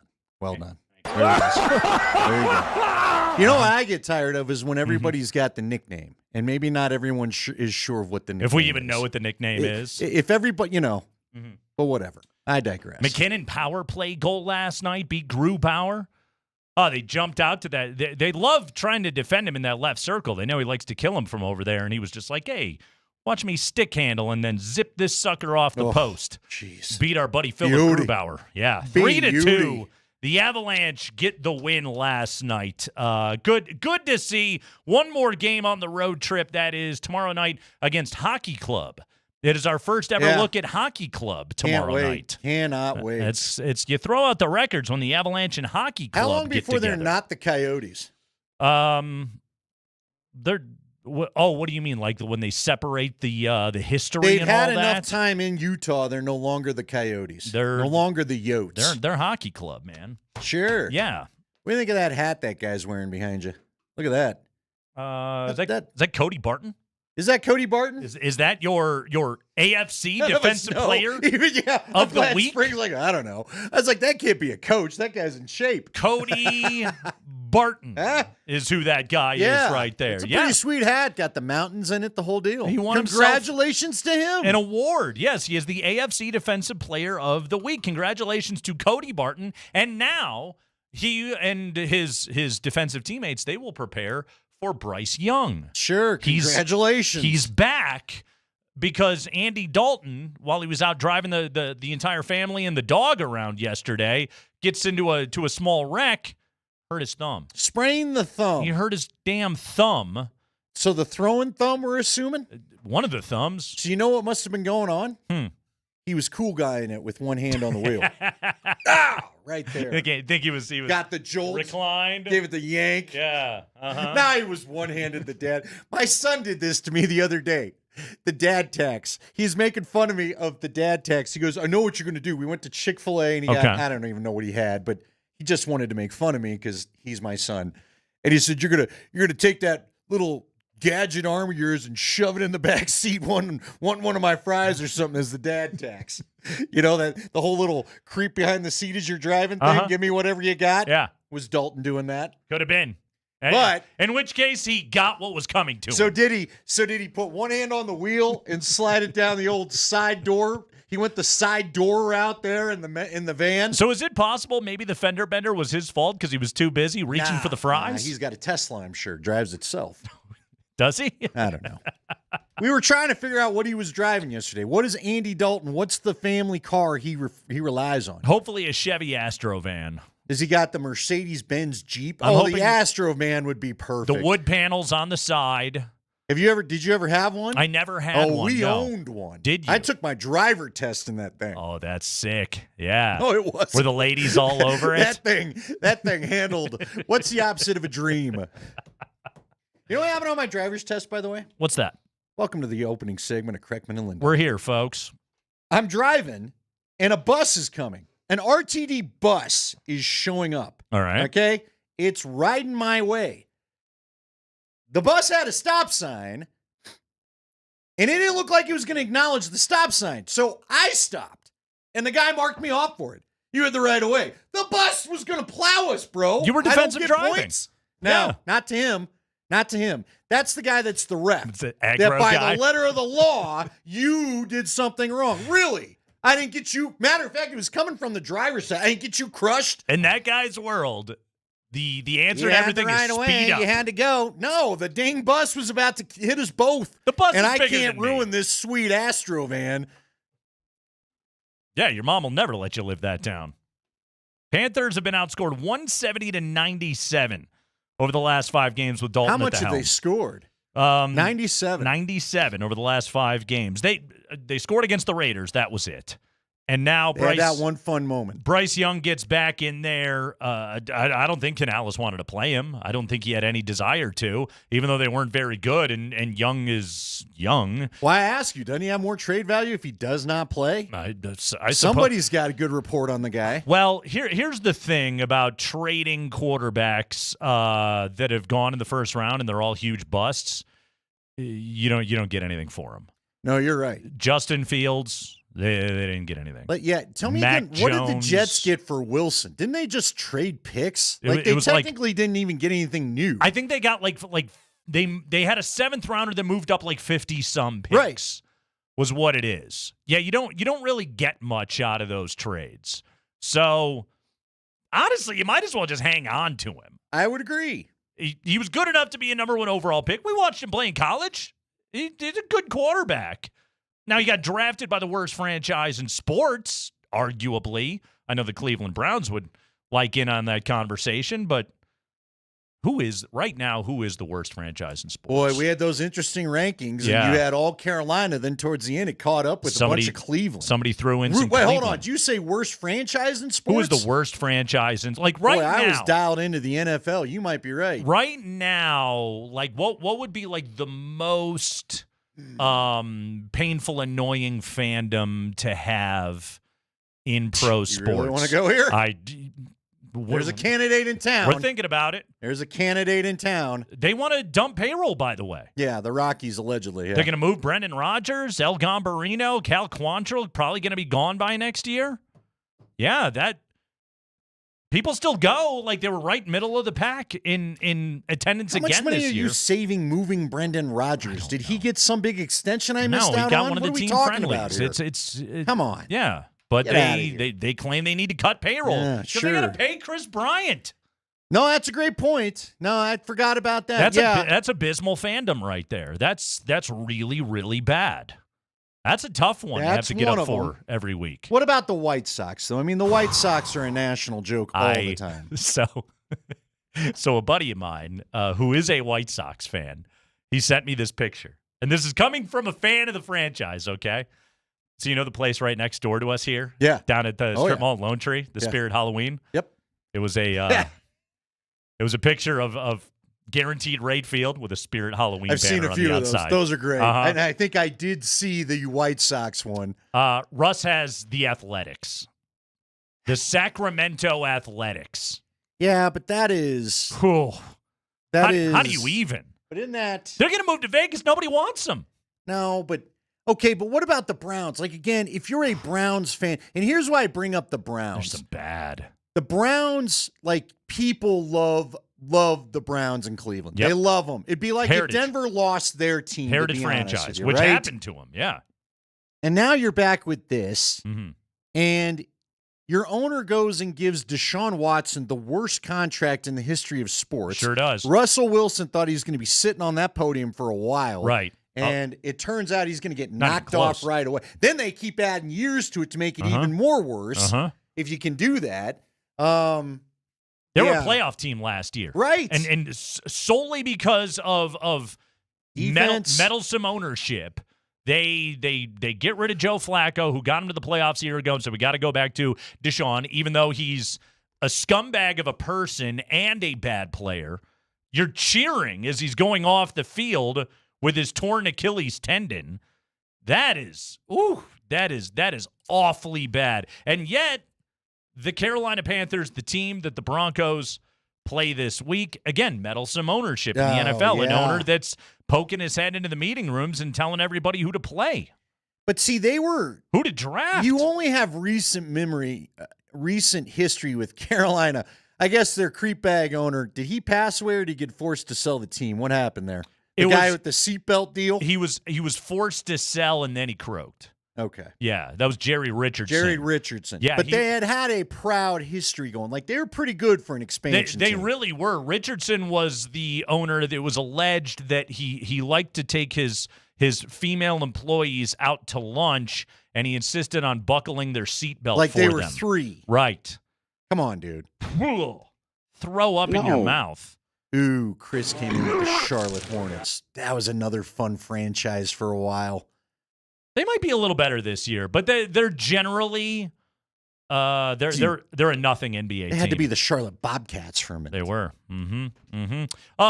My friend Chris Lewis is going to come on the show. Chris is going to be calling Broncos Panthers on CBS coming up on Sunday. Let's get his thoughts to preview this game. Very good broadcaster. He was an excellent talk show guy before he became Mr. CBS. So we'll talk to Chris Lewis coming up here in a moment. Nick Kosmider, 20 minutes after 5 o'clock. Kreckman and Lindahl, Altitude Sports Radio.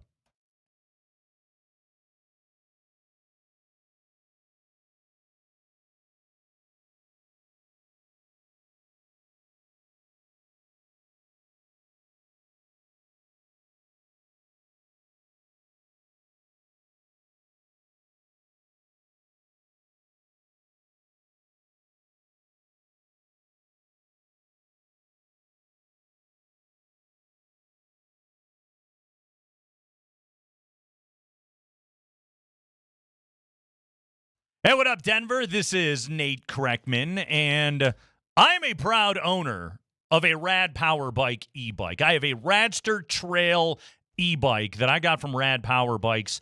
This thing rules. It is so fun to ride. It is so easy to ride. Great smooth throttle on that thing. You hop on and hit that throttle, and it just takes off. The pedal assist gets you rolling up those hills. It is such a fun bike to ride. Go to radpowerbikes.com and check out the entire line, because while I'm mostly just doing this for leisure, you can replace your car with an e-bike, especially over at Rad Power Bikes. They got these Rad Wagon cargo and utility bikes. You can haul the kids, groceries, deliveries, whatever cargo you need, plus fully customizable, any bags, racks, baskets that you need to be able to carry things. We're talking about a whopping 375-pound payload capacity on these Rad Wagon cargo and utility bikes. Go to radpowerbikes.com. Check out the entire line. They're super affordable. When you purchase at Rad Power Bikes, you can use Colorado's e-bike tax credit, saving you $450 per e-bike to make it that much more affordable. Radpowerbikes.com. Go to altitudesportsradio.com, and you can register to win a Radster Trail. That's my bike. You can win one of those right now at altitudesportsradio.com.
First of all, I'm sure you've heard Andy Dalton was in a car accident yesterday with his family, with JJ and the kids.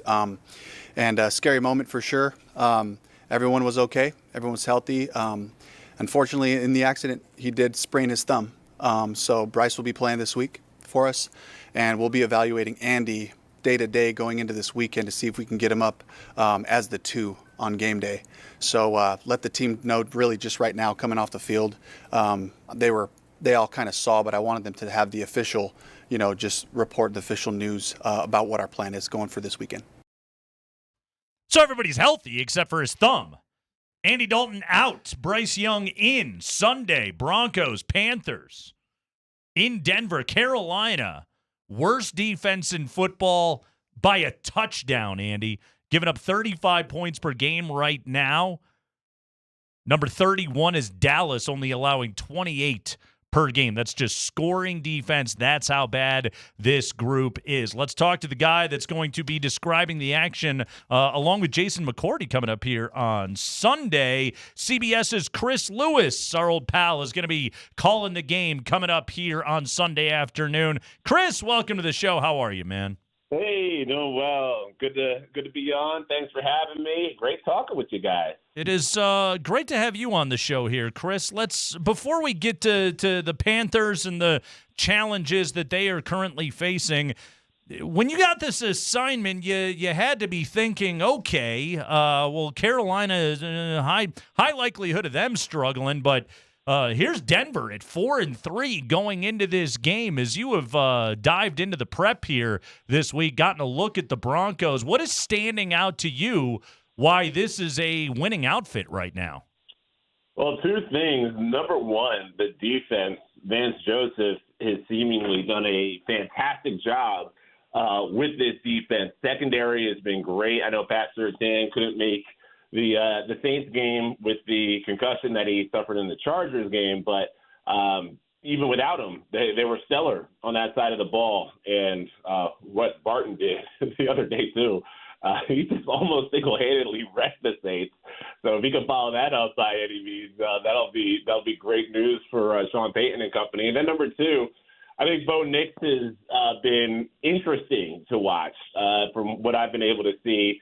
I remember tracking him pretty closely, Auburn, Oregon, and seeing the quick passing, quick decisions, and all that. And I thought that would be the formula, if you will, that Sean Payton would have liked to make him the franchise guy. I didn't think that the mobility would surface in the way that it has, where he's busting out at sacks and picking up 15 yards and giving people the business as he's passing them.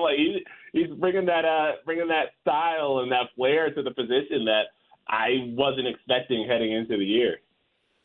Okay, are you surprised by the passing numbers though? Because again, none of us. I'm with you. I knew he was a little bit mobile. I thought they would, roll him out a little bit more than they have. I also thought we would see more of the intermediate game. If you go back, Chris, and you look at we had a guy here in Mike Sanford, going to the combine, giving you the scouting reports, all the pre-draft breakdown and all that. Didn't think we were getting Josh Allen in here. I have been surprised at the struggles for the intermediate passing game. From the outside, what do you make of the numbers? Yeah, that's interesting. And again, you would have thought that it would have more rhythm to the offense in the passing game, especially Sean Payton's offense plus Bo Nix and the quick decisions and all that. But maybe it hasn't exactly played out in that way. But that's part of the struggle of a rookie quarterback. And I also think that the playmakers, the receiving corps has had its fair share of injuries and things that they've had to work through. And I've seen a lot of young players on this depth chart, whether it's Troy Franklin or Devon Vele, or just looking at these guys who are trying to find their footing in the NFL as well as the quarterback. So there's a lot of moving pieces, and the fact that they picked up 4 wins while going through these growing pains, I think, speaks very highly of finding ways to win games, which is a cliche that you hear in the NFL quite a bit, but it's true.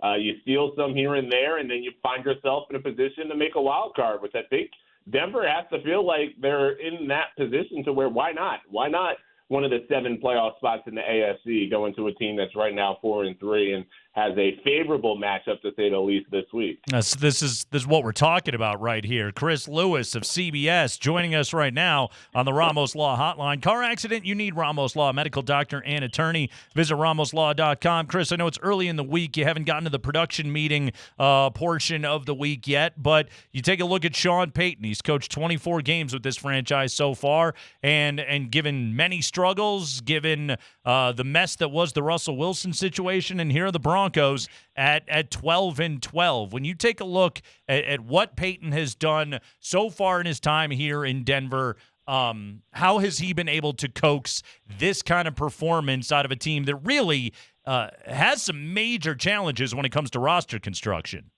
It's funny how you phrase that how. And that's just one of the things that I'm looking forward to learning when you mentioned the production meetings and everything like that. Like, how has he found a way to do it? And it doesn't seem like by any means that this roster, just looking at it from the outside looking in, it's not like everybody was projecting this team to be a playoff team. Everybody had their picks in the AFC, and like, it would be rare, if any, that I saw anybody say Denver was a playoff team. So the fact that they played at a playoff level so far to this point, like, I'm interested in learning how they're figuring it out. Last game, it was the ground game, right? Like, being able to run for over 200 yards, Javonte Williams, Jaleel McLaughlin, they're finding ways to take advantage of the space that the offensive line opened up, at least in the last game. I know it hasn't been exactly consistent, but hey, that game it's running the ball. Previous weeks it's defense. I know against the Chargers they had a tough time of even having the ball because the Chargers offense was on the field seemingly the entire game, and then they were able to reverse it on a short week. I mean, that's saying something. The Jets game was one of those weather mess of a field and conditions, and they found a way to be 1 point better than them. Beat a good Tampa team. I know Tampa's injured now, but that was a pretty good performance early on in the year. So I think it's been different ways, and I'm just kind of interested to hear from Sean Payton when I get a chance to get into those production meetings on what he sees from the team and how they've been able to do it. You talked about the surprise of Bo Nix and his feet. How about the surprise of this Bronco defense getting after the quarterback? Again, when you talk about preseason projections, the Broncos defense I don't think was in anybody's top 20, and now they're playing like they're top 5 or better. What are your thoughts on the Broncos defense so far? Yeah, and they're navigating some injuries in the process, too, when still producing, and I think it does start with a really talented secondary, young players who are filling some pretty good roles at the cornerback position. And I almost want to throw that back at you because I remember last year that game against the Dolphins where 70 Here's your challenge, Chris. Don't bring that up like every broadcast to this point. Real, that score real? Like, what happened in that game? I think after that, it was just like, all right, this defense is one of the worst in the NFL. It might be one of the worst in history. But I think after that, it was actually pretty good. So I think Vance Joseph might be one of the more underrated, assistant coaches, coordinators. And I know head coaching stints, when it goes a certain way, maybe the guys get overlooked. You look at Steve Spagnuolo, for example. It took him a while to get the credit for Kansas City's defense being the strength of their team. And maybe it's something similar with Vance Joseph and what he's doing with this Broncos defense. But go to you. Again, it was that an October game? That might have been almost a year ago directly where they gave up 70. I think since then that was kind of the turning point for a unit that actually by the end of the year was pretty respectable. Well, we'll give you the answers. First off, it was Miami in either late September or early October where the heat melts all the teams. Ask Buffalo. I've experienced it in Tampa Bay where you're not ready for Miami Heat at that time. And then they didn't have Justin Simmons. Justin Simmons missed the game. Lots of guys are out of position. And even if you get a chance to talk to Vance this week, just ask him. I believe he's admitted that he also decided, right, Nate? He said, point out that I'm going to do it my way from here on out. I'm trying. I'm trying to give guys what I think they want. And I think now it's funny, Chris, I talked to Brandon Marshall, the linebacker that was here for a while, not the receiver. Yeah. And he told me after getting cut in Jacksonville, he knew Denver would be his last stop. He had a successful run here, but he said, I'm going to quit gaining or losing weight. I'm going to play it the weight that I want to. I'm going to play the way that I want to. And if it's not good enough, fine. I think Vance Joseph had the same sort of epiphany. There you go. It's just funny how sometimes, like when you're at your lowest, and I guess that can maybe transition to Carolina, when you're at your lowest, you figure out, okay, what I'm going to do now going forward to change this so we don't have to have this feeling again. And it seems like something did work with the Broncos defense ever since that day. Chris Lewis going to be calling the action on CBS on Sunday, along with Jason McCourty and Amanda Guerra. That is going to be your crew here on Sunday afternoon. By the way, Chris, I do believe you're presently, we're kind of bros with Catalan, but really, Chris, like, you're the only NFL announcer that we can really ask this stuff to, okay? So every Friday on the show, Chris, we do a drinking game, all right? And some of the props in our drinking game come from things that the broadcast crew will be saying. So I can just hit you with this right now. We can just find out. I like a good preview right here. I'm fine with the spoilers. So let's start here. Chris, are you going to mention on the broadcast that Bo Nix had 61 college starts? Wow.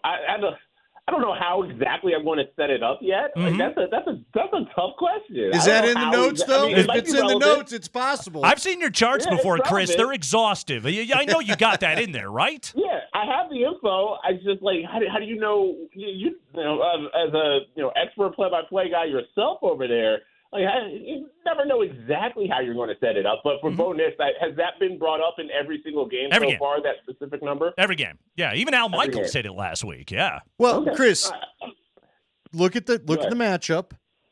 You probably will have time to slip in some fun facts in the fourth quarter. We've all done a game like that, right? I'm about to say, I mean, some of these games, especially on the Panthers side, I mean, they've, had their first half struggles, their point differentials amongst the worst all time through the chunk of games that they played so far through 7. So, yeah, I hope that it's close just from a TV and excitement point of view. But, you kind of have to prepare for it to be a multi-score game in the fourth quarter and just hope for the best. Are you going to work in conversation of the Sean Payton-Bo Nix marriage and possibly drop in a Drew Brees anecdote in there? The thing is, like, okay, all these guys that you're talking about, Andrew Catalan, Al Michaels, they're, fantastic. They're legends. But these are guys who have been around the NFL for a long time, right? So they have these built-up anecdotes, these built-up nuggets from the story. This is kind of like my first time around the league, which is exciting. I just don't have the wealth of personal stories and anecdotes that those guys who are legends have to this point. So am I going to drop like a Drew Brees nugget? I haven't called any Drew Brees games in that way. So it might be a little bit different from my side of things. But I know Jason's been around and has all these close relationships, so I can't speak for what he might drop in at any point. What about Ferris Bueller? Are you going to mention Ferris Bueller? No, probably not. All right. What about the backpack story? Do you know the backpack story of how Sean Payton fell in love? The backpack story. No, I need to hear this. Oh, you don't know? Oh. They went out, did a private work, asked Sean Payton about Google. the backpack story. Sean will Maybe love he'll it. give you a new version. Yeah. He went to the private workout with Bo Nix, asked him what's in his backpack, apparently had a lacrosse ball to roll his feet out, which I'm sure you've done from time to time. And that's when he decided, that's it. This is our guy. He said he got in the car, and it sounds like he basically told the car, we're drafting this guy. That's it. It's all over. So, backpack story. story. I'm sure if I go back, I probably have heard that one. I feel like now that you've told it, it's a little bit familiar. But yeah, I mean, like these are some of the things that first time around the league, I want to know these things. I want to hear these things. So yeah, I hope I don't give you too many repeats to the diehard Broncos fans out there, and they hit the same stories over and over. Now, is it bad enough that I don't really know of the movie Ferris Bueller's Day Off? No, doesn't make sense anyway, Chris. It's a terrible analogy. It's fine. You're better off. Okay, good, because I'm not going to reference a movie I haven't seen. Good. It's a great movie, but you don't need to, for at least for this broadcast. Chris, I got a couple of more quick ones for you really quickly. Number one, this summer, I'm on the Peacock. I'm bored. It's like midnight or whatever. I'm like, hey, I'll watch some Olympic table tennis. And there's Chris Lewis doing the damn table tennis from Paris. Well, okay, so here's my question to you, Chris. I think you've now done this for a couple Olympic Games. You're now Mr. Table Tennis here. Is for the casual ping pong player that is listening to this. He's got the table out in the garage, maybe likes to play at the bar or whatever. You are a professional table tennis announcer. Give us a tip for a casual weekend warrior ping pong player.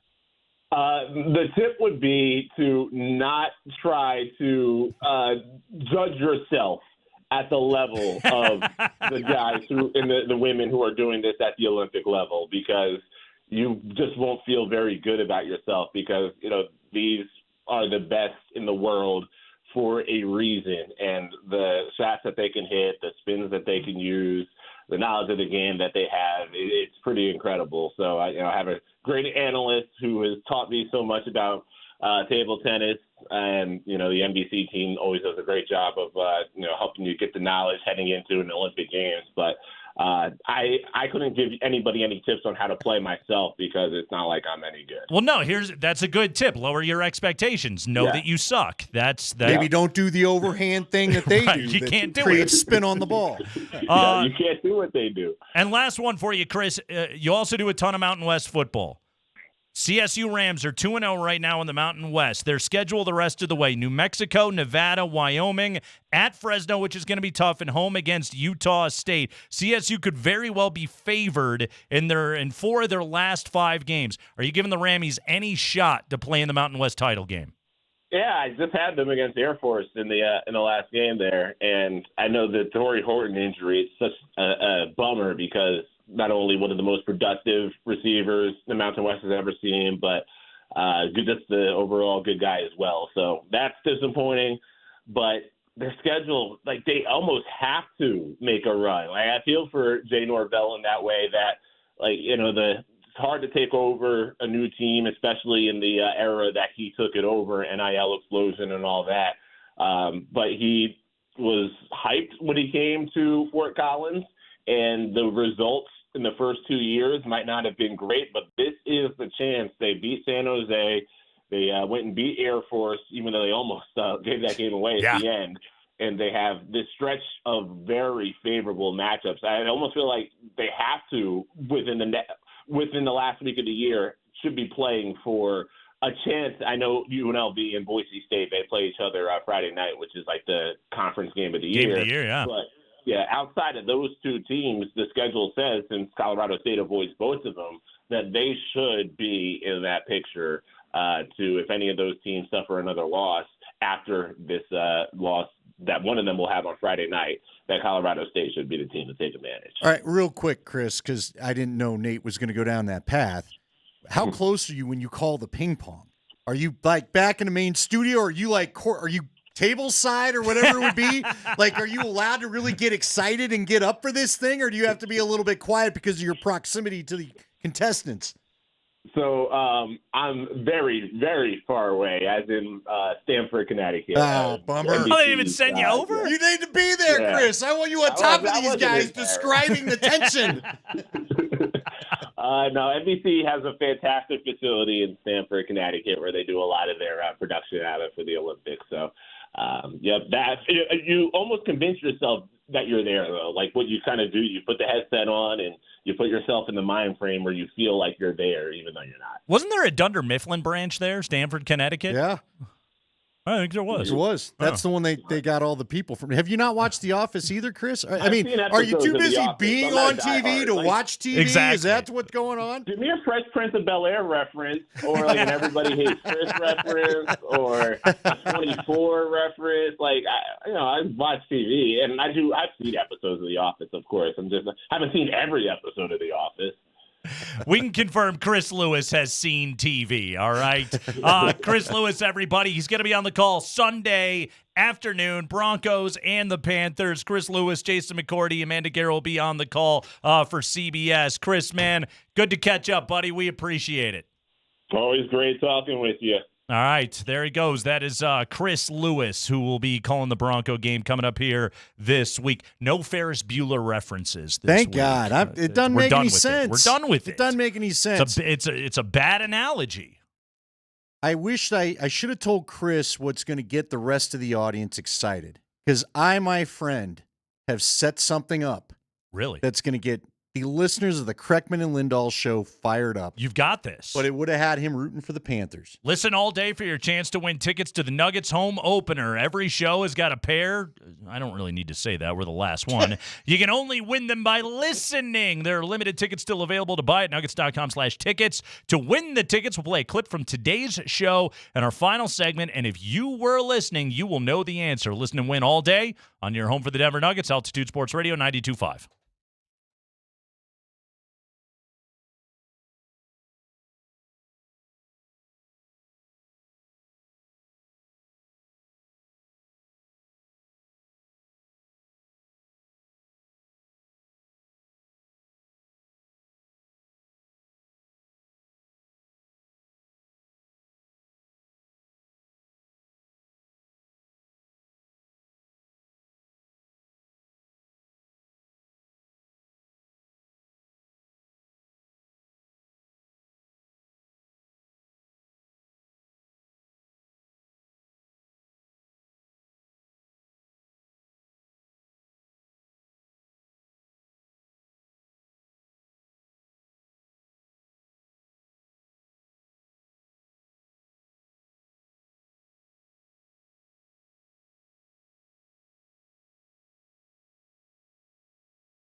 Okay, so we are giving away Nuggets tickets for tomorrow night today.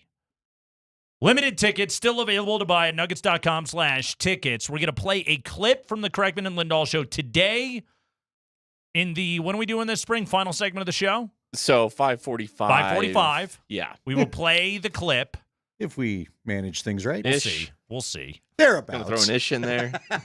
We're doing our best. All right? We try. We're trying. We get in trouble, and then we do good. We're making an effort. Yeah. When we remember to. We're more Ferris Bueller than Bo Nix. Let's be honest with you. So we're trying, okay? But anyway, we're going to play a clip from the show, but we're going to bleep a word. If I'm understanding the format of this challenge correctly, we'll bleep a word or phrase. I don't know. Anyway, you, the listener, will have to then fill in the blank. Yep. Yes. Thanks for listening. Mm-hmm. Good stuff right there with Chris Lewis calling his first Bronco game. He's got Broncos, Panthers. By the way, Andy, you asked me about this in the break. I told you I would tell you about this. Okay, this is how I got to know Chris Lewis and became buddies with him. So for many years, I ran the Mountain West Conference radio network. It was a Learfield thing. And we would broadcast the football championship game, the conference basketball tournament. We would do like 20 games of that thing, and it was a good gig that I did for many years. And then, like a lot of cool things, COVID killed it. Okay, and we haven't brought it back since then. But I got to know Chris because Chris Lewis, who calls CSU fans. You would have heard him calling the CSU Air Force game last week. And now he's going to be doing the Bronco game this week. He's Mr. Big Time CBS. But the reason why I got to know Chris was he was, at the time, he was the voice of the Boise State women's basketball team. He was a Syracuse grad, looking for a play-by-play gig anywhere, and he got it calling Boise State women's buckets. And I didn't know him. I didn't know a thing about him, right? I did this network for years, and I was in charge of hiring the talent, and Learfield was cool with it. And, so my buddy Chad Andrus did games for us. John Ramey did games for us. Our friend Bill Riley in Utah, we have on the show, did games for us. And so basically my whole designation was just like, are you good? I will hire you to call games on this network that I run. I happened to be I was off for a game. Chad was doing the game. I wasn't calling it. I was sitting at Media Row. I was just working on other things. I was in my own world, right? And the dude sitting next to me is calling this Boise State women's basketball game, right? And, I, as a play-by-play guy, I looked over at his chart. I was like, damn, this guy's got some serious info going on right here for Boise State women's buckets. I was impressed. But whatever. I'm just sitting there minding my own business, doing my work. I'm listening to him call the game. I'm like, this guy is good. All right, this guy does Boise State women's basketball. And I don't say that to demean Boise State women's buckets, but clearly I was like, this guy he's ready for something else. So game ends. I introduce myself to him. I'm just like, do you want to call games for me? You are clearly very good at this. And he was like, yeah, sure, no problem. So the next year I put him on the crew. He called games for me for, 4 or 5 years. And COVID hit. Boise State women, everything gets shut down. And suddenly, he's just calling he's calling college football games on CBS. And then I think it was last year, I was looking at the CBS NFL roster, and suddenly, there's Chris. Now he's at the bottom, right?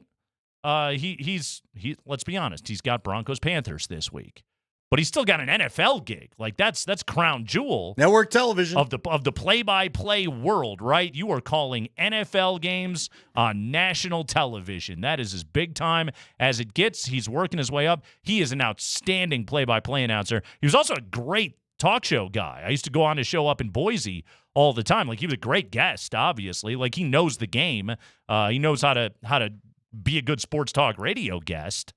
But yeah, it was merely that's how I got to know him, was I just sat next to him and listened to him call a basketball game. And I was like, here he is. This guy is awesome. He was sending me his audition tape he didn't even know. All right. You know why he would have been excited?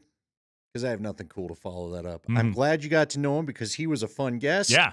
And now I want to have him on. I hope he gets assigned again. I know, right? Because every time we now have to see what's in the drinking game rotation so we can properly put it there. Take Ferris Bueller out. I like that. Yeah. I like that. Yeah.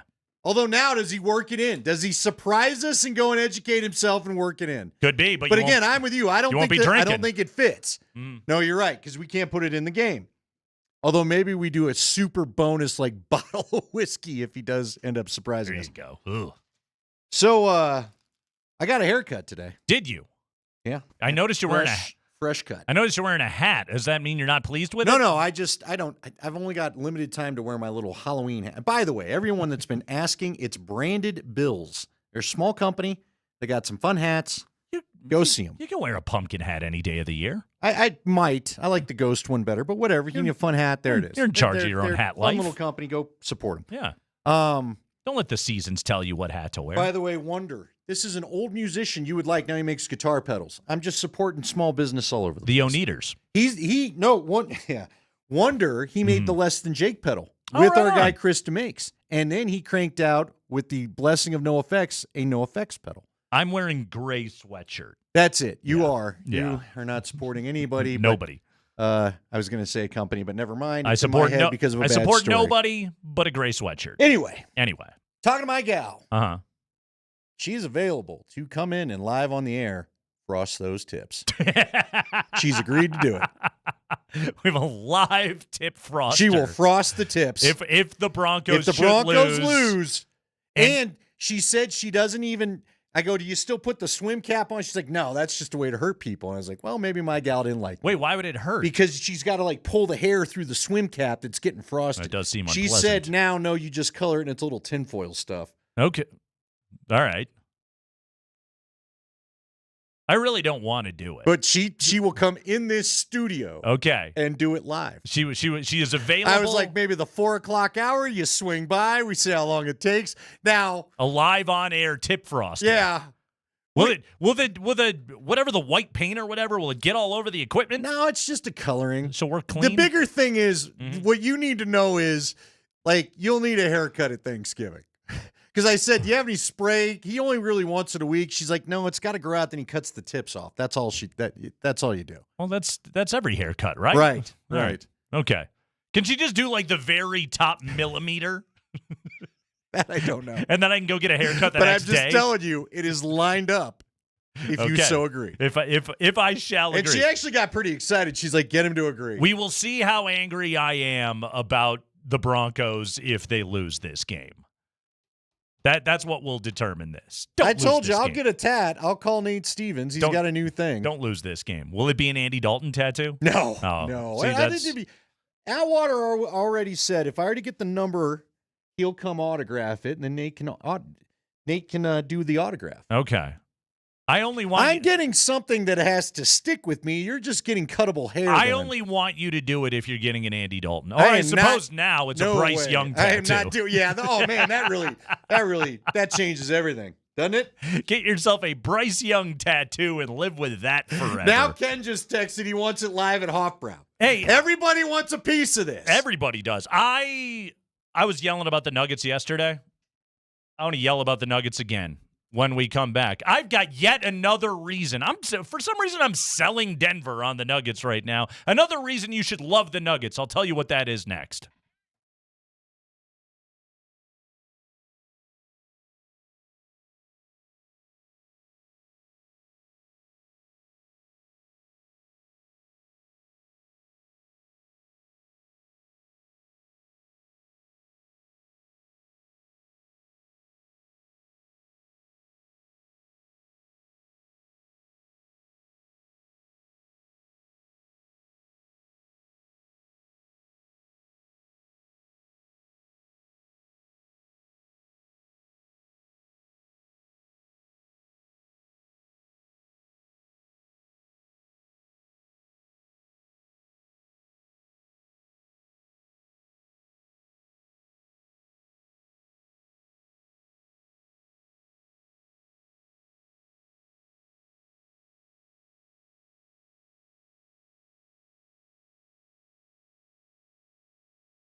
Nuggets open up tomorrow night against OKC. You can win tickets to that game right here on the Kreckman and Lindahl Show. By the way, still limited tickets available to buy at nuggets.com/tickets. But we're going to play, coming up at 5:45, we're going to play a clip from today's Kreckman and Lindahl Show. And if you've been listening, if you continue to listen, if you are listening, well, then you will know the answer to the question. We're going to bleep out a word. You're going to have to fill in the blank. That's how we're going to do it. Listen and win all day on your home for the Denver Nuggets. Altitude Sports Radio 92.5. That's right. We're giving away Nuggets tickets. Let me tell you another reason to love the Nuggets, okay? Andy, how much Celtics-Knicks did you take in last night? I didn't. You didn't? I was watching Avs. Okay. Did you happen to check the box score on that one? Now, I didn't, but I think I heard about the stat you're going to go to. A bloated three-point shot count there? Boston blows out the Knicks 132-109. The Celtics took 95 shots last night. And how many threes? 61. And hey, if you can shoot it like that, who are we to tell you not to? They were 29 of 61, okay? Tatum made 8 threes last night. And this is what their starting lineup did last night. Tatum made 8. Horford, 3 for 5. Drew Holiday, 4 for 6. Derek White, 6 of 10. Jaylen Brown, 5 of 9 from behind the arc. Bombs away, but it's, as some on NBA Twitter have dubbed it, it's mathketball, okay? That's what these guys are playing right now. They're trying to win the math problem out there in every single game. And again, like, we have seen the way that analytics have affected sports. Sometimes it's been done for the better. Other times it makes the sport just a little bit too robotic. I would say right now, some of the effect on pro basketball has been, especially these teams, where it is just either threes or layups and nothing in between, right? Now, the Nuggets don't do that. Nikola Jokic is an outstanding mid-range shooter, as well as being probably the best shooter of the basketball, anywhere from 6 to 10 feet away from the basketball, maybe in NBA history.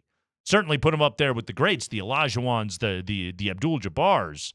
Jokic is right there when it comes to that kind of shot. Porter is one of the best mid-range jump shooters in the entire NBA. Jamal Murray is a very good mid-range jump shooter, all right? Andy, I know, like, I am pro analytics. I am pro data. I am all for trying to find inefficiencies that you can exploit in sports and be smart about it and try to win with. And the Celtics have a lot of great players. I hate watching them. Wow. And another reason why I love the Nuggets is they don't just lean into this. And maybe, I can't even say maybe, definitively, there are going to be nights when it is to their detriment, all right? The Nuggets last year, I think, took 31 threes a game. It was last in the NBA. They don't take a ton of them. And guess what? KCP is now gone. It's another shooter that you took off the roster. Now, hopefully Strawther fills in a lot of that production. Hopefully Christian Braun, who's gotten better as a shooter in his time in the NBA so far, hopefully he continues to progress as an outside shooter. But also, one of the things I like about the Nuggets is I don't know exactly what shot they're going to take from possession to possession. There is actual entertainment in watching them. I'm all for taking threes. 61? Yeah, that's ridiculous. Help me out with this new theory, this new philosophy, mathketball, as you called it, if you will. How soon in the shot clock? Is that just coming down and hoisting one up? Are you even looking for a good shot? That's a lot of shots in the game. Take the three when Did it's they there. get a lot of offensive rebounds? Were they able to bolster the number with that? Like, give me a little more. 11 offensive rebounds. 11 offensive rebounds on 95 shots. Joe Mazzulla is right now in the way he coaches his guys. And again, he's got shooters for days, man. He has got the shooters. But basically, the way that they think about basketball is open three, fire it. Okay? Hell, even in some cases, contested three, fire it. All right? Did you watch any of the Lakers and Timberwolves last night, late night? Well, Lakers were 5 of 30 from three. They won that game. Here's the thing about that Lakers team. if Anthony Davis is healthy, and he won't be, if he is, that's a playoff team. If he's not, forget about it. I think J.J. Redick might be a really good hire for those guys.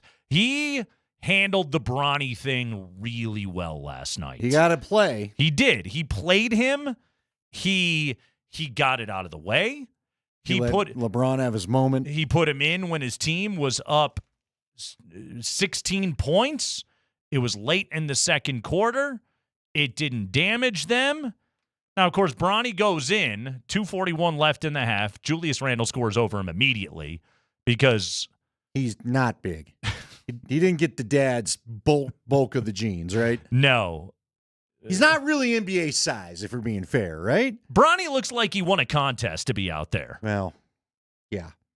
Bronny's like they let the Make-A-Wish kid play in the game. He's that small.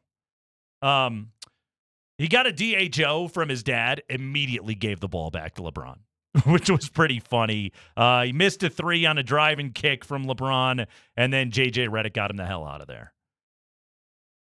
All right. How much more of this can they do? They're not going to. I mean, seriously. No, they're not going to. He gave his moment. It's opening night, national TV. We're done here, right? He will go back. He'll play for the South Bay Lakers of the G League. Is he even G League quality, Nate? Is he? Yeah. Right. Yeah. I'll say yeah. He should be in college. Is where he should be right now. He should be in college developing as a player. He shouldn't have been the 55th pick in the draft, but also it's the 55th pick, so who cares? No, I do get that, but I mean, you're the Lakers. Basically, the point of your existence anymore is to just prop up whatever LeBron wants. Redick, to his credit, I thought did a great job with it, and now it's done. Real quick. And they got the win. Can I call him Tommy Boy? Because that's exactly what he is. Is that fair? Big Tom Callahan's You are son. Tom Callahan's son. Right. Right? Yeah, that's you got it. to run the company because your dad owns it. Yes. That's it. Yes. That's it. He's Tommy Boy. I want him going forward referred to as Tommy Boy if he happens to make it back into this thing. By the way, speaking of that matchup, what'd you think of the old Rudy Gobert extension? Were you a little surprised? A little bit.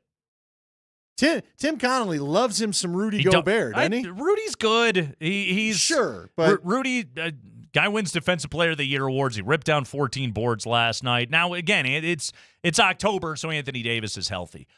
Speaking of guys that aren't healthy, now here's the latest from Shams. The NBA is likely to begin an investigation later this week into the Philadelphia 76ers surrounding the player participation of All-NBA center Joel Embiid. Embiid did not play in the preseason for what the team called left knee injury management. He'll miss 3 games this week, tonight against Milwaukee, Friday against the Raptors, Sunday against the Pacers. Shams writes this.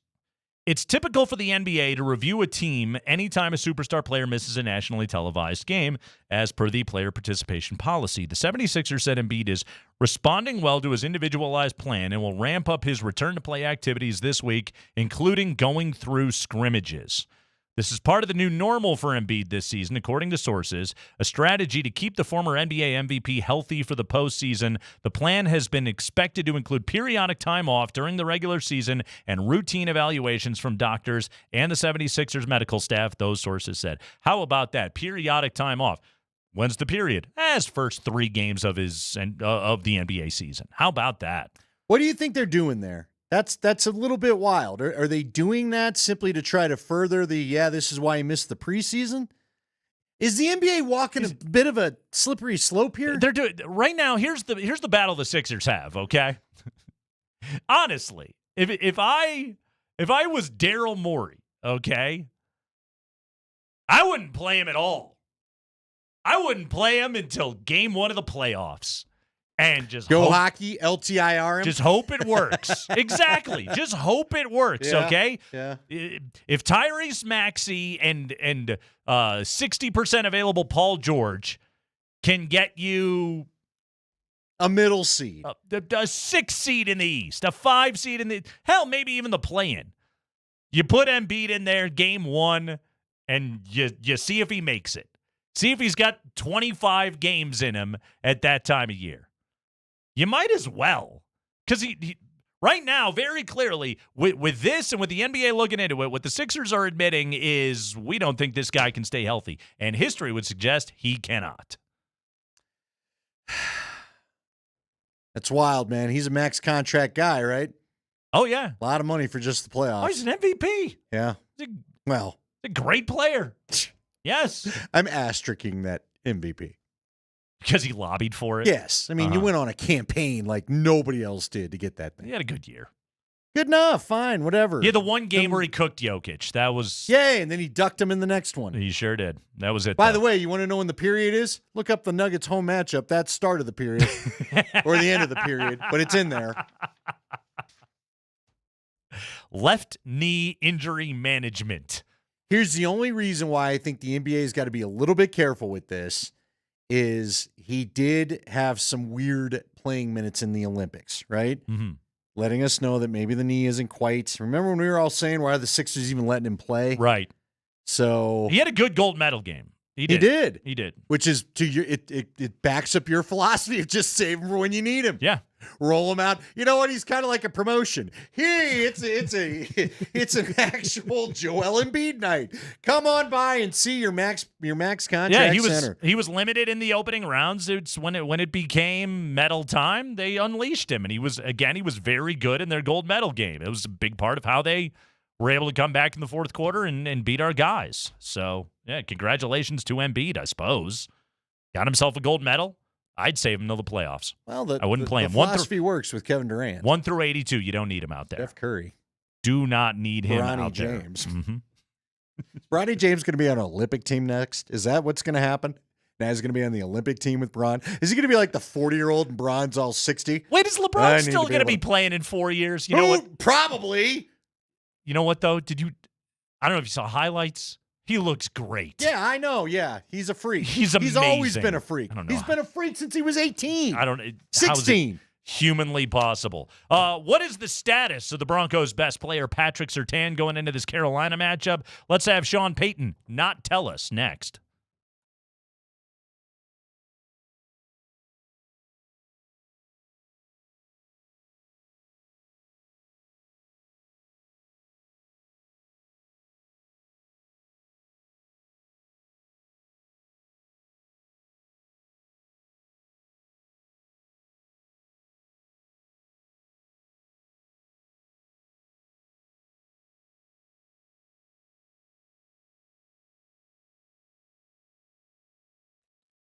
Oh, that's right. What a time of year. The NBA has gotten underway. We got a full slate of games tonight.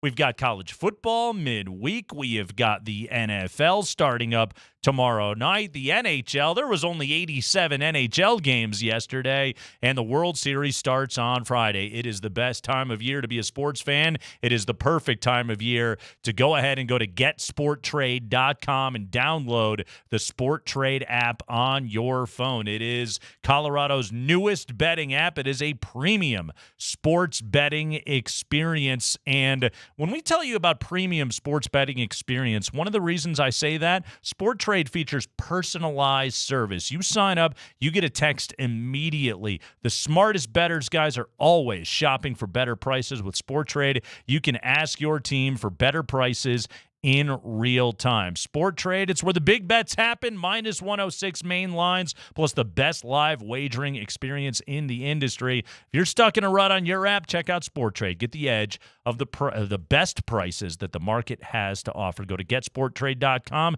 That's getsporttrade.com. Sport Trade is regulated by the Colorado Division of Gaming. Gambling problem? Call or text 1-800-GAMBLER. Sport Trade wants you to know the best bettors are responsible bettors.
Yeah, look, yeah.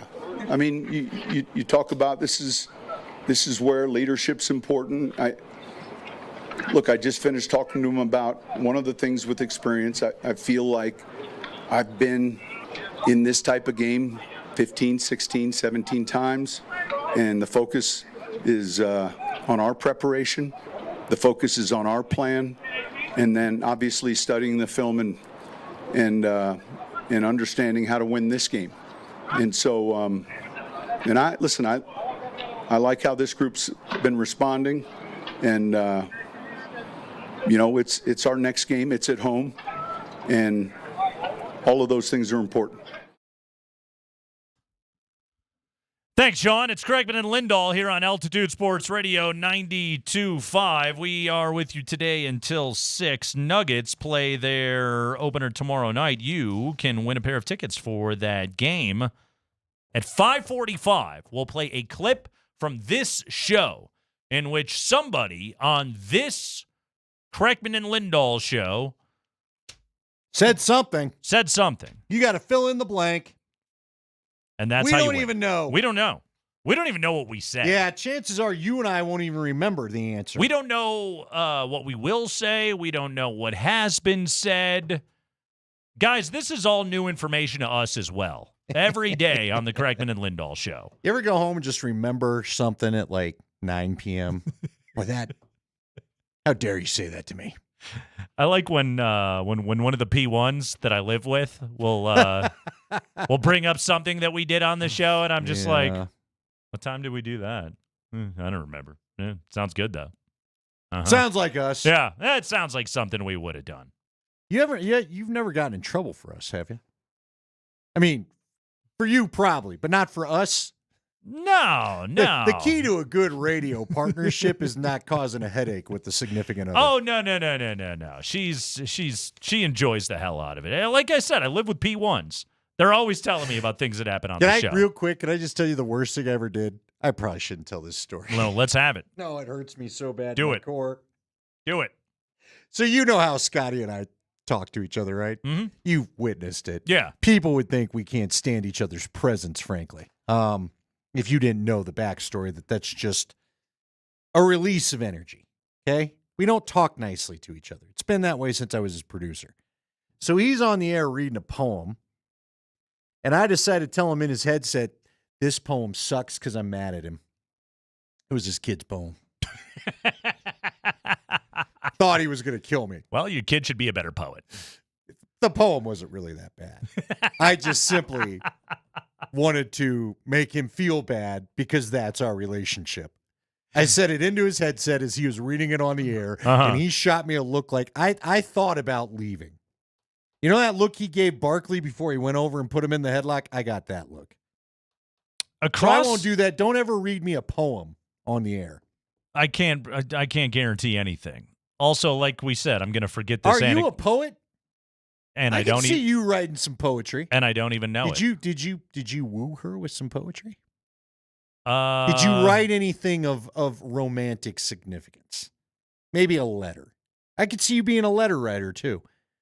No, I slid into her DMs, and that was how I made that happen. Well, then, was it a well-crafted DM? Well, of course it was. Yeah.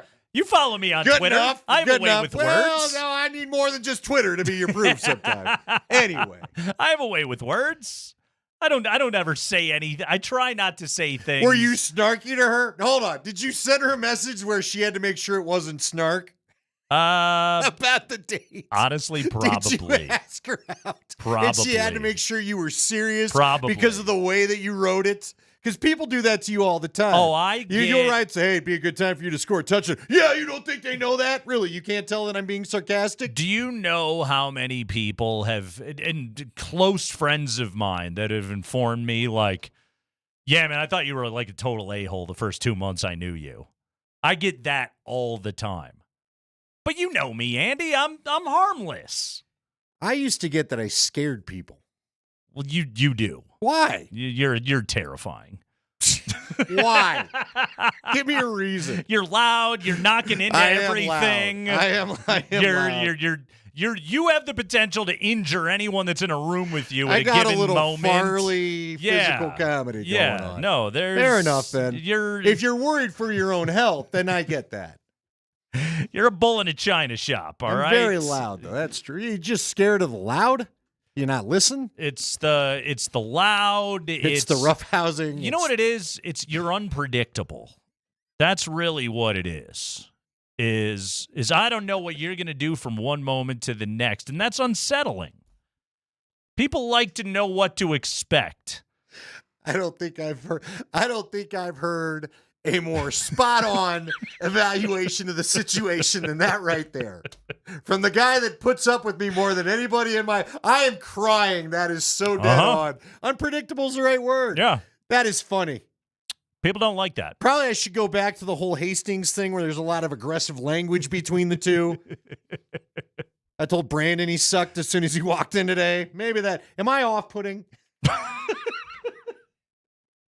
You know what you are? You're lovably off-putting, though. Yeah, but not right away. You have to understand there's not a lot of... It's just a thing. Also, you probably need to get off-putting. Well, there we go. There we go.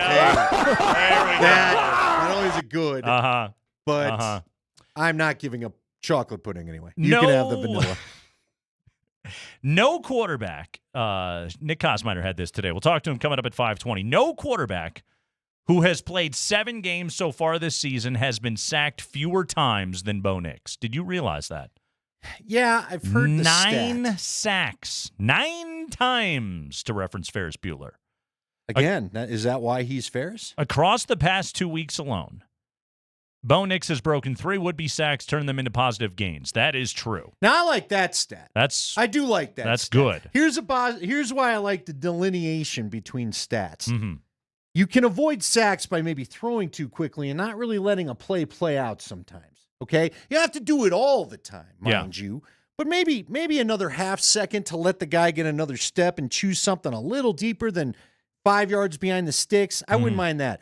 That's a great stat, though, that he actually broke some sacks to create his own time. Now you're talking. Now I'm in. 3 times he did that? 255 rushing yards, second most on the team behind Javonte Williams, who's at 301. Hell, Bo Nix could finish this year as the leading rusher on this team. Yeah. But that wouldn't be good.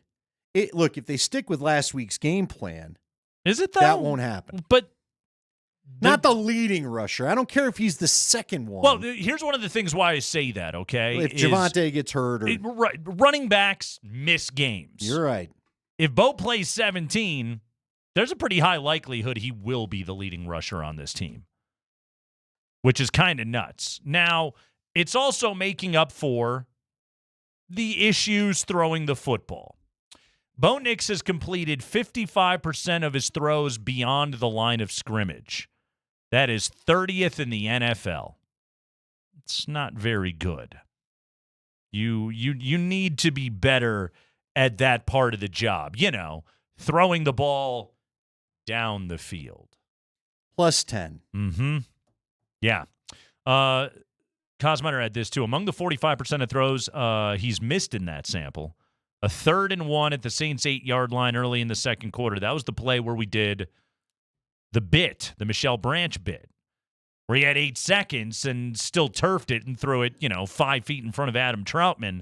That wasn't even close. That's when it gets back to the footwork thing, which I know footwork's the hot topic in Denver this week. Go over there, get a My Chemical Romance t-shirt, and talk about Bo Nix, okay?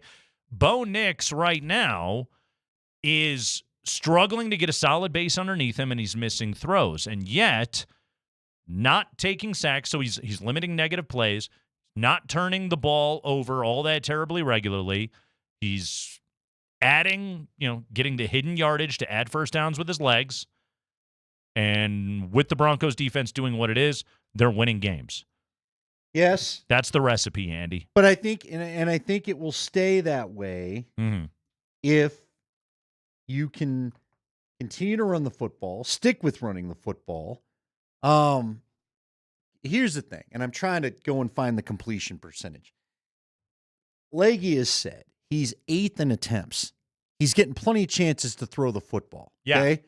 but he's like 29th in completion percentage of passes over 10 yards or whatever it is. Like for the work it's not like he's not, his numbers as far as completion and yardage and all that should be better considering how much he gets to throw the football. So how do you solve that equation? Let me give you those numbers. I can nail them for you specifically. I did, yes. So right now he is this being Bo Nix. Pass attempts 224, tied for 8th with Dak Prescott at 224. Passing yardage, scroll down, 22nd. 1,246 is how much passing yardage that he has. Where's Dak, out of curiosity, since that's who he's tied with? Right now, Dak Prescott is 10th. So Dak is roughly at the exact same spot, roughly. Well, how many passing yards does Dak have? 1,600. Okay. 1,602 to be exact. Yards per attempt right now, Bo Nix is 30th in the NFL at 5.6. That's not efficient. How about Dak, if you don't mind? Just because I didn't realize they were even tied. So I find that, let's compare some apples to apples as far as rank. Dak is 17th in yards per attempt at 7.2. Okay. So he's almost damn near 2 yards ahead of Bo. Yard and a half, we'll call it, per attempt. Substantial. It is that is substantial. Right now, they will win games on plays that he makes with his feet. But again, like I take a team like Baltimore, which they show up on the schedule after Halloween, which if you haven't checked, the game after we get done with Carolina, okay? Mm-hmm. I don't know that I want Bo running into harm's way. Sure. I'd like a full season evaluation of the man. Let's not get him killed running too much against nasty defenses like Baltimore that has the personnel to replicate that in practice if they need to.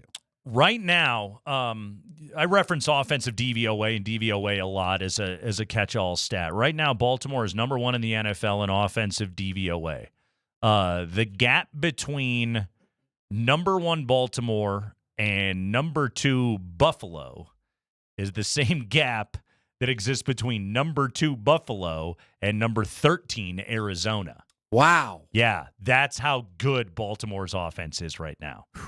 Like, it's historically good. Like, you're going to need some points that game. You certainly will. We'll see what their defense does, but good news is they can play Carolina this week. Carolina gives up an awful lot of points. So what's going on with Patrick Surtain, okay? Because it really seems like the only way the Broncos are going to lose this game is if somehow Bryce Young and company go off for 28 or something like that. Jeff Legwold and Mike Klis going head-to-head. A couple of salty veterans going head-to-head out there talking to Sean Payton today, hoping to be able to find out from head coach Sean Payton what is the update on Patrick Surtain. Here we go. Sean, what are your thoughts on having Pat Surtain back in practice, and is he good to go on Sunday? He's still in protocol. It looks positive. Okay. That's what I was going to ask. Yeah, it looks positive. I think that was Chris Thomason. Yeah, that was Chris Thomason. That was not Mike Klis. Oh, I've talked to KJ. Got to get your voices down, KJ. Cut sheet lied to me. How dare you? How dare you, cut sheet? Good job, KJ. But know your reporters. That's Chris Thomason. That's as CT It's only as it gets. because you right and I there. have been in the group session with both Klis and Thomason, and also Leggy. CT was the Nuggets guy back in the day for the Rocky Mountain News. He'd be grilling George Karl. He'd be grilling a few guys. Yeah. He made Kenyon irritated where I was like, well, that's enough for me. I'm not going to see how this ends. It's one of the things I love about Thomason. Doesn't care. Oh, he doesn't. Oh, no. Give me the answer. He's not afraid of anything. Yeah, I don't care. You can mean stare him all you want. Yeah. He's going to act like he just doesn't see you. Doesn't matter to him. He's going to do the whole, who's that? The John Cena deal? In the protocol, Andy. There's the update for you. In the protocol, he was considered a full participant in practice today, yet still in the protocol. Okay. All right. I don't know how that works. I'm not going to claim to get that one. If he's a full participant, he's going to play on Sunday. Unless, are they saying they didn't do much? They had a football practice. Right. That you would have thought, because they played on Thursday, it would have been a substantial football practice All today. right. I would say it's a good sign for him to play. He's going to play. The rest of the injury update for the Broncos, P.J. Locke, Mike McGlinchey, Alex Palczewski were all limited. Malcolm Roach did not practice today. Illness. Oh, speaking of illness, did you see what's... Do I want this story? No. Yeah, you do. did you see what happened with Deebo Samuel? So he started the game and did not complete the game, obviously, on Sunday against Kansas City. Did you see the diagnosis? No. Pneumonia. Oh, bummer. He's got pneumonia. Bummer. So I guess Kyle Shanahan was like, yeah, he went and got it all done, and now he should play this week. Oh, pneumonia sucks. And then some kid, I saw another thing on X, some kid started crying in the back seat because he's on his fantasy team, so Deebo tweeted him, I'll be okay. How bad does it suck to be the net? You talk about miserable fan bases. Speaking of health conditions. Uh-oh. Are you going to go there? Well, there's a certain story floating around that I think everybody's heard. Is that what you're... No. Okay. Speaking of health conditions, my mom. Oh, okay. She got sinus surgery. Yeah, you were telling me last week, right? Yeah. So anyway, today she went to see the doctor. The follow-up? Yeah, the follow-up to get cleared. However, today was like a big day. I've been talking to her, and every day she's like, oh, man, I just can't wait till next Wednesday. You want to know why? After she had her sinus surgery, she was not allowed to blow her nose for 8 days. Oh, man. Think about that. No, I can't. Okay? Think about that. You have to go a week plus without blowing your nose. Totally just one of those things you take for granted.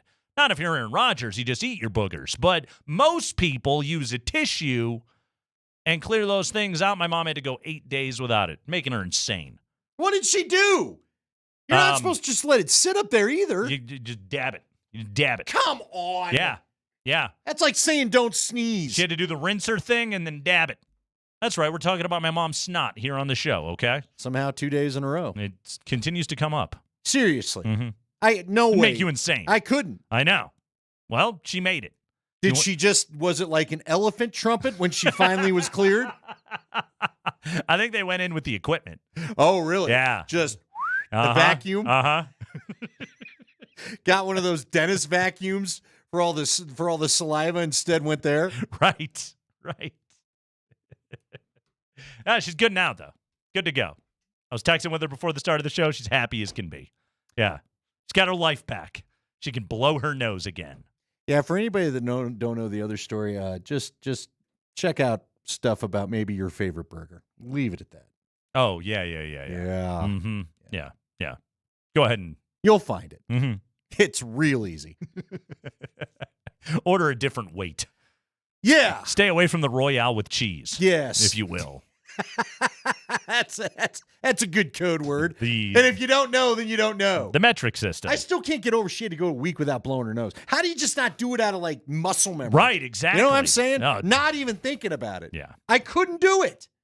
Did she sound funny? Yeah. Did she get Well, like, she has been. Did she get the James Earl Jones voice going? Hi, Nate, it's your mother. What? I haven't blown my nose in a week. Lay off me. Nate, I am your mother. Mm-hmm. She had to do the breathing, too. She couldn't breathe through her nose.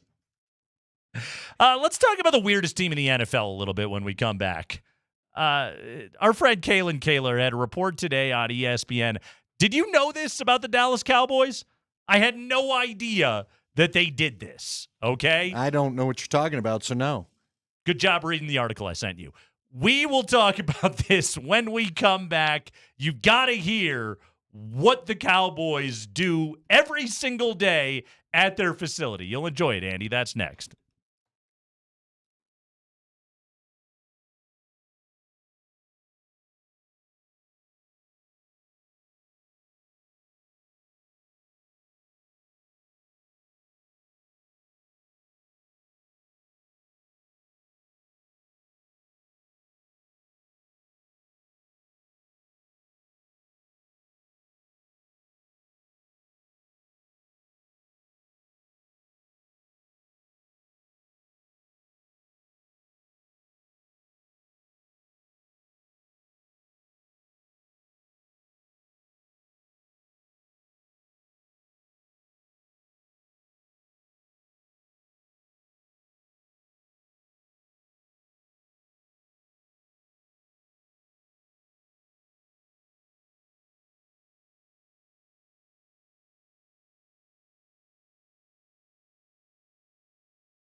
Oh, I remember those criticisms very well.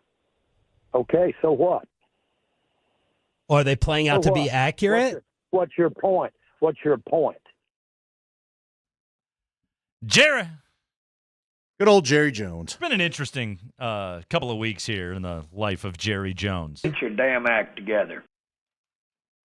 Well, now we can add, what's your point? What's your point? I mean, he just keeps giving. Maybe I don't want that radio show to go away. What's your point? What's your point? Jerry Jones is a carnival barker that greatly prefers money and attention to winning football games.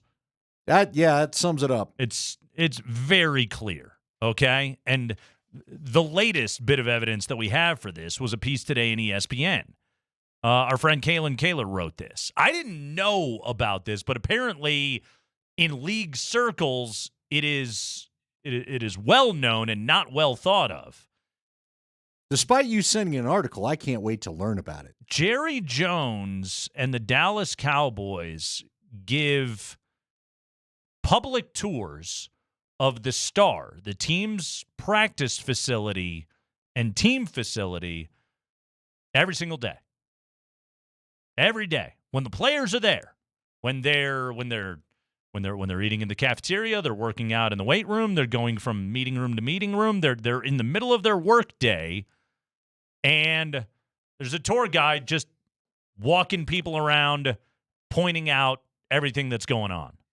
Yeah. Yeah. I was aware of this because I believe you can also buy a business package, I was told, where like you can have your meeting in some room while they're practicing or whatever. You can have your prom Yeah. at the Cowboys facility, Yes. Your corporate retreat at the Cowboys facility. The place is for sale for a price.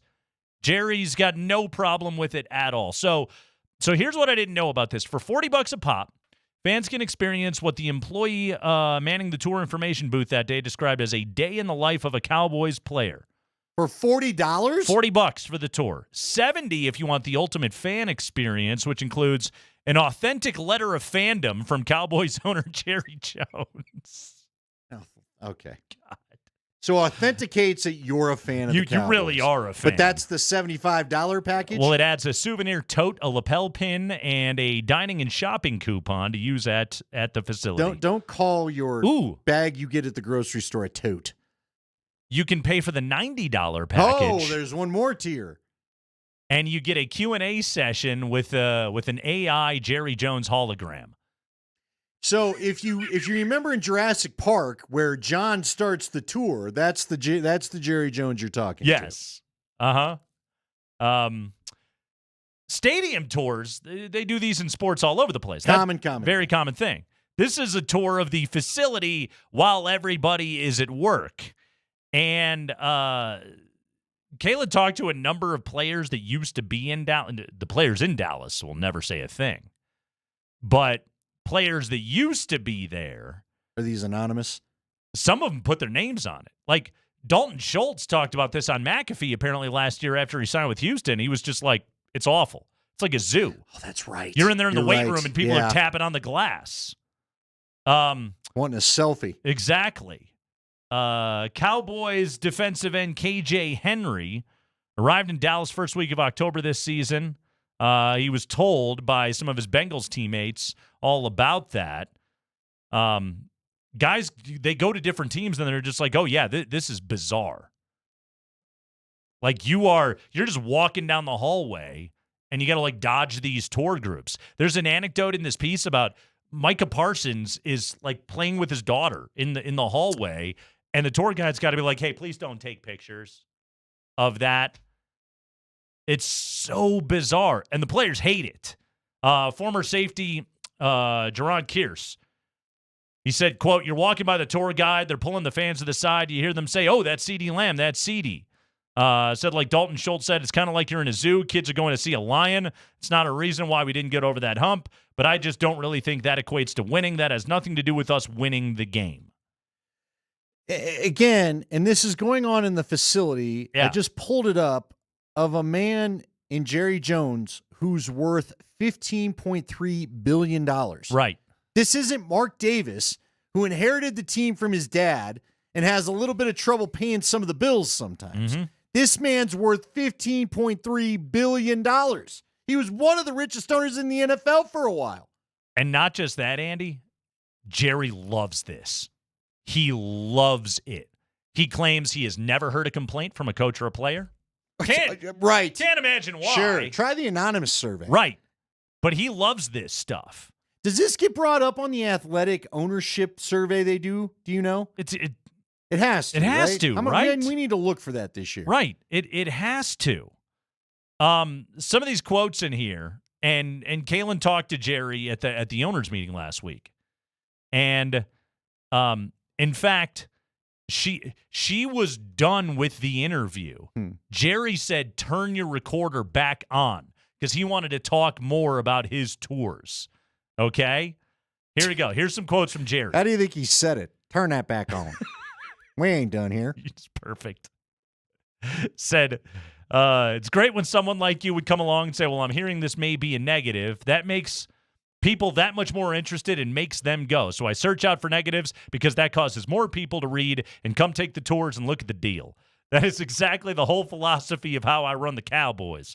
Since the day I walked through the door, I've been trying to get fans every place I could get them in the makeup of the game. In my mind, it absolutely is inspirational to players. It does not take away from the players. Uh-huh. The quotes seem to beg to differ. She adds, that sounded like a closing statement, and Jones had overstayed his 10-minute break by at least 10 minutes. That's also classic. Yeah. Jerry Jones is at the owners' meeting. They're taking the break. Jerry's still out in the hall for another 10 minutes talking to the reporter. His handler looks ready to move him along, so the reporter turns off the recorder. But then Jones delivers his final point, and he knows it's a soundbite that will sell. Did you get that down? Turn it back on. Then he doubles down. Now, tours, anything that we promote, sure as hell doesn't make a difference on whether we made that tackle or didn't make the tackle, as was the case last weekend. That was right after they got blown out by the Lions. So Jerry refuses to acknowledge that everybody hates this thing except for him. Have you ever had a chance to try to interview him? Jerry? Yeah. No, I've never been in his presence. It was funny. Where I really got to know Or Jeff. actually, I mean, I've covered Broncos Cowboys games before. Because doesn't he do it out in the hallway He there? does, but the Dallas media, like, you got to know the program and be waiting for him. The Dallas media is already 5 deep. Right. And they know, like, where he's going to be. And, You're not getting your little recorder in. Right, a little Denver guy. Yeah. Hey, Mr. Jones. I can't quite reach that far. So I got to know Jeff Legwold at the owners' meetings that were here. We're talking like 2010, 2008. I can't even remember. They're at the Hotel Teatro downtown. Yeah. And a bunch of us would wait in the hallway. And I was just a reporter across the street then, so I had nothing better to do. I'm like, nah, the heck with it. I'll just stand here all day. Better than sitting in the studio staring at nothing. And so he was the only owner that stopped. And he goes, I just remember it was like me, Jeff, and maybe a couple other people. But he knew we wanted to comment, or most people wanted to comment on, would you move a team to L.A.? Are you going to put a team in L.A.? Because that was what every owners meeting was about until it finally happened. And he pulled that same thing where he's like, look, I don't have time to have a long session with y'all, but I'll tell you what, L.A. is high on the priority list. They're going to get a team sooner or later, and that's all I can say it about now. But God bless you, I'm going to get out of here. All right. I was like, that was Jerry Jones. Yeah. And away he went. And off he goes. To get a McMuffin and some salt. And have somebody clean his glasses for him. While they salted it with the other hand. I want to read this text from Brian. Brian says, I don't think it's that big of a deal. We have clients and people in our office all the time that walk around and get towards the facility while I'm sitting at my desk and working. What's the big deal? These guys are getting paid so much, just deal with it. Hey, fair enough. That would be my response to it as well. You're getting paid well enough, just deal with it. Guess what? No other team in the NFL does this. Cowboys haven't been to an NFC Championship game since 1995, okay? The Bengals won 5 playoff games over the 2021 and 2022 season. That's as many playoff games as the Cowboys have from 1996 to 2023. Well, and I would also ask this. I think now, are they losing because of the tours? No. But it's a distraction. Capital D distraction, which they talk about in football all the time. This is one of the things that bothers these guys. You have to deal with a lot of crap to play for the Dallas Cowboys. And let's put this into context, okay? Look, you and I, we've got windows in our new studio. Yeah. People can walk by at any time and watch us doing the show. Yeah. Doesn't bother us. Yeah. You and I do a show out in public all the time. Andy, we don't have a game on Sunday. We don't. And the other thing is, these are star players. Like, Dalton Schultz talked about. People tapping on the glass or Right. whatever. Can I get a selfie? Can I get a, you're just trying to count your weight reps or whatever, and you got people hassling you for your attention. Want to take a picture of They're you. a bigger deal than most of us in real life are. That's just the reality. Like, Yeah. and most you and I, hey, good to meet you. What do you do? We're all about our day. These guys got people, they want the selfies, they want the autographs, they want whatever they can get. You're a zoo animal. So It's when you're in the facility, okay? Now you take the field, or if Right. it's training camp practice, you're way out of the stadium, you whatever. you understand that is a part of the job. But every other NFL team, when they walk into the facility, nobody's allowed in there. Andy, you were at the facility every single day for how many years? There's just doors you don't get to go into. Oh, you got to have a card to get through most of the place. Exactly. You were lucky. Hey, you were hoping you just could get the media door open some days. You kidding me? Exactly. So is this the reason the Cowboys haven't won? No, not exclusively, but 31 other teams don't have to deal with this crap. Chiefs don't deal with this crap. They're doing just great. Ravens don't deal with this crap. The Broncos don't deal with this crap. They got a better record than the Cowboys right now. Now, again, you want to go tour the stadium, by all means. Yeah, who cares? But this you're is like touring it when no one's really there. Exactly. Hey, let me go look at that guy. Matter of fact, do you remember we found out about the fire thanks to a tour? Remember that? Oh, yeah. We had a tour going, hey, I'm at the stadium just getting done with the tour. There's a section on fire. Place is on fire right like, now. what? It's Craigman and Lindahl. We get the 5 biggest stories of the day from around the NFL next.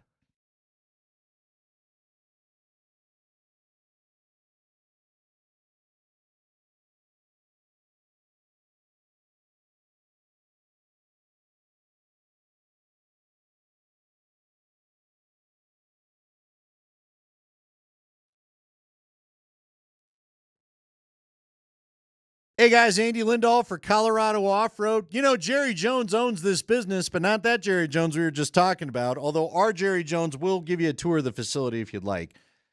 Just swing on by. It won't cost you a thing. He'll take a picture with you too. Colorado Off-Road's facility is their showroom, which is 3 blocks south of downtown Littleton on Prince Street. Find them there right behind Arapahoe Community College. Real easy to find. Bed covers. It's the time of year for bed covers. I talk about it a lot, but especially this time of year. He's also, not only does he have bed covers, did you know that you can put bed carpet in there instead of maybe dropping in a liner or spraying in a liner, a nice bed carpet? He's got that if you want to really get fancy with your truck or 4x4. But bed covers, great way to keep the gunk, the snow, the rain, the leaves all out of your bed, and frankly, keep your sports equipment, your bikes. I got stuff in the truck, in the bed of my truck quite often that maybe you don't want to take in, but you also don't want to expose to the world. It keeps it locked up and safe. You can get floor mats there. He's got a number of different types, step rails, remote starts, heated seats, trailer hitches like Nate got. Whatever you want, he's got it. Truck and 4x4 accessories. You know the deal. You know what you need. Contractors, he can help you out too. Find him on the web at cooffroad.com. Give him a call at 303-761-1264. They like to say Colorado owned, Colorado grown. It's Colorado Off-Road.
All right, we're giving away tickets for tomorrow night's Nuggets opener. They play the Thunder. We'll have it for you right here on Altitude Sports Radio 92.5. You could be going to the game, but you got to be paying attention to the Kreckman and Lindahl show here today. If you do that, you have got a chance to win a pair of tickets to tomorrow night's game. By the way, tickets still available at nuggets.com/tickets. But to win these tickets, we'll play a clip from our show from today. I don't know what the clip is. We don't know when the clip was from, but somebody said it on our show today. We're going to play the clip at 5:45, but we're going to bleep a word. Now, we did not cuss. That's now a lot of pressure on us to not cuss for the next couple segments.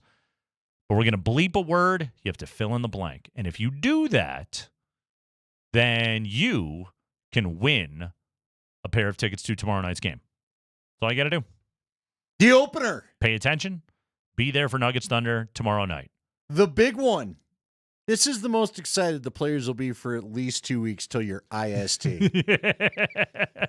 Till the IST gets a rolling. Till the NBA Cup is in our life. Everybody loves God, the it's opener. not even 2 weeks, is it? By the way, Michael Malone asked today, how excited does he get on basketball eve, on the eve of the regular season? Here was Michael Malone from today. No, always get excited. I mean, if you're not, then you shouldn't be doing this anymore. We were talking as a staff. This has been a really long preseason. You start towards the end of September, and you feel like if you break down the last month, it's almost been like 3 different training camps.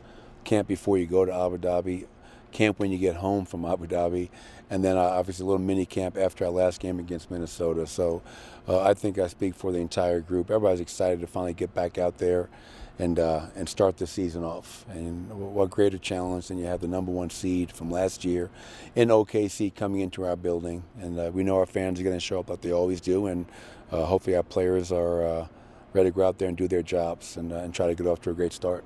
I'm excited to have no more camps. Let's go play basketball, please. The comment, your voice betrays you. I hate camps. Yeah. I want to play basketball. Let's just start playing real games.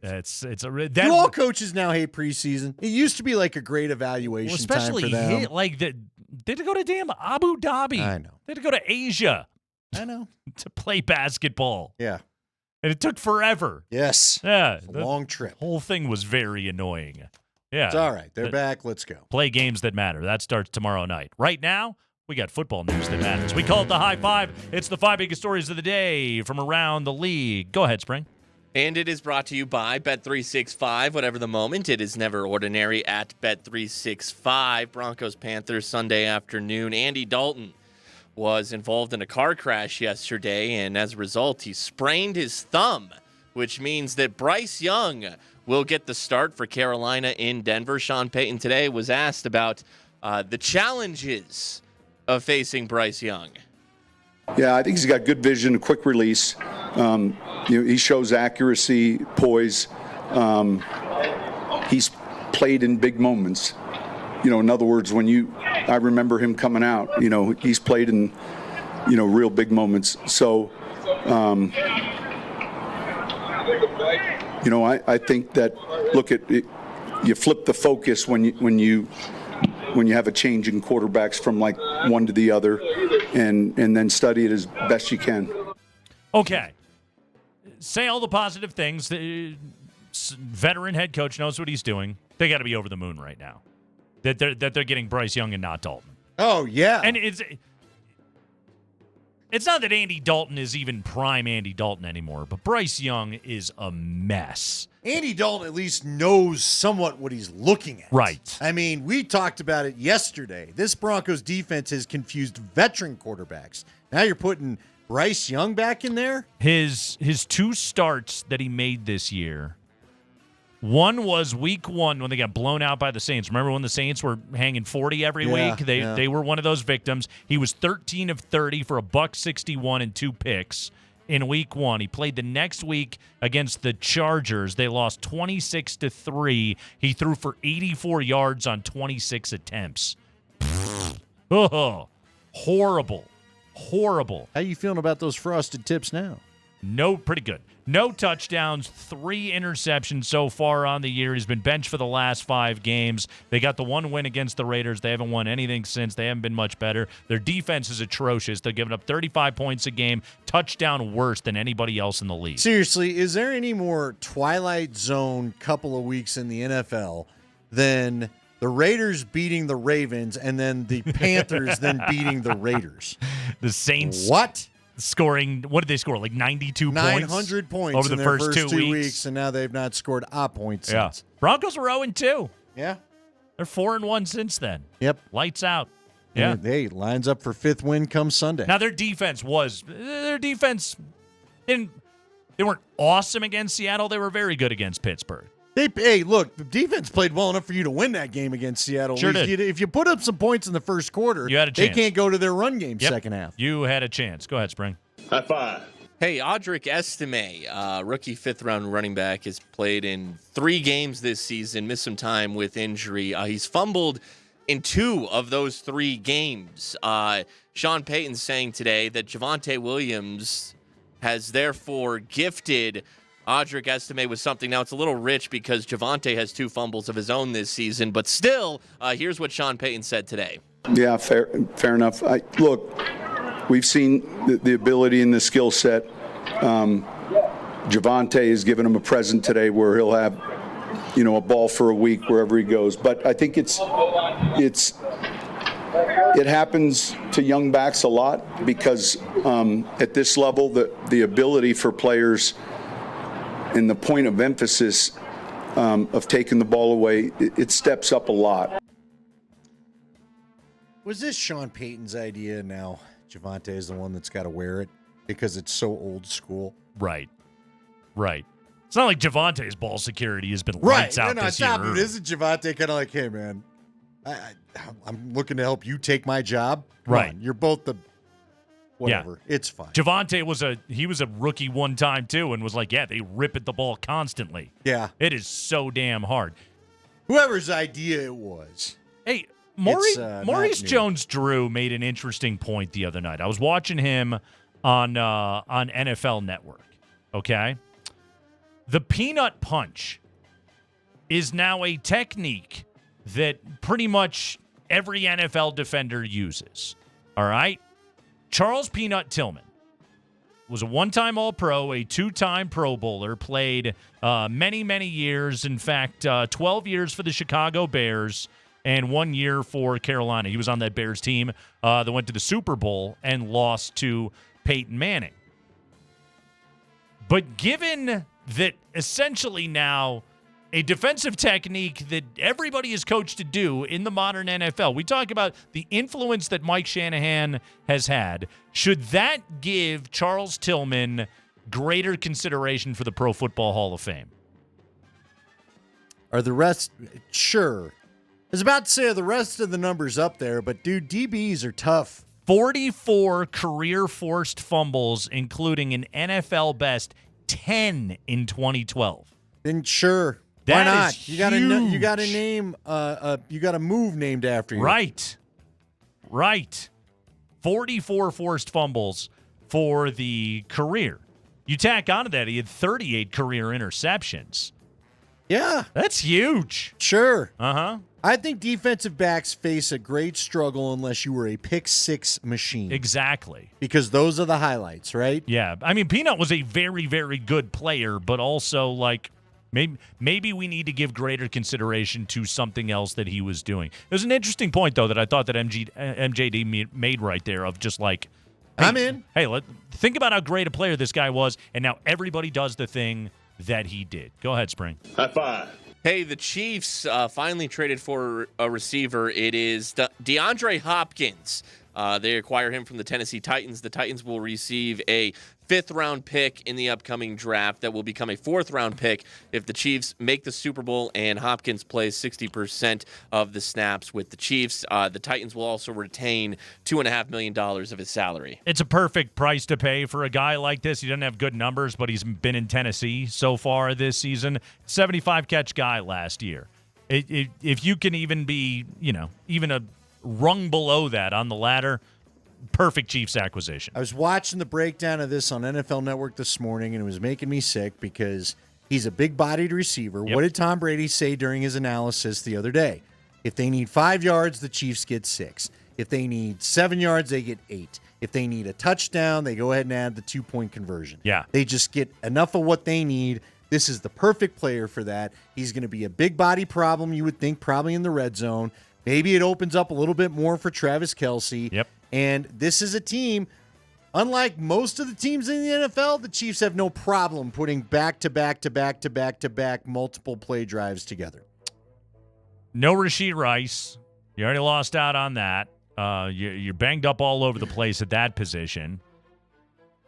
Also, if you're DeAndre Hopkins, the perfect ring-chasing spot late in the career. He's got to be over the moon. Yeah, go and get one more. Pretty damn good career for DeAndre Hopkins, by the way. 4 100-catch seasons, over 12,000 receiving yards, damn near he's 79 touchdowns, almost to 80 touchdowns. It's going to be so difficult for wide receivers of this generation to stand out above enough to get into the Pro Football Hall of Fame. At some point, we ought to do a list of most anonymous players with great careers. That's a summertime deal. It really is. He's got to be top of that list. It's the one I always bring up is Mike Evans. Yeah. Well, and he's a Super Bowl winner, but he goes for 1,000 every year. He might not get there this year. He's got the hamstring injury now. But Mike Evans has been as dependable a wide receiver as we've had in our career. I view Hopkins much the same way. If Mike Evans doesn't get to play with Tom Brady for those 2-3 years, nobody knows about him to this point. It is Nate Kreckman and Andy Lindahl. We're doing the Kreckman and Lindahl show for you here on a lovely Wednesday afternoon and a lovely autumn Wednesday afternoon. The colors are delightful today. Andy's out peeping. I'm just looking at the leaves. It's Altitude Sports Radio.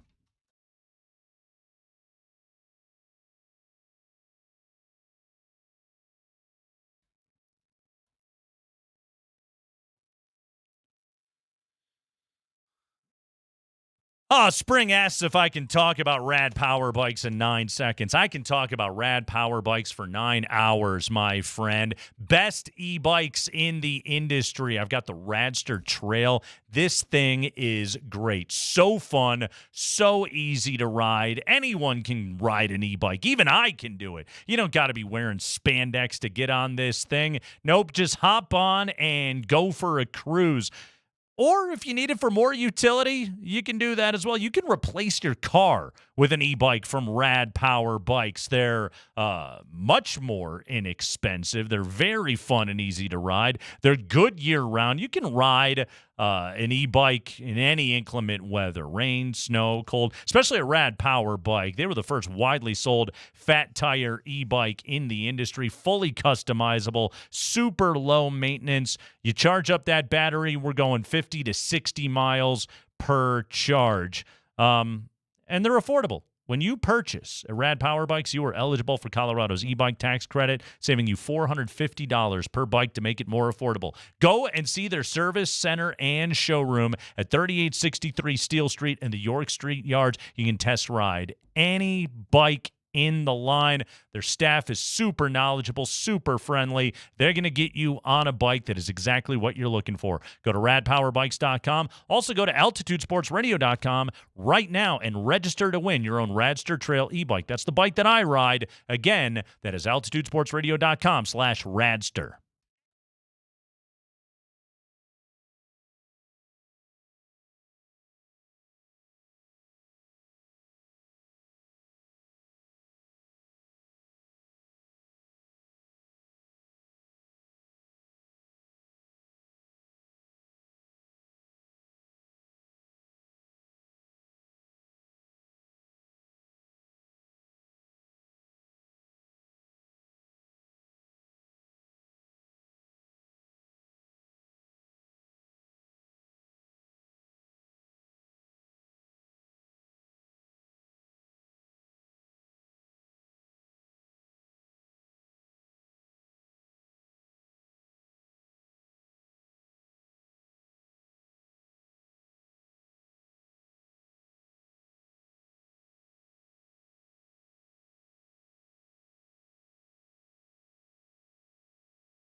It is the Craigman and Lindahl Show here on Altitude Sports Radio 92.5. We're going to talk to our pal Nick Kosmider of The Athletic coming up here in just a moment. Right now, we need to remind you to keep listening for your chance to win tickets to the Nuggets home opener tomorrow night against the Thunder. We're giving away a pair of tickets. Limited tickets are still available to buy at nuggets.com/tickets, but to win tickets from us, coming up at 5:45, we will play a clip from today's Craigman and Lindahl Show. And if you were listening and taking notes, this will be on the quiz. You will know the answer. I hate a quiz. Well, we're popping them with one today. All right? Listen and win all day on your home for the Denver Nuggets, Altitude Sports Radio 92.5. We are also, of course, your home for the Colorado Avalanche, who won their third in a row last night, 3-2 over the Kraken. Eustace Ananen was very good. We'll hear from Jared Bednar before the hour is up on his thoughts on the goaltending situation. Also, how about that for Birdo, huh? Night number 1. And we're going conflict on him? Oh, yeah. Andy's going to be with me tomorrow. It's going to be all kinds of fun. Oh, that as well. Yeah. He's going to be running around. Come hang. Come hang tomorrow at Stoney's. By the way, what do you think of the old, before we get Nick on, what do you think of the big Avs hat? Here's a picture. They give the big hat to the player of the game? There's Juice wearing it It's last funny night. because it's a big hat. Yeah, it is a little Turd Ferguson-ish. But go see the SNL bit if you don't know what we're talking It about. seems to be motivating everybody. Yeah, but is that, you know what? See, again, when I talk about them missing Gabe, Gabe's the one that got that from the shop or bought it or whatever. Mm-hmm. And now they're all having fun with it for player of the game. They should frost their tips instead. Nick Kosmider joins us right now on a Would Wednesday Nick afternoon. do it? Does Nick want in on this? Would he either frost his tips or wear a big hat? Nick, how you doing, man? I think I didn't frost my tips when I was in middle school. I did the whole thing that with the blonde hair, and I found a photo of that the other day when I was going through some old stuff, and I think that's way worse than frosted tips, which are already terrible. So I don't know why anybody let us do some of the things that we did there in the late 90s or early aughts. But, yeah, that's what it was. So you looked like Courtney Williams from the Lynx? That was the look you had going on? It's like it was like when everybody was trying to do the Slim Shady haircut, but then I just had the normal, just the normal comb over, so it just it was a bad combination. Like Mike Shanahan hair, except it was white. Oh my God, yeah, exactly. Nick, I'll have to send you one from college. I got it. I told Nate I did the tips and I didn't like it, so I just had to dye the whole thing, and not sure I improved anything. Blue? Yeah. No, it was white. It was very blonde. But then I had the little brown on the side. It did not work. Although, again, it was quite the conversation piece in the club, so we all win. I don't know why people let us do, why did your parents... Because I was in my 20s. Do you think I was listening to my parents, Nick? Nick, I don't care how old you were. You weren't listening to your parents. There's the answer. I know. Okay, parents, friends, whoever is responsible for not... Oh, no, your friends aren't going to give you good advice at that age, Nick. They want to see it. I've been bugging Nick to do this all week because I just want to see it. I know it's a bad decision for him. That's why I want it. I had the knee-high socks, with shorts on. Who's letting you do these things? I don't know. The gym teacher that made that famous. That's Pete Levine wants to say hello to you. All right, Nick, what's going on with Patrick Surtain? The practice report says he's a full participant today, and yet Sean said he's still in the protocol. Give us what's going on there. What are the mechanics of all of this? Well, so being in the protocol still means that they're because of the amount of, I think, practices that they had last week, i.e. they didn't have any, right? So that he did not have that last step of being on the field, doing a kind of a full quote unquote contact workout. So this was really that last step. It just came later because of the fact that they didn't have this practice last week. So that's why this was still considered part of the protocol. And yet he practiced, he was a full participant. And Sean Payton, look, you can't really comment when guys are in the protocol. You're just sort of that's just sort of what you refer to, right? They're in the protocol. They're still going through it. But Sean Payton did say that all the progression is positive, and obviously the fact that he was a full participant as he got back to practice is certainly a good indication that he's well on his way to being able to play on Sunday. All right, the whole frosted tip thing came about because Nate is convinced the Broncos will win, and whenever he gets that convinced, hot take, I know. I get nervous because it's bit us in the past. Now that Bryce Young is in there, I mean, seriously, Nick, what chance do the Panthers have with Bryce Young against how well this defense is playing? Well, we were talking about like if the Broncos were to like lose this, like the most stunning / shocking loss since when, and kind of came up with the Giants game in 2017. The Broncos were 2-0. The Giants were down everybody. It was Monday Night Football. Evan Ingram went off. Oh, God. Yeah, Evan Ingram was the only guy they had, and he just had a bajillion yards. I think the Broncos had 2 turnovers on special teams. All those sorts of things, but again, that ended up being something where the Giants kind of like rebounded. They ended up making something of that season, if I'm not mistaken. They still had Eli Manning at quarterback after all. This would far surpass that, and it would like undo all the progress that you made. I don't see there being that chance. I think this team will be more disciplined. I mean, remember, Vance Joseph was just 3 games into his head coaching career. They were still figuring things out, even though they had good success those first 2 weeks. This is a different operation. And you look, if there's ever like a trap situation, it's you're getting ready to go back to back on the road against AFC powers, and you have this 1-6 team with a quarterback that got benched and is only starting this week because the other guy got in a car accident. Like it's right for those kind of like letdowns. I just think that like they are a little bit more aware of who they are, of how important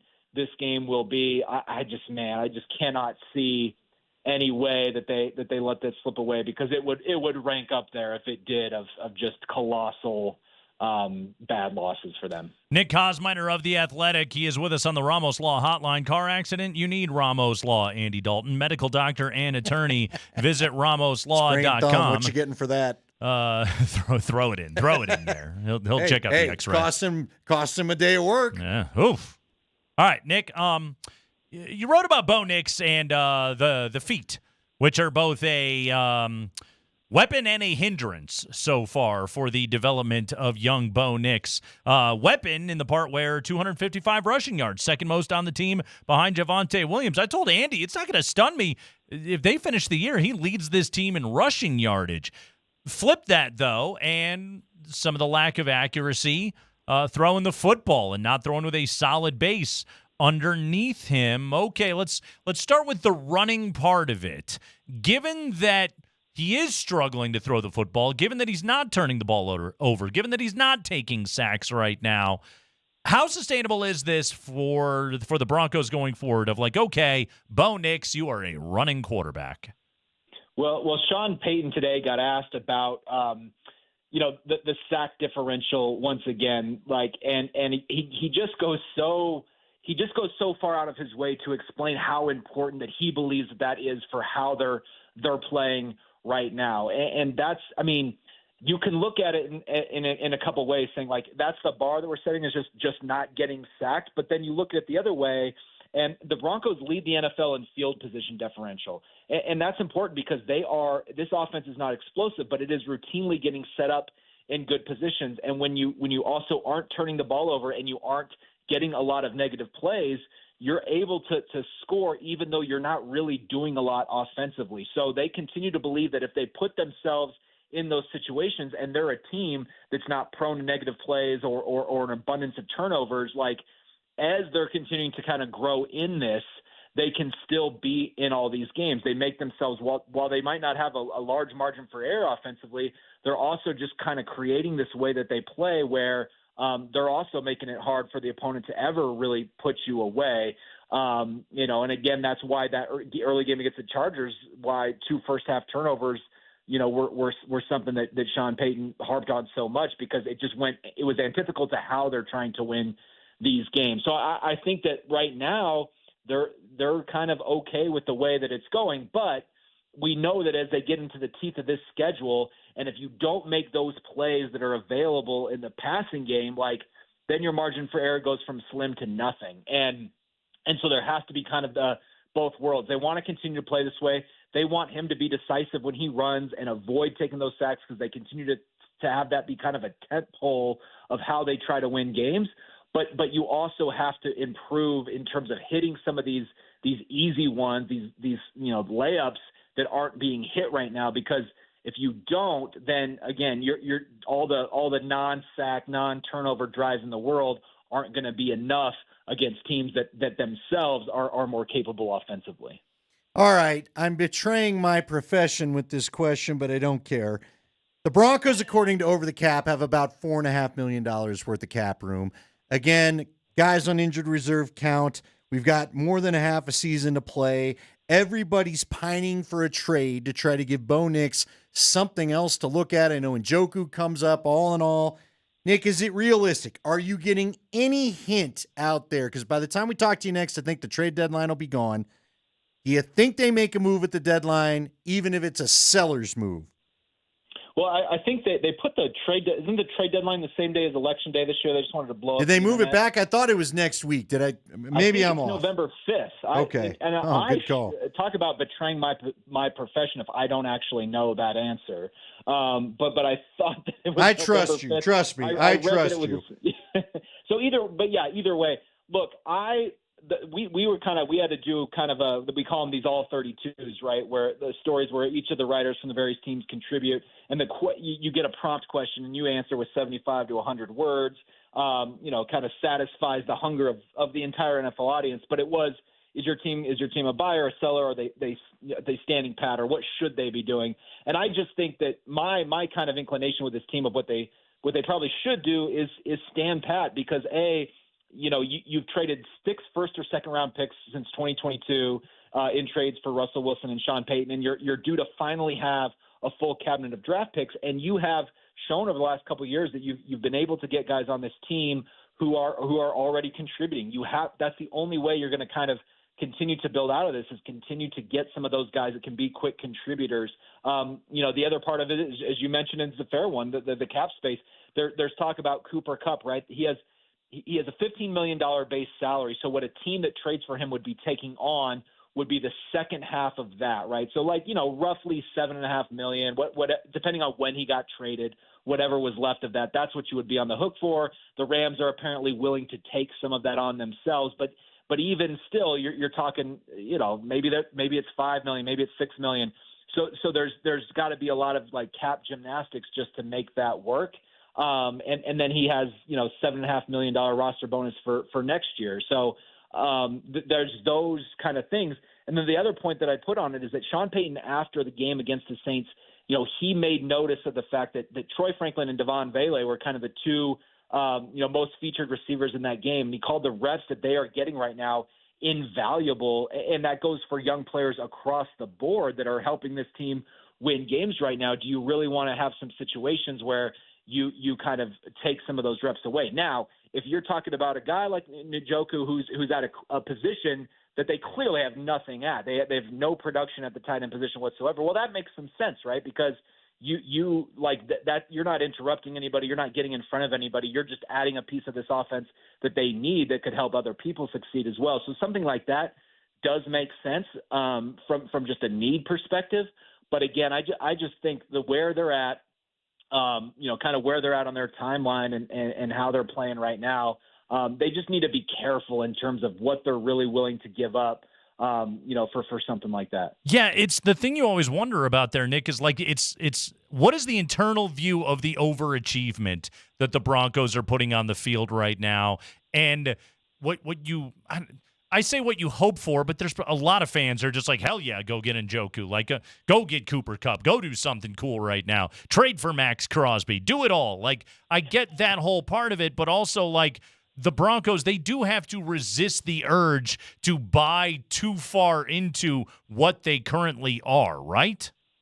Yeah, they do. And all of this has to also be planned with the long term. What is the view going forward? Because that's as important as anything else, is making sure it's a great point you make. They need to be set up to hit the ground running in 2025. And maybe that means that you need to have all your assets, whether it be, cap space, whether it be draft capital, whatever that is, you need to be able to be hitting the ground running in 2025. And so if you're making a move to kind of help this current team, to help your quarterback, it cannot be at the expense of what you're trying to build going forward. Now, if you get somebody that I think Njoku is 28 years old. I think his cap right now for this season is pretty palatable. Is still under contract, I believe, the next year or two beyond this one. Like, maybe that makes sense for your long-term picture. And when you look at what they have to do in this coming offseason, Cortland Sutton, he has no guarantee. He has 1 year left, but no guarantees on his deal. We know that Garrett Bowles is going to be an unrestricted free agent. Jonathan Cooper and Baron Browning right now are scheduled to be unrestricted free agents. So you're going to potentially have a lot of these various openings that you have to fill one way or another. So if a trade makes sense for a guy that you need to fill that hole anyway, going forward, then okay, maybe that makes sense. But again, it just has to fit into that overall picture going forward of what you need to do to be successful. Real quick, can you explain this to me just real quick? His cap hit is $9.645 million according to Over the Cap. How much of the Broncos would have to eat of that? Half that? The cap hit, or does that not matter? Is this Njoku? This is Njoku. So that's their cap. That's the cap hit for the Browns. What they have to take on was whatever his base salary. His base is $1.2 million. So maybe that's realistic. I don't know. So that's nothing, because so half of that base has already been paid, or 7/17 or whatever it is, has already been paid. So that would be next to nothing. It would then just be like, going forward, what does his contract picture beyond this season? Because I think they had redone his contract to make this year for them kind of a nothing, because they had more space in years to follow. Broncos would kind of be that same way. They have a lot more cap space, obviously, next year than they did this year because of the big Russell Wilson dead money hit. So it could be palatable for them to be able to take that on and say, yeah, we can stomach this, or maybe they work an extension that changes the numbers. But yeah, I do believe that would be a palatable number. They'd have to do that. The next year's ugly. Also, though, the price, when somebody has a number like that, that also means that's bidding war territory right there. You're right. Yeah, you're right. Yeah, you're giving up too much. I'll be interested to see how that all goes. Also, you should just trade. Like, remember when that guy burned his face off and still played in the game? Like, yeah. I think that's just. I mean, that seems like a guy you probably want on your team. Andy Dalton hurt his thumb in a fender bender. These things happen, okay? Nick Kosmider, everybody. TheAthletic.com. Subscribe, read his stuff. Listen to his podcast. It is great. It is the Not Another Bucking podcast. He covers every Bronco news, note, and noodle you could possibly need every single week on that podcast. Nick, good stuff, buddy. Thank you. Yeah, Matt Cause is in town live because we got a wedding this weekend, so it's gonna be a real party on the Bucking Pod. Kosmider family's got to pull it together. Nick Kosmider, our friends, yes. Jared Bednar has thoughts on his goaltending situation, and we're gonna ask you what we said today on the Kreckman and Lindahl show, so you can win Nuggets tickets after this.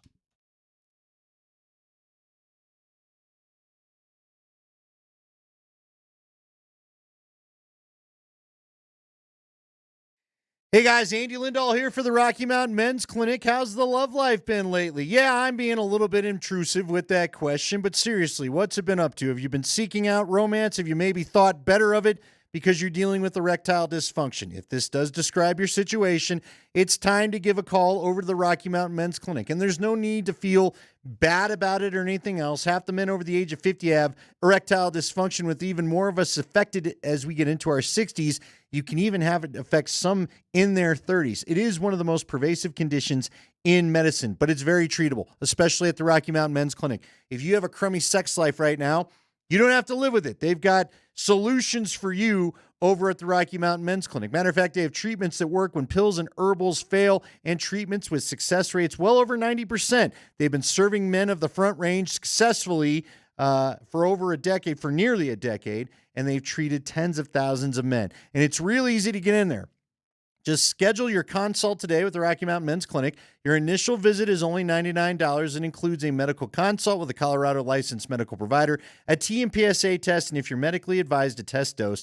And if that test dose doesn't work in the office, your visit is free. They have an expert staff that will help you out. And if you're like a lot of men, you could be having better sex the day after your appointment. 5 locations to serve you. Give them a call today, 720-440-7900 or RockyMountainMen'sClinic.com.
We're going to hear from Jared Bednar, his thoughts from Moshe Lombardi and Kane this morning about the goaltending situation, as well as Bo Nix on whether or not he thinks it's a compliment to be called a dual threat quarterback. But right now, We want to give you a chance to win a pair of tickets to tomorrow night's Nuggets opener against Oklahoma City. We'll have it for you right here on your home for the Nuggets, Altitude Sports Radio. Kaz on the call tomorrow night. Berto with your pregame coverage. Right now is a chance for you to be able to win a pair of tickets to this game. All right, so what I am told is Mark Springer has a clip from the Kreckman and Lindahl show today. He has bleeped a word. You must fill in the blank. And then what? They texted in, Spring? 303-504-0925. Get your text and thumbs ready. 303-504-0925. That is the Shop Mazda text line. One price, one person, 1 hour. We will play the clip. We will bleep a word. The bleeped word, you have to text in to 303-504-0925. One lucky listener that gets the answer right will win a pair of tickets to the home opener tomorrow night. All right, Spring's going to play the clip. One word is bleeped. Text in the bleeped word. Go ahead, Spring. Anyway. Talking to my gal. Uh-huh. She's available to come in and live on the air frost those. She's agreed to do it. Well, that could be a lot of things. It really could. But it's only one thing. And if you know it, text in the answer to 303-504-0925. 303-504-0925.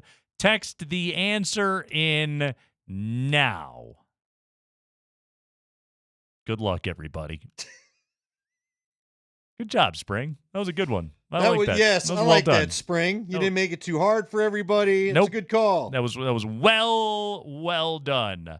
Also, somebody spelled it with a T. Yeah, that wasn't it. Would we all enjoy it? Maybe. But that's not what we're going for. Anyway. Whoa. Jared Bednar this morning was asked about Eustace Onanen, 25 saves in a 3-2 victory last night over the Kraken. Is it Juice's net? Go ahead, Spring. Yeah, absolutely. He's been outstanding.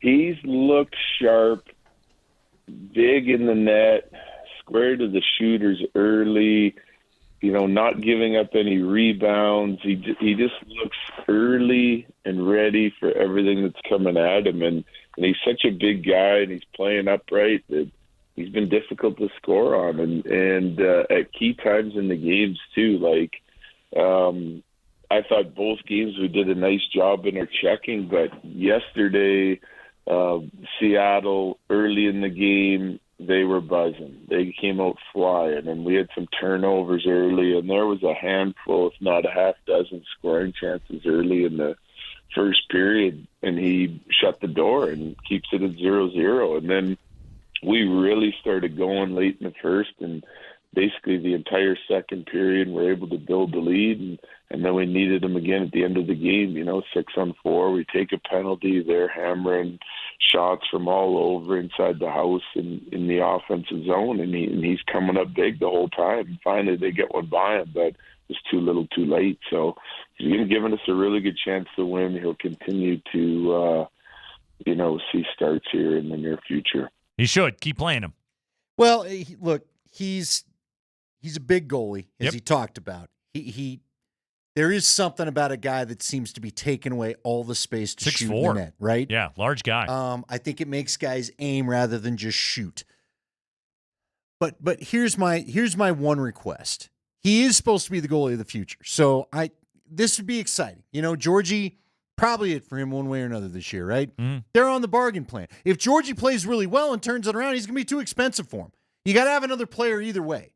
Another option, right? Just the way the team's payroll is constructed, the Avs aren't really in the high-priced goalie market. No, they've spent their money on offense. They got to give Mikko an extension, right? And we both know that's going to happen. So my thing would be go ahead and play him, but play him against some good teams, okay? I'm not trying to knock any. I feel like I'm going on the Bo Nix rain on your parade. Not trying to do that. San Jose is what, 0-7? And well, who's he played? He got to play San Jose, and he got to play Kraken. And the Kraken. Kraken are rebuilding. They kept talking about it all night last night on the ESPN broadcast. Yeah. They're a rebuilding team. Well, you know they what? lost top-end players. Get your confidence going against the crap. No, I like it. That's good. But now let's play him against like a Boston. He can play hockey They can play club. the big boys, and let's make sure it's still going the same way. That's all. He's been good. He's been good. And Keep look, rolling I with won't him. lie. I'm kind of curious to see Capo Kakinen. I really am. Bo Nix was asked today. About We've frosted been tips? spending a lot of frosted what? We've been spending a lot of time today talking about Bo Nix and what he has been doing in the run game. He was asked today during his press conference if he feels it's a compliment to be called a dual threat quarterback. Here was Bo Nix. Yeah, I mean, I think so. I think it's a compliment if they give you credit throwing the ball too. I don't think anybody wants to just be a running quarterback in the league, but the dual threat is a good tag and it's important. I think it's tough, but all that is just kind of tags. Certain guys that are known to be pocket passers, they will shock you running the ball. So I think it's really whatever the offense is asking of you and whatever however you react to a game. Some guys extend to throw, they do it really well. Some guys extend to run, they do it well. It's just finding that happy medium and being consistent with it. Right now this is helping him though, and one of the ways that it is Saints played a lot of zone against him the other night, and the reason why they're having to do that is because he makes some big runs early on in that game. They got to flip to zone so that they're keeping an eye on the quarterback. Well, also, the more zone you play, the better chance a younger quarterback may have the time to find some openings and hopefully hit some throws. Well, but I think the most important thing about the running for him is it's giving him confidence. Yep. And look, they've tried moving the ball. They've tried the short run game stuff, but even if it's getting complete, it's getting tackled right away. Yeah. That's not offering confidence. That's not keeping you on schedule. That's not getting anybody into a rhythm. Quite honestly, when he runs, he gets his teammates fired up. It's always had a great reaction from the teammates. So the running does serve that purpose. The problem is it moves the ball. He at least, if he keeps being smart about it, no big deal. Don't try to be Patrick Mahomes at the goal line, though, the other night. Don't get yourself hurt without, get down. Be smart. Broncos, Cosmider pointed this out before. Broncos lead the NFL in field position differential, which I did not realize. Anecdotally, it makes a lot of sense. When you're operating with mostly short fields, and this is what the NFL is now. Drive start at the 30-yard line. That's going to change next year. A couple of first downs, and boom, you're in field goal range already. It's not terribly hard to score points. Plus, as good as the Broncos' defense has been, you win the field position battle.